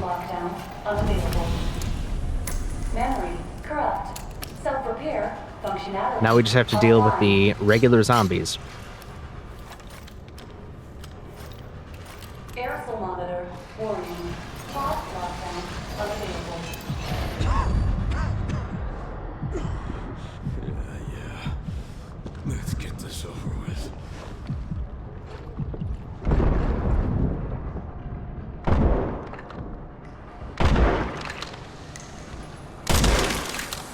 The elevator will arrive shortly. Grenade and rifle, making short work of the zombies.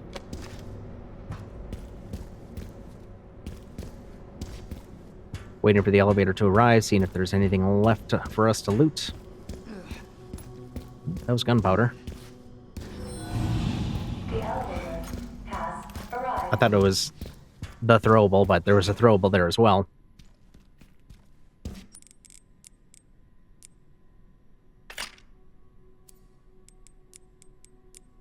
Making sure the Requiem is equipped right away, so that way it is ready for the boss fight, so we don't have to switch to it.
What kind of legacy do you want to leave behind? My research opened Pandora's box, unleashing disaster upon the world. Except Elpis, the goddess of hope? Or so the myth goes. A blind hope. What do you mean? Humans cannot predict when death will come for them. This is why they have hope. I was wrong, and I am plagued by guilt. Happiness cannot be achieved at the expense of others.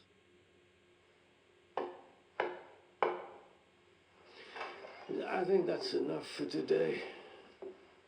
Why did you accept my request for an interview?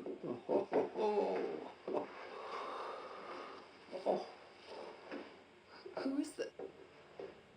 Is that one of your subjects? Of course not. She was alone in the world. I took her in to make amends. Is she perfectly normal? Just an average child needing a home.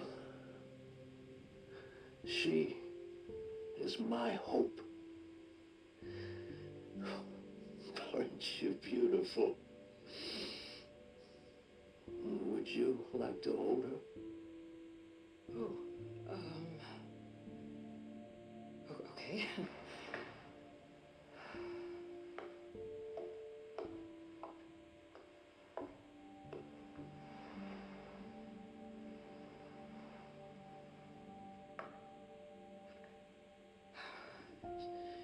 She's adorable.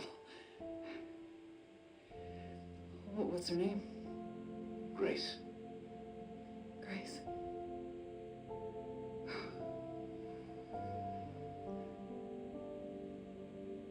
Is there anything else you'd like to tell me? I've said my piece. I only hope it serves as a requiem for those who have passed.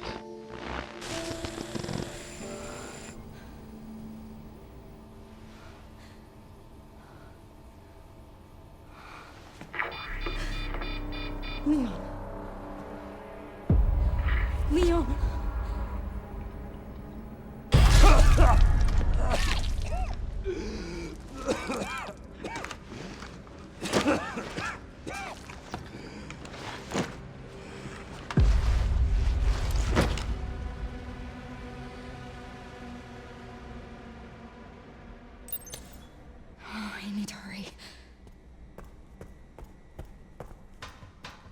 we do play as Grace a little bit more. But there's no combat. There's really nothing to interact with. There are a couple of files that you can read. Otherwise, it's just walking through the study, reading the files, interacting with the wheelchair if you want to, and then hitting the elevator. And then it's back to cutscene land. This is finally my chance to do something. And then the finale.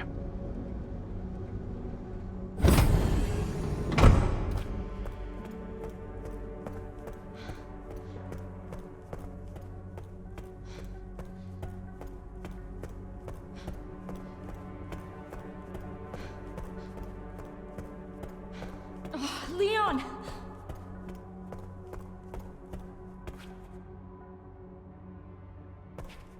Leon. Oh, no.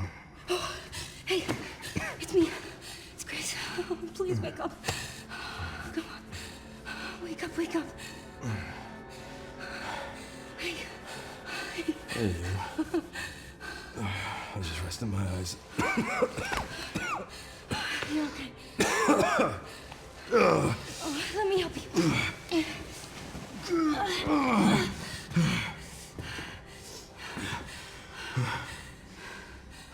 Let's do this.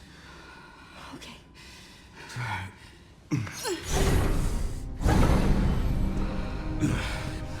I don't know the password. It's okay. Soon left it wide open for us. Any wrong code will do. It'll destroy Elpis.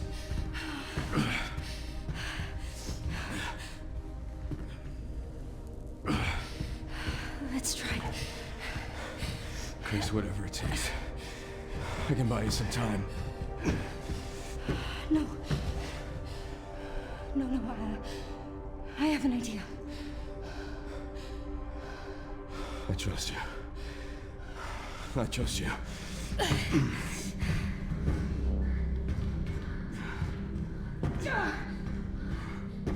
So, the prodigal daughter returns.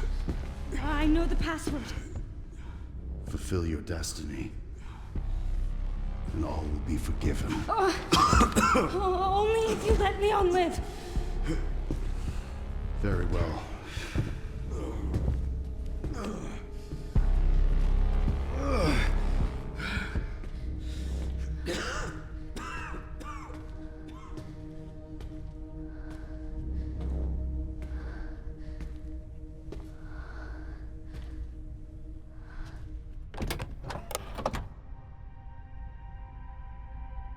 Please know that you are my hope. She is my hope. A blind hope. Okay.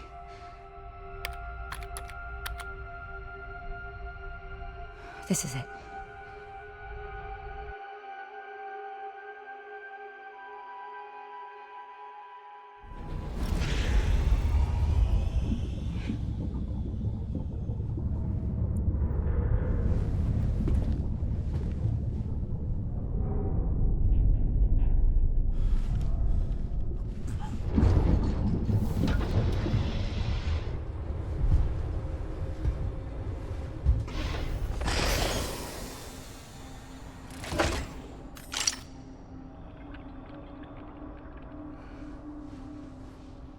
What are you doing, Grace?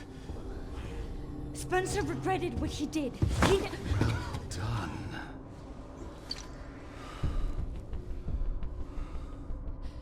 You promised. Yes, that I would let him live.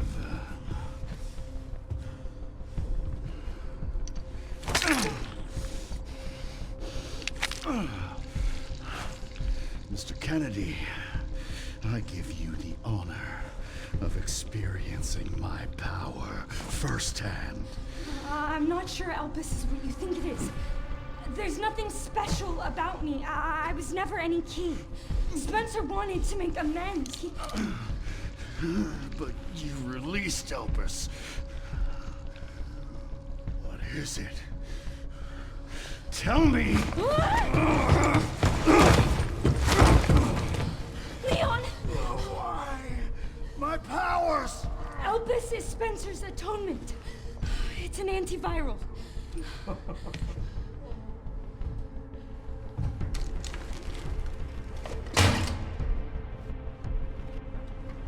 Amazing. I am humbled by my master's genius. Your research was wrong. Elpis wasn't a weapon. There was never a key. Spencer's paper was obviously incomplete. There was no connection between Grace and Emily. Do you know how much time and money I wasted on this? Don't you see the genius? With Elpis, all virus-based weapons are useless. The world order will be thrown into chaos. We wanted a weapon. Instead, Spencer gave us anarchy. I will carry his torch and bring his vision to life. You? You and Spencer were a means to an end. Yet he outwitted you all. Spencer defied us and paid the price with his life. He was nothing. You are nothing but an imitation. It's over, Victor. The Connections is done with you!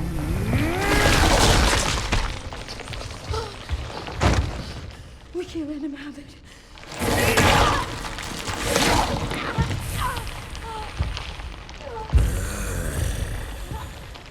Your ignorance is staggering. It's a cure.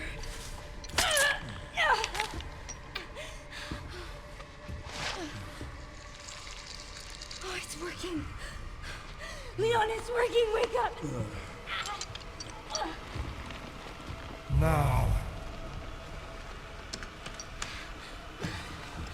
let it all come down. All of it. Grace, what happened?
Now for Victor's fight, we're going to be taking turns between Requiem shots, dodging, and parrying.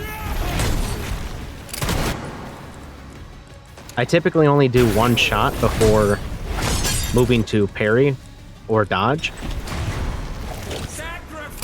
If you try to take another shot too quickly, he might follow up with a front kick attack, and I find that to be pretty much impossible to parry when you're recovering from the recoil animation specifically. It's not impossible to parry normally, of course, just specifically when you are in the recoil recovery animation.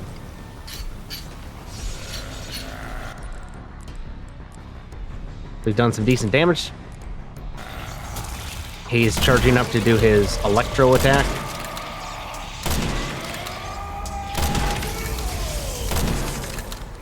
We want to do enough damage for him to bring out his RPG so we can take it from him. We don't want to do too much damage so he will jump right back up on the platform to go to his next phase. There we go. Give me that RPG. Thank you.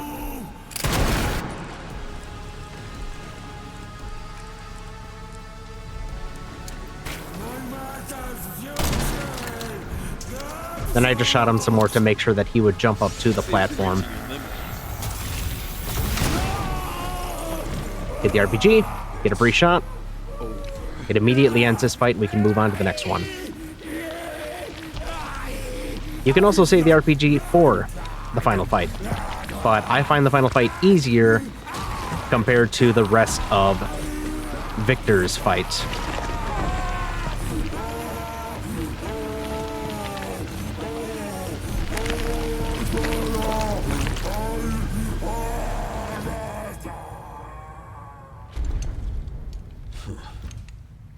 Good riddance.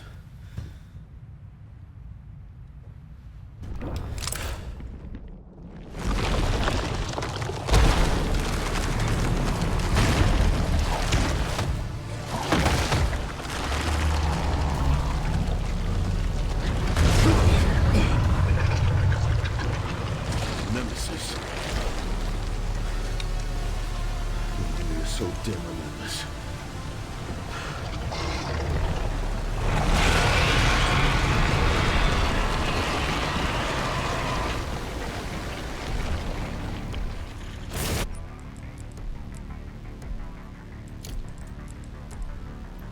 For the Nemesis fight, we have to destroy all of these pustules.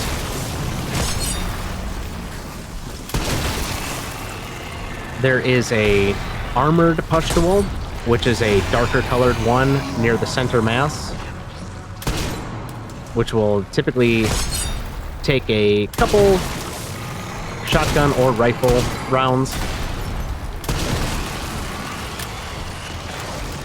but can be destroyed very quickly with Requiem shot, but I used up all my Requiem ammo. But this fight is very, very easy. It's easy to dodge, it's easy to parry the arms. I've got both hatchets if I need to quickly switch.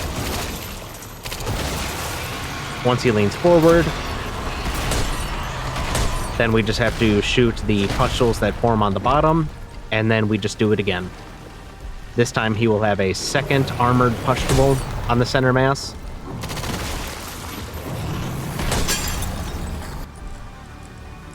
Otherwise, it's the same strat, same concept. Just do it again. I like the SMG because I can get a lot of shots in.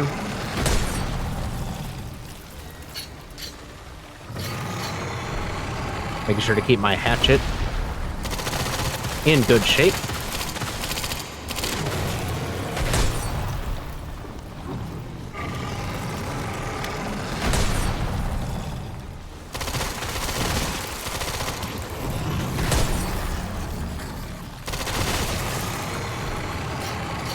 There we go.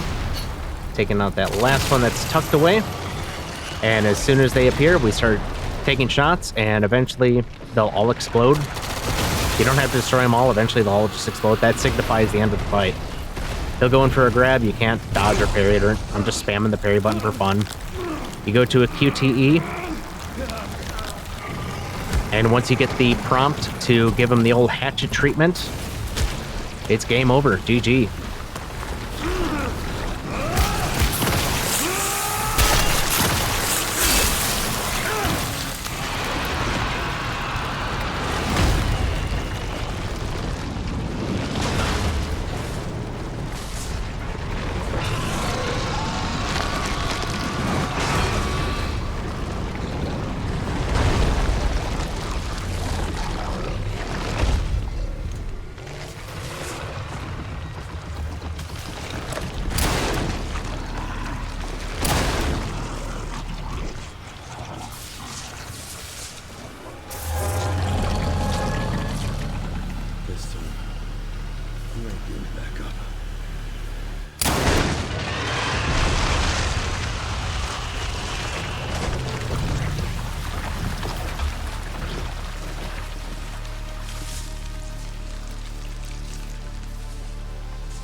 Grace, where are you?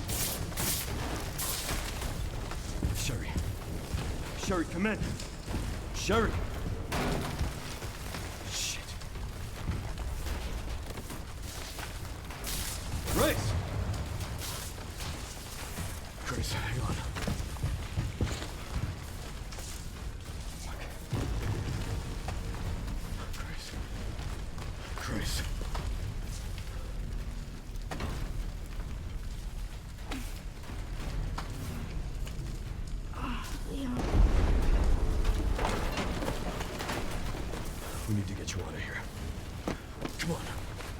Let's get you up.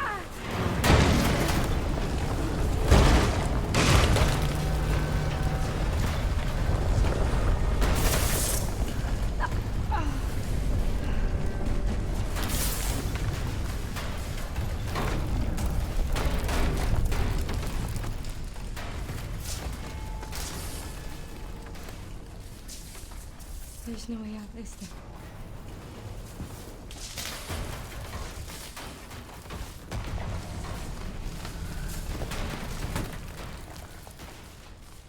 Well, I'm not gonna leave your side. I'm gonna sit right here with you.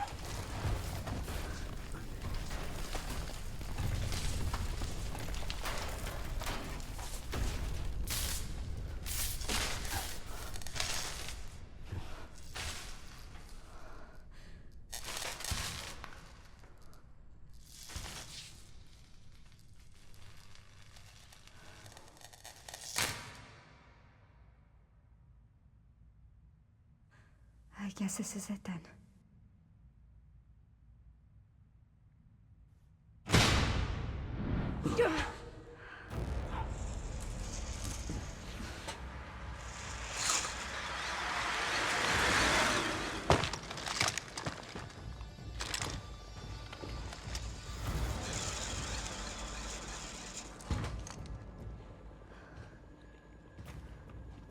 Leon S. Kennedy? Depends who's asking. Alpha, you read me, sir? Yeah, they're safe. I got them. Yes, sir. Mr. Kennedy, I have a message from Captain Redfield.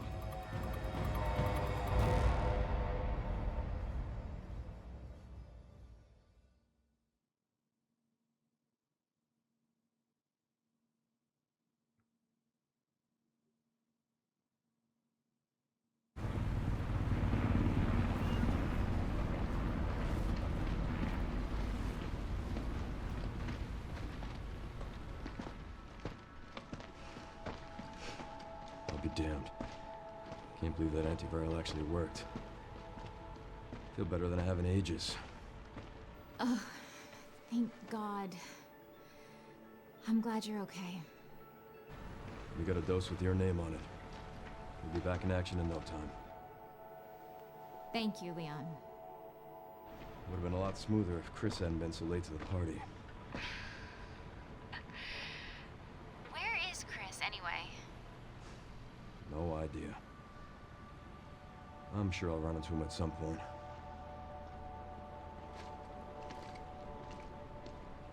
Yeah, I'll call you back.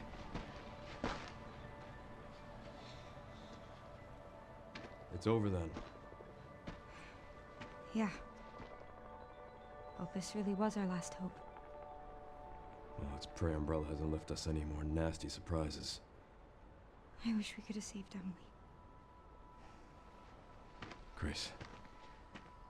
I didn't hit any of her vitals. She could still be alive. What are you saying? Maybe we can save her.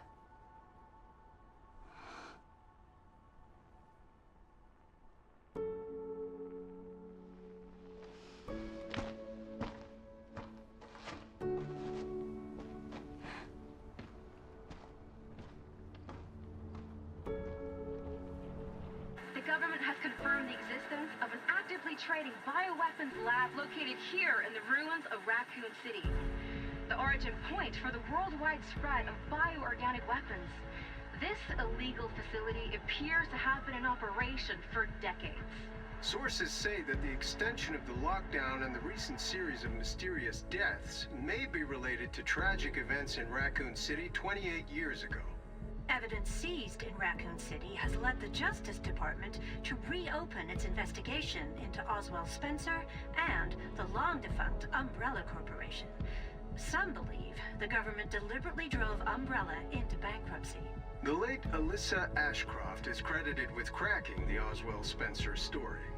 Conspiracy theorists are already claiming that she was killed in a cover-up, and that the organization responsible is secretly controlling our government. Tonight, In a speech from the Oval Office, the president is expected to reject allegations of any government involvement since the Raccoon City incident.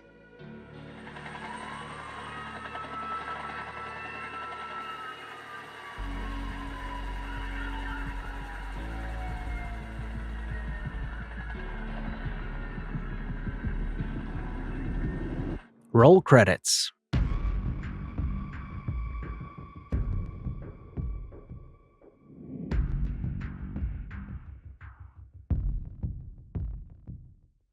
Cold rain seeps to my soul. Old wounds I can't forget. Night steals away my sight. Screams I can't shut them out. What if I had reached out to you? I wouldn't have walked alone. Fighting the darkness, holding me, dragging me to the ground, facing the pain that's controlling me. I won't let it keep me down. I'll make it through to the other side.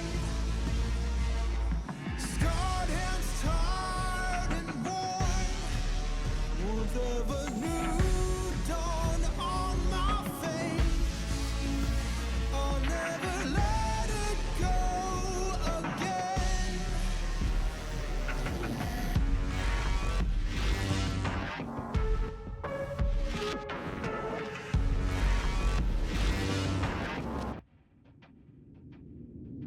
Cold rain seeps to my soul.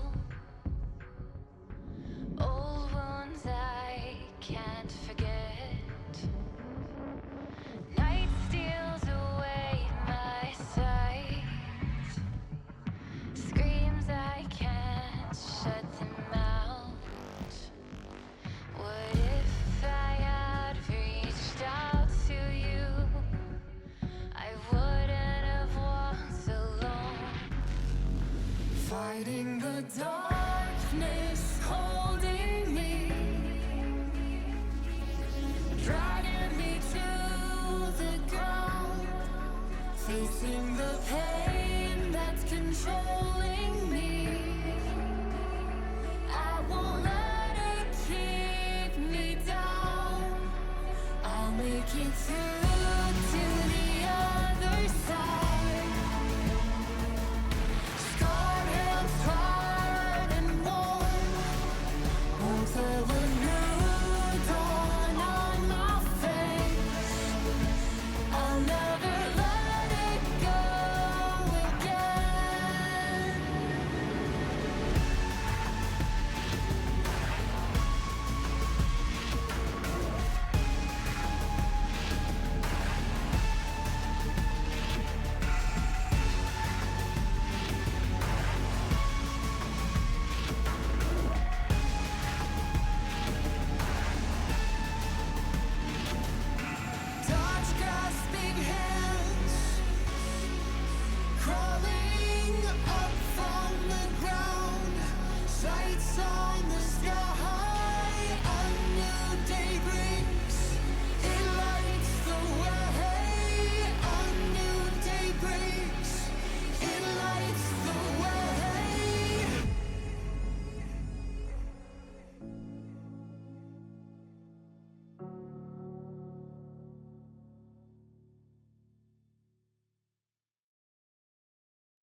And Sherry's okay?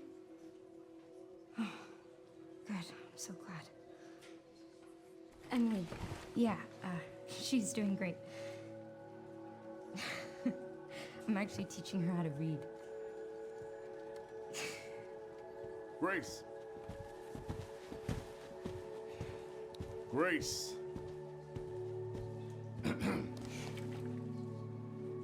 Where's that report? Sorry. Leon, gotta go. Catch up soon.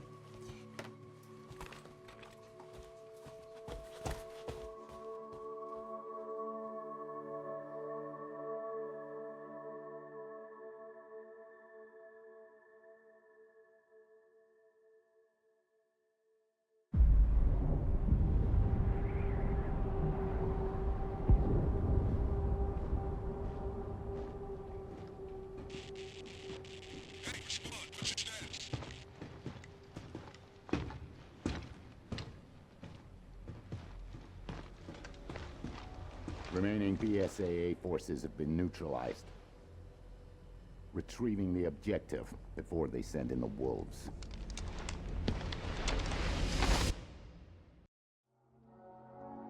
That concludes this no damage run of Resident Evil Requiem. Insanity, no bonus items, all cutscenes, with a completion time of 6 hours, 21 minutes, and 21 seconds. Thanks for watching.